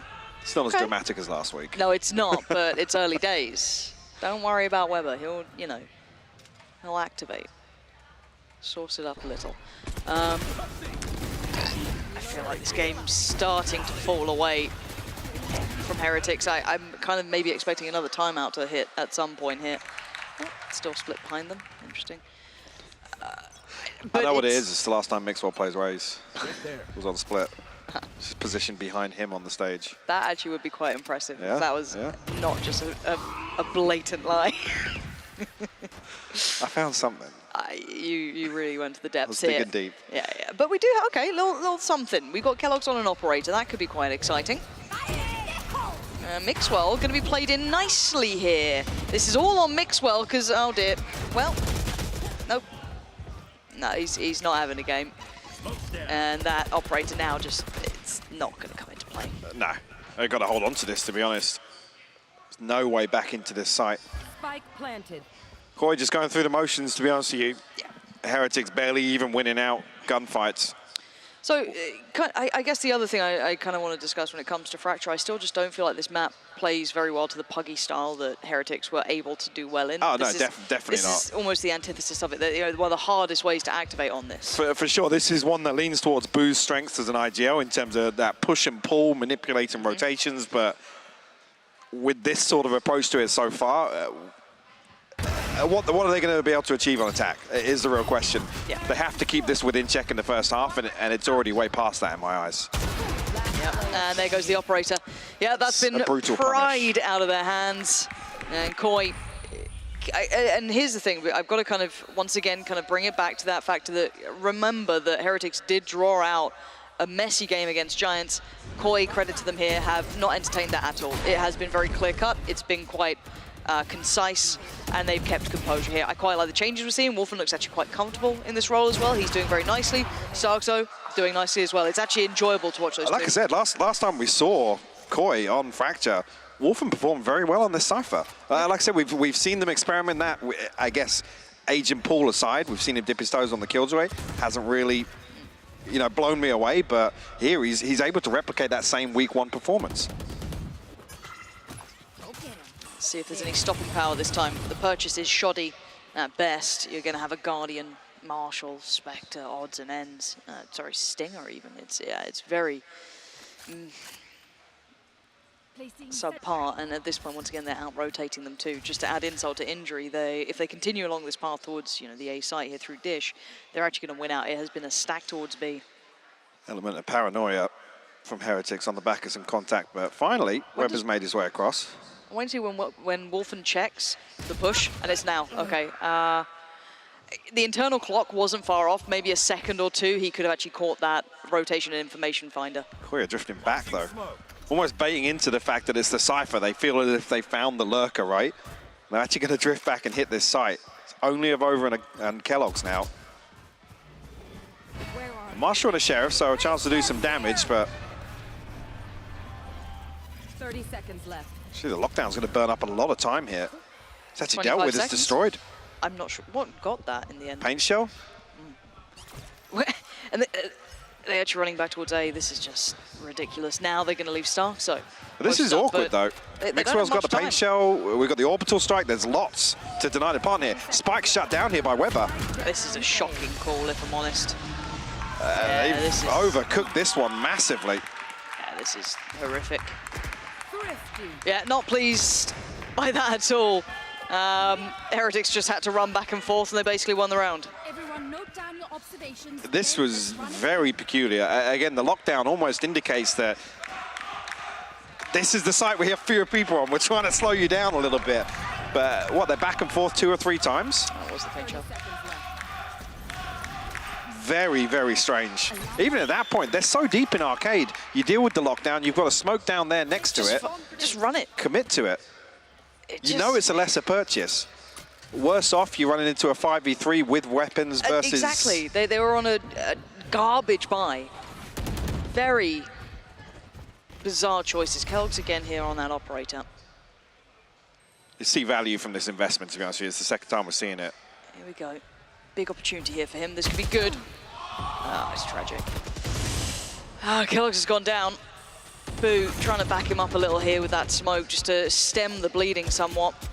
Does recover the operator, so that will be filtered back through, but oh man, this is unpleasant viewing. Yeah. See if Mixwell can get anything done with it now. This has burned up a lot of smokes from Boo, actually, and already at the 60-second mark. Yeah, just reconsidering that final. Neural Theft will come through. Good timing on that, just to make sure. Timing on the blade. That's a paint shell as well. We'll stall things out. Now Avova gets played in. Is he? Yeah, he will hear these steps coming through. All right, got to be ready for this though. They're already on the site, or at least one is. That's Starkzo. Gets ahead of all that utility. Orbital Strike does go in. It's only forced the players forward, but it's kept them a little bit safe.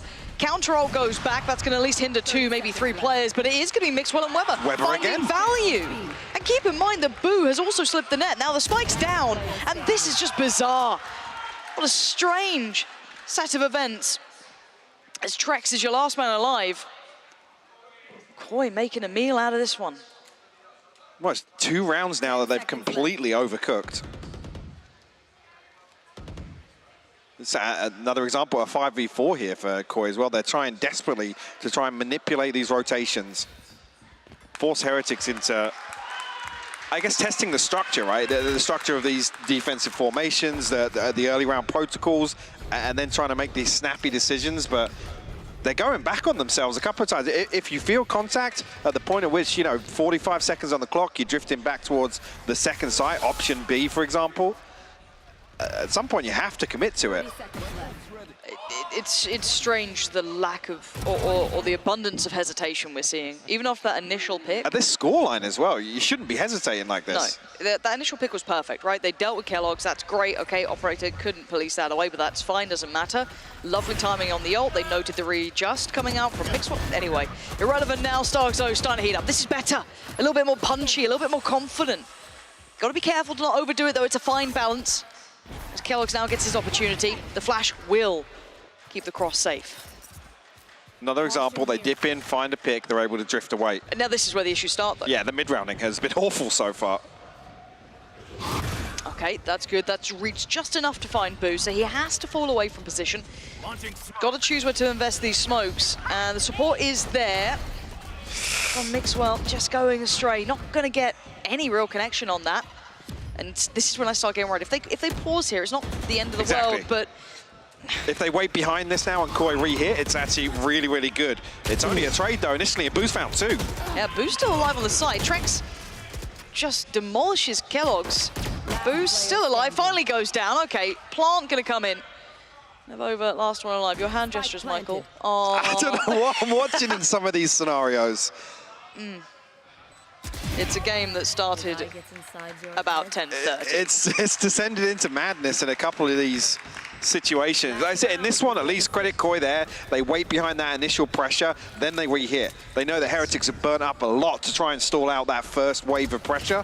And even here, it's a much deeper investment to this opening engagement. Starzo commits to it. Not entirely sure how you've taken nothing off that, but okay. Cool. 2 back-to-back replays that just aren't very nice to watch. No, this game is not nice to watch right now. 3-8, we carry on. A couple of ults to play in. Starkzo's got his. You just heard Kellogg's invest as well, and Weber.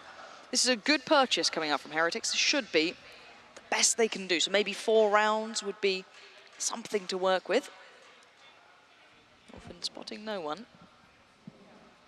So allowing a little bit of a deeper look for Starkzo, who did find I feel like success this stun's coming into tower and Starzo's going to showstopper up it.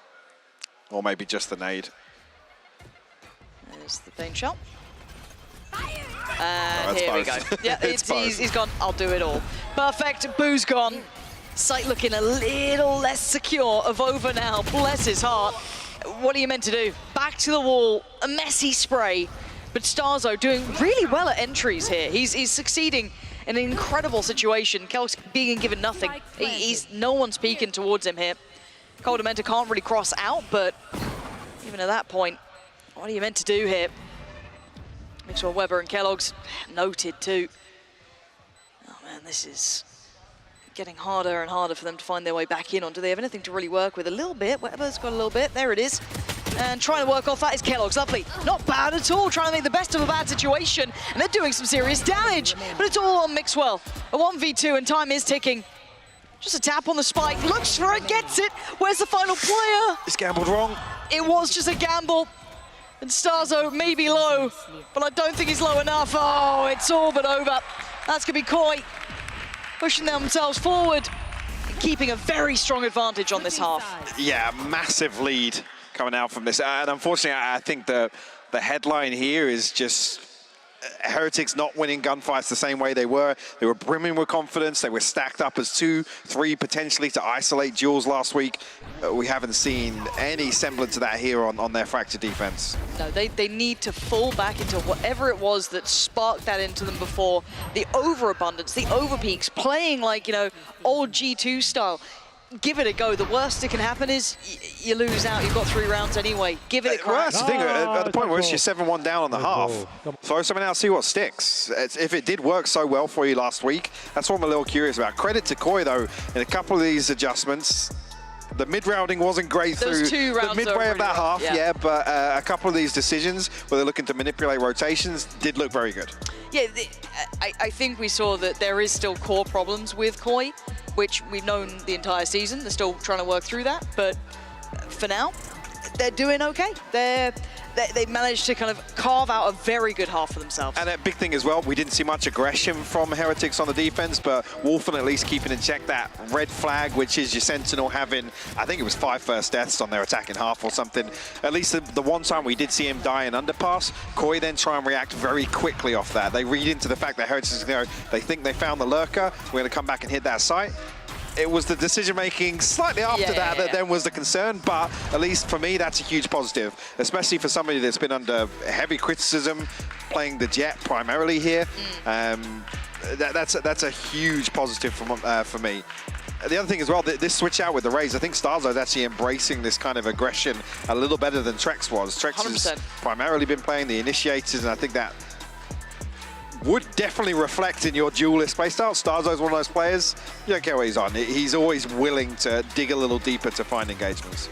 I've been a fan of Starzo's work for a long time, so seeing him find a little bit of that, you know, ability to kick back in here, very back nice. To Sky Duelist days. Yeah. It was a classic. It always made me a fan of Soulcast. I actually was. You know, just give him a nice little OP character for a little while. It worked well. Half time here though, 3 rounds. I need to see a whole character change almost from Heretics. I need them to kind of wipe the slate clean again and just... Hey, even here, what we're looking at, it's a very different look down on stage this week. Again, yes, we're Where's a huge round deficit. Sure, they're not going to be on their feet chanting, but they were riding that wave last week. And I get it's not easy, right? I get it. It's not fun to be sat towards the lower end of the league, to having rough times. And you're certainly not on your feet about a 9-3 half. No, but you're not good. So it's like you can either try and play a refined game poorly, or maybe you can pull off the puggy game well. I'd rather they give it an attempt. As it stands, we're going to find out if they can kindle some of that, bring some of that fire back into this game. We are going to have a quick flank on our hands as well. It's going to be coming into play of over there, and Boo being played in a little on this as well. Actually, I think he's had to deal with the reveal here, so Boo could be isolated in the air. Starzo swings onto that. Body's invested behind this. Actually, Coldamenta wisely mitigating damage here towards Spawn. He's playing very deep, waiting for this 3-man clearance to come through, but Avova, he's found 3! There he is! Rock solid play from Avova. Need to see more of that from him. This could be the spark of confidence. I want to see them almost overreact. I want to see them absolutely back in this game off it. Now, yeah, Coldamenta will find a Vova getting a little too curious, but Kelos will pick up the slack. You're right, they need that catalyst to get them back in. Something. Back into some form of momentum. They can carry this through now, build themselves a little bit of a bankroll. This was beautiful to isolate the first two and then the third. I mean, Shados can't even really discredit his spacing here. It's Trex and Starzo that unfortunately just lose out on a couple of taps. Thank you, bro. Again, even here, very, very different this week. More. Very different energy. this week. Smoke's down. And I hate it because I feel like such a fraud. Oh, but it's such a mental game, but it is. It is. It really is. For a team that's down this bad, it is. Okay, what do we have on the other side? Frenzy for Starzo, Shados, and a Shorty for Wolf, and the rest are on Classics. Okay, a little bit of util. Kello's going to catch Coldamenta. So that's not bad. An Eco Cobra round. Kellogg's Classic. The budget up. Truly. Good stack from Koi, though. As it stands, if they continue to explore this wave for Heretics, they will walk into the 3 players. Dangerous to play towards tower, though, when you know they could be shorties, frenzies. Yeah, you almost want classics. them to. You almost want them to funnel to site here. Yeah, I feel like that might be the case. Not with the stun. I don't think it's going to happen. Oh dear. It's still not really moved yet.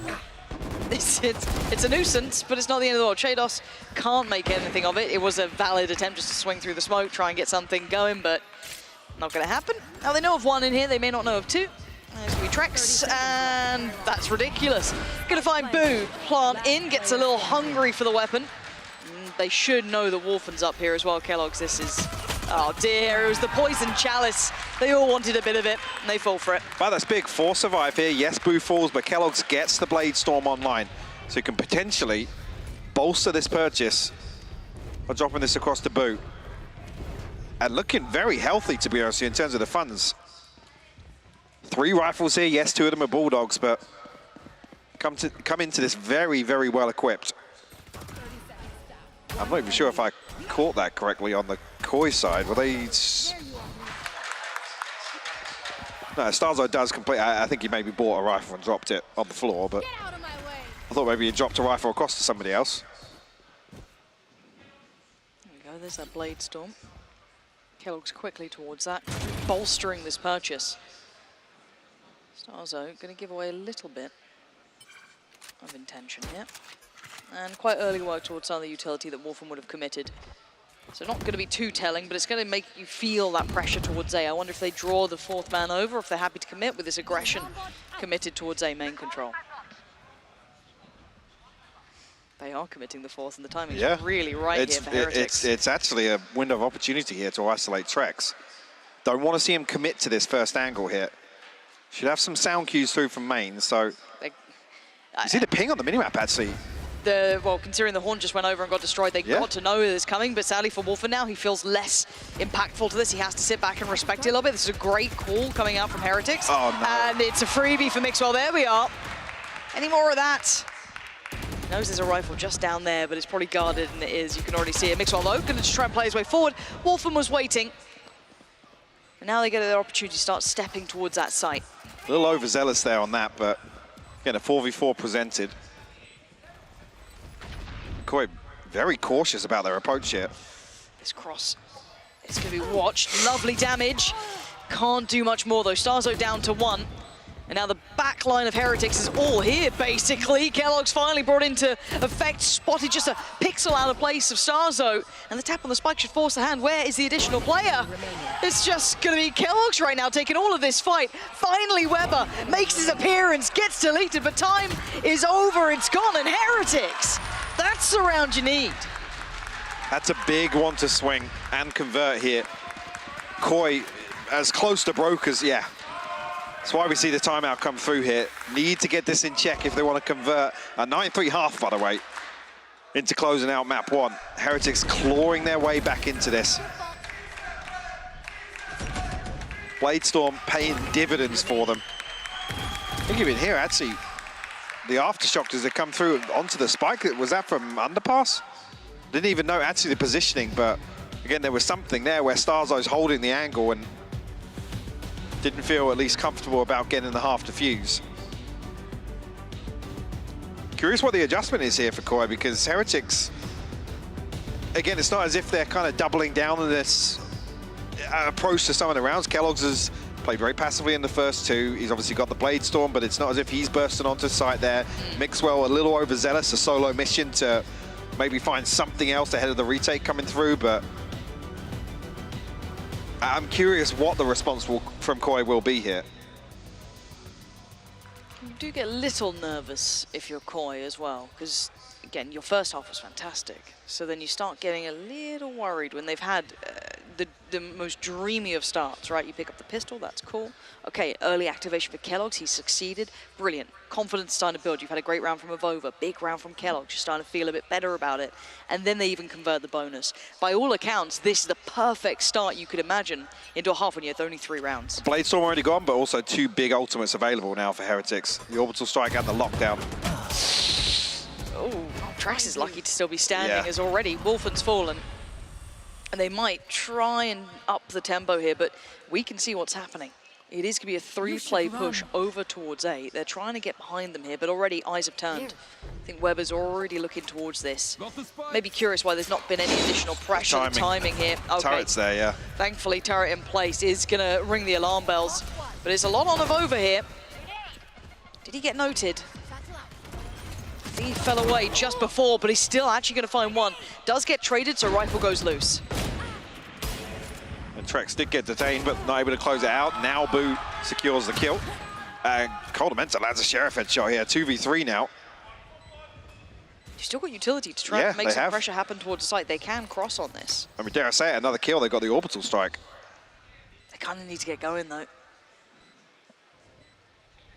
This is a big investment for Avova to throw in the lockdown. Maybe just say it, let's use it whilst the Orbital Strike's not there. It can't be cancelled out in a buy round, but you'd want, with that investment, this to be as close to clean as possible. Last player standing. I genuinely thought they could have made an attempt at that, if I'm honest. Definitely after the second kill comes through, there's a chance, maybe it's off timing with Shados' utility. They haven't got a fault line to clear out some of the close angles. I don't know, but they just sat and played exits towards B main where they've shown presence. So just know what's going there. Sweep through arcade, at least try and pick up something on the other side. Again, if you have a couple of smokes and some kit from Shados, I wouldn't mind you to throw maybe an attempt at it. You almost want the exits here, especially with this early bankroll built up. Take a scrap. Yeah, exactly. 1 rifle's enough to just throw a purchase off here. Yeah, a little hesitation being shown now as the scoreline is getting drastically closer. This one could be huge. Mixwell overwhelmed that time. Starkzo going to win that fight and fall away. No overzealous commitment towards it. He's not having the same success in terms of opening duels here this week. So actually, even from the first half, Kellogg's now having a very strong start. Picking the pace up here in the second, though. Blocking sight. He got so deep even before that point. No one's really shouldering this site, so they get so much access towards this. And this has to be something they're doing on purpose, boy. You wouldn't sit this deep and give up full site control at this point otherwise. Trex just got Weber. I don't know how. And now you've got the ult coming through. So this is now going to get scary. There's a lot of players behind there that's trying to scatter. And Kellogg's waiting to catch them. Joined by Boo, they find Trex and Starkzo. And now they bring it down to a very reasonable 3v3, but bear in mind there are ults now. 35 seconds still to play with, means it's still feasible, but you're going to run out of smokes and other utility. The Boo's already out of smokes. Again, the last one was used here to try and cover and secure this plant. They need to get it down now. Avova will do that, but potential for him to be isolated in this default corner. I don't think he can get away. He's going to need someone to bail him out. And Kellogg's is good for one. Not anymore, though. Wolfen warming into this, and Avova can't make it count this time. Shados was there to catch him in the end. But a very knife's edge round between these two, but this will be now double digits achieved for Koi. Great isolation from the orbital strike there, just on the fly, making use of that whilst the smokes were still up. Force a couple of players into an awkward position. Counter stun just playing off for Starzo perfectly. And yeah, I was curious how Weber fell, but this, yeah, a beautiful way to respond back into this round. Come on, let's go, Wolfen. Yeah, 2 big kills from Wolfen actually there. Another round thrown to the mix here for Heretics. They can give it another pop. We have seen this affinity towards that approach towards the B site. Early pop of the ult as well. Starzo, this is a little wild, but he's going for it. Okay, there's absolutely no one there, so that is going to do very little. Straight towards the site though, bursting in towards this is Mixwell. Straight to work, and Kellogg's has already gone down. Trex finding him. Wolfen's got to be careful here, just about to slip away quietly from the pressure, so not going to give away his positioning just yet, and waiting patiently with that shorty, but Boo seems all too aware. Ult's just about everywhere. This is going to get messy, sending in all that they have. It's Starzo to do well, but it's quickly traded out with into a 3v2, make it now just a 2v2. As the spike's still ticking, and they're holding on to this well enough. It looks like Koi then want to take some space, try and dominate some of this. Smoke towards the site, and Avova going to be stunned up now. He's not going to find it so easy to challenge, does he dare? He does, and he loses. And now Boo soon to follow. Koi correcting and bringing themselves up to 11. Heretics starting to hit a little bit of a worrisome streak here. I think Mixwell just panics a little bit with the showstopper. Yes, he's stunned up. He's in a very easy position to isolate, but again, with that pressure coming through from drop, he can wait a little bit. Again, especially with Weber set up in this position where it's a perfect crossfire. The big threat becomes ropes behind him, but I think even at that point in the round, there's a body or two in main that can still play off the door. Nice Shadow. That composure definitely missing, and it's evident once again in the second half in a few of these rounds. Yeah, and this is the timeout that I was kind of interested if they were going to call it a bit earlier than this, but waiting until this point. Again, if you are looking at this bigger picture, how much do they have to go to? This has to be just kind of small adjustments, if anything, or maybe just a bit of advice here and there, because you're not going to be pulling out some deep strats at this juncture. You are 11-7 here, and Koi starting to look much more composed in this.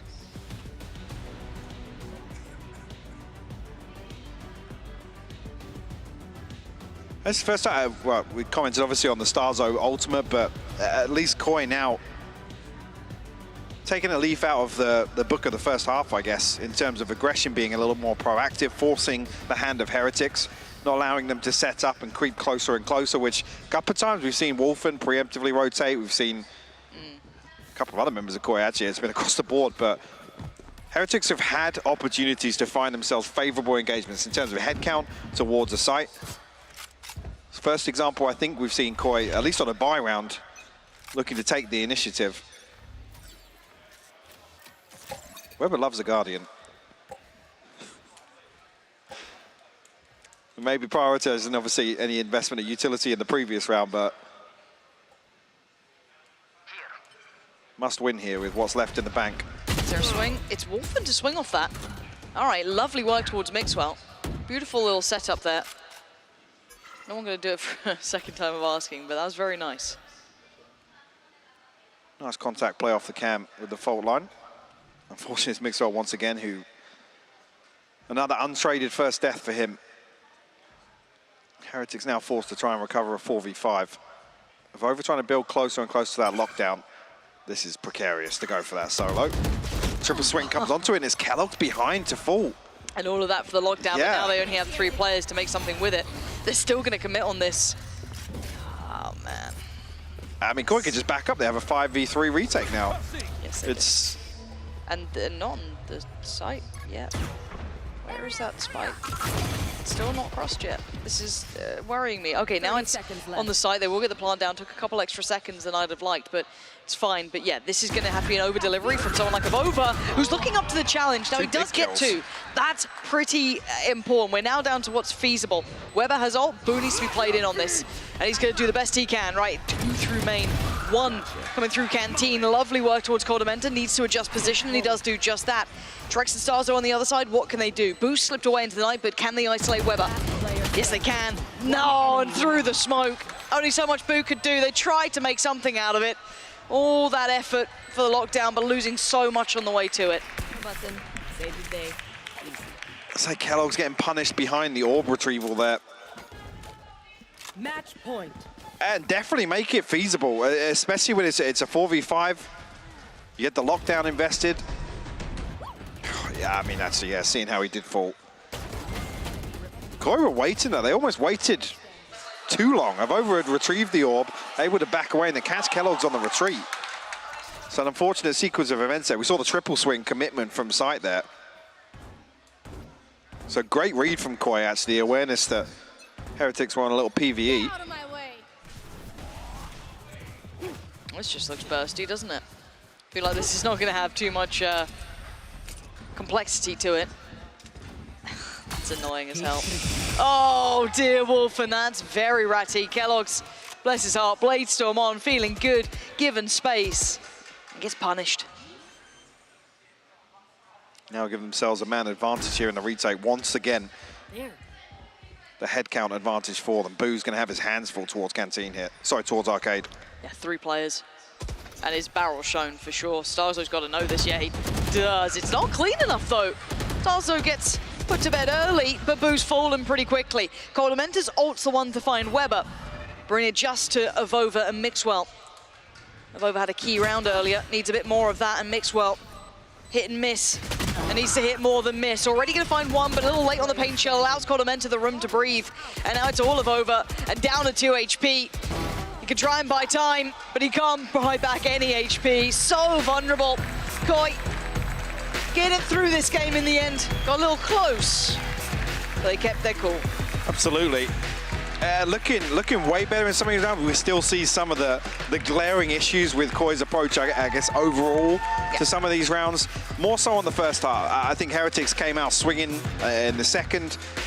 Maybe have the benefit of catching Koi off guard a couple of times, but yeah, this is a very different Heretics today. Like I said, in terms of visibly on stage, in terms of what we see in game, obviously Mixwell not finding that same success he did on the Yoru, but that was such a huge win condition. Unfortunately, that was the same thing that actually got the players on their feet. That was what they were getting hyped about. I don't know what it is. It feels such a really, it's a genuinely strange atmosphere. Watching them seem frustrated and not having that same energy. Again, you've got to make the best of a bad situation. There's no 2 ways about it. You're not going to be able to change it any other way now. You've got to play out to the best of your capability. I just wish we'd seen a little bit more of a spark from them, but that's yet to be seen. We still have map 2 coming up. That will be Lotus, so don't go too far. Nice. Nice. Let's go. Nice. Nice. Come on. Nice. Nice. Nice, Shadow. Nice. Whoa. Nice. So good, Shadow. So good, Shadow.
Red Bull gives you wings.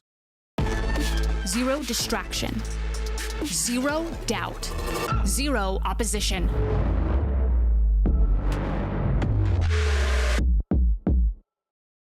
Usually when I see a target, I won't miss. I try to find weaknesses wherever they are and just game by game try to pick up on anything I can. So this training course is a way for me to really showcase and demonstrate all the questions you guys have been asking, how to get better aim, and it really enables me to answer a lot more and kind of expand on the first video I made like so long ago about VALORANT fundamentals.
In the pre-show, me and Ulises had a segment about how Koi is sometimes predictable or undecisive in the way they play the attack. And we had a perfect opportunity here on this map to actually illustrate that again, because they face the same demons, and even though they're winning the game decisively, there's still a lot of stuff that they can still fix to be a better team. Now, in this round, you're gonna see that there's actually some planning in the first place. First, they spot that the opponents, of course, are on the lower buy, so all of the 5 players from Koi are gathering from one angle, which is nice. You want to go towards the opponents on the lower buy together, so you don't leave any guns around in case you get killed. Now, on the other side of the map, on the south side of the map, they have all of the equipment from Cypher to alert them of any potential flanks. Now, also when you look at the ultimates, there's a lot of here that can be built up with the orbs this round to make sure that the next round, on the full buy round, they're gonna explode with the ultimates. So the plan,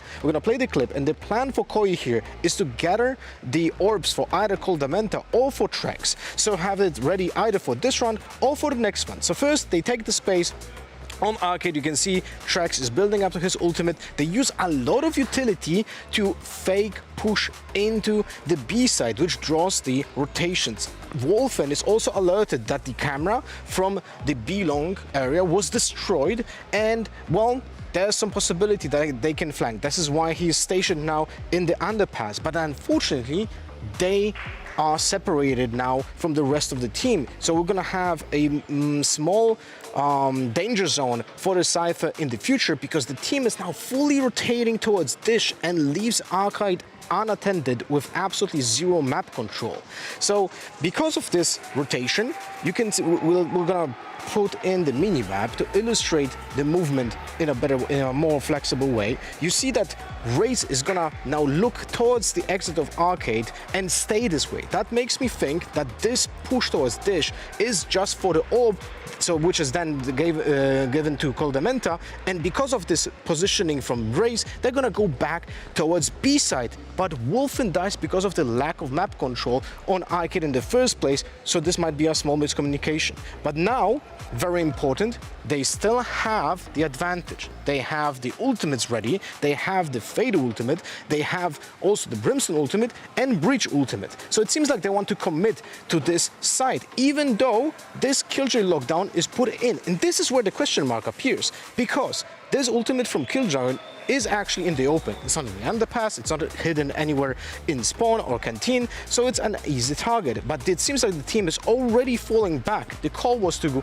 abandon this exec, but you will see that the ultimate is being destroyed by Mixwell, and there's still like very weird spacing between the players now, because the call was to rotate towards the A side, but the smokes were being used on B side, and that leaves them with just 10 seconds to go onto site and plant, and the spacing between the players doesn't allow them to even trade in the first place. So what the hell is going on? I mean, despite winning, Uli said in the pre-show, that is the kind of thing that Lothar, he didn't want to see, but a win is a win. I gotta say though, on the other side, I know I interviewed Weber, he has a competitive experience, but Christy, there was a degree of uncomfortability on that breach here. Yeah, and before we really get into it, I think it's important that Weber has to be on point with the util with this comp, because Heretics, they decide to play the double duelist roles for themselves, which means that in terms of actual like setup utility,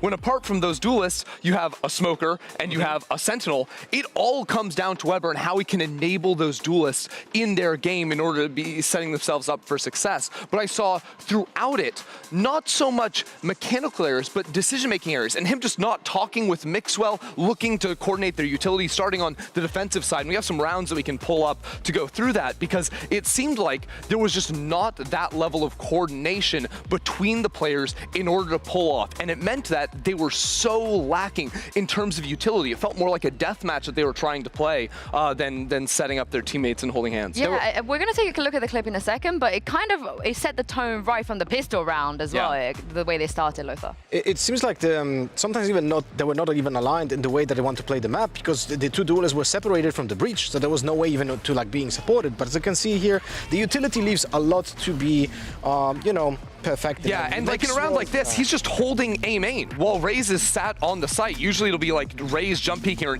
you can concuss to swing off of that and go for the fight. No, he's just chilling here. There's no sort of coordination on that level between them. A lot of the times, if he was using the concuss early, it was just a default concuss, or again, not off the utility. Here, after setting up a concuss, keloqz is walking forward. He could flash and set up the team, but no, it's just keloqz going in on his own. And there are 3 players behind him. 3 players behind him, but without the utilities to support it, and that's the problem. It's not an individual, you know, mechanical error. It's the overall game plan from the team that is not there. Here, again, he's taking first contact in a round where he has all the utility to try and set up for his Raze to go in, but he's playing underneath a Killjoy turret. In this one, too, the decision-making, the enemy Raze is trying to ult into the site, so he counter-ults with his Brimstone to slow down the rest of the team. But again, there's no situation for a teammate to actually play off of it. All it ends up being is stalling power, and that was not helping Heretics in how they wanted to play. I'm actually surprised negatively, because Weber on the previous appearance that he had, he looked like he's on point with those timings. So it makes me think that they just had no practice time on Fracture. They just had they didn't do this map before in scrims with this new lineup, and because of that, it just looks out of place. Yeah. Fortunately for Koi, because Koi, as you have seen, those exits that they were doing, there were a lot of question marks over there, but they play, and I think that's why in the map video I said it, that Fracture is benefiting Koi much more than Team Heretics, because Team Heretics is just completely from blank point starting on this map. But the thing is, if Heretics continue to play this double duelist type setup on more maps, and Weber's put in the position where he is the solo facilitator for the team, right? The only one with flash initiation, that sort of power. The coordination has to be there. Otherwise, again, it is just Heretics with their duelists running around. And if they can have a pop-up round, that's great. But you're going in at 50-50 fights every single time, and that is not going to favor you over the course of the game. Well, luckily, things will get better as we head on to Lotus. This is their pig. They've been looking really, really good. They beat Na'Vi as well, BBL and Giants. They beat them here. And for Koi, it's basically the opposite. In the last 3 games, they've only gotten 11 rounds across 3 maps they played on this. So if you're going to turn it around anywhere, it's going to be here. You would hope so, especially you look back to the last Lotus match, like Mixwell's dropping a 30 bomb in a very extended OT, had a very strong performance on that map. But I think there are ways, especially even without dropping an insane number like that, to come in and see what ideas Koi's have facing off against you, because I think their defense was a little bit linear in terms of the more aggressive options they were looking for. Let's talk about those options. Lothar, you guys head to the Augment over there for Lotus. I feel like it heavily favors Heretics, like heavily. Well, one thing though that we have to discuss, I don't think that we're gonna see double duelists on this map, because that's one thing that we might not expect. No Yoru?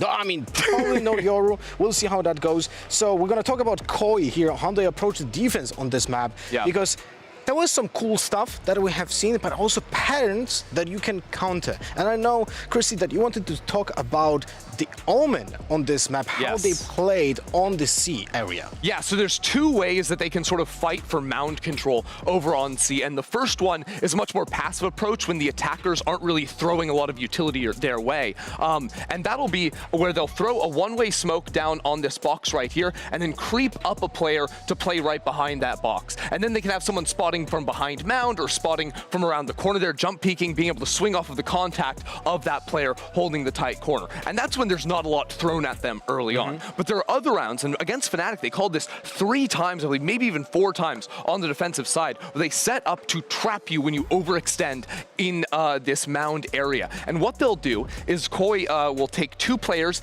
and play down here from the bottom, the Omen included. They'll bring 2 players down up into B-Link, and they'll have control over the door switch. And what'll happen is they'll try to catch around 1:10 to 1 minute mark when you're getting ready for that second cycle of utility to execute onto the site. That's when they're going to send a Paranoia down the line like this. They're going to send Concuss out from the opposite side as well, and try to overload you when you're overextended past the mound. The problem is that setup requires to have control of the B area first, because otherwise you trap yourself. And against teams like Fnatic, for example, you know that they don't have any kind of movement towards this area, so it was possible. Now, when it comes to Heretics, that's going to be a big question mark, because we don't know how they're going to approach the map on this attack. But do you think that Heretics will be actually aware of this kind of setup? I think they will, and we also saw that Fnatic were too. So like Koi weren't very successful when they went for this play, because the timings have to be there, right? And if the utility isn't connecting, or your util isn't covering all of your opponents, and when you consider mound, right, if it's just flashes coming your way, you can dodge behind mound, swing out, you're going to be able to time that out decently. I think the timing of execution is so important, because if the attackers, if Heretics pass you by and are swinging around the corner, right as you're trying to throw your utility, you fall apart. And we saw that happen twice to Koi when they played up against Fnatic. So they need to be able to beat that timer and catch Koi off guard. Well, we'll see indeed as we head into Agent Select. I know Lothar wants to see a Yoru. I kind of do as well. You know, might as well spice it up. But just a reminder, Koi, they have to win this map, and they have to win this map if they want to stay within playoffs contention, of course. And let's see if we have any changes. Yeah, it's also a chance for them to get a win since week 1, day 1. It's been a long, long time. Now, Koi, they love to play for the line control, like I'm talking about, the breach stun and the paranoia. There's a lot of tools to fight early on. What were you saying? We got back to Neon on Team Heretics, actually. Yeah. That's interesting. Okay. So, but you were speaking about, double duelists, right? On this map? No double duelists. I think that's definitely the right call. Double smokes on the opposite side. But still, this does put Weber in a position where he, in theory, would be the solo, setup. But because they also have tools like the Paranoia from the Omen, the Kellogg's Neon can also set up for himself. This is a much more well-rounded roster. We're not quite as much as relying on Weber's coordination with his teammates. I will say Kellogg's, he did play Neon last time as well. We're going to jump back into game with Pansy and Hypok. Take it away. Thank you. Yeah, hopefully map 2 provides a little bit more here, because map 1 did kind of fizzle out. It was quite underwhelming, really. Good to see Koi finding a little bit of stability, but again, they are playing up against probably one of the more broken rosters here. Yeah, the concern being, I think we keep referencing that game last week for Heretics, obviously with the changes being made, but Kellogg's had a great map 1 last weekend. True. He didn't have a great map 2. So to have a very concerning performance on Fracture, to come in here on the Neon, we know he was very overzealous. They were constantly overextending, solo taking duels, desperately trying to bail his teammates out with his utility. A couple of really questionable scenarios. Here, that needs to be cleaned up, because the nature in which some of those rounds played out, when it came down to, yes, the kind of disjointed approach with utility that the desk highlighted perfectly. Here, they need to be firing on all cylinders. Yes, this is not a good map for Koi when we look at the map record, but I don't come into this now after map 1 feeling as if Heretics actually have the advantage here. No. We'll see. If anything changes, I need to see some sort of evidence of it empirically in the server. As it stands, though, we go in, it'll be Koi on the attacking side. Defending side is quickly flanking them as well. It is Heretics trying to get behind them as quickly as possible. And actually, luckily for Wolfen, I don't think he was spotted on this. Just about to slip away. Oh, he is? He is, but he's still going to take one with him. Already finding so much value. Fantastic work from Wolfen to get to slow down any of that pinch potential, as Trex looking to do similar things on the other side and succeeds against Boo. The big information, on top of finding 2 kills, it enables Koi to play more aggressively on site. Trex now with a very awkward position picked up. Colominter still playing information, at least in position to receive any pressure coming back from site. But Koi now total control. The roles are almost reversed here, Lauren. Yeah, I'm trying to basically attack the site with 2. One flash, next one's in 15 seconds. Can Kellogg's work off this? No. Starzo comfortable on the back of the site. Lovely shot from Weber. Needs a couple more of those. He's not going to get them. This is nice work for Koi. That flank got found very quickly. Wolfen took 2 with him, and everything fell to pieces after that. And note as well with the change on Fracture, and again, I know it was a week 1 appearance from Koi, but Trex now coming back onto the Raze. So we've talked about some of these identity crises that Koi have experienced.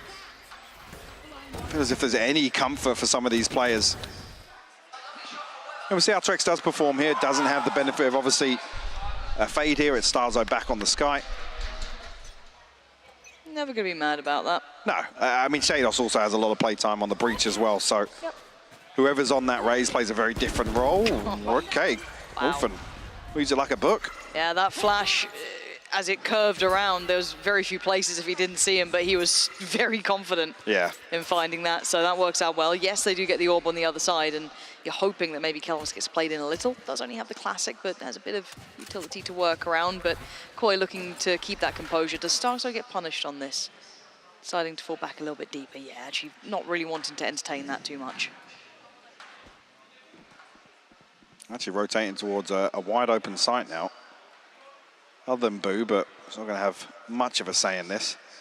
Have a couple of mollies he wants to invest if he does some damage with this Ghost. Flank coming through very quickly here, though, from Mixwell and Kellogg's. Be identified by the alarm bot, though. And it should have been noted off the back of the turret as well. Yeah. That was taken down at some point, so certainly not to be a surprise. Boo doing very well here. Fantastic here from Boo. But there's not going to be much more achieved from that, as the backline flank was found very quickly and seemed to be quite irrelevant there. I'm not even sure, actually, of the timing of Wolfen's turret coming down, because at least initially nobody turned for that. It was a deep position towards rubble. I think even that's to play towards any split coming back through from B-Link. Again, with limited weaponry, Koi almost reading this as they're going to be stacked up somewhere.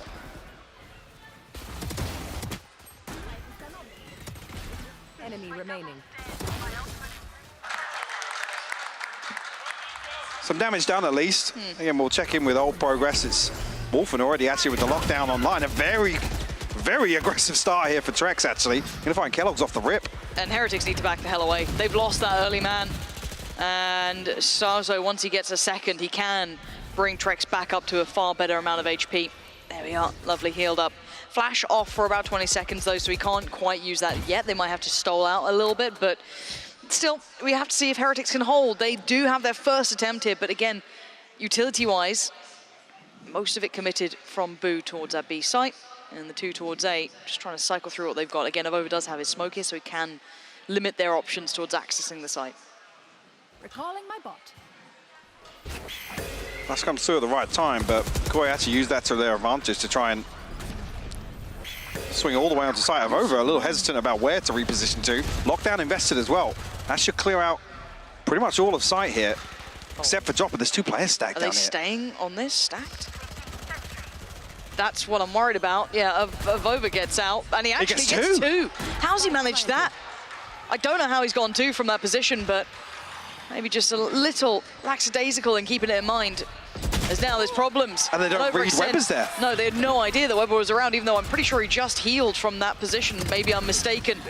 Maybe it doesn't matter. Still Coldamenta and Shados picking up those leftover rifles, doing quite well here for themselves. Can they do much more? It's all Coldamenta now. Boo, last one alive as well, has to work his way back in. And it's a gamble. It's a 50-50. And now he doesn't know where he's gone. Boo gonna make a pretty educated guess and waits for it. Spots the barrel. Coldamenta trying to draw him in. It's a messy fight here. Boo not getting what he wants at all. This is horrific scenes. Well, he might even miss the defuse, yeah. I mean, a little bit of a slip up. The aftershock invested towards drop. You noted the heal coming through. Whether or not they can't place the location exactly. Very, very strange sequence of events there, but Koi nonetheless come out 3 up. Throw the lockdown into this round, and actually it becomes pivotal. Avova. At the second, wow, okay, that's over. And yeah, there was a heal there. So I'm very surprised that, I mean, it was just pushed away from it. Didn't even clear that angle. Maybe assuming it was up towards the top by Avova. Yeah, maybe it's just lost in the chaos a little bit there.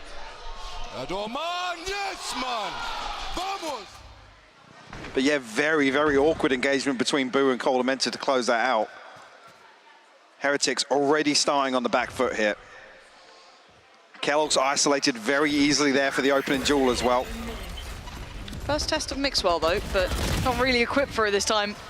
Yeah, kind of hard, gets overwhelmed. There's no support there either. He can't do much more than that. You're hoping for the best and probably expecting the worst. Trex finding him over quite cleanly. Weber takes the time right, uses the utility well, but the flash is great through the smoke from Starzo. And most of the threat there from Kellogg's gets dealt with quite handily. Boo though, lovely shot. 1v2 now. Oh, and another shot from Boo. Rifle recovered, lockdown in play if he wants it. Starzo just postured up for the fight, confidence brimming. Keeps Koi at 4 and moves forward.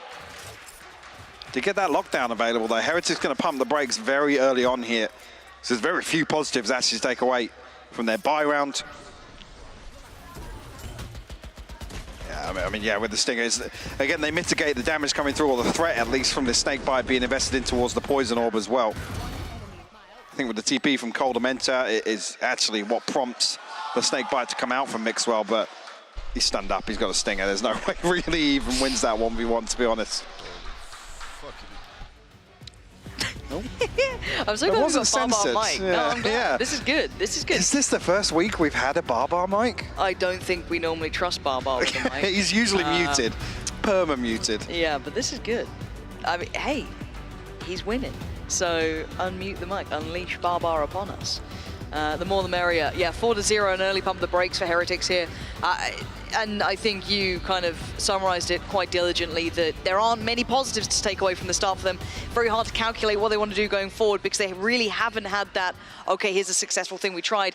Didn't quite work out, but maybe we can refine it or work on that. Hard to pry information away as well. They've got their work cut out here. This is not going to be easy. Yeah, I think one thing I want to see kept in check, at least on the defense, because it was massively concerning in a few rounds last week. Kellogg's overall, I think across Lotus, had like 10 first deaths. And when you start breaking down of when they're traded, what the value of that first death is, especially on the defense, it becomes a very tricky conversation to have. Oh, we're going to potentially have it here, aren't we? Trex, who's defined first of Over, is quite notorious for doing this. He's quite good at it. First death again, and the follow-up from Trex is divine. Gonna pop the ult. Should die, but Weber took a second or two, eventually got to it. But it's a good trade. Starzo's there, so again, all effective. A 4v2. And we know that Mixwell traditionally has been playing towards C. Boo has been dedicated towards B. They've even noted Mixwell's position, and Coldamenta not going to have much trouble with that. Running away with this one already, to be honest. The tempo, the ease of finding these entries. Trex does so well to find both there.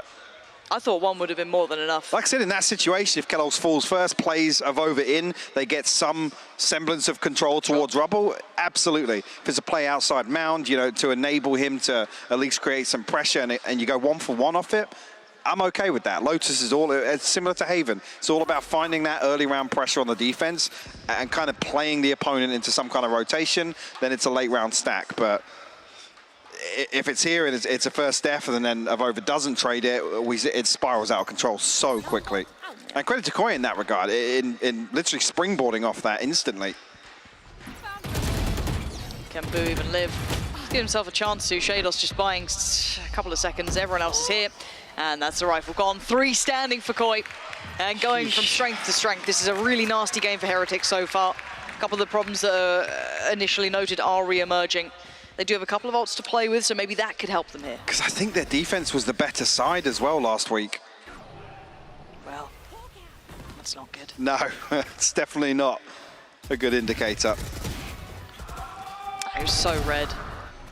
It was actually a very nice round from Koi.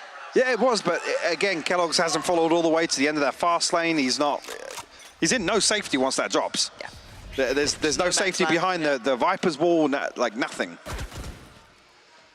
I've seen they've noted Barbar now, which don't appreciate. Seeker's going to go through, lead towards the C site. 2 waiting on the other side. Mixwell 1 over the other. Can he do better? No. Trex finding so much value. Mixwell handling it well from the back of the site, though. Maybe able to try and hold on to this. And he's actually done just that. Coldamenta's gone down as well. He's getting a little overzealous, pushing back down. I don't think he needed that. Ahead of the Trailblazer as well. That could have played him in perfectly. Wolfen's found space elsewhere, though. Right there. They cleared this, right? Okay. No. Okay, Kellogg's.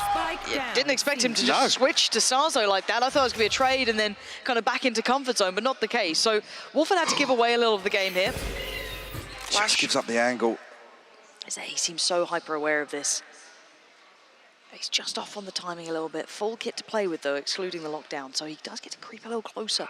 Now, with all the backfill, though, they're very aware of the position, and Boo will find him. First for Heretics. And this was a positive from last week. Mixwell's ability to anchor towards C-site on the defense time and time again. Koi already showing us the placement of the fault lines, again, mitigating that early snake bite in the poison orb. There's no second layer, really. This time around, it's somebody else to challenge.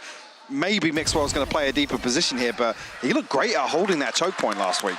Yeah, I'd like to see him fall into that a little bit more. A little shame that he got a little ahead of the utility that was going to play him in for even getting that third there in that round. Sure, yeah, because it's half a second. It's half a second for that Trailblazer to actually potentially... You'd have lost nothing. Exactly. But that takes, I feel, synergy that we're just not quite seeing in place from Heretics, but it is around. So, you know, we're picking at pieces, but we have to. This is something Lothar noted as well in terms of timings of utility, particularly Weber. I don't know if that information is relayed accurately or who knows? Exactly, yeah. They don't have that synergy if you're looking at it. If you look classically at people who work very well together, it is just going to be learning on the fly. You see Trex here waiting on Skydog to clear out, make sure there's no naughtiness happening. There's no Kellogg's this time or Avova posted up deeper. We've seen the adjustment this time as well. Boo going to kind of place utility over towards the A site. Kellogg's does get contact, so he's going to have to either sit deeper or try and work his way back around. If the adjustment here is to actually have Boo set up to slow down an A hit instead of this aggression from Kellogg's and Avova, we'll see this play out very differently, although this is the first time Koi haven't explored this very aggressively. Well, I guess sixth sense maybe tingling a little bit there. On the back of no contact, and there's still a Trailblazer to confirm any presence outside B. At least they can cut that off. Maybe anticipating a split towards it. Could be. They do have Weber on the other side. If Kellogg's can hold this down, and so can Boo, then it's game on. They may look at that rotation. For now, that's not been the case, really. They haven't dissuaded them from this route at all. So the spike is down. Starts getting a little bit closer as well. It could be risky. A little pop flash for himself, but Avova didn't get blinded by that at all. So, oh, the paranoia is lovely. Counter, yes, comes in. I think it might have caught one. It did. Lockdown comes through, though, and now the punish comes in. The timing perfect from Coldamenta. There's actually 2 assists that come through from Shados there. Not sure if that was off the fault line, but Coldamenta's got to be careful here. He's just accepted it. He's bought a little bit of time, though. And now he's giving them a 1v1. The plant's not... Okay, the aftershock's there, but... 66 HP. What's Boo do? He takes the fight and he wins it. Shados going to feel silly about that one. Dealt with in the end with a little bit of time to spare. Coldamenta, luckily, at the last moment, digs a little deeper, finds a kill. At least makes it doable there. I don't know if the plan all along there is to play off the aftershock. You see, at least initially. 2 big assists actually coming through. I thought maybe Kellogg's had caught the edge of the wall or something with the concussor. Yeah, over just on a deeper angle. Yeah, Weber actually quite out in no man's land here. Just need to wait that out. Again, another second or 2 here and there. And you're looking at a very different outcome to some of these scenarios. I want to hear that desk getting slapped. Yeah, turn the mic back on. Turn it up. Don't be afraid. I'll take the fine. No, I won't. Someone will, though. It's on record now. I'll just start singing Taylor Swift or something. It'll get decent. DMCA. Yeah, we're done. It's fine. Going back through, though, Heretics now with 2 for themselves. They've broken the purchase of Koi, so they are going to be on the lighter buy here. Sheriffs and odds and ends. Starzo does get a Bulldog still, so that's in play. Alt-wise, only Coldamenta's really to note for Koi, and on the other side, actually absent as well. Weber, 1 off for himself, so I'm sure he'd be eyeing that up here if he could get that potentially building.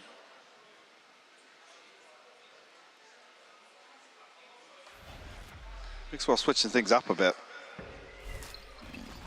Again, there's no real second layer to this defense, so has to play his life effectively.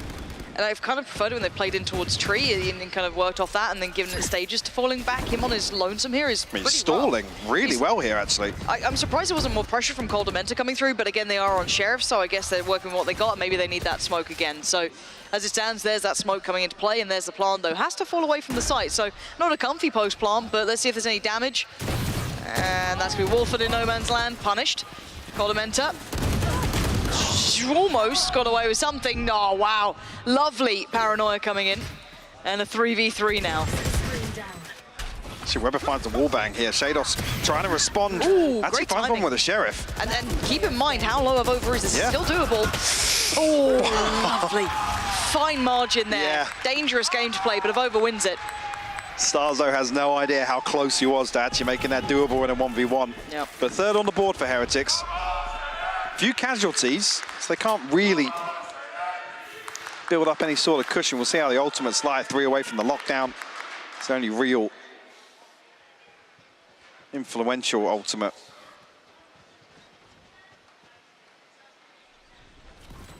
At least here kept things in check. We didn't see this on Fracture. It felt like it slipped through their fingers very early and spiraled out of control. Yeah. It's much better able to put the brakes, having that maybe comfort on this map in comparison to the first they simply didn't have. Again, that was a lighter buy, though. We did only have the Sheriffs, and I think that 1 Bulldog, so let's put a pin in that. But it looks like they want to kind of put a pin in the momentum right now as well. Koi going to call the timeout, and Barbar's opportunity to talk, have a chat through their options, because they have now had that streak of rounds halted. I think it was 5 in a row. And oh, Kellogg's does not like those in-ears. Absolutely hates him.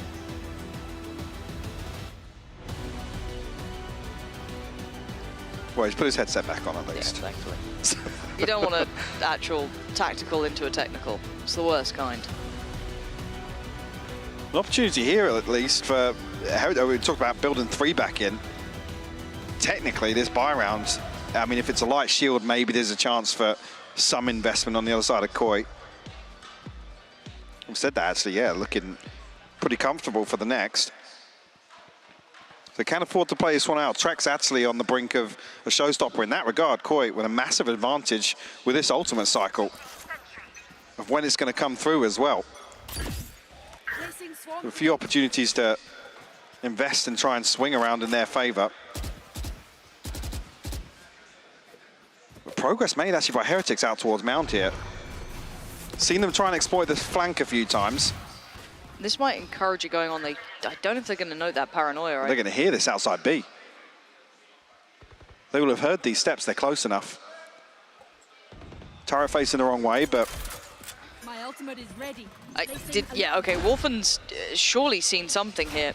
The plant is in, so this is a very uncomfortable post-plant hold here. They've got pressure from both sides.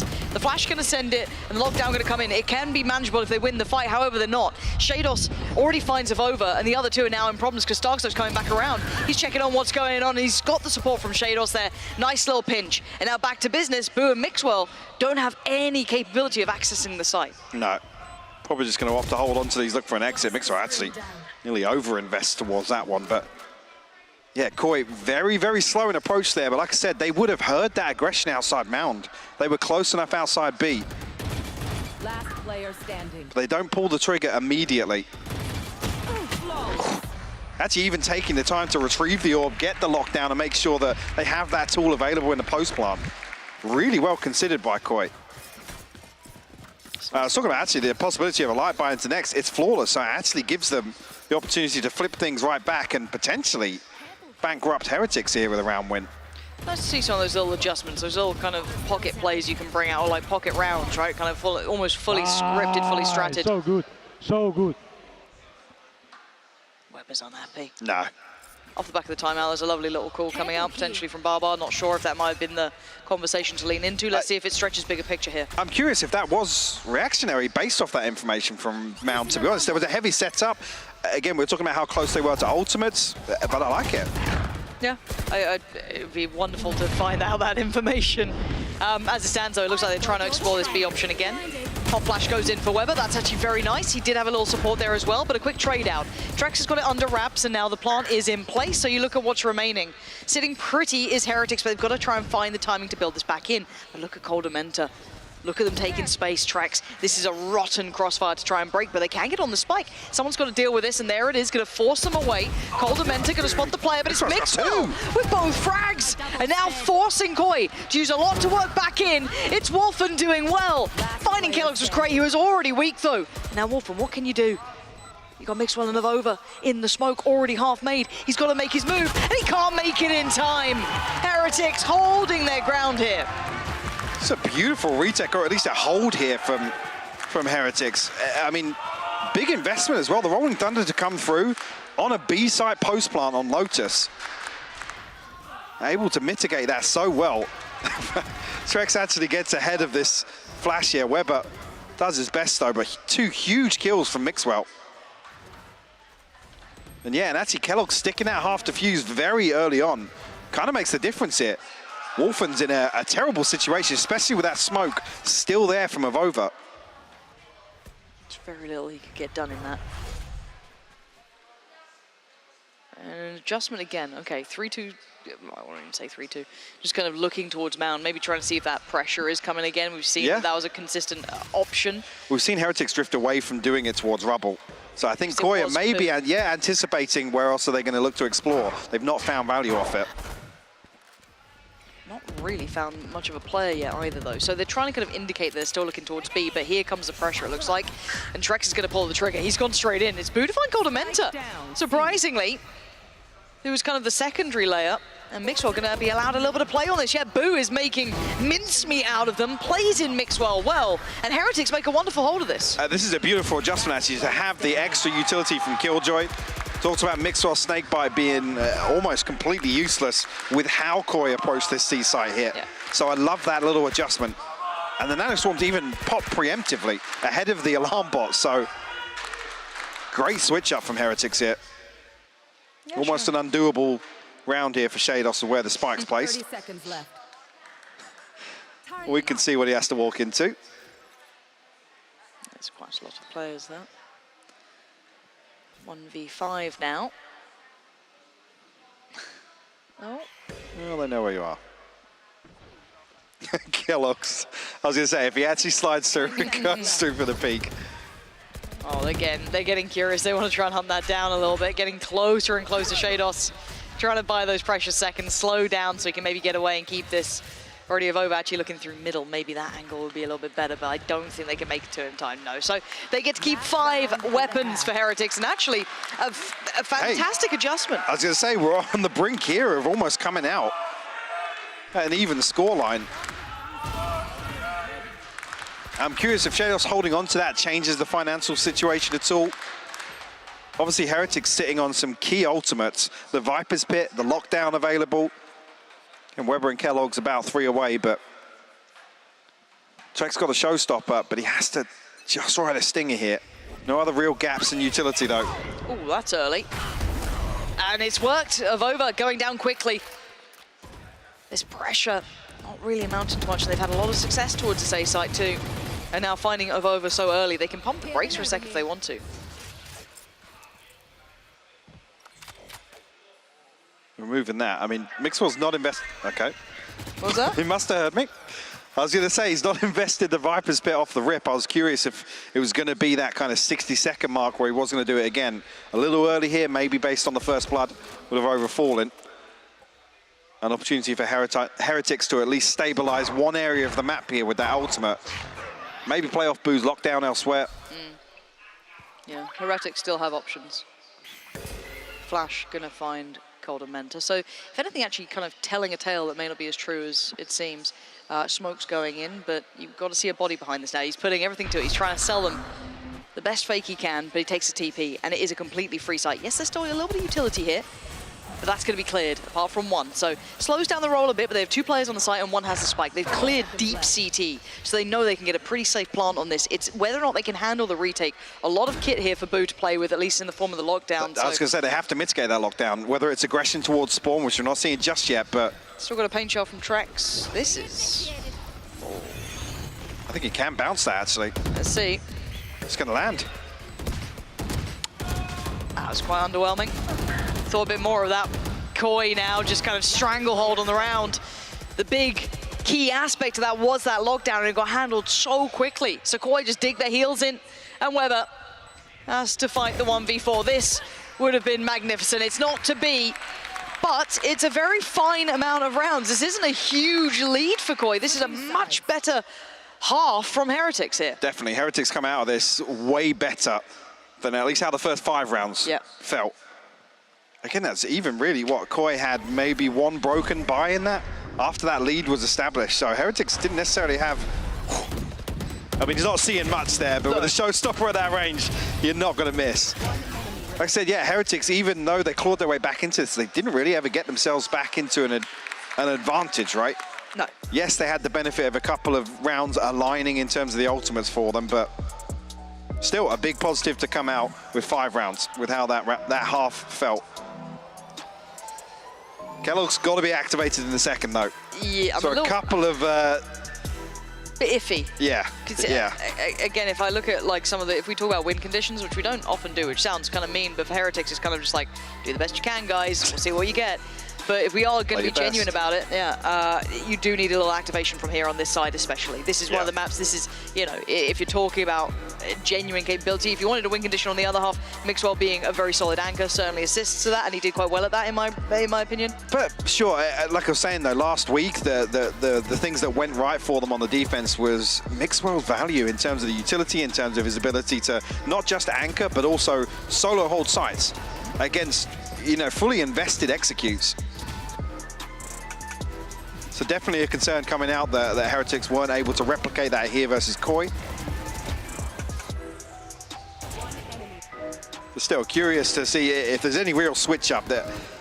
This is the other thing we were talking about, obviously the prac time and how much Heretics are actually able to incorporate Weber into this, his role that he plays, I guess, bigger picture-wise than just being the assistant coach and maybe assisting in terms of the in-game leadership. Yeah. But Lotus is a different sort of map. We characterize this towards, you know, sharing a lot of similarities with Haven. I think Koi, if they actually do feel some kind of comfort, especially with Trex performing here in the first half on the Rays, if they do want to start getting aggressive on the defense, you don't want to see Heretics start on the back foot.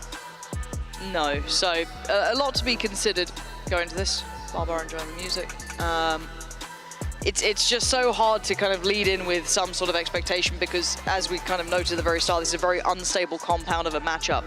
Highly volatile, hard to find, you know, real confidence in. Just even at best, Koi is still not consistent, I would say. And again, if you're thinking about Heretics, same to be said in even a bigger way. So we'll see if either of them can find a little bit of comfort here. My eyes will instantaneously, through this half, go towards keloqz. I want to see him either played in or having that capability himself. Easier said than done, as we do get ready to go in. And look at that synergy between production and observers. Proud of you. Proud of you. Look at that. Outstanding. 5-7 though. This time around it'll be Koi on the defensive side and Heretics on the attack. Comments will be noted at least. I don't know if that did catch onto Trex. I think it was high enough over the mound, but Heretics confident. They felt out a little bit of this aggression. Now Starzo going to be tasked potentially with 4 members of Heretics. Obviously, early commitment of the wall here should be an indicator. So far away as well, though. Yeah, there's a big gap between Starzo and the second player for Koi. That's kind of rough for him. I'm looking at the reaction. Like, what is the plan here? If they want to push towards Mound, then they commit to it, or you just hope the Starzo can and literally solo hold from CT? And you play retake, I guess. I want to see that proactive play, and maybe the timing's just right here because we did just see the boost. I'd slip away from holding here, but there's still going to be utility. And it's going to be a lean towards B in the end. I mean, this does actually enable the flank of Koi. Well, that smoke's a bit of a... That's going to be a head turner, isn't it? And Boo will be here. They still seem kind of thinking there might be an A piece. They were still looking that way at one point. But now with the plant down, they know what's happening. 4v4. So look at where keloqz has got himself to. A freebie onto Starzo, a second onto Wolfen on the back of the paranoia. And Shados just looks like mincemeat. Don't know what he's going to get out of this. Probably soon to be overwhelmed. 4 players, flash sent into the smoke and no escape. keloqz, lovely work there. Big confidence for him coming out and getting that ult. Very much worked towards early on is fantastic, but what a weird round again. Yeah, but I love the decision-making there. Boo, again, goes 1-for-1 on the flank, but he actually notes the heavy presence behind that. keloqz is already making plays towards C connector, but after that, then the decision is made, to play him in on this lurk. Like I said, these 2 players are playing so deep in spawn, they want to wait until that 3-man flank gets in position. They potentially find a kill or 2, or some information to work off, but Heretics are the ones to take the initiative here.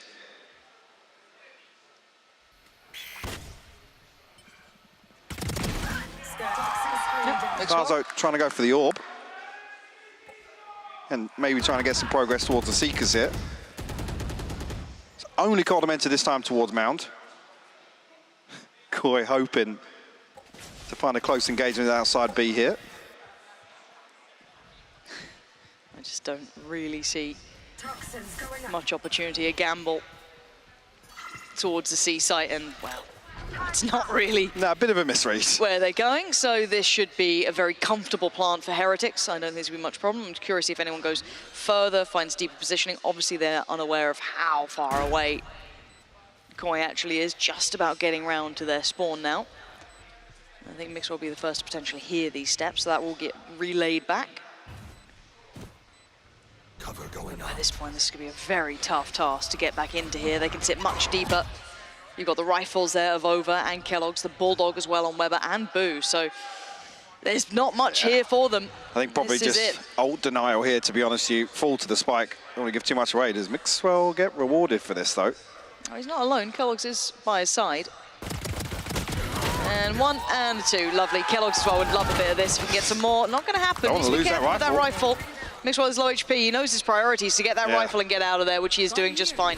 He should get away. No chase, as Trex will decide to give it up to the spike. Tied all even now.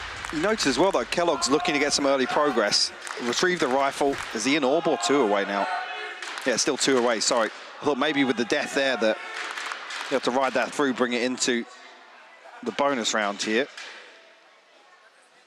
We'll prioritize him with the rifle. Mixwell will pick up a sheriff.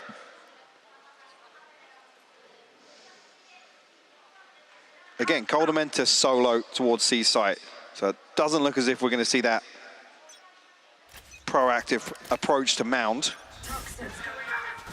Okay, but this is what I want to see. How played in does Kellogg's get, and what's the pace that he's going to look towards it? Again, a dangerous round here. And the first real look at what the setup's going to be like in the buy round. So, Boo, going to start the exploration mission. Got to be careful. There is a lot of utility in the way here. Oh, wow, that was very lucky that Starzo got to keep his life in that regard. He was very, very close to losing it. It's the alarm bot that acts as a deterrent. There's a chance there to punish, and Coldamenta, speaking of punish, found through the smoke here a big gap created. I think Heretics is going to have confirmation of just how free that site looks right now. I was wondering if Webber was going to throw a flash in or something to try and confirm that. He hasn't. He had one to play with and one close to being recharged, but maybe assuming that there'd be another body on there. There absolutely wasn't. But now they've lost that window of chance. As you can probably see, Shados has lent on over, but it is still pretty much up for the taking. Yeah. It's not going to be a big amount of pressure even if they go for it now. Obviously a little bit closer by, yes. And they have the site fully to themselves. Oh, but spam does come through and does connect well towards Mixwell, so caution to be aired. But now the rest of the team is starting to make their way over. Oh dear, Shado's got to be careful. The spam's got him in the end. Yes, the combination of utility made him incredibly weak. And it was going to be Kellogg's, who's now got that ult ready to go for whenever he fancies it. And these three are opting to save, and probably the right call. Absolutely, a 5v3 here for Heretics, and it being their bonus round. And going to be one rifle to retrieve, at least from Shados.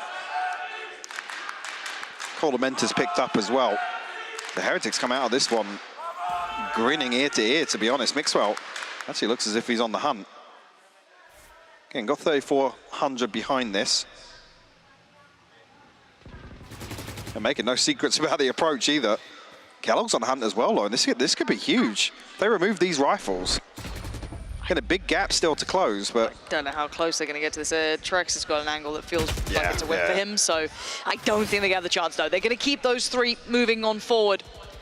But this beginning, I mean, it's unfortunate, but it's very bold for Coldamenta to be playing even that close, I feel like. I know you have to do something, but you are on an island. I was going to say, solo on the site, you don't really want to get caught spamming into a smoke blindly to try and punish off the audio cue from the door. Yeah, it didn't feel great. The risk reward is just, it doesn't balance out correctly in my mind. So a little unfortunate, I guess, to just get caught in that way, but it happens. That's great, thank you. Quickly in towards B, it looks like, though, and look at the present. So this pressure is totally different. Even actually was it noted there was nothing, I was going to say nothing shown, but Mixwell backs away, and he's got a preemptive snakebite on the back of the Trailblazer. And look who's here so early, Kellogg's. We did seem aware of the position he was about to be given, but okay, the flash will at least kind of give away the game. But the spike is committing here. They could have planted about half an hour ago, but it looks like they want to turn around and they could fall foul to this. Is a problem. Coldamenta only good for one, though. So now they have a completely safe C site. They've navigated around some issues, but kind of gave away that B site. Very strange round once again. Some of these engagements questionable on both sides. Actually, two members of Koi slipped very deep on spawn here. Kellogg's will obviously note the flash coming through. There's only one posted up right now. It's over ready to take contact. Mixwell. And yeah, they're going to lay the smokes behind it. I don't think they can even back away. They still have to try and get past Kellogg's, which will be tricky. Exactly.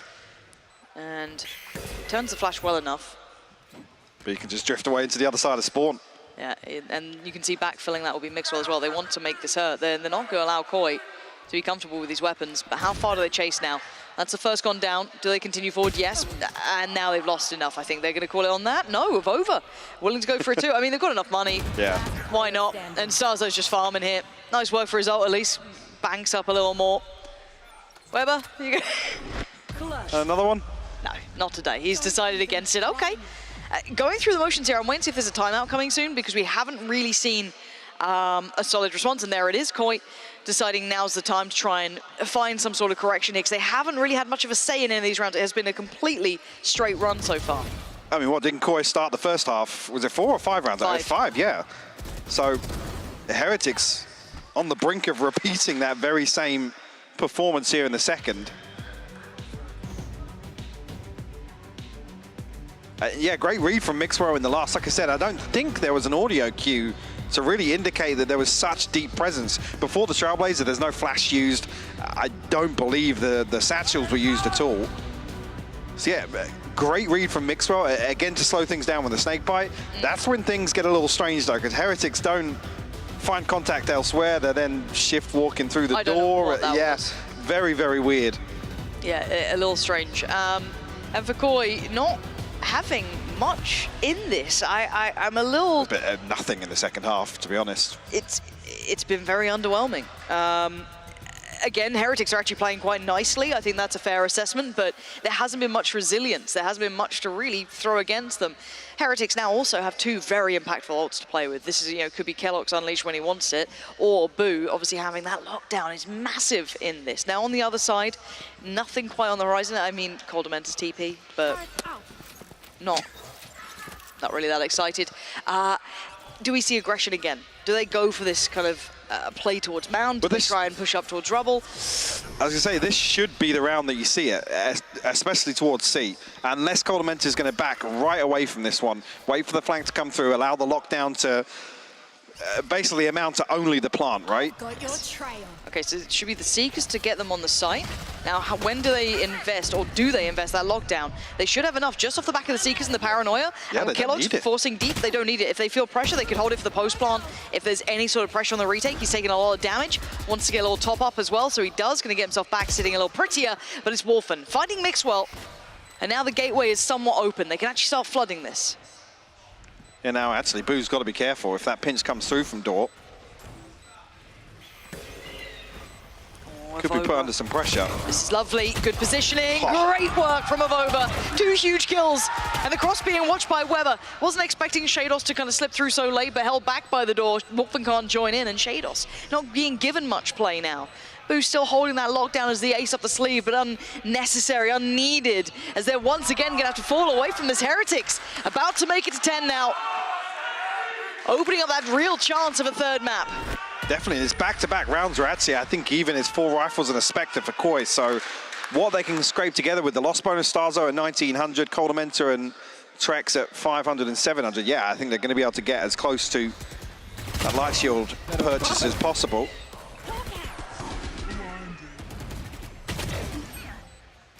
But yeah, it's huge. Actually, they don't if I get actually. This by him, I end my career. Okay, it's huge that they don't actually have to rely on the lockdown here. I think it paints a picture when they invest the Seekers and it's only one to split through towards C site. That's the point at which they decide they don't need it. Oh, Kellogg's, that was pacey, but it was traded. Fortunate enough, Shados is also as quick. And it brings it to a 4v4, but what have they lost? I guess Trex on one side and Kellogg's on the other. It's not the end of the world, but Shados now is going to feel more of that strain. It's a big stun. That's gorgeous, but now he's got it right back. Oh dear, Shados on a platter. Starzo now having to try and hold on to this desperately, but they have the rest of the map if they want to explore it too. Yes, the door isn't exactly ideal, but the Paranoia is great set out from Coldamenta. Isolates Mixwell, brings it back to a 3v3. And they weren't able to make much of this space that they once had. Weber's having trouble with the door. Eventually get through. And a deep lockdown investment in Tree actually forces Koi all the way back into spawn. Ping out here. Again, the flash will confirm nothing in front of that smoke, so this plant very comfortable. Boo has 2 nano swarms, but playing a much deeper position here. Yeah, but he can swing off the turret. So again, as soon as he notes pressure, he can be the one to take a little bit of that. Trying to bide his time, and he actually loses out in that fight. Really sharp reaction coming out from Wolfen, but he can be a problem. He has to be cleared. He's a nuisance to handle. The Paranoia is not going to be effective in this. As you can see, Wolfen getting closer. Lovely work, but he's bought a couple of seconds here, but that's quick from Starzo. So if overfalling fast, and Koi, big response, very, very diligent. Now, this is the one that they ultimately needed to get some sort of stability in terms of the finances. This would have been Heretics hitting 11 rounds. And Koi against the ropes. In terms of the... Good, I'm glad we caught that one on the replays.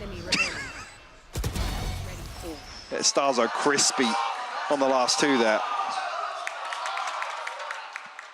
Yeah, Boo's done enough time to at least stall out that flank coming through, but again, with a kind of disconnected setup, there's nothing to bail him out. There's no safety net there. Turn out. Okay, and look at the ults here. That's two big uns, and then Coldimentas. Kellogg's still sitting on his, hasn't really opted to utilize that yet. Don't know if they noted both players or only one towards B. Maybe noting the utility will be enough of a tell. But look at the push up towards Mound here. They do decide to crest that, there will be issues. There's certainly not just one, there is pressure behind this. So I wonder what the read is from Heretics. This is a little bit of a different ensemble from Koi. They peel away from that early aggression though. Maxwell catches sight of one, unable to really do much damage to Starzo. Well, he's bait out the Seekers.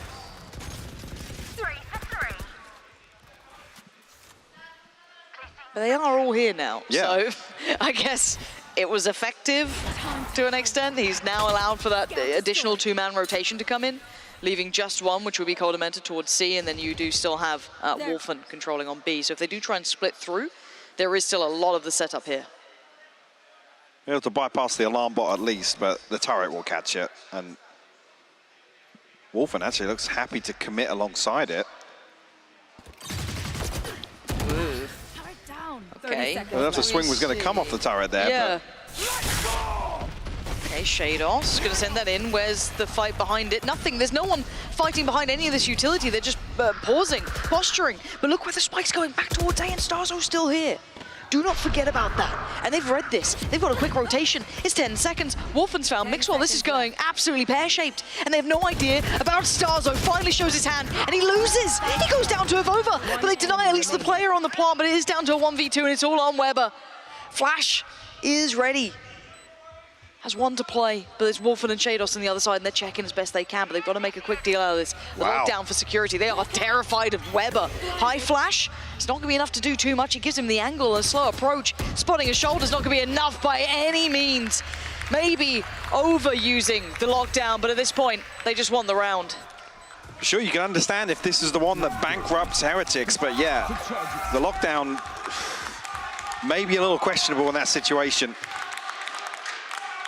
Weber, a little bit of hesitation about how to approach that one. But yeah, very strange investment towards B here. Yeah. With no real wave of pressure behind it. I guess in that situation, I didn't actually spot the clock. At that point, they want to just force Heretics into making a scrambled decision, but it's certainly not a valuable investment. No. It's a roll the dice investment, basically. Yeah, it's called for a timeout here, because I think we're starting to see that little bit of the kind of turn of the tides, right? We're starting to see that there is life still in Koi, and it's not been beaten out of them yet, and Heretics are starting to hit the brick wall of, okay, how much do they still have left here? This was a map that they played. They have had reps on it, but obviously in this look, with this additional player, it's a little bit trickier to lean on that. Goes without saying, we're at the point now where it's like the depth gets tested, and, and that inherently is such a simple kind of question to answer for Heretics. And even though we did see some real positives last week, I think even Neilzinho, Mixwell, and Boo all very vocal about, hey, yeah, some of this stuff we just felt like doing it and came up with it at the veto. Feels good. So and it worked. Yeah. Yeah. Good. Valorant, a child game. All right, 10-9. It's only 2 rounds, right? It's only been 2 rounds. That's all Koi's got here, but they've been quite decisive. Is this exactly the same as it was in the first half? It was 5-2. I'm pretty sure it was 5-2. I do have my note, 5 in a row. So. But what I am seeing is Coldamenta with the worst gun in the game, for anyone with taste. But he is solo holding A, so is this what they're predicting is the adjustment? They're going to go for the C hit here? They've brought over 2 different players. Flash finds no one. But actually, the reflash through here from Heretics does indicate there's some presence there. Starzo maybe just looking to try and catch somebody with a stun, but there's no smoke here to isolate that player. No one got pinged on his flash, which would have probably highlighted maybe they were behind Mount, maybe they, I don't know, run up really quietly. A little interested, but you know what? Doesn't matter, because they're looking elsewhere. They didn't like what they felt from that. They want this. Oh, if it works, I'm going to be so mad. Is there someone close to an ult? Not really. No, I don't think they're going to play for this orb. They certainly shouldn't. I was just curious if Coldamenta was going to spam it or something, but... Oh, well, it's gone really well. Shift walked into the backside of Tree.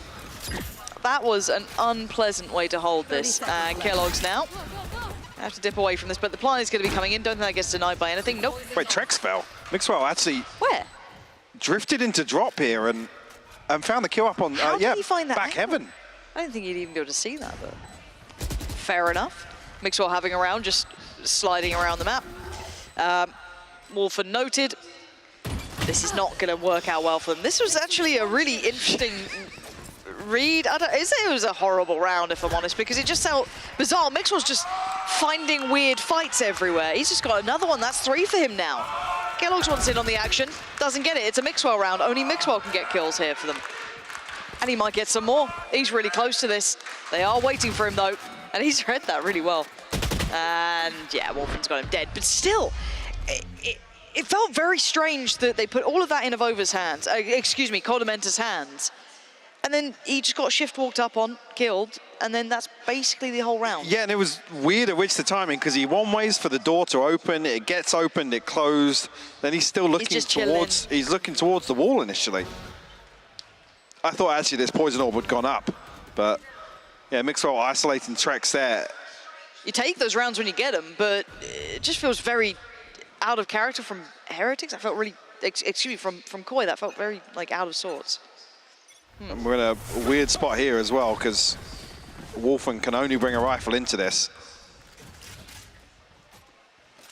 Obviously has the utility set up, but no shield. Okay, so this time they brought over Shados as well, so it's not just Codamenta here, which I do prefer, but it does obviously leave a bit of a gap.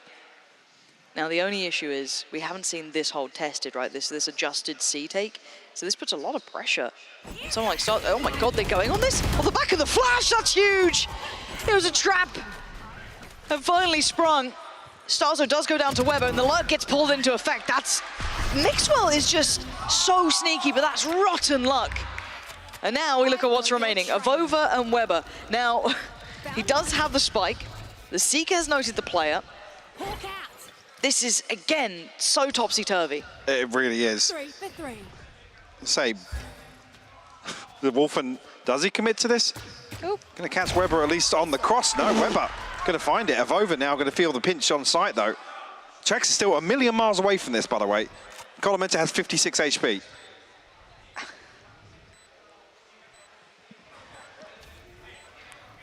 What are we doing here, guys? Okay, a little TP out, a little smoke. Here we go, finally. Trex is here, it's game on. Spam comes in, finds nothing. A tap on the spike. Codamenta wrapped back through archway into spot. This is such a strange round to watch play out. Heretics have basically just been gifted this one. Yes, they have. It was on a platter, a silver platter. What are we witnessing here? That's 12 now. It's just so many different individuals hesitating. Trex, when the plant comes through, you know there's no threat of the TP and spawn, but still he's like 20 seconds off beat with this rotation. Started with 2 kills off the showstopper, by the way. Yes, and quite a late try. How did they get Starzo? Did he re-swing this? I think he did. It was just trying to pull out. Okay, that's fair enough. A 2-for-1 trade-out's not bad, though. You'll take that. But then everything else just seems really odd. And the crazy thing is, Trex is so far away, and he still dies before Codamenta. Codamenta wraps back through spawn to come back up to heaven so they can stack up. I don't know. Answers on a postcard. Yeah. I don't want Codamenta on this gun. I really don't. It is just like, okay, well, hold back 5, and do you know what? I'll shut the hell up. Show me what you got here, because it is just you. Look how far they are on the other side of the map here. They're on the other side of B. They're on the A side of B. A huge gap. It's now, if they continue along this path, if they get any sort of telling sign that this is here, they might pressure that issue. But we'll wait and see. It's still a minute to play with here, but they're starting to pressure towards B, so maybe not the same, but they could always lean back towards C here. Mixwell's looking to find value in this lurk once again. Maybe that's why we see some bodies stacked up in this position. But again, Mixwell commanding a lot of the defensive formation of Koi. 4 players still leaning this way. All right, good luck, Codamenta. Well, there goes the sight. Back away, he's not in a position to find the wallbang here. He's received so much pressure that Odin almost played out, and in the retake, it does not feel comfortable. There's a Viper's Pit now to navigate also. he's cleared a couple of pillars on site, but that's it. Okay, they've got a fair kit to work with though, Koi here. They still have a flash, they still have a paranoia, they still have smokes, they still have kit on Shadows spamming the smokes close, but it's not close enough. They got to get moving. They have to displace 5 players, and they're not doing it. Heretics can just watch that clock tick down in their favor. Absolutely useless on the way back in there, as Mixwell doing brilliantly, and Starzo has 3 players, and he's not going to find one of them. Heretics, wow, I don't know what to say about the end of that game. Yeah, I'm kind of lost for words as well. I don't know what changes throughout the course of that second half. The first 5, you credit them to Heretics and the way they approached it, but there was a few there on the home stretch where you then start questioning the decision-making behind Koi. Yes, there was a few that they were feeling the pinch in terms of the finances, but there are just some really, really strange decisions being made. I absolutely hated the end of that game. I can't tell you that enough. Again, it felt very close, and it felt like they had a little bit of an answer. That timeout came in, and I just think they made the wrong call. Yeah. It was just a wrong call on whatever that was. And credit to Heretics to at least kind of close out well, but still, I didn't love it. I was going to say, it wasn't really Heretics, though, pressuring in the way that you then throw off the decision-making. Yes. They weren't really pressuring, manipulating rotations and whatnot. There were just huge gaps that were exploited. It was literally a 4-1 on the defending side. Anyway, enough from us. I'm sure the desk will break down all of those issues as well, so don't go too far away, as Ascent will be the last map. Nice. Nice. Nice. Nice goal. Nice. Let's go. Oh! So good. Nice. So good. Nice. Nice. Nice. Nice. Nice. Nice. So good. So good. Yeah. Nice. Nice.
Red Bull gives you wings.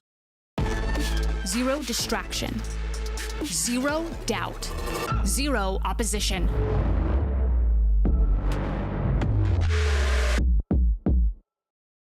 Usually when I see a target, I won't miss. I try to find weaknesses wherever they are and just game by game try to pick up on anything I can.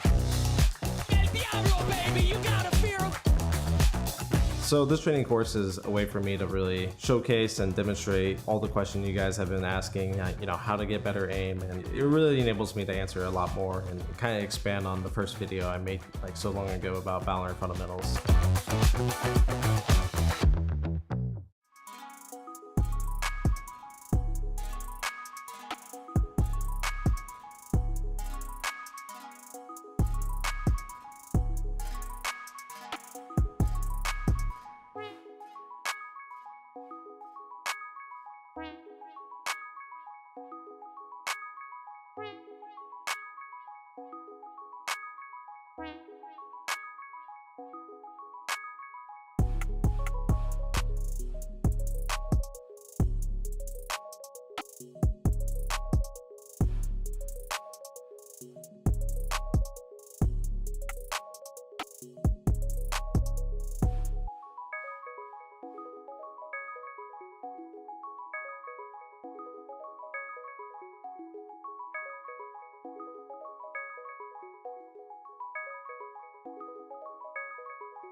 Oh no! Is your team losing? Are you looking for those all-important wins, but nothing seems to work? Well, org owners can now relax when they mess up. Introducing the Assistant Coach. It's the amazing new upgrade that every team needs. Wow, is that an assistant coach? He's my favorite player now. They're just like regular professional players, except better. They don't have as much Tier 1 competitive experience, but without the fear or pressure of winning, they can turn any struggling teams around. It is true, ever since subbing as an assistant coach for my team, we've never lost a game. The assistant coach is risk-free and flexible. Use it when your team hasn't won a map in 4 weeks, or just randomly when you see other teams succeeding with it. You can pre-order your assistant coach at www.wedefinitelyBudgetedForA6ManRoster.com and we'll send you the amazing new product for free. But wait, order within the next 3 minutes and we'll also send you a PR-friendly Twitter announcement to go with your assistant coach and a priority pass to the next transfer window so you can sign an actual player. Well, what are you waiting for? Become the next Carmine Corp and Team Heretics today and grab your very own assistant coach. Wins are not included, some assembly required, could cause unrealistic fan expectations, and fake commercial might end with disclaimer gag.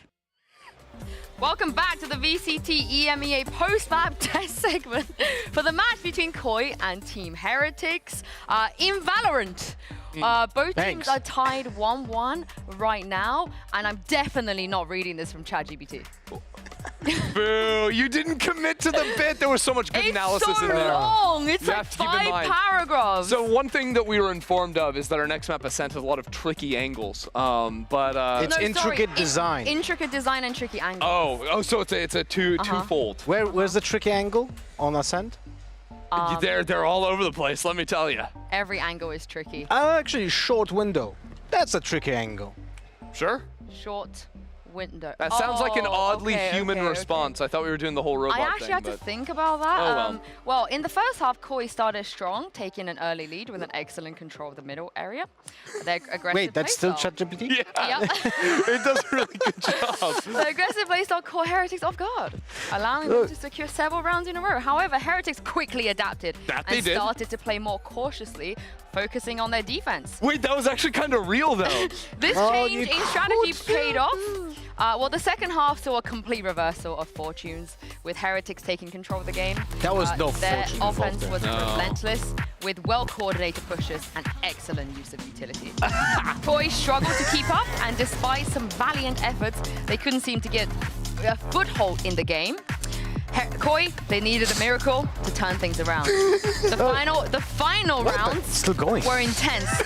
with Koi throwing everything they had at Heretics in a desperate bid to stay in the game. But it wasn't enough.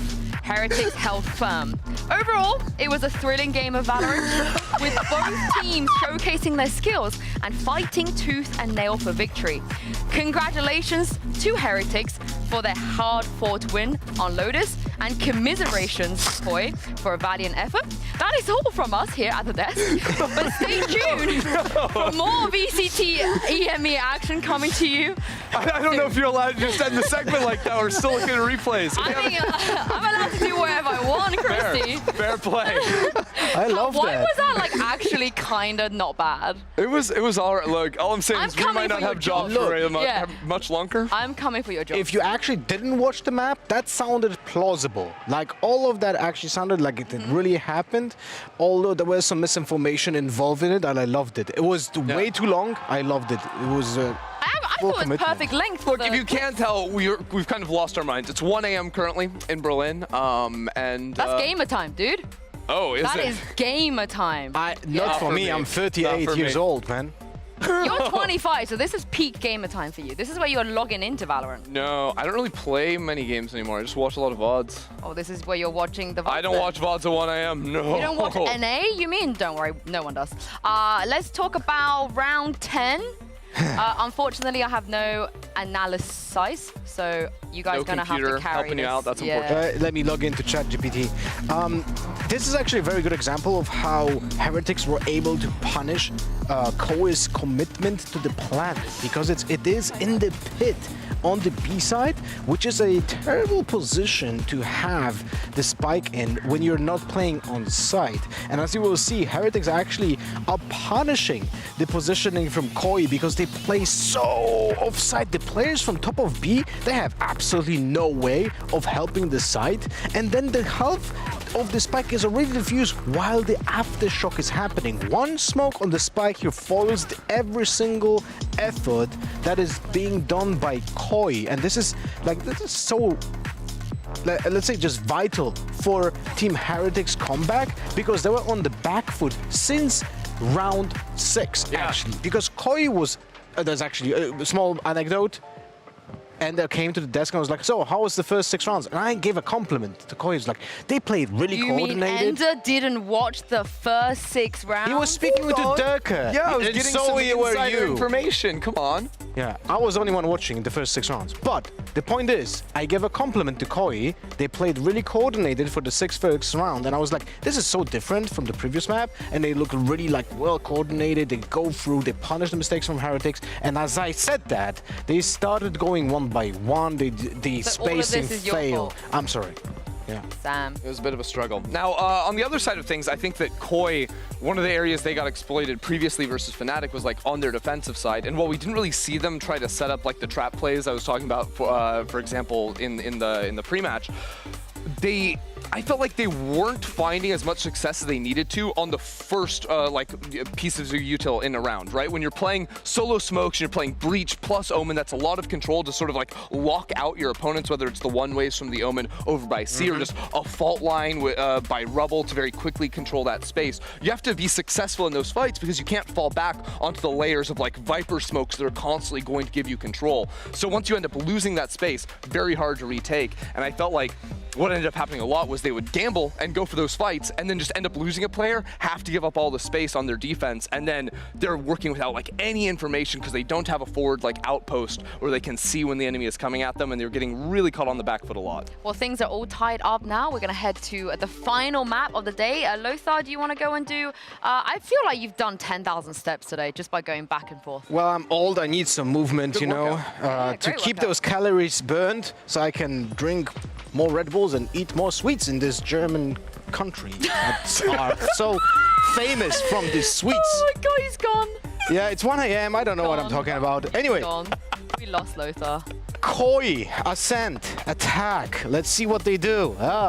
First 20 seconds of the round is actually really insane because they are so fast on this map. This is the fastest team on Ascent in our league. They actually execute in the first 15 seconds many times on both A and B side, which is not an easy task. So how do they do that? They actually commit with Wolfen as the open, let's say, can opener on both of the sides with the standards dashes that go through either B main towards the side or to Jenny. That's the standard movement, as you can see. Actually, when we're gonna isolate, give me a second, I'm gonna isolate Wolfen from the movement on the map, and you will see the straight lines that are happening here on the minimap, and those are all the dashes that you can see here right now towards the Jenny. As you can see, all of those straight lines are the dashes. Then you have some straight lines over to the switch as well, so pretty standard stuff, but they are truly committed to opening those sides as fast as possible. So now for Heretics, this is actually leaves them in a spot when they have to decide how do we approach defense against such an aggressive team in the opening gambits, because you need to have a good plan. Many teams are playing for contact on B. From this spot over here, we have seen meta actually being changed because they set up a Killjoy turret for contact and then play on lane. That is not possible against a team like Koi because of the commitment that they do in this area. So I would like to see Team Heretics actually adapt to the way that Koi are playing on the attack and play deeper side, and we'll have probably some easy nano swarms also being placed on the spots where Wolfen is expected to dash. So that's kind of like semi-easy to counter, but at the same time not very effective if you don't have the coordination to spam those spots as well. So, but in general, I would say Koi is the team to beat here because of the pacing that they have on attack. I mean, you know, the old saying goes, if you beat your opponent's, if you win on your opponent's map pick, you have a better chance of winning. So you're telling me that if you win maps, you win game? Also, if you win map 3, you win the series 100% of the time in best of 3s. BO5s, it's a different story. That's a crazy stat. Is that like a quote or is that ChatGPT? No, that's a crazy stat. Stats don't lie, though. I just think people should know. We are into Ascend Agent Select here. We're not expecting anything too funky, are we? It's Ascend. We know how it goes. Yeah, honestly, I wish more EU teams would go for some of the loud funkiness with the Viper on this map. I'm a big enthusiast of the Viper personally, and I like that Mixwell's rocking that one again. I think that in terms of allowing you on defense, both just like the stall power of that, but also just the ability to like have that retake wall for B, so you can flood out from CT and run into the backside without even worrying about a player in switch or in B main. I think gives you a lot of added flexibility. Well, there you go. You have a Mixwell on Viper. This is by the way, this is like well, our screen currently don't work in front of us, but I swear that's the Fade and the Viper's new, right? Yeah. It is being changed. Weber coming on the Killjoys. That's different. Zeke was playing here, sometimes on Sova, sometimes on Viper. Mixwell was playing on K or on Sky, so there's some responsibilities being changed over here at Team Heretics, expected, but at the same time it is worrying because we have seen what happened in Fracture when those responsibilities were switched and it fell out of place. Maybe, you know, not enough practice, which is understandable. They are filling with an assistant coach that they got from my www website. Yeah. So, yeah, but I do like the Viper, and I can send you a guide that I made like 3 years ago or 2 years ago about how you can play Viper on Ascent. I can also send you a guide. Yeah? Yeah? Not in just VALORANT, but just in live. Watch a loud VOD? No, just in live. Okay. Yeah. Why not? Fair enough. No, I mean, all things considered, I think like you're talking about with Weber on the Killjoy, just much easier to implement on that side. So, and so much stall power, I think, on the defense as well. If Koi are not proactive, they're going to run into an issue. But they are, yes. So that's the thing. They are very, very pushing those first 20 opening seconds. Now the thing is, on maps like Bind, on maps like Ascend, to some degree Split as well. The counter spells, quote unquote, that you can use on defense by using your own utility to stop those pushes are crucial. Seize from Team Heretics might be one of the most important pieces of stopping those pushes. Well, I hope both teams still have some things left because if they lose this map here, playoffs, they might as well just kiss that goodbye. Pansy and Hypoc, a lot still left to play here. Yes, there is still a lot to be played for. It is the last chance to dance, basically, for these two teams here. Map 3, the series has been arduous, Michael. It's dragged on a little bit, yeah. We come into, I don't want to say a sense, unknown territory for Heretics, but especially with this composition. Yeah, less familiar is definitely the way to characterize it. I mean, for Koi as well, we have some reps here. We've had some highs. had some very low lows, but the big conversation here is Wolfram. I know Lothar touched on this as well, but yes, very proactive. The things you look for are value, because there's rounds where they start out very confidently. You know, you have these very active first 20 seconds, but it's the mid-rounding that fell apart for Koi historically. And Koldamenta, previously in other rosters, other iterations, has been very good at that. It's so bizarre, it just hasn't clicked here for Koi. Yeah, it's quite strange. I mean, there's a lot of questions around this roster, large scale, but for now, we focus in on the game at hand. One more map to try and tear these two away from each other. Heretics showing heroics, being able to pull back after what was a pretty rough map one. However, we are tied at 1 apiece. Starting off will be Heretics on the attack and Koi on the defense. And first contact made.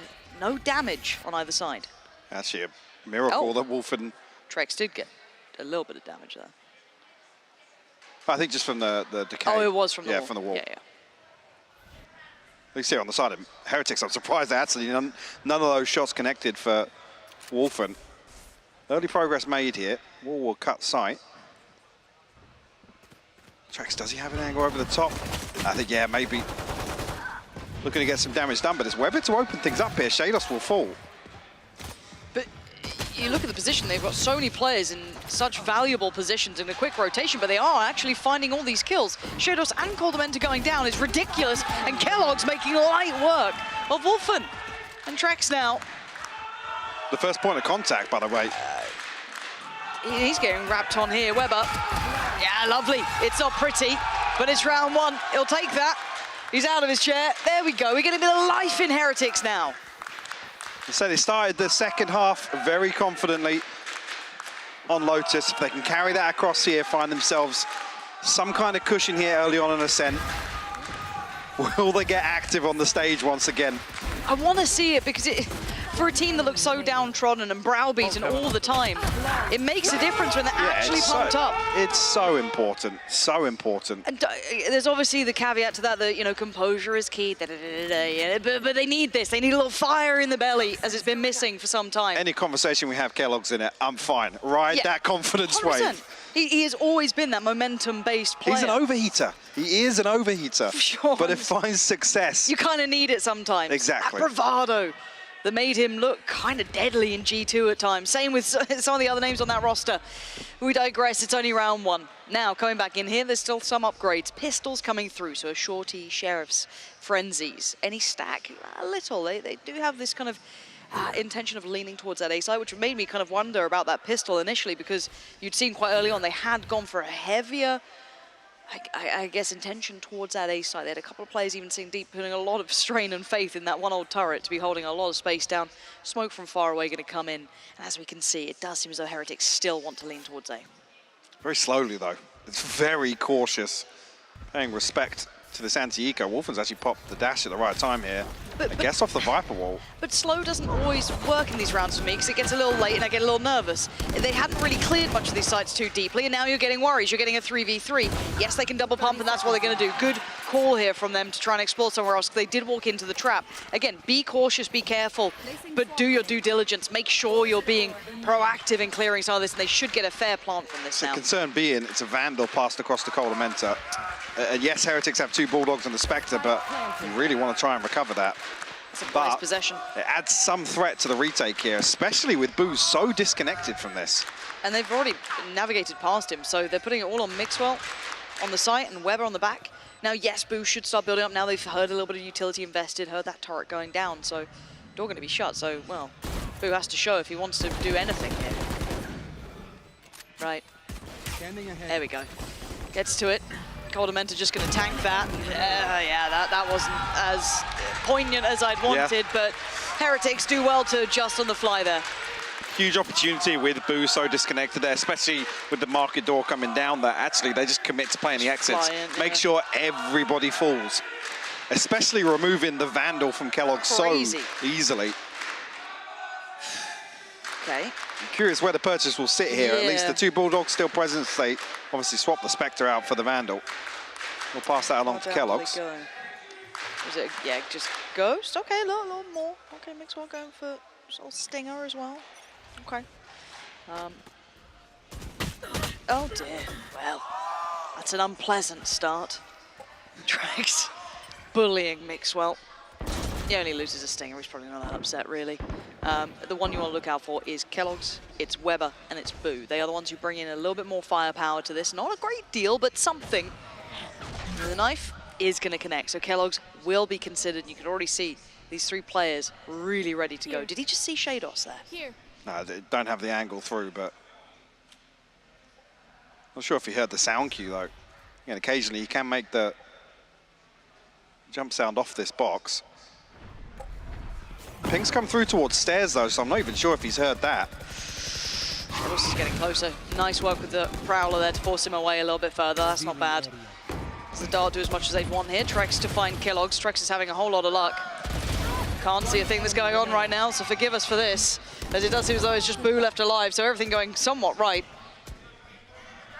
Now, what can Boo do? A 1v4 here. It was a 1v5, so a lot on his plate. And his plate, not gonna have much more on it. Good clean up there. Again, a couple of examples of pressure coming through. Especially here with a freebie off the rip, Mixwell falling. I think as well, you got to question then the intention behind this Viper wall. If it's so easy to read what's going to happen off the rip, it doesn't allow Mixwell to really apply much pressure towards either side. That's when it becomes a little concerning. Okay, 1-2. Any quick early progress? I guess Shados 2 away from his, 2 for Weber on the other side as well, actually making decent ult progress. And early intent noted, especially off the back of that knife. That should have revealed a great deal of players, potentially 3 there. And actually adjusting the default here as well. High-low setup from Koi will actually pay off. Trex the one to find the kill. Mixwell, a wild swing that Wolfen will punish, and Starzo to find one as well. These were 2 quite dry peaks as well they'd gone for. Yes, a little wild, but it got the job done, and Boo and Weber not really be able to have much of a say. Boo just about to get Horn back up as well. Probably going to see a lot of that with a flashless comp other than the paranoia. Again, it's difficult to really force Koi off any of these early angles. Where are you? I don't actually think the reveal ping's anything either. No. He has to be a little bit deeper to get the value he would have wanted. So both of these players are pretty well considered, and what they're walking into is a death trap. You've got 3 players from very complementary angles. The best they could hope for would be to slip through and maybe find Coldamenta, but he's already noticing that and slipping deeper and deeper, which is a good choice. Right read from him. And Trex can take contact, slip away further. They're making them work. Every single step is going to be arduous. It's going to be such a task. Again, yes, the paranoia gets sent. There goes the knife as well. They know both of them are there.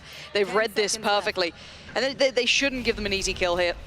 And they're not going to. 5 seconds, they are running out of time. So all Koi needs to do is sit safe and let that clock be their biggest enemy here. Weber got to be careful not to catch a spam here, down to 30 HP now. We'll be able to avoid it. One dream ends. All tied up, 2 apiece. And the buy is going to start becoming a bit of an issue. Yeah, I think it's just going to be Sheriffs to come alongside these rifles now. Again, early ultimate progress across the board, yes, but it means they don't have one available here. It's going to be an orb and a kill for any of them, be it Kellogg's, Avova, or Weber. Okay, Weber and Boo are your heavy hitters for this round. The influential players with those rifles still in play. One suppressed. Can they note these players, though? Early look towards A, but they peel away from it. They're not over-committing towards us. Maybe just showing a little something, see if they could punish a rotation, but they're not really following through with much here. So again, they're not really selling much beyond there was an early look, and there was only one off the knife as well, so it's not really going to be telling massive tales. Koi already making moves, though. Both Coldamenta and Wolfen looking to preemptively rotate, put an extra body towards both sides. Heretics very cautious. Again, this composition, like I said, without flashes, they're going to be slow pushes regardless. Try and make use of this Viper wall, but Kellogg's has to invest the other smoke, but Shadow such a superior position in that regard, forcing him into his clutches, and now has the second opportunity, gets it as well. Third might be too far, it is. Weber finally there with a bigger firepower coming in and taking down Shados. So we still have Weber, we still have Booth. They're the big guns in this. Just a reminder as the plants come in, but can Avova maybe do some damage? If he can get one, that'd be great. They've actually put the lockdown in as well, so they have to hold this line. Big damage though coming through and Boo's fallen. Stazo actually catches the spam there as Boo tries to retreat back to site. An early investment of the lockdown, but it doesn't buy them space. That's huge, massive work for Avova. Rifle recovered, and he's gonna draw some attention his way. They want to deal with him, they have to get rid of him, and the time's starting to tick down here. Avova, how many more seconds can you buy? A two-man squad is trying to clear towards the back of the site. Great work again from him. Weber has to do well here, but he's being challenged. The defuse, oh, they've denied it!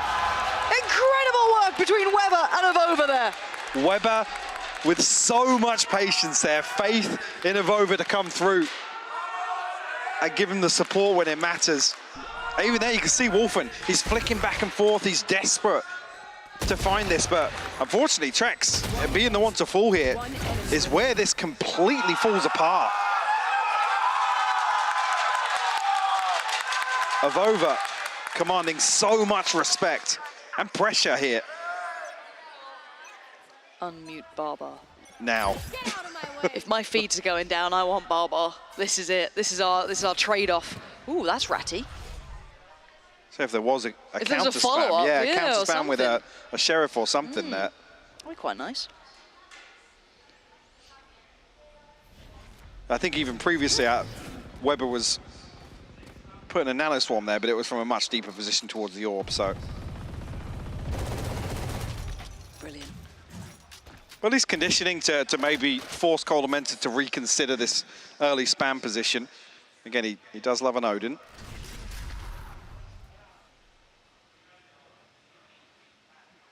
Okay, the Aldrone's timing is quite nice here.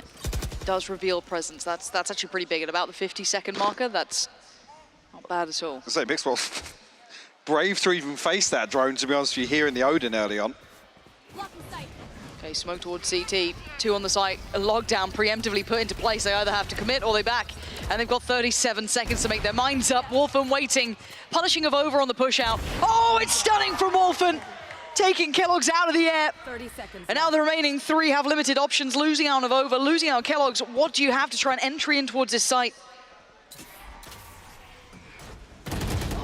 And Boo actually will find the first, so Shados will fall. Still another to find. Ooh, and that's it. What? Boo finds it blind. Trex will fall. I guess that will do it. Information on the back of this ultimate as well, Lauren. Yeah, they've got a little bit of wiggle room here. Not a lot, but just a little to slip towards CT. That's Mixwell using that space well. A little bit of chip damage on the way back in. Wolfen wants to be quick to it. Deals with Mixwell swiftly. So now back towards the site. This time, Boo and Weber. 2v2. One smoke for Wolfen. One TP for Stazo. That's about all you got here. First fight, it goes Boo's way. Big round from him. Truly against the odds. That's massive work from Heretics again. Wow. They flip 3 kills to turn this in their favor. Timeout. You're furious. You are furious if you're Barbar. That's got to be a tilter.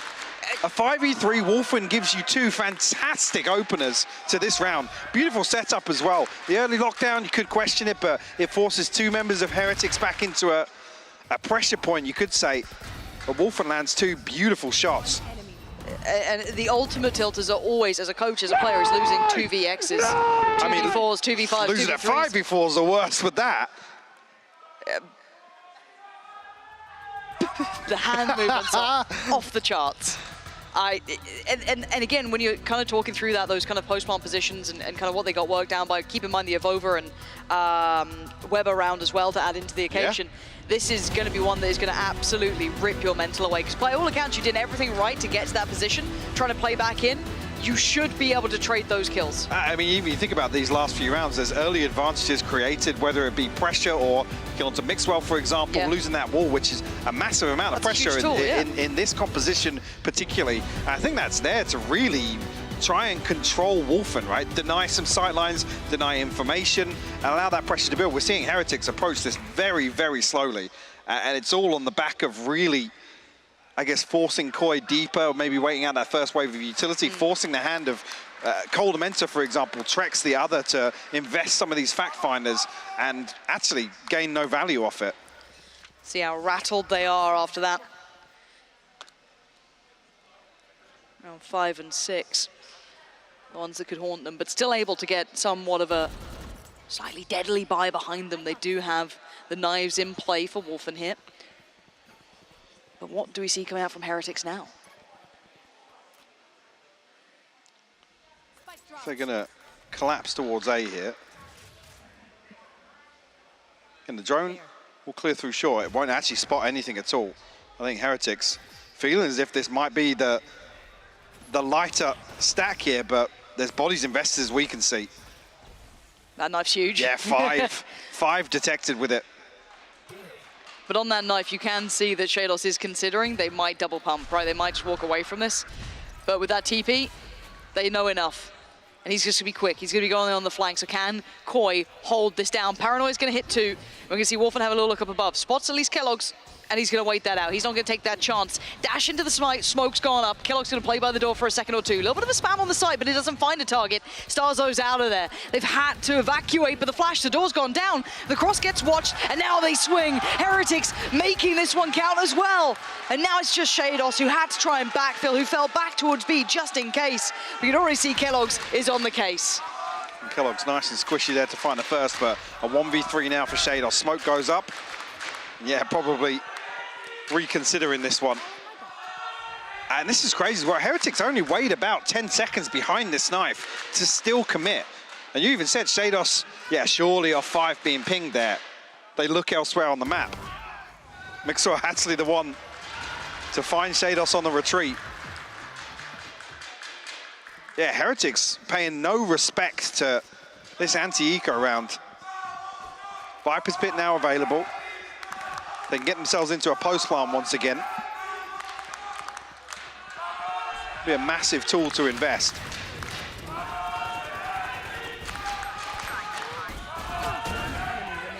I think I did spot as well Wolfen back on the operator as well, so whether or not this wall is present on mid to deny some sightlines, yeah, and we're seeing Wolfen stuck behind it initially. Does he swing ahead of it?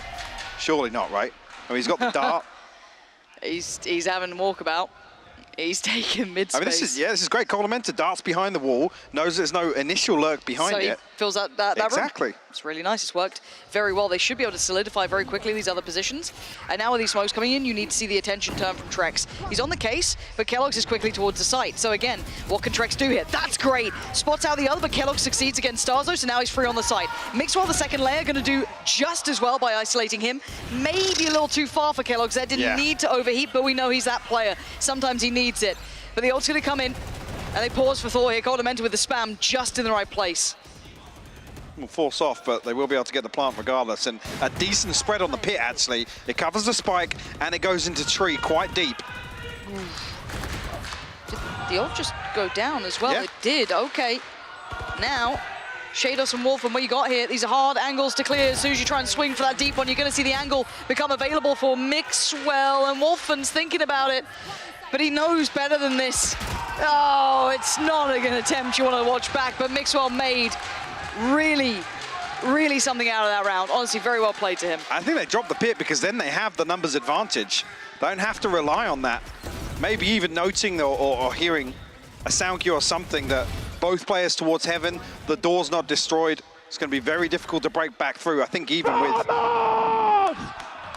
initially. And we commented on this earlier, but here, with a comfortable style and ascent, it's a little more vocal on stage. I think it's starting to reflect now with how composed they feel in this approach to the attack on ascent. Oh, night and day performance here. And Koi are getting quieter and quieter. You can see the frustration building. Obviously, this is a killer for the mental game. Like, this truly tests very good teams, and you can see there was that instant timeout, but it's not really corrected too much. Their money's been in a really bad spot for some time, and they are just being brutalized by the likes of Mixwell having a really good series already. I think he's currently leading the top of the board for the side. And here, looking like they want to attempt that B site take, so we'll see if they can maybe achieve something from this. Seen a couple of very good post plants, but taking a lot of casualties on the way in. You try and stack up and drop this orb. Placing swap. to get them. Oh, look at that. Yeah, Shadows is pinned in here. Can't get away. The decay hits him. The He decay can't hits get him, and the away. Nano Swarm's going to kill him. It's so refined. There was nowhere to fall off of that. The second that he was spotted, there was no escape. You could stand and maybe try and take a fight, but even then, you are screwed. Beautiful play to clear the close angle, but now they still have 35 seconds, got to make something happen here. They could make a mad dash towards A, but this is going to be heard. Kellogg's, oh my word, Wolf just find this. Oh, fortunately, Heretics still check. 27 seconds, they've got to get a bit of a wiggle on, but they've taken over B. They have everything they want.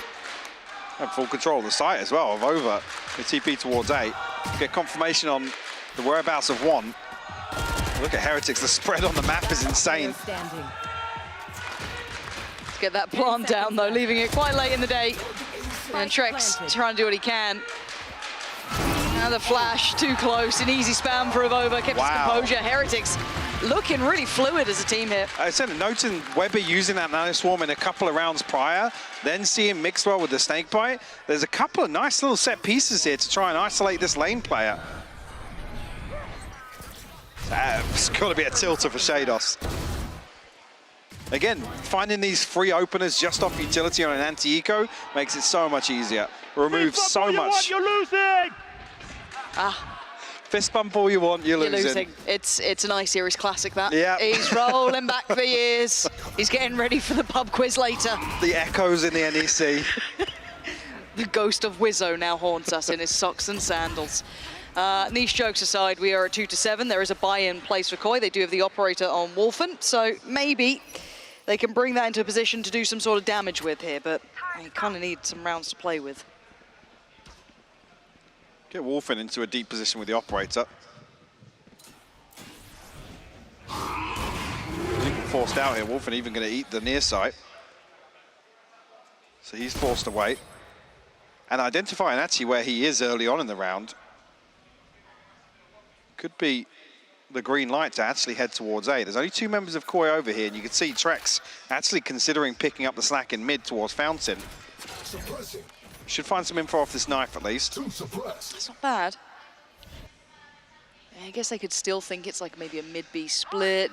This feels like a fact finder, and he's going to find nothing. They've already adjusted. They are being super like ratty boys in this. They are just flying around the map. Okay, they're going to leave Weber trying to explore towards A, still try and sell something. He does go into the arms of Wolfen. He is still a big factor here. Now you see Weber try and get some sort of attention, but it's Wolfen to find the frag. And now there's problems. They've got 3 players to clear and 15 seconds to do it. This isn't comfortable. Heretics might have overdone this one. Left it a little too late in the day as Boo gonna join Kellogg's in the grave. And even with Mixel's success, he has to clear sight and he just can't do it. No time anymore. Heretics overcooking the pot a little. Whether or not Weber gets a consolation, no, Wolfen finds his 4th. And this is where we always talk about this discussion if there isn't something tangible in this mid-round for them to react upon. Running 5v5 late into a site, rolling the dice. You don't know where the operator is. Again, a lack of utility, especially in a flashless comp, that Wolfen makes them pay for it.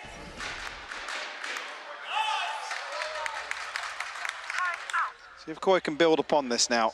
And Heretics have the cushion, comfortable in round 12 purchase as well. I'm going to have a few big ultimates available, actually. Potentially the Viper Spit once again, a lockdown, which we know can just clear a site to allow that Viper Spit to maximize value. We'll see if Heretics can get it online in this round, potentially as well. Oh, spam. He's had so many of those kills. He's only got 7 kills, and a couple of them have been absolutely like, that's going to be... Ooh, he didn't get into no all 3, but there are 3 coming his way. Good flash. Oh, he commits off it. The madman unleashed. Trex is going to get down over, but it's a pretty comfortable trade for Kellogg's. But Starzo fancies his odds. What's going on here? They're just going into the blender, and Kellogg's now wants in. He wants more, and he's on the hunt. They're fleeing from the scene. Kellogg's taking so much space. And now he's got to get the spike and get to the site, but Boo, how does he play this one? Oh, the timing. It's heartbreaking for Boot. It feels like a Kellogg's round, Mike. You think? I don't know. No updraft, no dash, no smoke. I'm here for it. I'm feeling it. Oh. I was feeling it. He wasn't. No. Maybe if there's an updraft there. Nah, I mean, have you seen some of his updrafts? Not many I can remember or want to remember. Okay, well, hey, look, since the operator's been in play, we've seen a couple of rounds now going to their side. They've got 4, right? It's not a lot, but it's something. And there's a timeout for Heretics.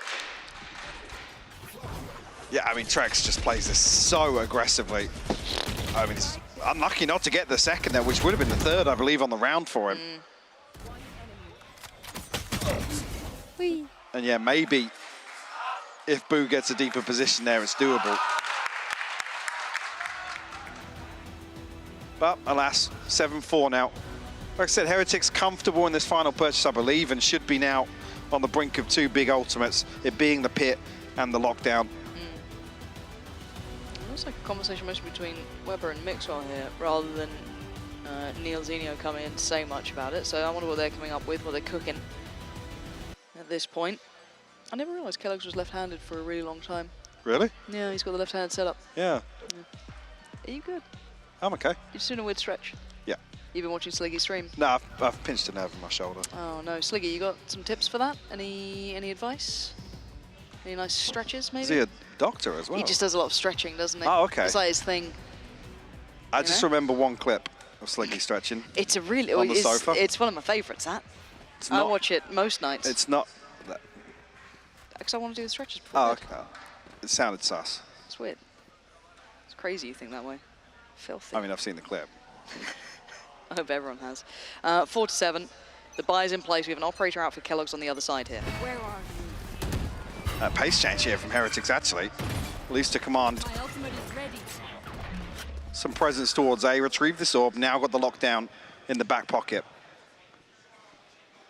No aggression shown on the other side. I mean, this is the round you want to see one from Cold Dementor, to be honest. He's on 1-7, so he's going to need a little bit of something here. Ooh. Right time to move from that. And they actually went for this counter spam here with the operator and the snakebite coming through. Looks as if they might prioritize getting the lockdown. This is a dangerous off angle for Trex. I'm a little... Okay, he's just going to try and deal with the lockdown. Fragment land? I think it does. Yeah, looks good. Nice. Okay. And now they got to go in with what? Against 3, what do they have left? 47 seconds. Still some options here, but I don't like how they keep doing this. I'm hoping it's like a feign more than anything, that they're not going to commit to it. Yeah, okay, they're going to try and double back. You almost don't want to shoot that dart. I mean, it's going to ping Mixwell potentially, but he has been lurking here. They pulled off one player. They took Trex away from the equation, which is fine, but now there's so many other issues here. Lane's out of commission. Trex can swing back in, punish the 2. It looks like Heretics is running out of steam here. Avova, a valid attempt, but Trex makes light work of it. Actually brings the scoreline back within touching distance here. 5-7, not bad half. Yeah, Heretics definitely having the upper hand here, though. Again, this slow, methodical approach, catching Koi off guard a couple of times. I think as well, noting coming into this map, we're questioning some of the mid-rounding from Cold Dementor. At least in this series, it's been a problem throughout the season. Yeah. But here, at least stabilizing in the home stretch. Even here, the time of the lockdown, actually, as soon as contact is taken, it forces the hand of Heretics again. We're talking about these late rounds. There's only 20 seconds left, I think, by the time that lockdown is invested. So definitely securing the round there. Koi should feel happy about how this round, this half, sorry, has ended. Yeah, because we, as I said, rolled our minds back to round 5 and 6 with the tilters, the kind of, 2vx's that they just couldn't get back into. The fumbles, yeah. Yeah, and then those do haunt you, and you did see that for a couple of rounds off the back, but they were able to kind of bring themselves back into place. What's that? What's this? Is that Ryan? It is Ryan.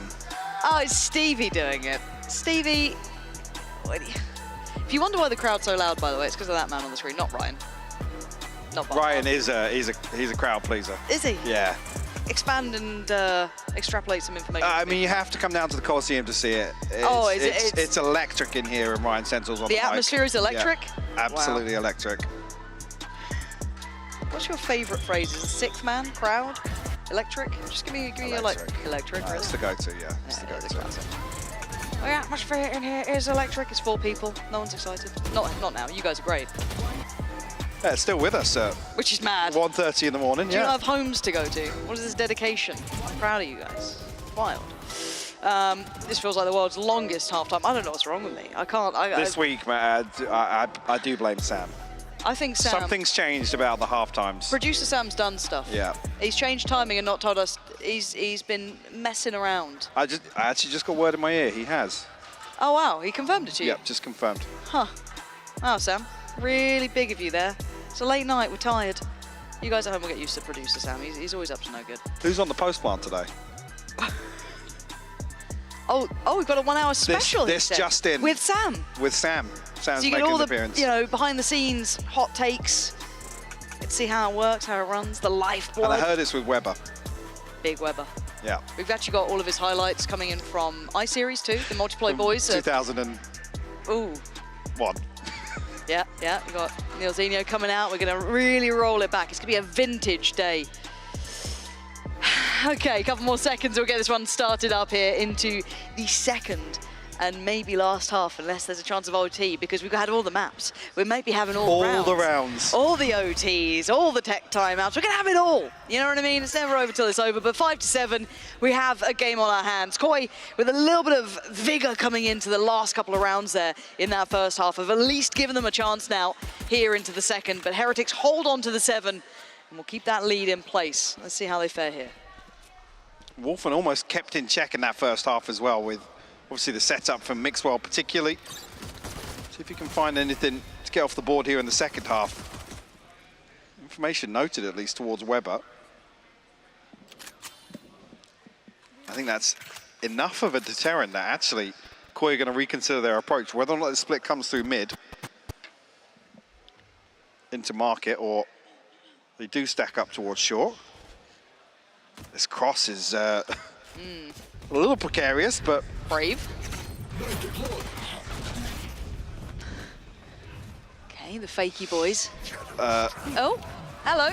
Oh, that's a player. That's a headshot. Okay, Bo's on 3 HP. Okay, once again, it falls into the very capable hands of the young gun himself, the hometown hero, Weber. How much can one man do? Kellogg's desperate to try and bail him out on the site. Oh, he's sat back there with a shorty. Switching out to the classic here as Kellogg's does at least support him towards Wolf and spots out. What is a headshot? These headshots are mad. Kellogg's! How is no one staring at him? Kellogg's is still alive. Someone kill Kellogg's. He finally goes down with 6 seconds. It's a desperate plan, but it is in place. Now Boo with it all to do. 40 HP. And a monumental task on his hands here. Stare off each other on the either side of this. He's going to get one, but the trade's there for Shados. And 2 will remain for Koi. And they close in on that scoreline. Kellogg's just had nowhere to turn. He dashes back out, catches sight of Shados. Unfortunately, Weber, I think at the time he swaps out to the shorty, has then dropped in the opening, the doorway there. But yeah, very, very strange. I'm not sure if this audible is called because Trex messed up the knife on short, or because obviously there was no information to react upon. Yes, man! Vamos! There we go. The unmutes come in. We've wound down production up. We've just been hounding him about it. I guess it's only when it's positive he doesn't swear. So it has been about 3 rounds over the entire game. Yeah, the rest of it must not have been suitable. Absolutely for broadcast. foul. Even though we're in Germany for one, so they don't mind a bit of swearing. And it's 1:30 in the morning. It's still so lewd what he's saying. It's crazy. This round shouldn't really come to much, if we're completely honest, unless they walk into A with 10 seconds left, which you really hope doesn't happen. If you're looking for early ult progress, you'd like to maybe prop up Trex potentially, 3 away from his, so it would be quite nice if he can get that built. It will just be Mixwell on the other side. And this is going to be Wolfen trying to get their attention. Yeah, obviously keep their attention. I was going to say, Trex retrieving the orb in the previous, and here cycling away from A after retrieving that. I'm not sure even if they going to stack this B orb onto him as well. Another knife miss though. So a little strange there. Trex does retrieve the orbs, so 2 away from the null command. Potential to get it online for the buy round. Is Wolfen looking to just fake presence here? Here we go. Oh god. Mixwell got cold Amenta. And Wolfen's not going to get in for it. Okay. This should be okay, I guess, but we'll see. Got the plant coming in. They do hold numbers. Don't want to see them lose any more weapons though. Let's see. Can they make anything of it? A little bit of kit to work with. Vova's got pretty much full kit. Starzo couldn't hear Starzo's anything. napping. He's having a little, I don't know, a little bit of a rest. Shados going to try and keep Kellogg's at bay, but this is going from bad to worse here. The paranoia was pretty good. Shados and Trex are in danger. Shados goes down. It's all on Trex. What has happened this round? It is an absolute fumble if he doesn't get across this. And Heretics had nothing. No right to win it. And somehow they manage it. And by the way, Mixwell was on his feet before that had even ended, screaming across the stage. Yeah, an absolute calamity, to be honest with you. Again, Starzo doesn't hear anything here. I'm waiting for the tech timeout because of the headset or something. Yeah, because I mean, I don't know. Kellogg's is not subtle about this flank.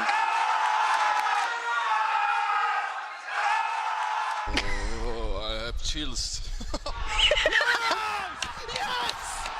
Come on! What are we doing, bro? It's so much better with the audio. It's so good. Oh, it's made me so happy. 6-8, let's look at where we're at. Obviously, that's completely stunted Koi's momentum here. They are going to be on the Sheriffs. There is that rifle on Wolfen, but that's about it. Everything else is golden for Heretics here. I've only just realised it's round 15. Coldamenta sat at 1 and 9. It's rough. Yeah. It's rough. And now Kellogg's has the operator online. Okay. He's quite proficient with that weapon. Right here. Oh, no. Oh. Okay. I guess the one benefit is that Starzo was able to get the rifle, so that's been kept in play, but it's a very small moment in this. And that's not a pretty fight to take, so Starzo will get the punish on Mixwell. Can't police this weapon either. There's nobody to be able to prevent Koi pushing up here. Yeah, that smoke's going to be played through. Actually goes down towards B main, so not the end of the odd. Starzo still trying to find use for this. And the paranoia good enough to force Vova away slightly. PP taken, and he's a little paranoid here. Going to fall off this one, give up the space. And this does open up a chance for Kellogg's because this position is rotten to handle. They check it, and they double swing it. Shados, a great attempt, but he couldn't close the gap quick enough, and Kellogg's gets away. They're not going to do this back to them, are they? Spike planted. Sure not. Shados, only a frenzy in hand. So yeah, Kellogg's going to swing onto it. First obstacle removed here. You're going to need Coldamenta to get a kill here. There it is, Kellogg's with an uncharacteristic miss. And now you're looking at Starzo, you're looking at Kellogg's, what can they achieve? Try and play that smoke is deadly. No way! Starzo has got the follow-up! They can't be doing this right back to them. This is madness. Boom on the drop, and Starzo's there. Impeccable round, answering it right back to Heretics. I said this earlier, but it's descended into chaos. Just such a sloppy round in certain points here. Again, beautiful bait with the alarm bot, actually, to play Mixwell in outside market, but then committing to this afterwards. Yeah, thankfully it's cut from the replays, but yeah, Kellogg's still just at the end of his rundown on the movement. Nice! Yeah, nice very, answer. very messy round all around. Look at the pace of this one though, Wolfen diving into it. Mixwell's still alive in here. Mixwell's still alive in here. He's finally found by Trex, but Trex did get chunked pretty low. Does manage to stand on about 40 HP, so Plants can be coming in, and it's pacey. They've gone right back into a different gear here. Shados again holding down this position in main. It's early information here, but what can Kellogg's get done with these blades? Shados is the same task for him again. That's rough. Okay, the smoke goes in. That's going to help him out. Gives him a little bit more room to play and force the hand of Shados if he wants into this. Spots one towards the side. Shados is alone. Has to commit through the smoke, though. Gives an opportunity for the trade. Weber's got that. But keep in mind, it's only Weber really with this Guardian. Everyone else is down on classics, bits and pieces. And Wolfen's found him. So, can Boo do damage? They have no idea. Oh, he's gone for the first. The discipline could have worked well for him there, but it's not to be. And Avova will die to the spike. Tied up 8 apiece. And hoping one of these teams can really stabilize now. Heretics going to call a timeout, and hopefully on the backside of that, establish some sort of control here on the defense. Nice pace change once again. Yeah, Mixwell surviving way longer than he should have. Commits to the second engagement actually with the shorty. It's also getting warmer now. Dangerous if he finds form. Yeah, 4 on the previous round. Nice little snappy 180 in that too. So timeout coming in for Heretics. See where they're having a chat. Sort of back and forth with Niels. And an opportunity for Koi to have a conversation too. So both teams kind of trying to fine-tune what we're going to be coming into for these last really big stretches here. Ult-wise, we've got a couple on the cusp too. And Koi one off the lockdown Trex on that second null command now. Actually, Wolfen building back towards the Bladestorm as well. So Koi in a pretty good position overall. Heretics don't have anything to rely on, but on the brink of the lockdown themselves, potentially a pit for Mixwell. It's going to be an awkward purchase. Well, there was a rifle on the floor here. Boo in position. I think actually, yeah, with the purchase here, Boo's bought the operator for Kellogg's. And they've swapped out, so. Placing swarm grenade. Do you like that KJ setup? I mean, it's to take contact off the switch and then hopefully kill somebody jumping across the gen, but. Just, you know, out of the scale of does my. I mean, with the way Wolfen's playing, you don't want to see these kind of setups. You want to see kind of the plant denial or taking some space away. Oh, okay. Talking about taking space away, Kellogg's is on a bit of a mission now. Does he get played in off this? He's got 3 players on the other side. Cordamenta, Shados, Trex. Knifing going in. Okay, that was very diligent to go through that. A deep knife sent just to try and clear, and that's enough to ward them away. At least figuring out where the operator is, and they got to assume that it's Kellogg's tagged. They had the money here for the purchase to come through. With 45 seconds, they got to make snappy progress, and that's when that type of Killjoy setup actually might pay off for them. Scanning ahead. Not now with the null command. There we go. That's been removed from play. Mixwell just spamming in, hoping for the best, and he gets the worst. Down to 11. Wolfen on the site. Didn't expect a Vova's angle, actually, and he's done very well. He's followed up towards Trex. The paranoia is going to send Weber cowering to the corner, but they've still got 5 alive. Starso can't connect until then. Takes out Vova, looks to Weber. He's been found by Cordamenta. They're winning out on the site, though, so this should allow for a plant. We look at what's remaining. But look at the HP. Look at the HP remaining for Koi. Oh, he is low. Almost overkill for that operator, but the spam's good enough. Mixwell's connected towards Shados, and Starso's like, nah, that's a little bit too much for me. Dipping out of there now. Cordamenta going to post the dart. The timing is so fine here. See the ping coming through. Here we go. Cordamenta, he's got to be ready for this. The HP is so low, and yeah, it's light work on the way back in for Heretics. Uncomfortable for a while, some real success on the site there, but it falters at the end with the damage that was done. It's so much damage received by the members of Koi. And even like I said, the pings come through. Cordamenta then throws out the recon. It's almost confirmation that they are correct. He gets hard cleared off that position. Mixwell actually finds that in the first couple of bullets of that spam. And they're back on their feet again.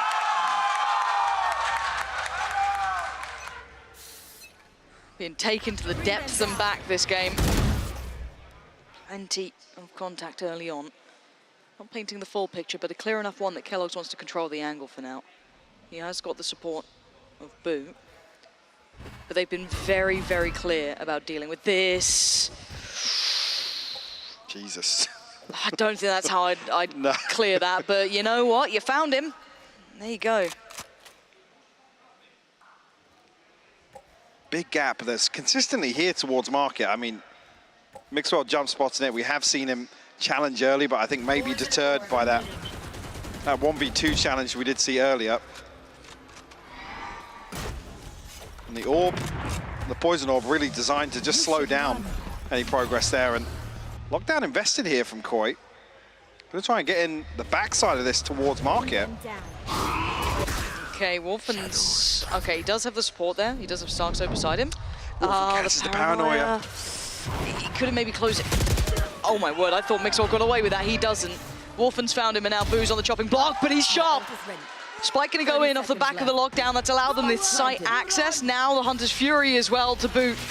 Posted on down, and the tag's there with Trex to succeed off it, and another to follow. They have no idea. Starzo still here in middle. And the last two, can they even make it away here? Weber at least gonna find Starzo hunting for them, and the others just have to run here. And there's a big issue with this mid setup. The placement of the poison orb, I'm not sure if it's dependent on the barrier dropping, but it cuts off Boo's sightline to really have a crossfire with Pizza. Which is the only reason that actually I feel like Heretics lose out from this dash from Wolfen. Again, I like the setup, but a slight adjustment on the poison orb. Again, that's really designed to just slow down any early mid progress, but if they adjust that, I feel like Wolfen's, he's on an island once he dashes through the orb. I mean, he's all the way in the corner. You can see here the sightline exactly. Boo can't see this. Yeah. Very uncomfortable in middle. 9-9 though, this game going the complete distance here. Operator still into play for Kellogg's. Glass Cannon coming out.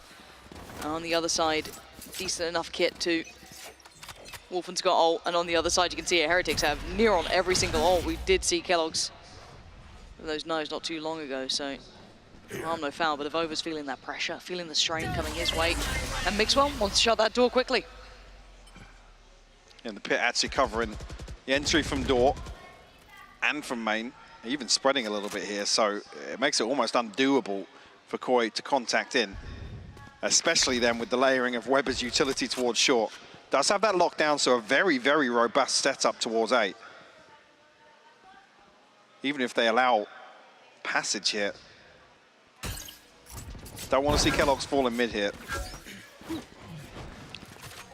No, but I also get a little worried when Codimenta's on his own, exploring with that spike in hand too, but now they're going to smoke the top of mid, and will keep the vast majority of Heretics away. Now this could be a nice haunt there, but I think he's just missed the window of opportunity for it to really be valuable.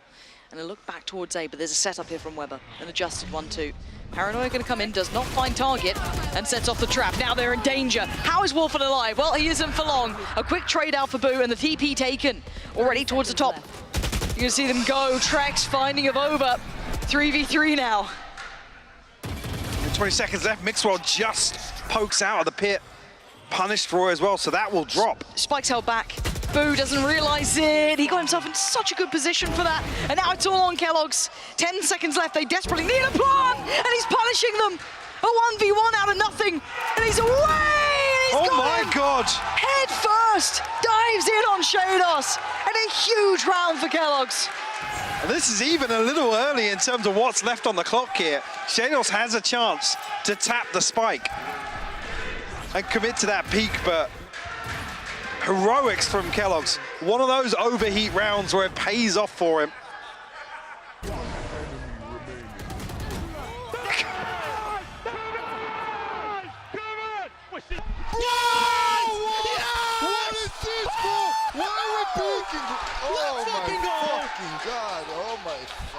Oh, someone might have broke something. Who stood up and ripped their headphones out? It was Kellogg's. It's Mixwell. I'm seeing Mixwell heads up too. Hold on, it could be multiple. They were both on their feet screaming. Oh, that is funny. Until the headphones go back on, we won't really talk about the game too much, but we can talk about what a round that was from the young man who's probably cost us a little bit of time here. You said it before, he can be that victim of overheating sometimes, but there's on occasion you kind of want him to be that player, to take that risk. You know, the phrase that you love, of course, feast or famine, and that time he absolutely devoured the opponents. It was wonderful. Again, it felt a little too early at times, it felt a little too risky. You saw the frustration on the other side coming out from Barbar, devastated from that. Shados has time to tap the spike there, reset comfortably, and then if he does actually just tap, he's got the drop on Kellogg's. Dead to rights. Yeah. Again, Kellogg's has to close a big, big gap. Even when he gets to the top of Gen, it's not a guaranteed kill with that shorty. Yeah, a big play to be made here at this stage of the game. How are we looking for money as well? I was just actually looking at this. In this one, we're going to see a Bulldog invested. Starzo and Wolfen looking pretty slim, I'm going to be honest. Yeah. Elsewhere, a purchase left, but with Wolfen not on that Blade Storm, means the next one's probably not doable. Even here, Weber still sitting on that lockdown. Everything else kind of, yeah, a million miles away, to be honest with you, on both sides of the coin, in terms of kind of round changes. So yeah, Heretics probably with a slight advantage in that regard. Yeah, just a little tip towards that side. But Koi have been answering back. Keep that in mind. Don't think this is Heretics now fully large and in charge. Yes, an upper hand, but not so definite that you can really account for the outcome. Already Codamenta talking through options. You can see him there nattering away, spotting Kellogg's there early. It's a big find, spotting him out above a minute. Codamenta's using Durka's skin from yesterday. I just realised. This late on as effect, well, obviously. yeah. Koi going to try and catch this rotation towards 8. It's not a stiff dragon though, so. Oh, has it got the animation? Okay. So. It's probably why it's going wrong. Yeah, there you go. Yeah, well. He's trying to flex now. We all know why it's 3 and not 13. Now we look at what's remaining here. A little jump spot for Avova on the other side. Waiting to see if anyone dares walk forward. Does have the KJ setup in place. And Wolfen's in. Lockdown to follow as well. Early as well. Very early. But it forces the hand of Koi to go exploring. They have to try and clear Avova, which they try to and fail at. Wolfen's got him. They have to rescind from the site. They can't stick around. Even here as well, Starzo used both smokes. Luckily, they get a kill off that. Paranoia won't catch all 3 though. Starzo will double down. And the only man who was standing in with vision was Starzo. He's the one who gets it done as well. Protects the plant here. It's in place. Kellogg's. Oh, he's got to play this correctly. Keep in mind, Boo is a million miles away here. Cannot be relevant yet. Does a good amount of chip damage. Boo's on the way. Can they get one before he gets there? Can they try and make this easier on the way back in? A 3v4. Kellogg's going to take a couple of steps down, get closer, 2 towards help. Boo's position noted, but the horn can come up now. That's not bad. Kellogg's. The spray! He's so good! And the shorty! Starzo! What an unthinkable round! And Shadow should hear this. He's got to know it. Koi answer right back. Ridiculous clutch up between Shados and Starzo.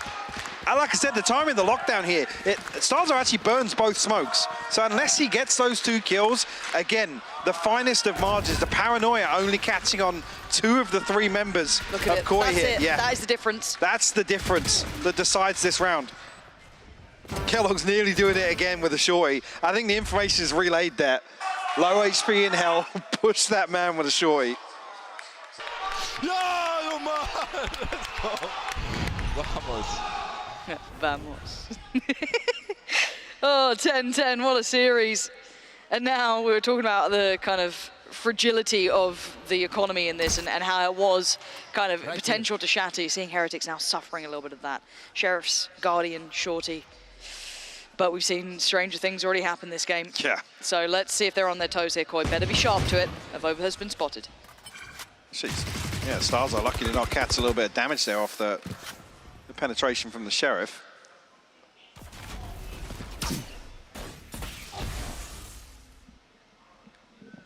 And it looks as if Koi are ready to probably commit behind this smoke once it does drop, but there is a poison orb layered underneath this. Does Shados get any pressure, or does he get away to walk all the way here? Depends on the timing. Just want to double check when they start to build up. There we go.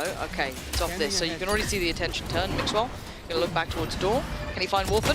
Yes, he can. He's taken Wolfen down. That's big a rifle. upgrade. Found in hand. And now Weber quick to the flank as well. Has Shados heard it? I think he has, but Mixwell found a Cordamenta. Success for Shados though. That's not bad. Wait. Stars are committed to the TP. Oh my god, look Kellogg's here. nearly caught him. Kellogg's is so close by. Oh, he's been spotted. Trex finds Mixwell on the way back through. Boo picks up the rifle. Kellogg's can't connect it. And now Trex on 1 HP with 2 to find in middle though. Spike's now down, but this is the barrier. This is the gateway forward. Trex has fallen. It's game back on. 2v2. Rifles on both sides. Full kit for Avova. And both players slipping to CT. Are they going around the world? The timing on this is going to be so fine. It's actually a little too late. I don't think they can do that. Shados has to almost hit the brakes here. Watch that cross, the smoke. How much longer do they have? It's dissipated. They don't expect it. And Shados, he's going to punish Boo, and now it's all on Avova. Can he get on the side fast enough? Surely he's thinking they're back towards the boat house somewhere. No, they're both on CT. They've got to get there. Nothing stopping Avova. He's trying to sit it. He's going to go for the fight. He's only got one. Shados collects it for Koi. 11 now. And that was a round with just pistols, bits and pieces, and it still gets that close. And even there, another 4 seconds. I think Avova's got a smoke, which makes it even harder once he gets that first half defuse. Yeah, Heretics making a go of this one. Kellogg's, again, you can't even fault him, but he has no comfortable position to retreat to. I think maybe just pulling the trigger too early on Starzo, committing to that TP, because that's a round changer. He kills Starzo, spikes down on site, he gets the upgrade to a rifle, and it's almost that's wrapped, a crisis, yeah, for Koi. Those like critical errors. Now we see a buy round though. This is different. Bear in mind, Heretics in that round didn't have much to play with, so it was that close. Now we have the buy coming out. Let's see what they've got with it. Leaving basically Kellogg's to control B, joined by Boo, but it's going to be on Mixwell towards short. That's a lot of players on the other side. Codement's got to be careful there. Took a little bit of damage, not much, but just enough that Mixwell wants to retake that space. This is audacious. A little bold, but it works. Takes the first and falls away. Takes Wolfen down, the tip of the spear. Slips deeper back towards Tree. Oh my God, he's going again. What is this madness? Yeah, Weber actually stacked into hell. Obviously doesn't have the benefit of his setup here. Oh, does shot. think ahead of it. Coldamenta gonna punish him. Big shot there. Spike to go down now. Planted. Coldamenta's done his job. He's happy. Now they've got to hold against 3. Avova, Kellogg's, Boo. Spam's connected. That's going to sting. Just takes the wind out of his sails. Ooh, Starzo. Needs to be cautious here. Kellogg's needs someone to pull their attention. He needs something. He has nothing left. It's just spam. What is that from Starzo? TP's in. Gives him a chance. Trex takes it away. Taken out of Over. 3v2. Kellogg's and Boo. What can you do now? Boo gets noted. Gets revealed. Sets on the spike though. Trying to get it done. Trying to do something. Draws out the fire but gets tagged up and falls off it. Doesn't get it to half. And doesn't get the round. Koi making it to 12. On map and series point, finally.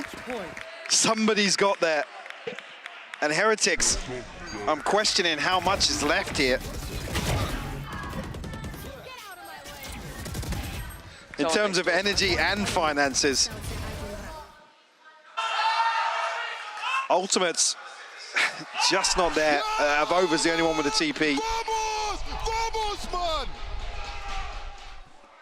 Two Guardians, a Bulldog, Light Shields, massive gaps in utility here for Heretics. But they Swan's could do going it to on take a pistol. miracle. They got so close on so little. Oh no, Boo. Forced into the blender. Kellogg's down to 45. This is looking dreary, Mike. I'm not liking what I'm seeing. No, Kellogg's has got to go huge here. Oh my God. Oh my God, he has! You asked for it, and he delivers 2 huge kills that he had no right to gather. 1 detained, you know who that is. It's the man himself, put in handcuffs. Cross is watched, Weber's on the case, Heretics still alive. It's all in the hands of Shados in a 1v4. He's found the first, he needs 3 more to get even closer. Oh, Kellogg's shuts it down. It's 11 for Heretics, Mike. And you asked for it. I mean, especially when he whiffs the first few shots of that Guardian. I'm thinking, nope. Look at that. He even adjusts for the outro. Come on, what a game. I mean, it ain't pretty Valorant, but this is scrappy. Nothing this pretty is about puggy. it. No. Nothing pretty about this. It's looking like an old G2 game. Yeah. That's what it's looking like. Kind of hype though. Kind of hype in the worst way. It's like, it's like trash TV. You ever enjoy a bit of Big Brother? Only Way is Essex, bit of that. You enjoy it? Not a fan? Oh, you're a highbrow sort of man, are you? Yeah. You enjoy more police chases. The Bill. The Bill. Live PD. Do you remember the theme tune to the Bill? Was that Casualty? I can't remember the two. I was hoping you'd know one. I still think it's Casualty. No. But didn't Casualty have the little lights? It used to like get dimmer and you used to watch like the ambulance going, look, I don't know. It's getting late. It is 2 in the morning. So good morning to you tuning in, staying up with us here. Thank you for sticking with us. And we did say all the maps, all the rounds, and now there is a real chance of OT. God, don't let this go to OT. Oh, it's going I'm there. begging you. It's going to OT. When's your flight?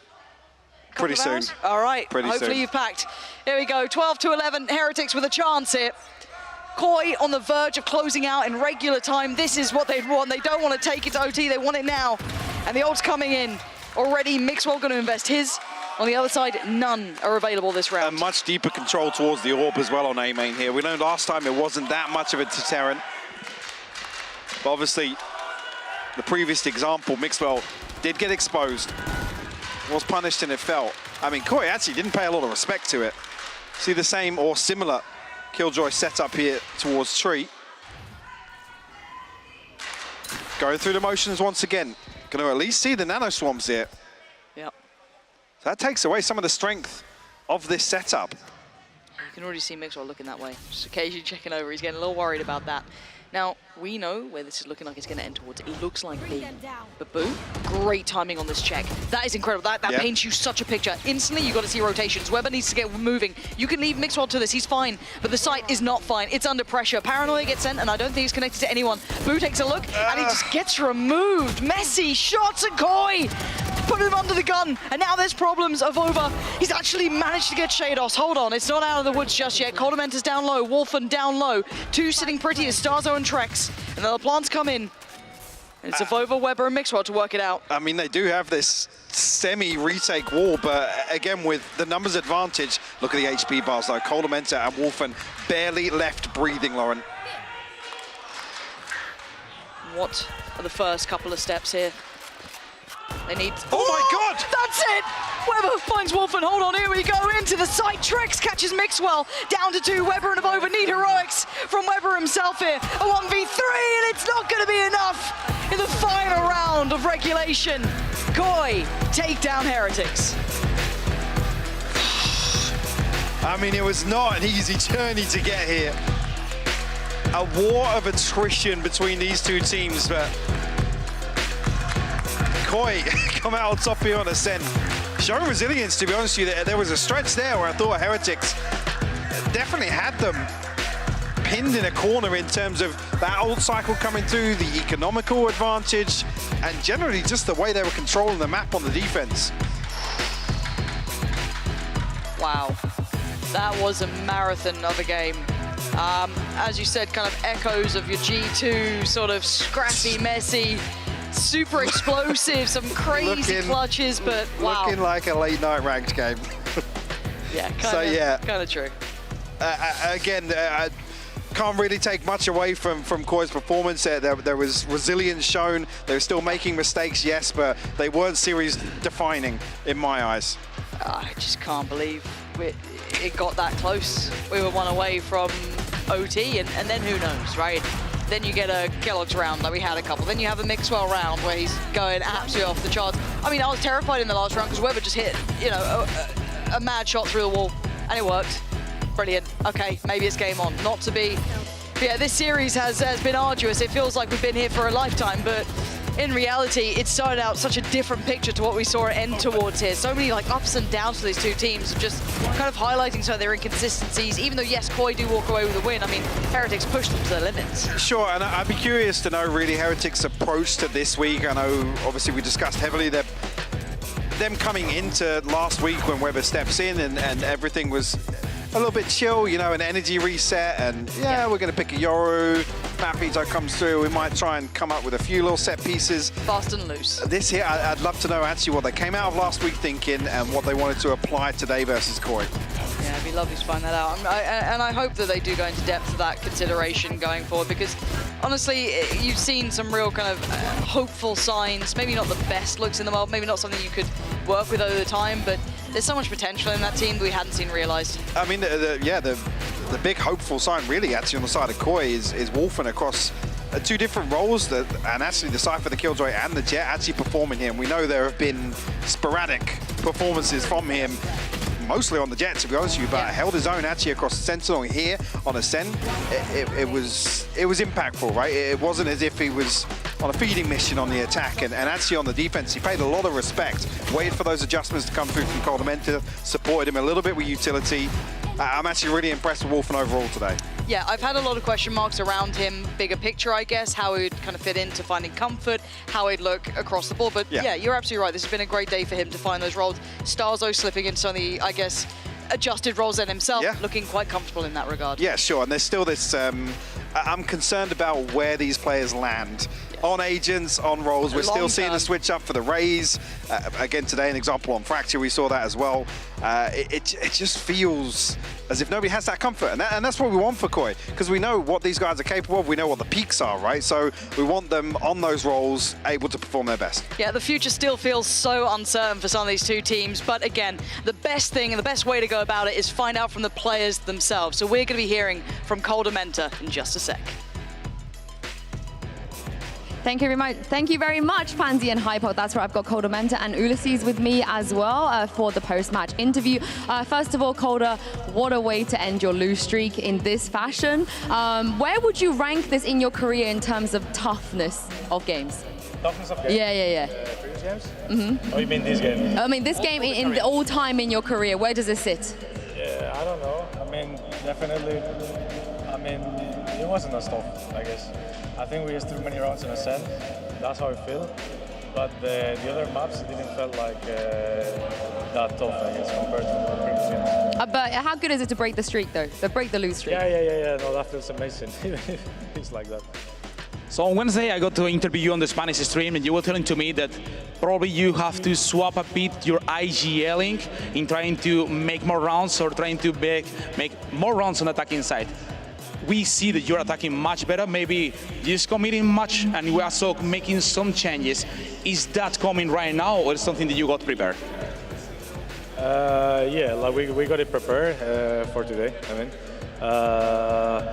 We definitely had like so many rounds in almost all the maps we played, or no, all of them, and we're trying to play like a bit faster, higher the tempo, and yeah, so we are applying it already. I mean, the energy on stage today, is pretty late right now. I could sort of feel it, even though I wasn't here around the stage. We could hear you, we could feel it, we could see it on the camera. How did you kind of stay so focused and high energy and make sure that your teammates did as well? Well, it's hard, especially I think when you're EL, at some point it's like your brain is like, you try to focus. But I think you just, I don't know, I guess you need to, the adrenaline, like gives you the energy, I guess, trying. The motive is like trying to win, so it's what gives you the energy. And for tonight, there will be a lot of people is going to love you on this second win, but also a lot of people that will hate you because you have eliminated the chances for Team Heretics. Do you want to say something for all the people who was cheering for you and also for that ones that probably wasn't today? So I hope you all are happy, the Koi fans, because I know there is some rivalry with Heretics. At the same time, I feel kind of bad because I'm friends with like Mixwell, Abova, and Kellogg's. So I feel bad for them, but it's what it is. Yeah. I'm sorry. He said it with a smile on his face. I love it. Quickly, you have to win. Yeah, quickly, last question. Before your game, Safe was out here telling all the fans to believe in you. He said that you're a good team, you can do it, and they should have faith. But you got to play him next week. And you just spoke about playing against your friends, and now you got to face your old teammates as well. So how do you feel about that? Yeah, I love Safe. So it's going to be a fun game. I'm looking forward to play against Liquid. I believe they already made it, right, to players? Yep. So they're kind of safe. So I guess it's just going to be a fun match, I hope. I can't wait to see it. Thank you very much, Koda and Uli. And we're going to close things off here on the English stream. Make sure you guys come back next week on Wednesday for the final week of VCT before we head to playoffs. Y en el caso del stream español, los dejamos con la mesa de análisis.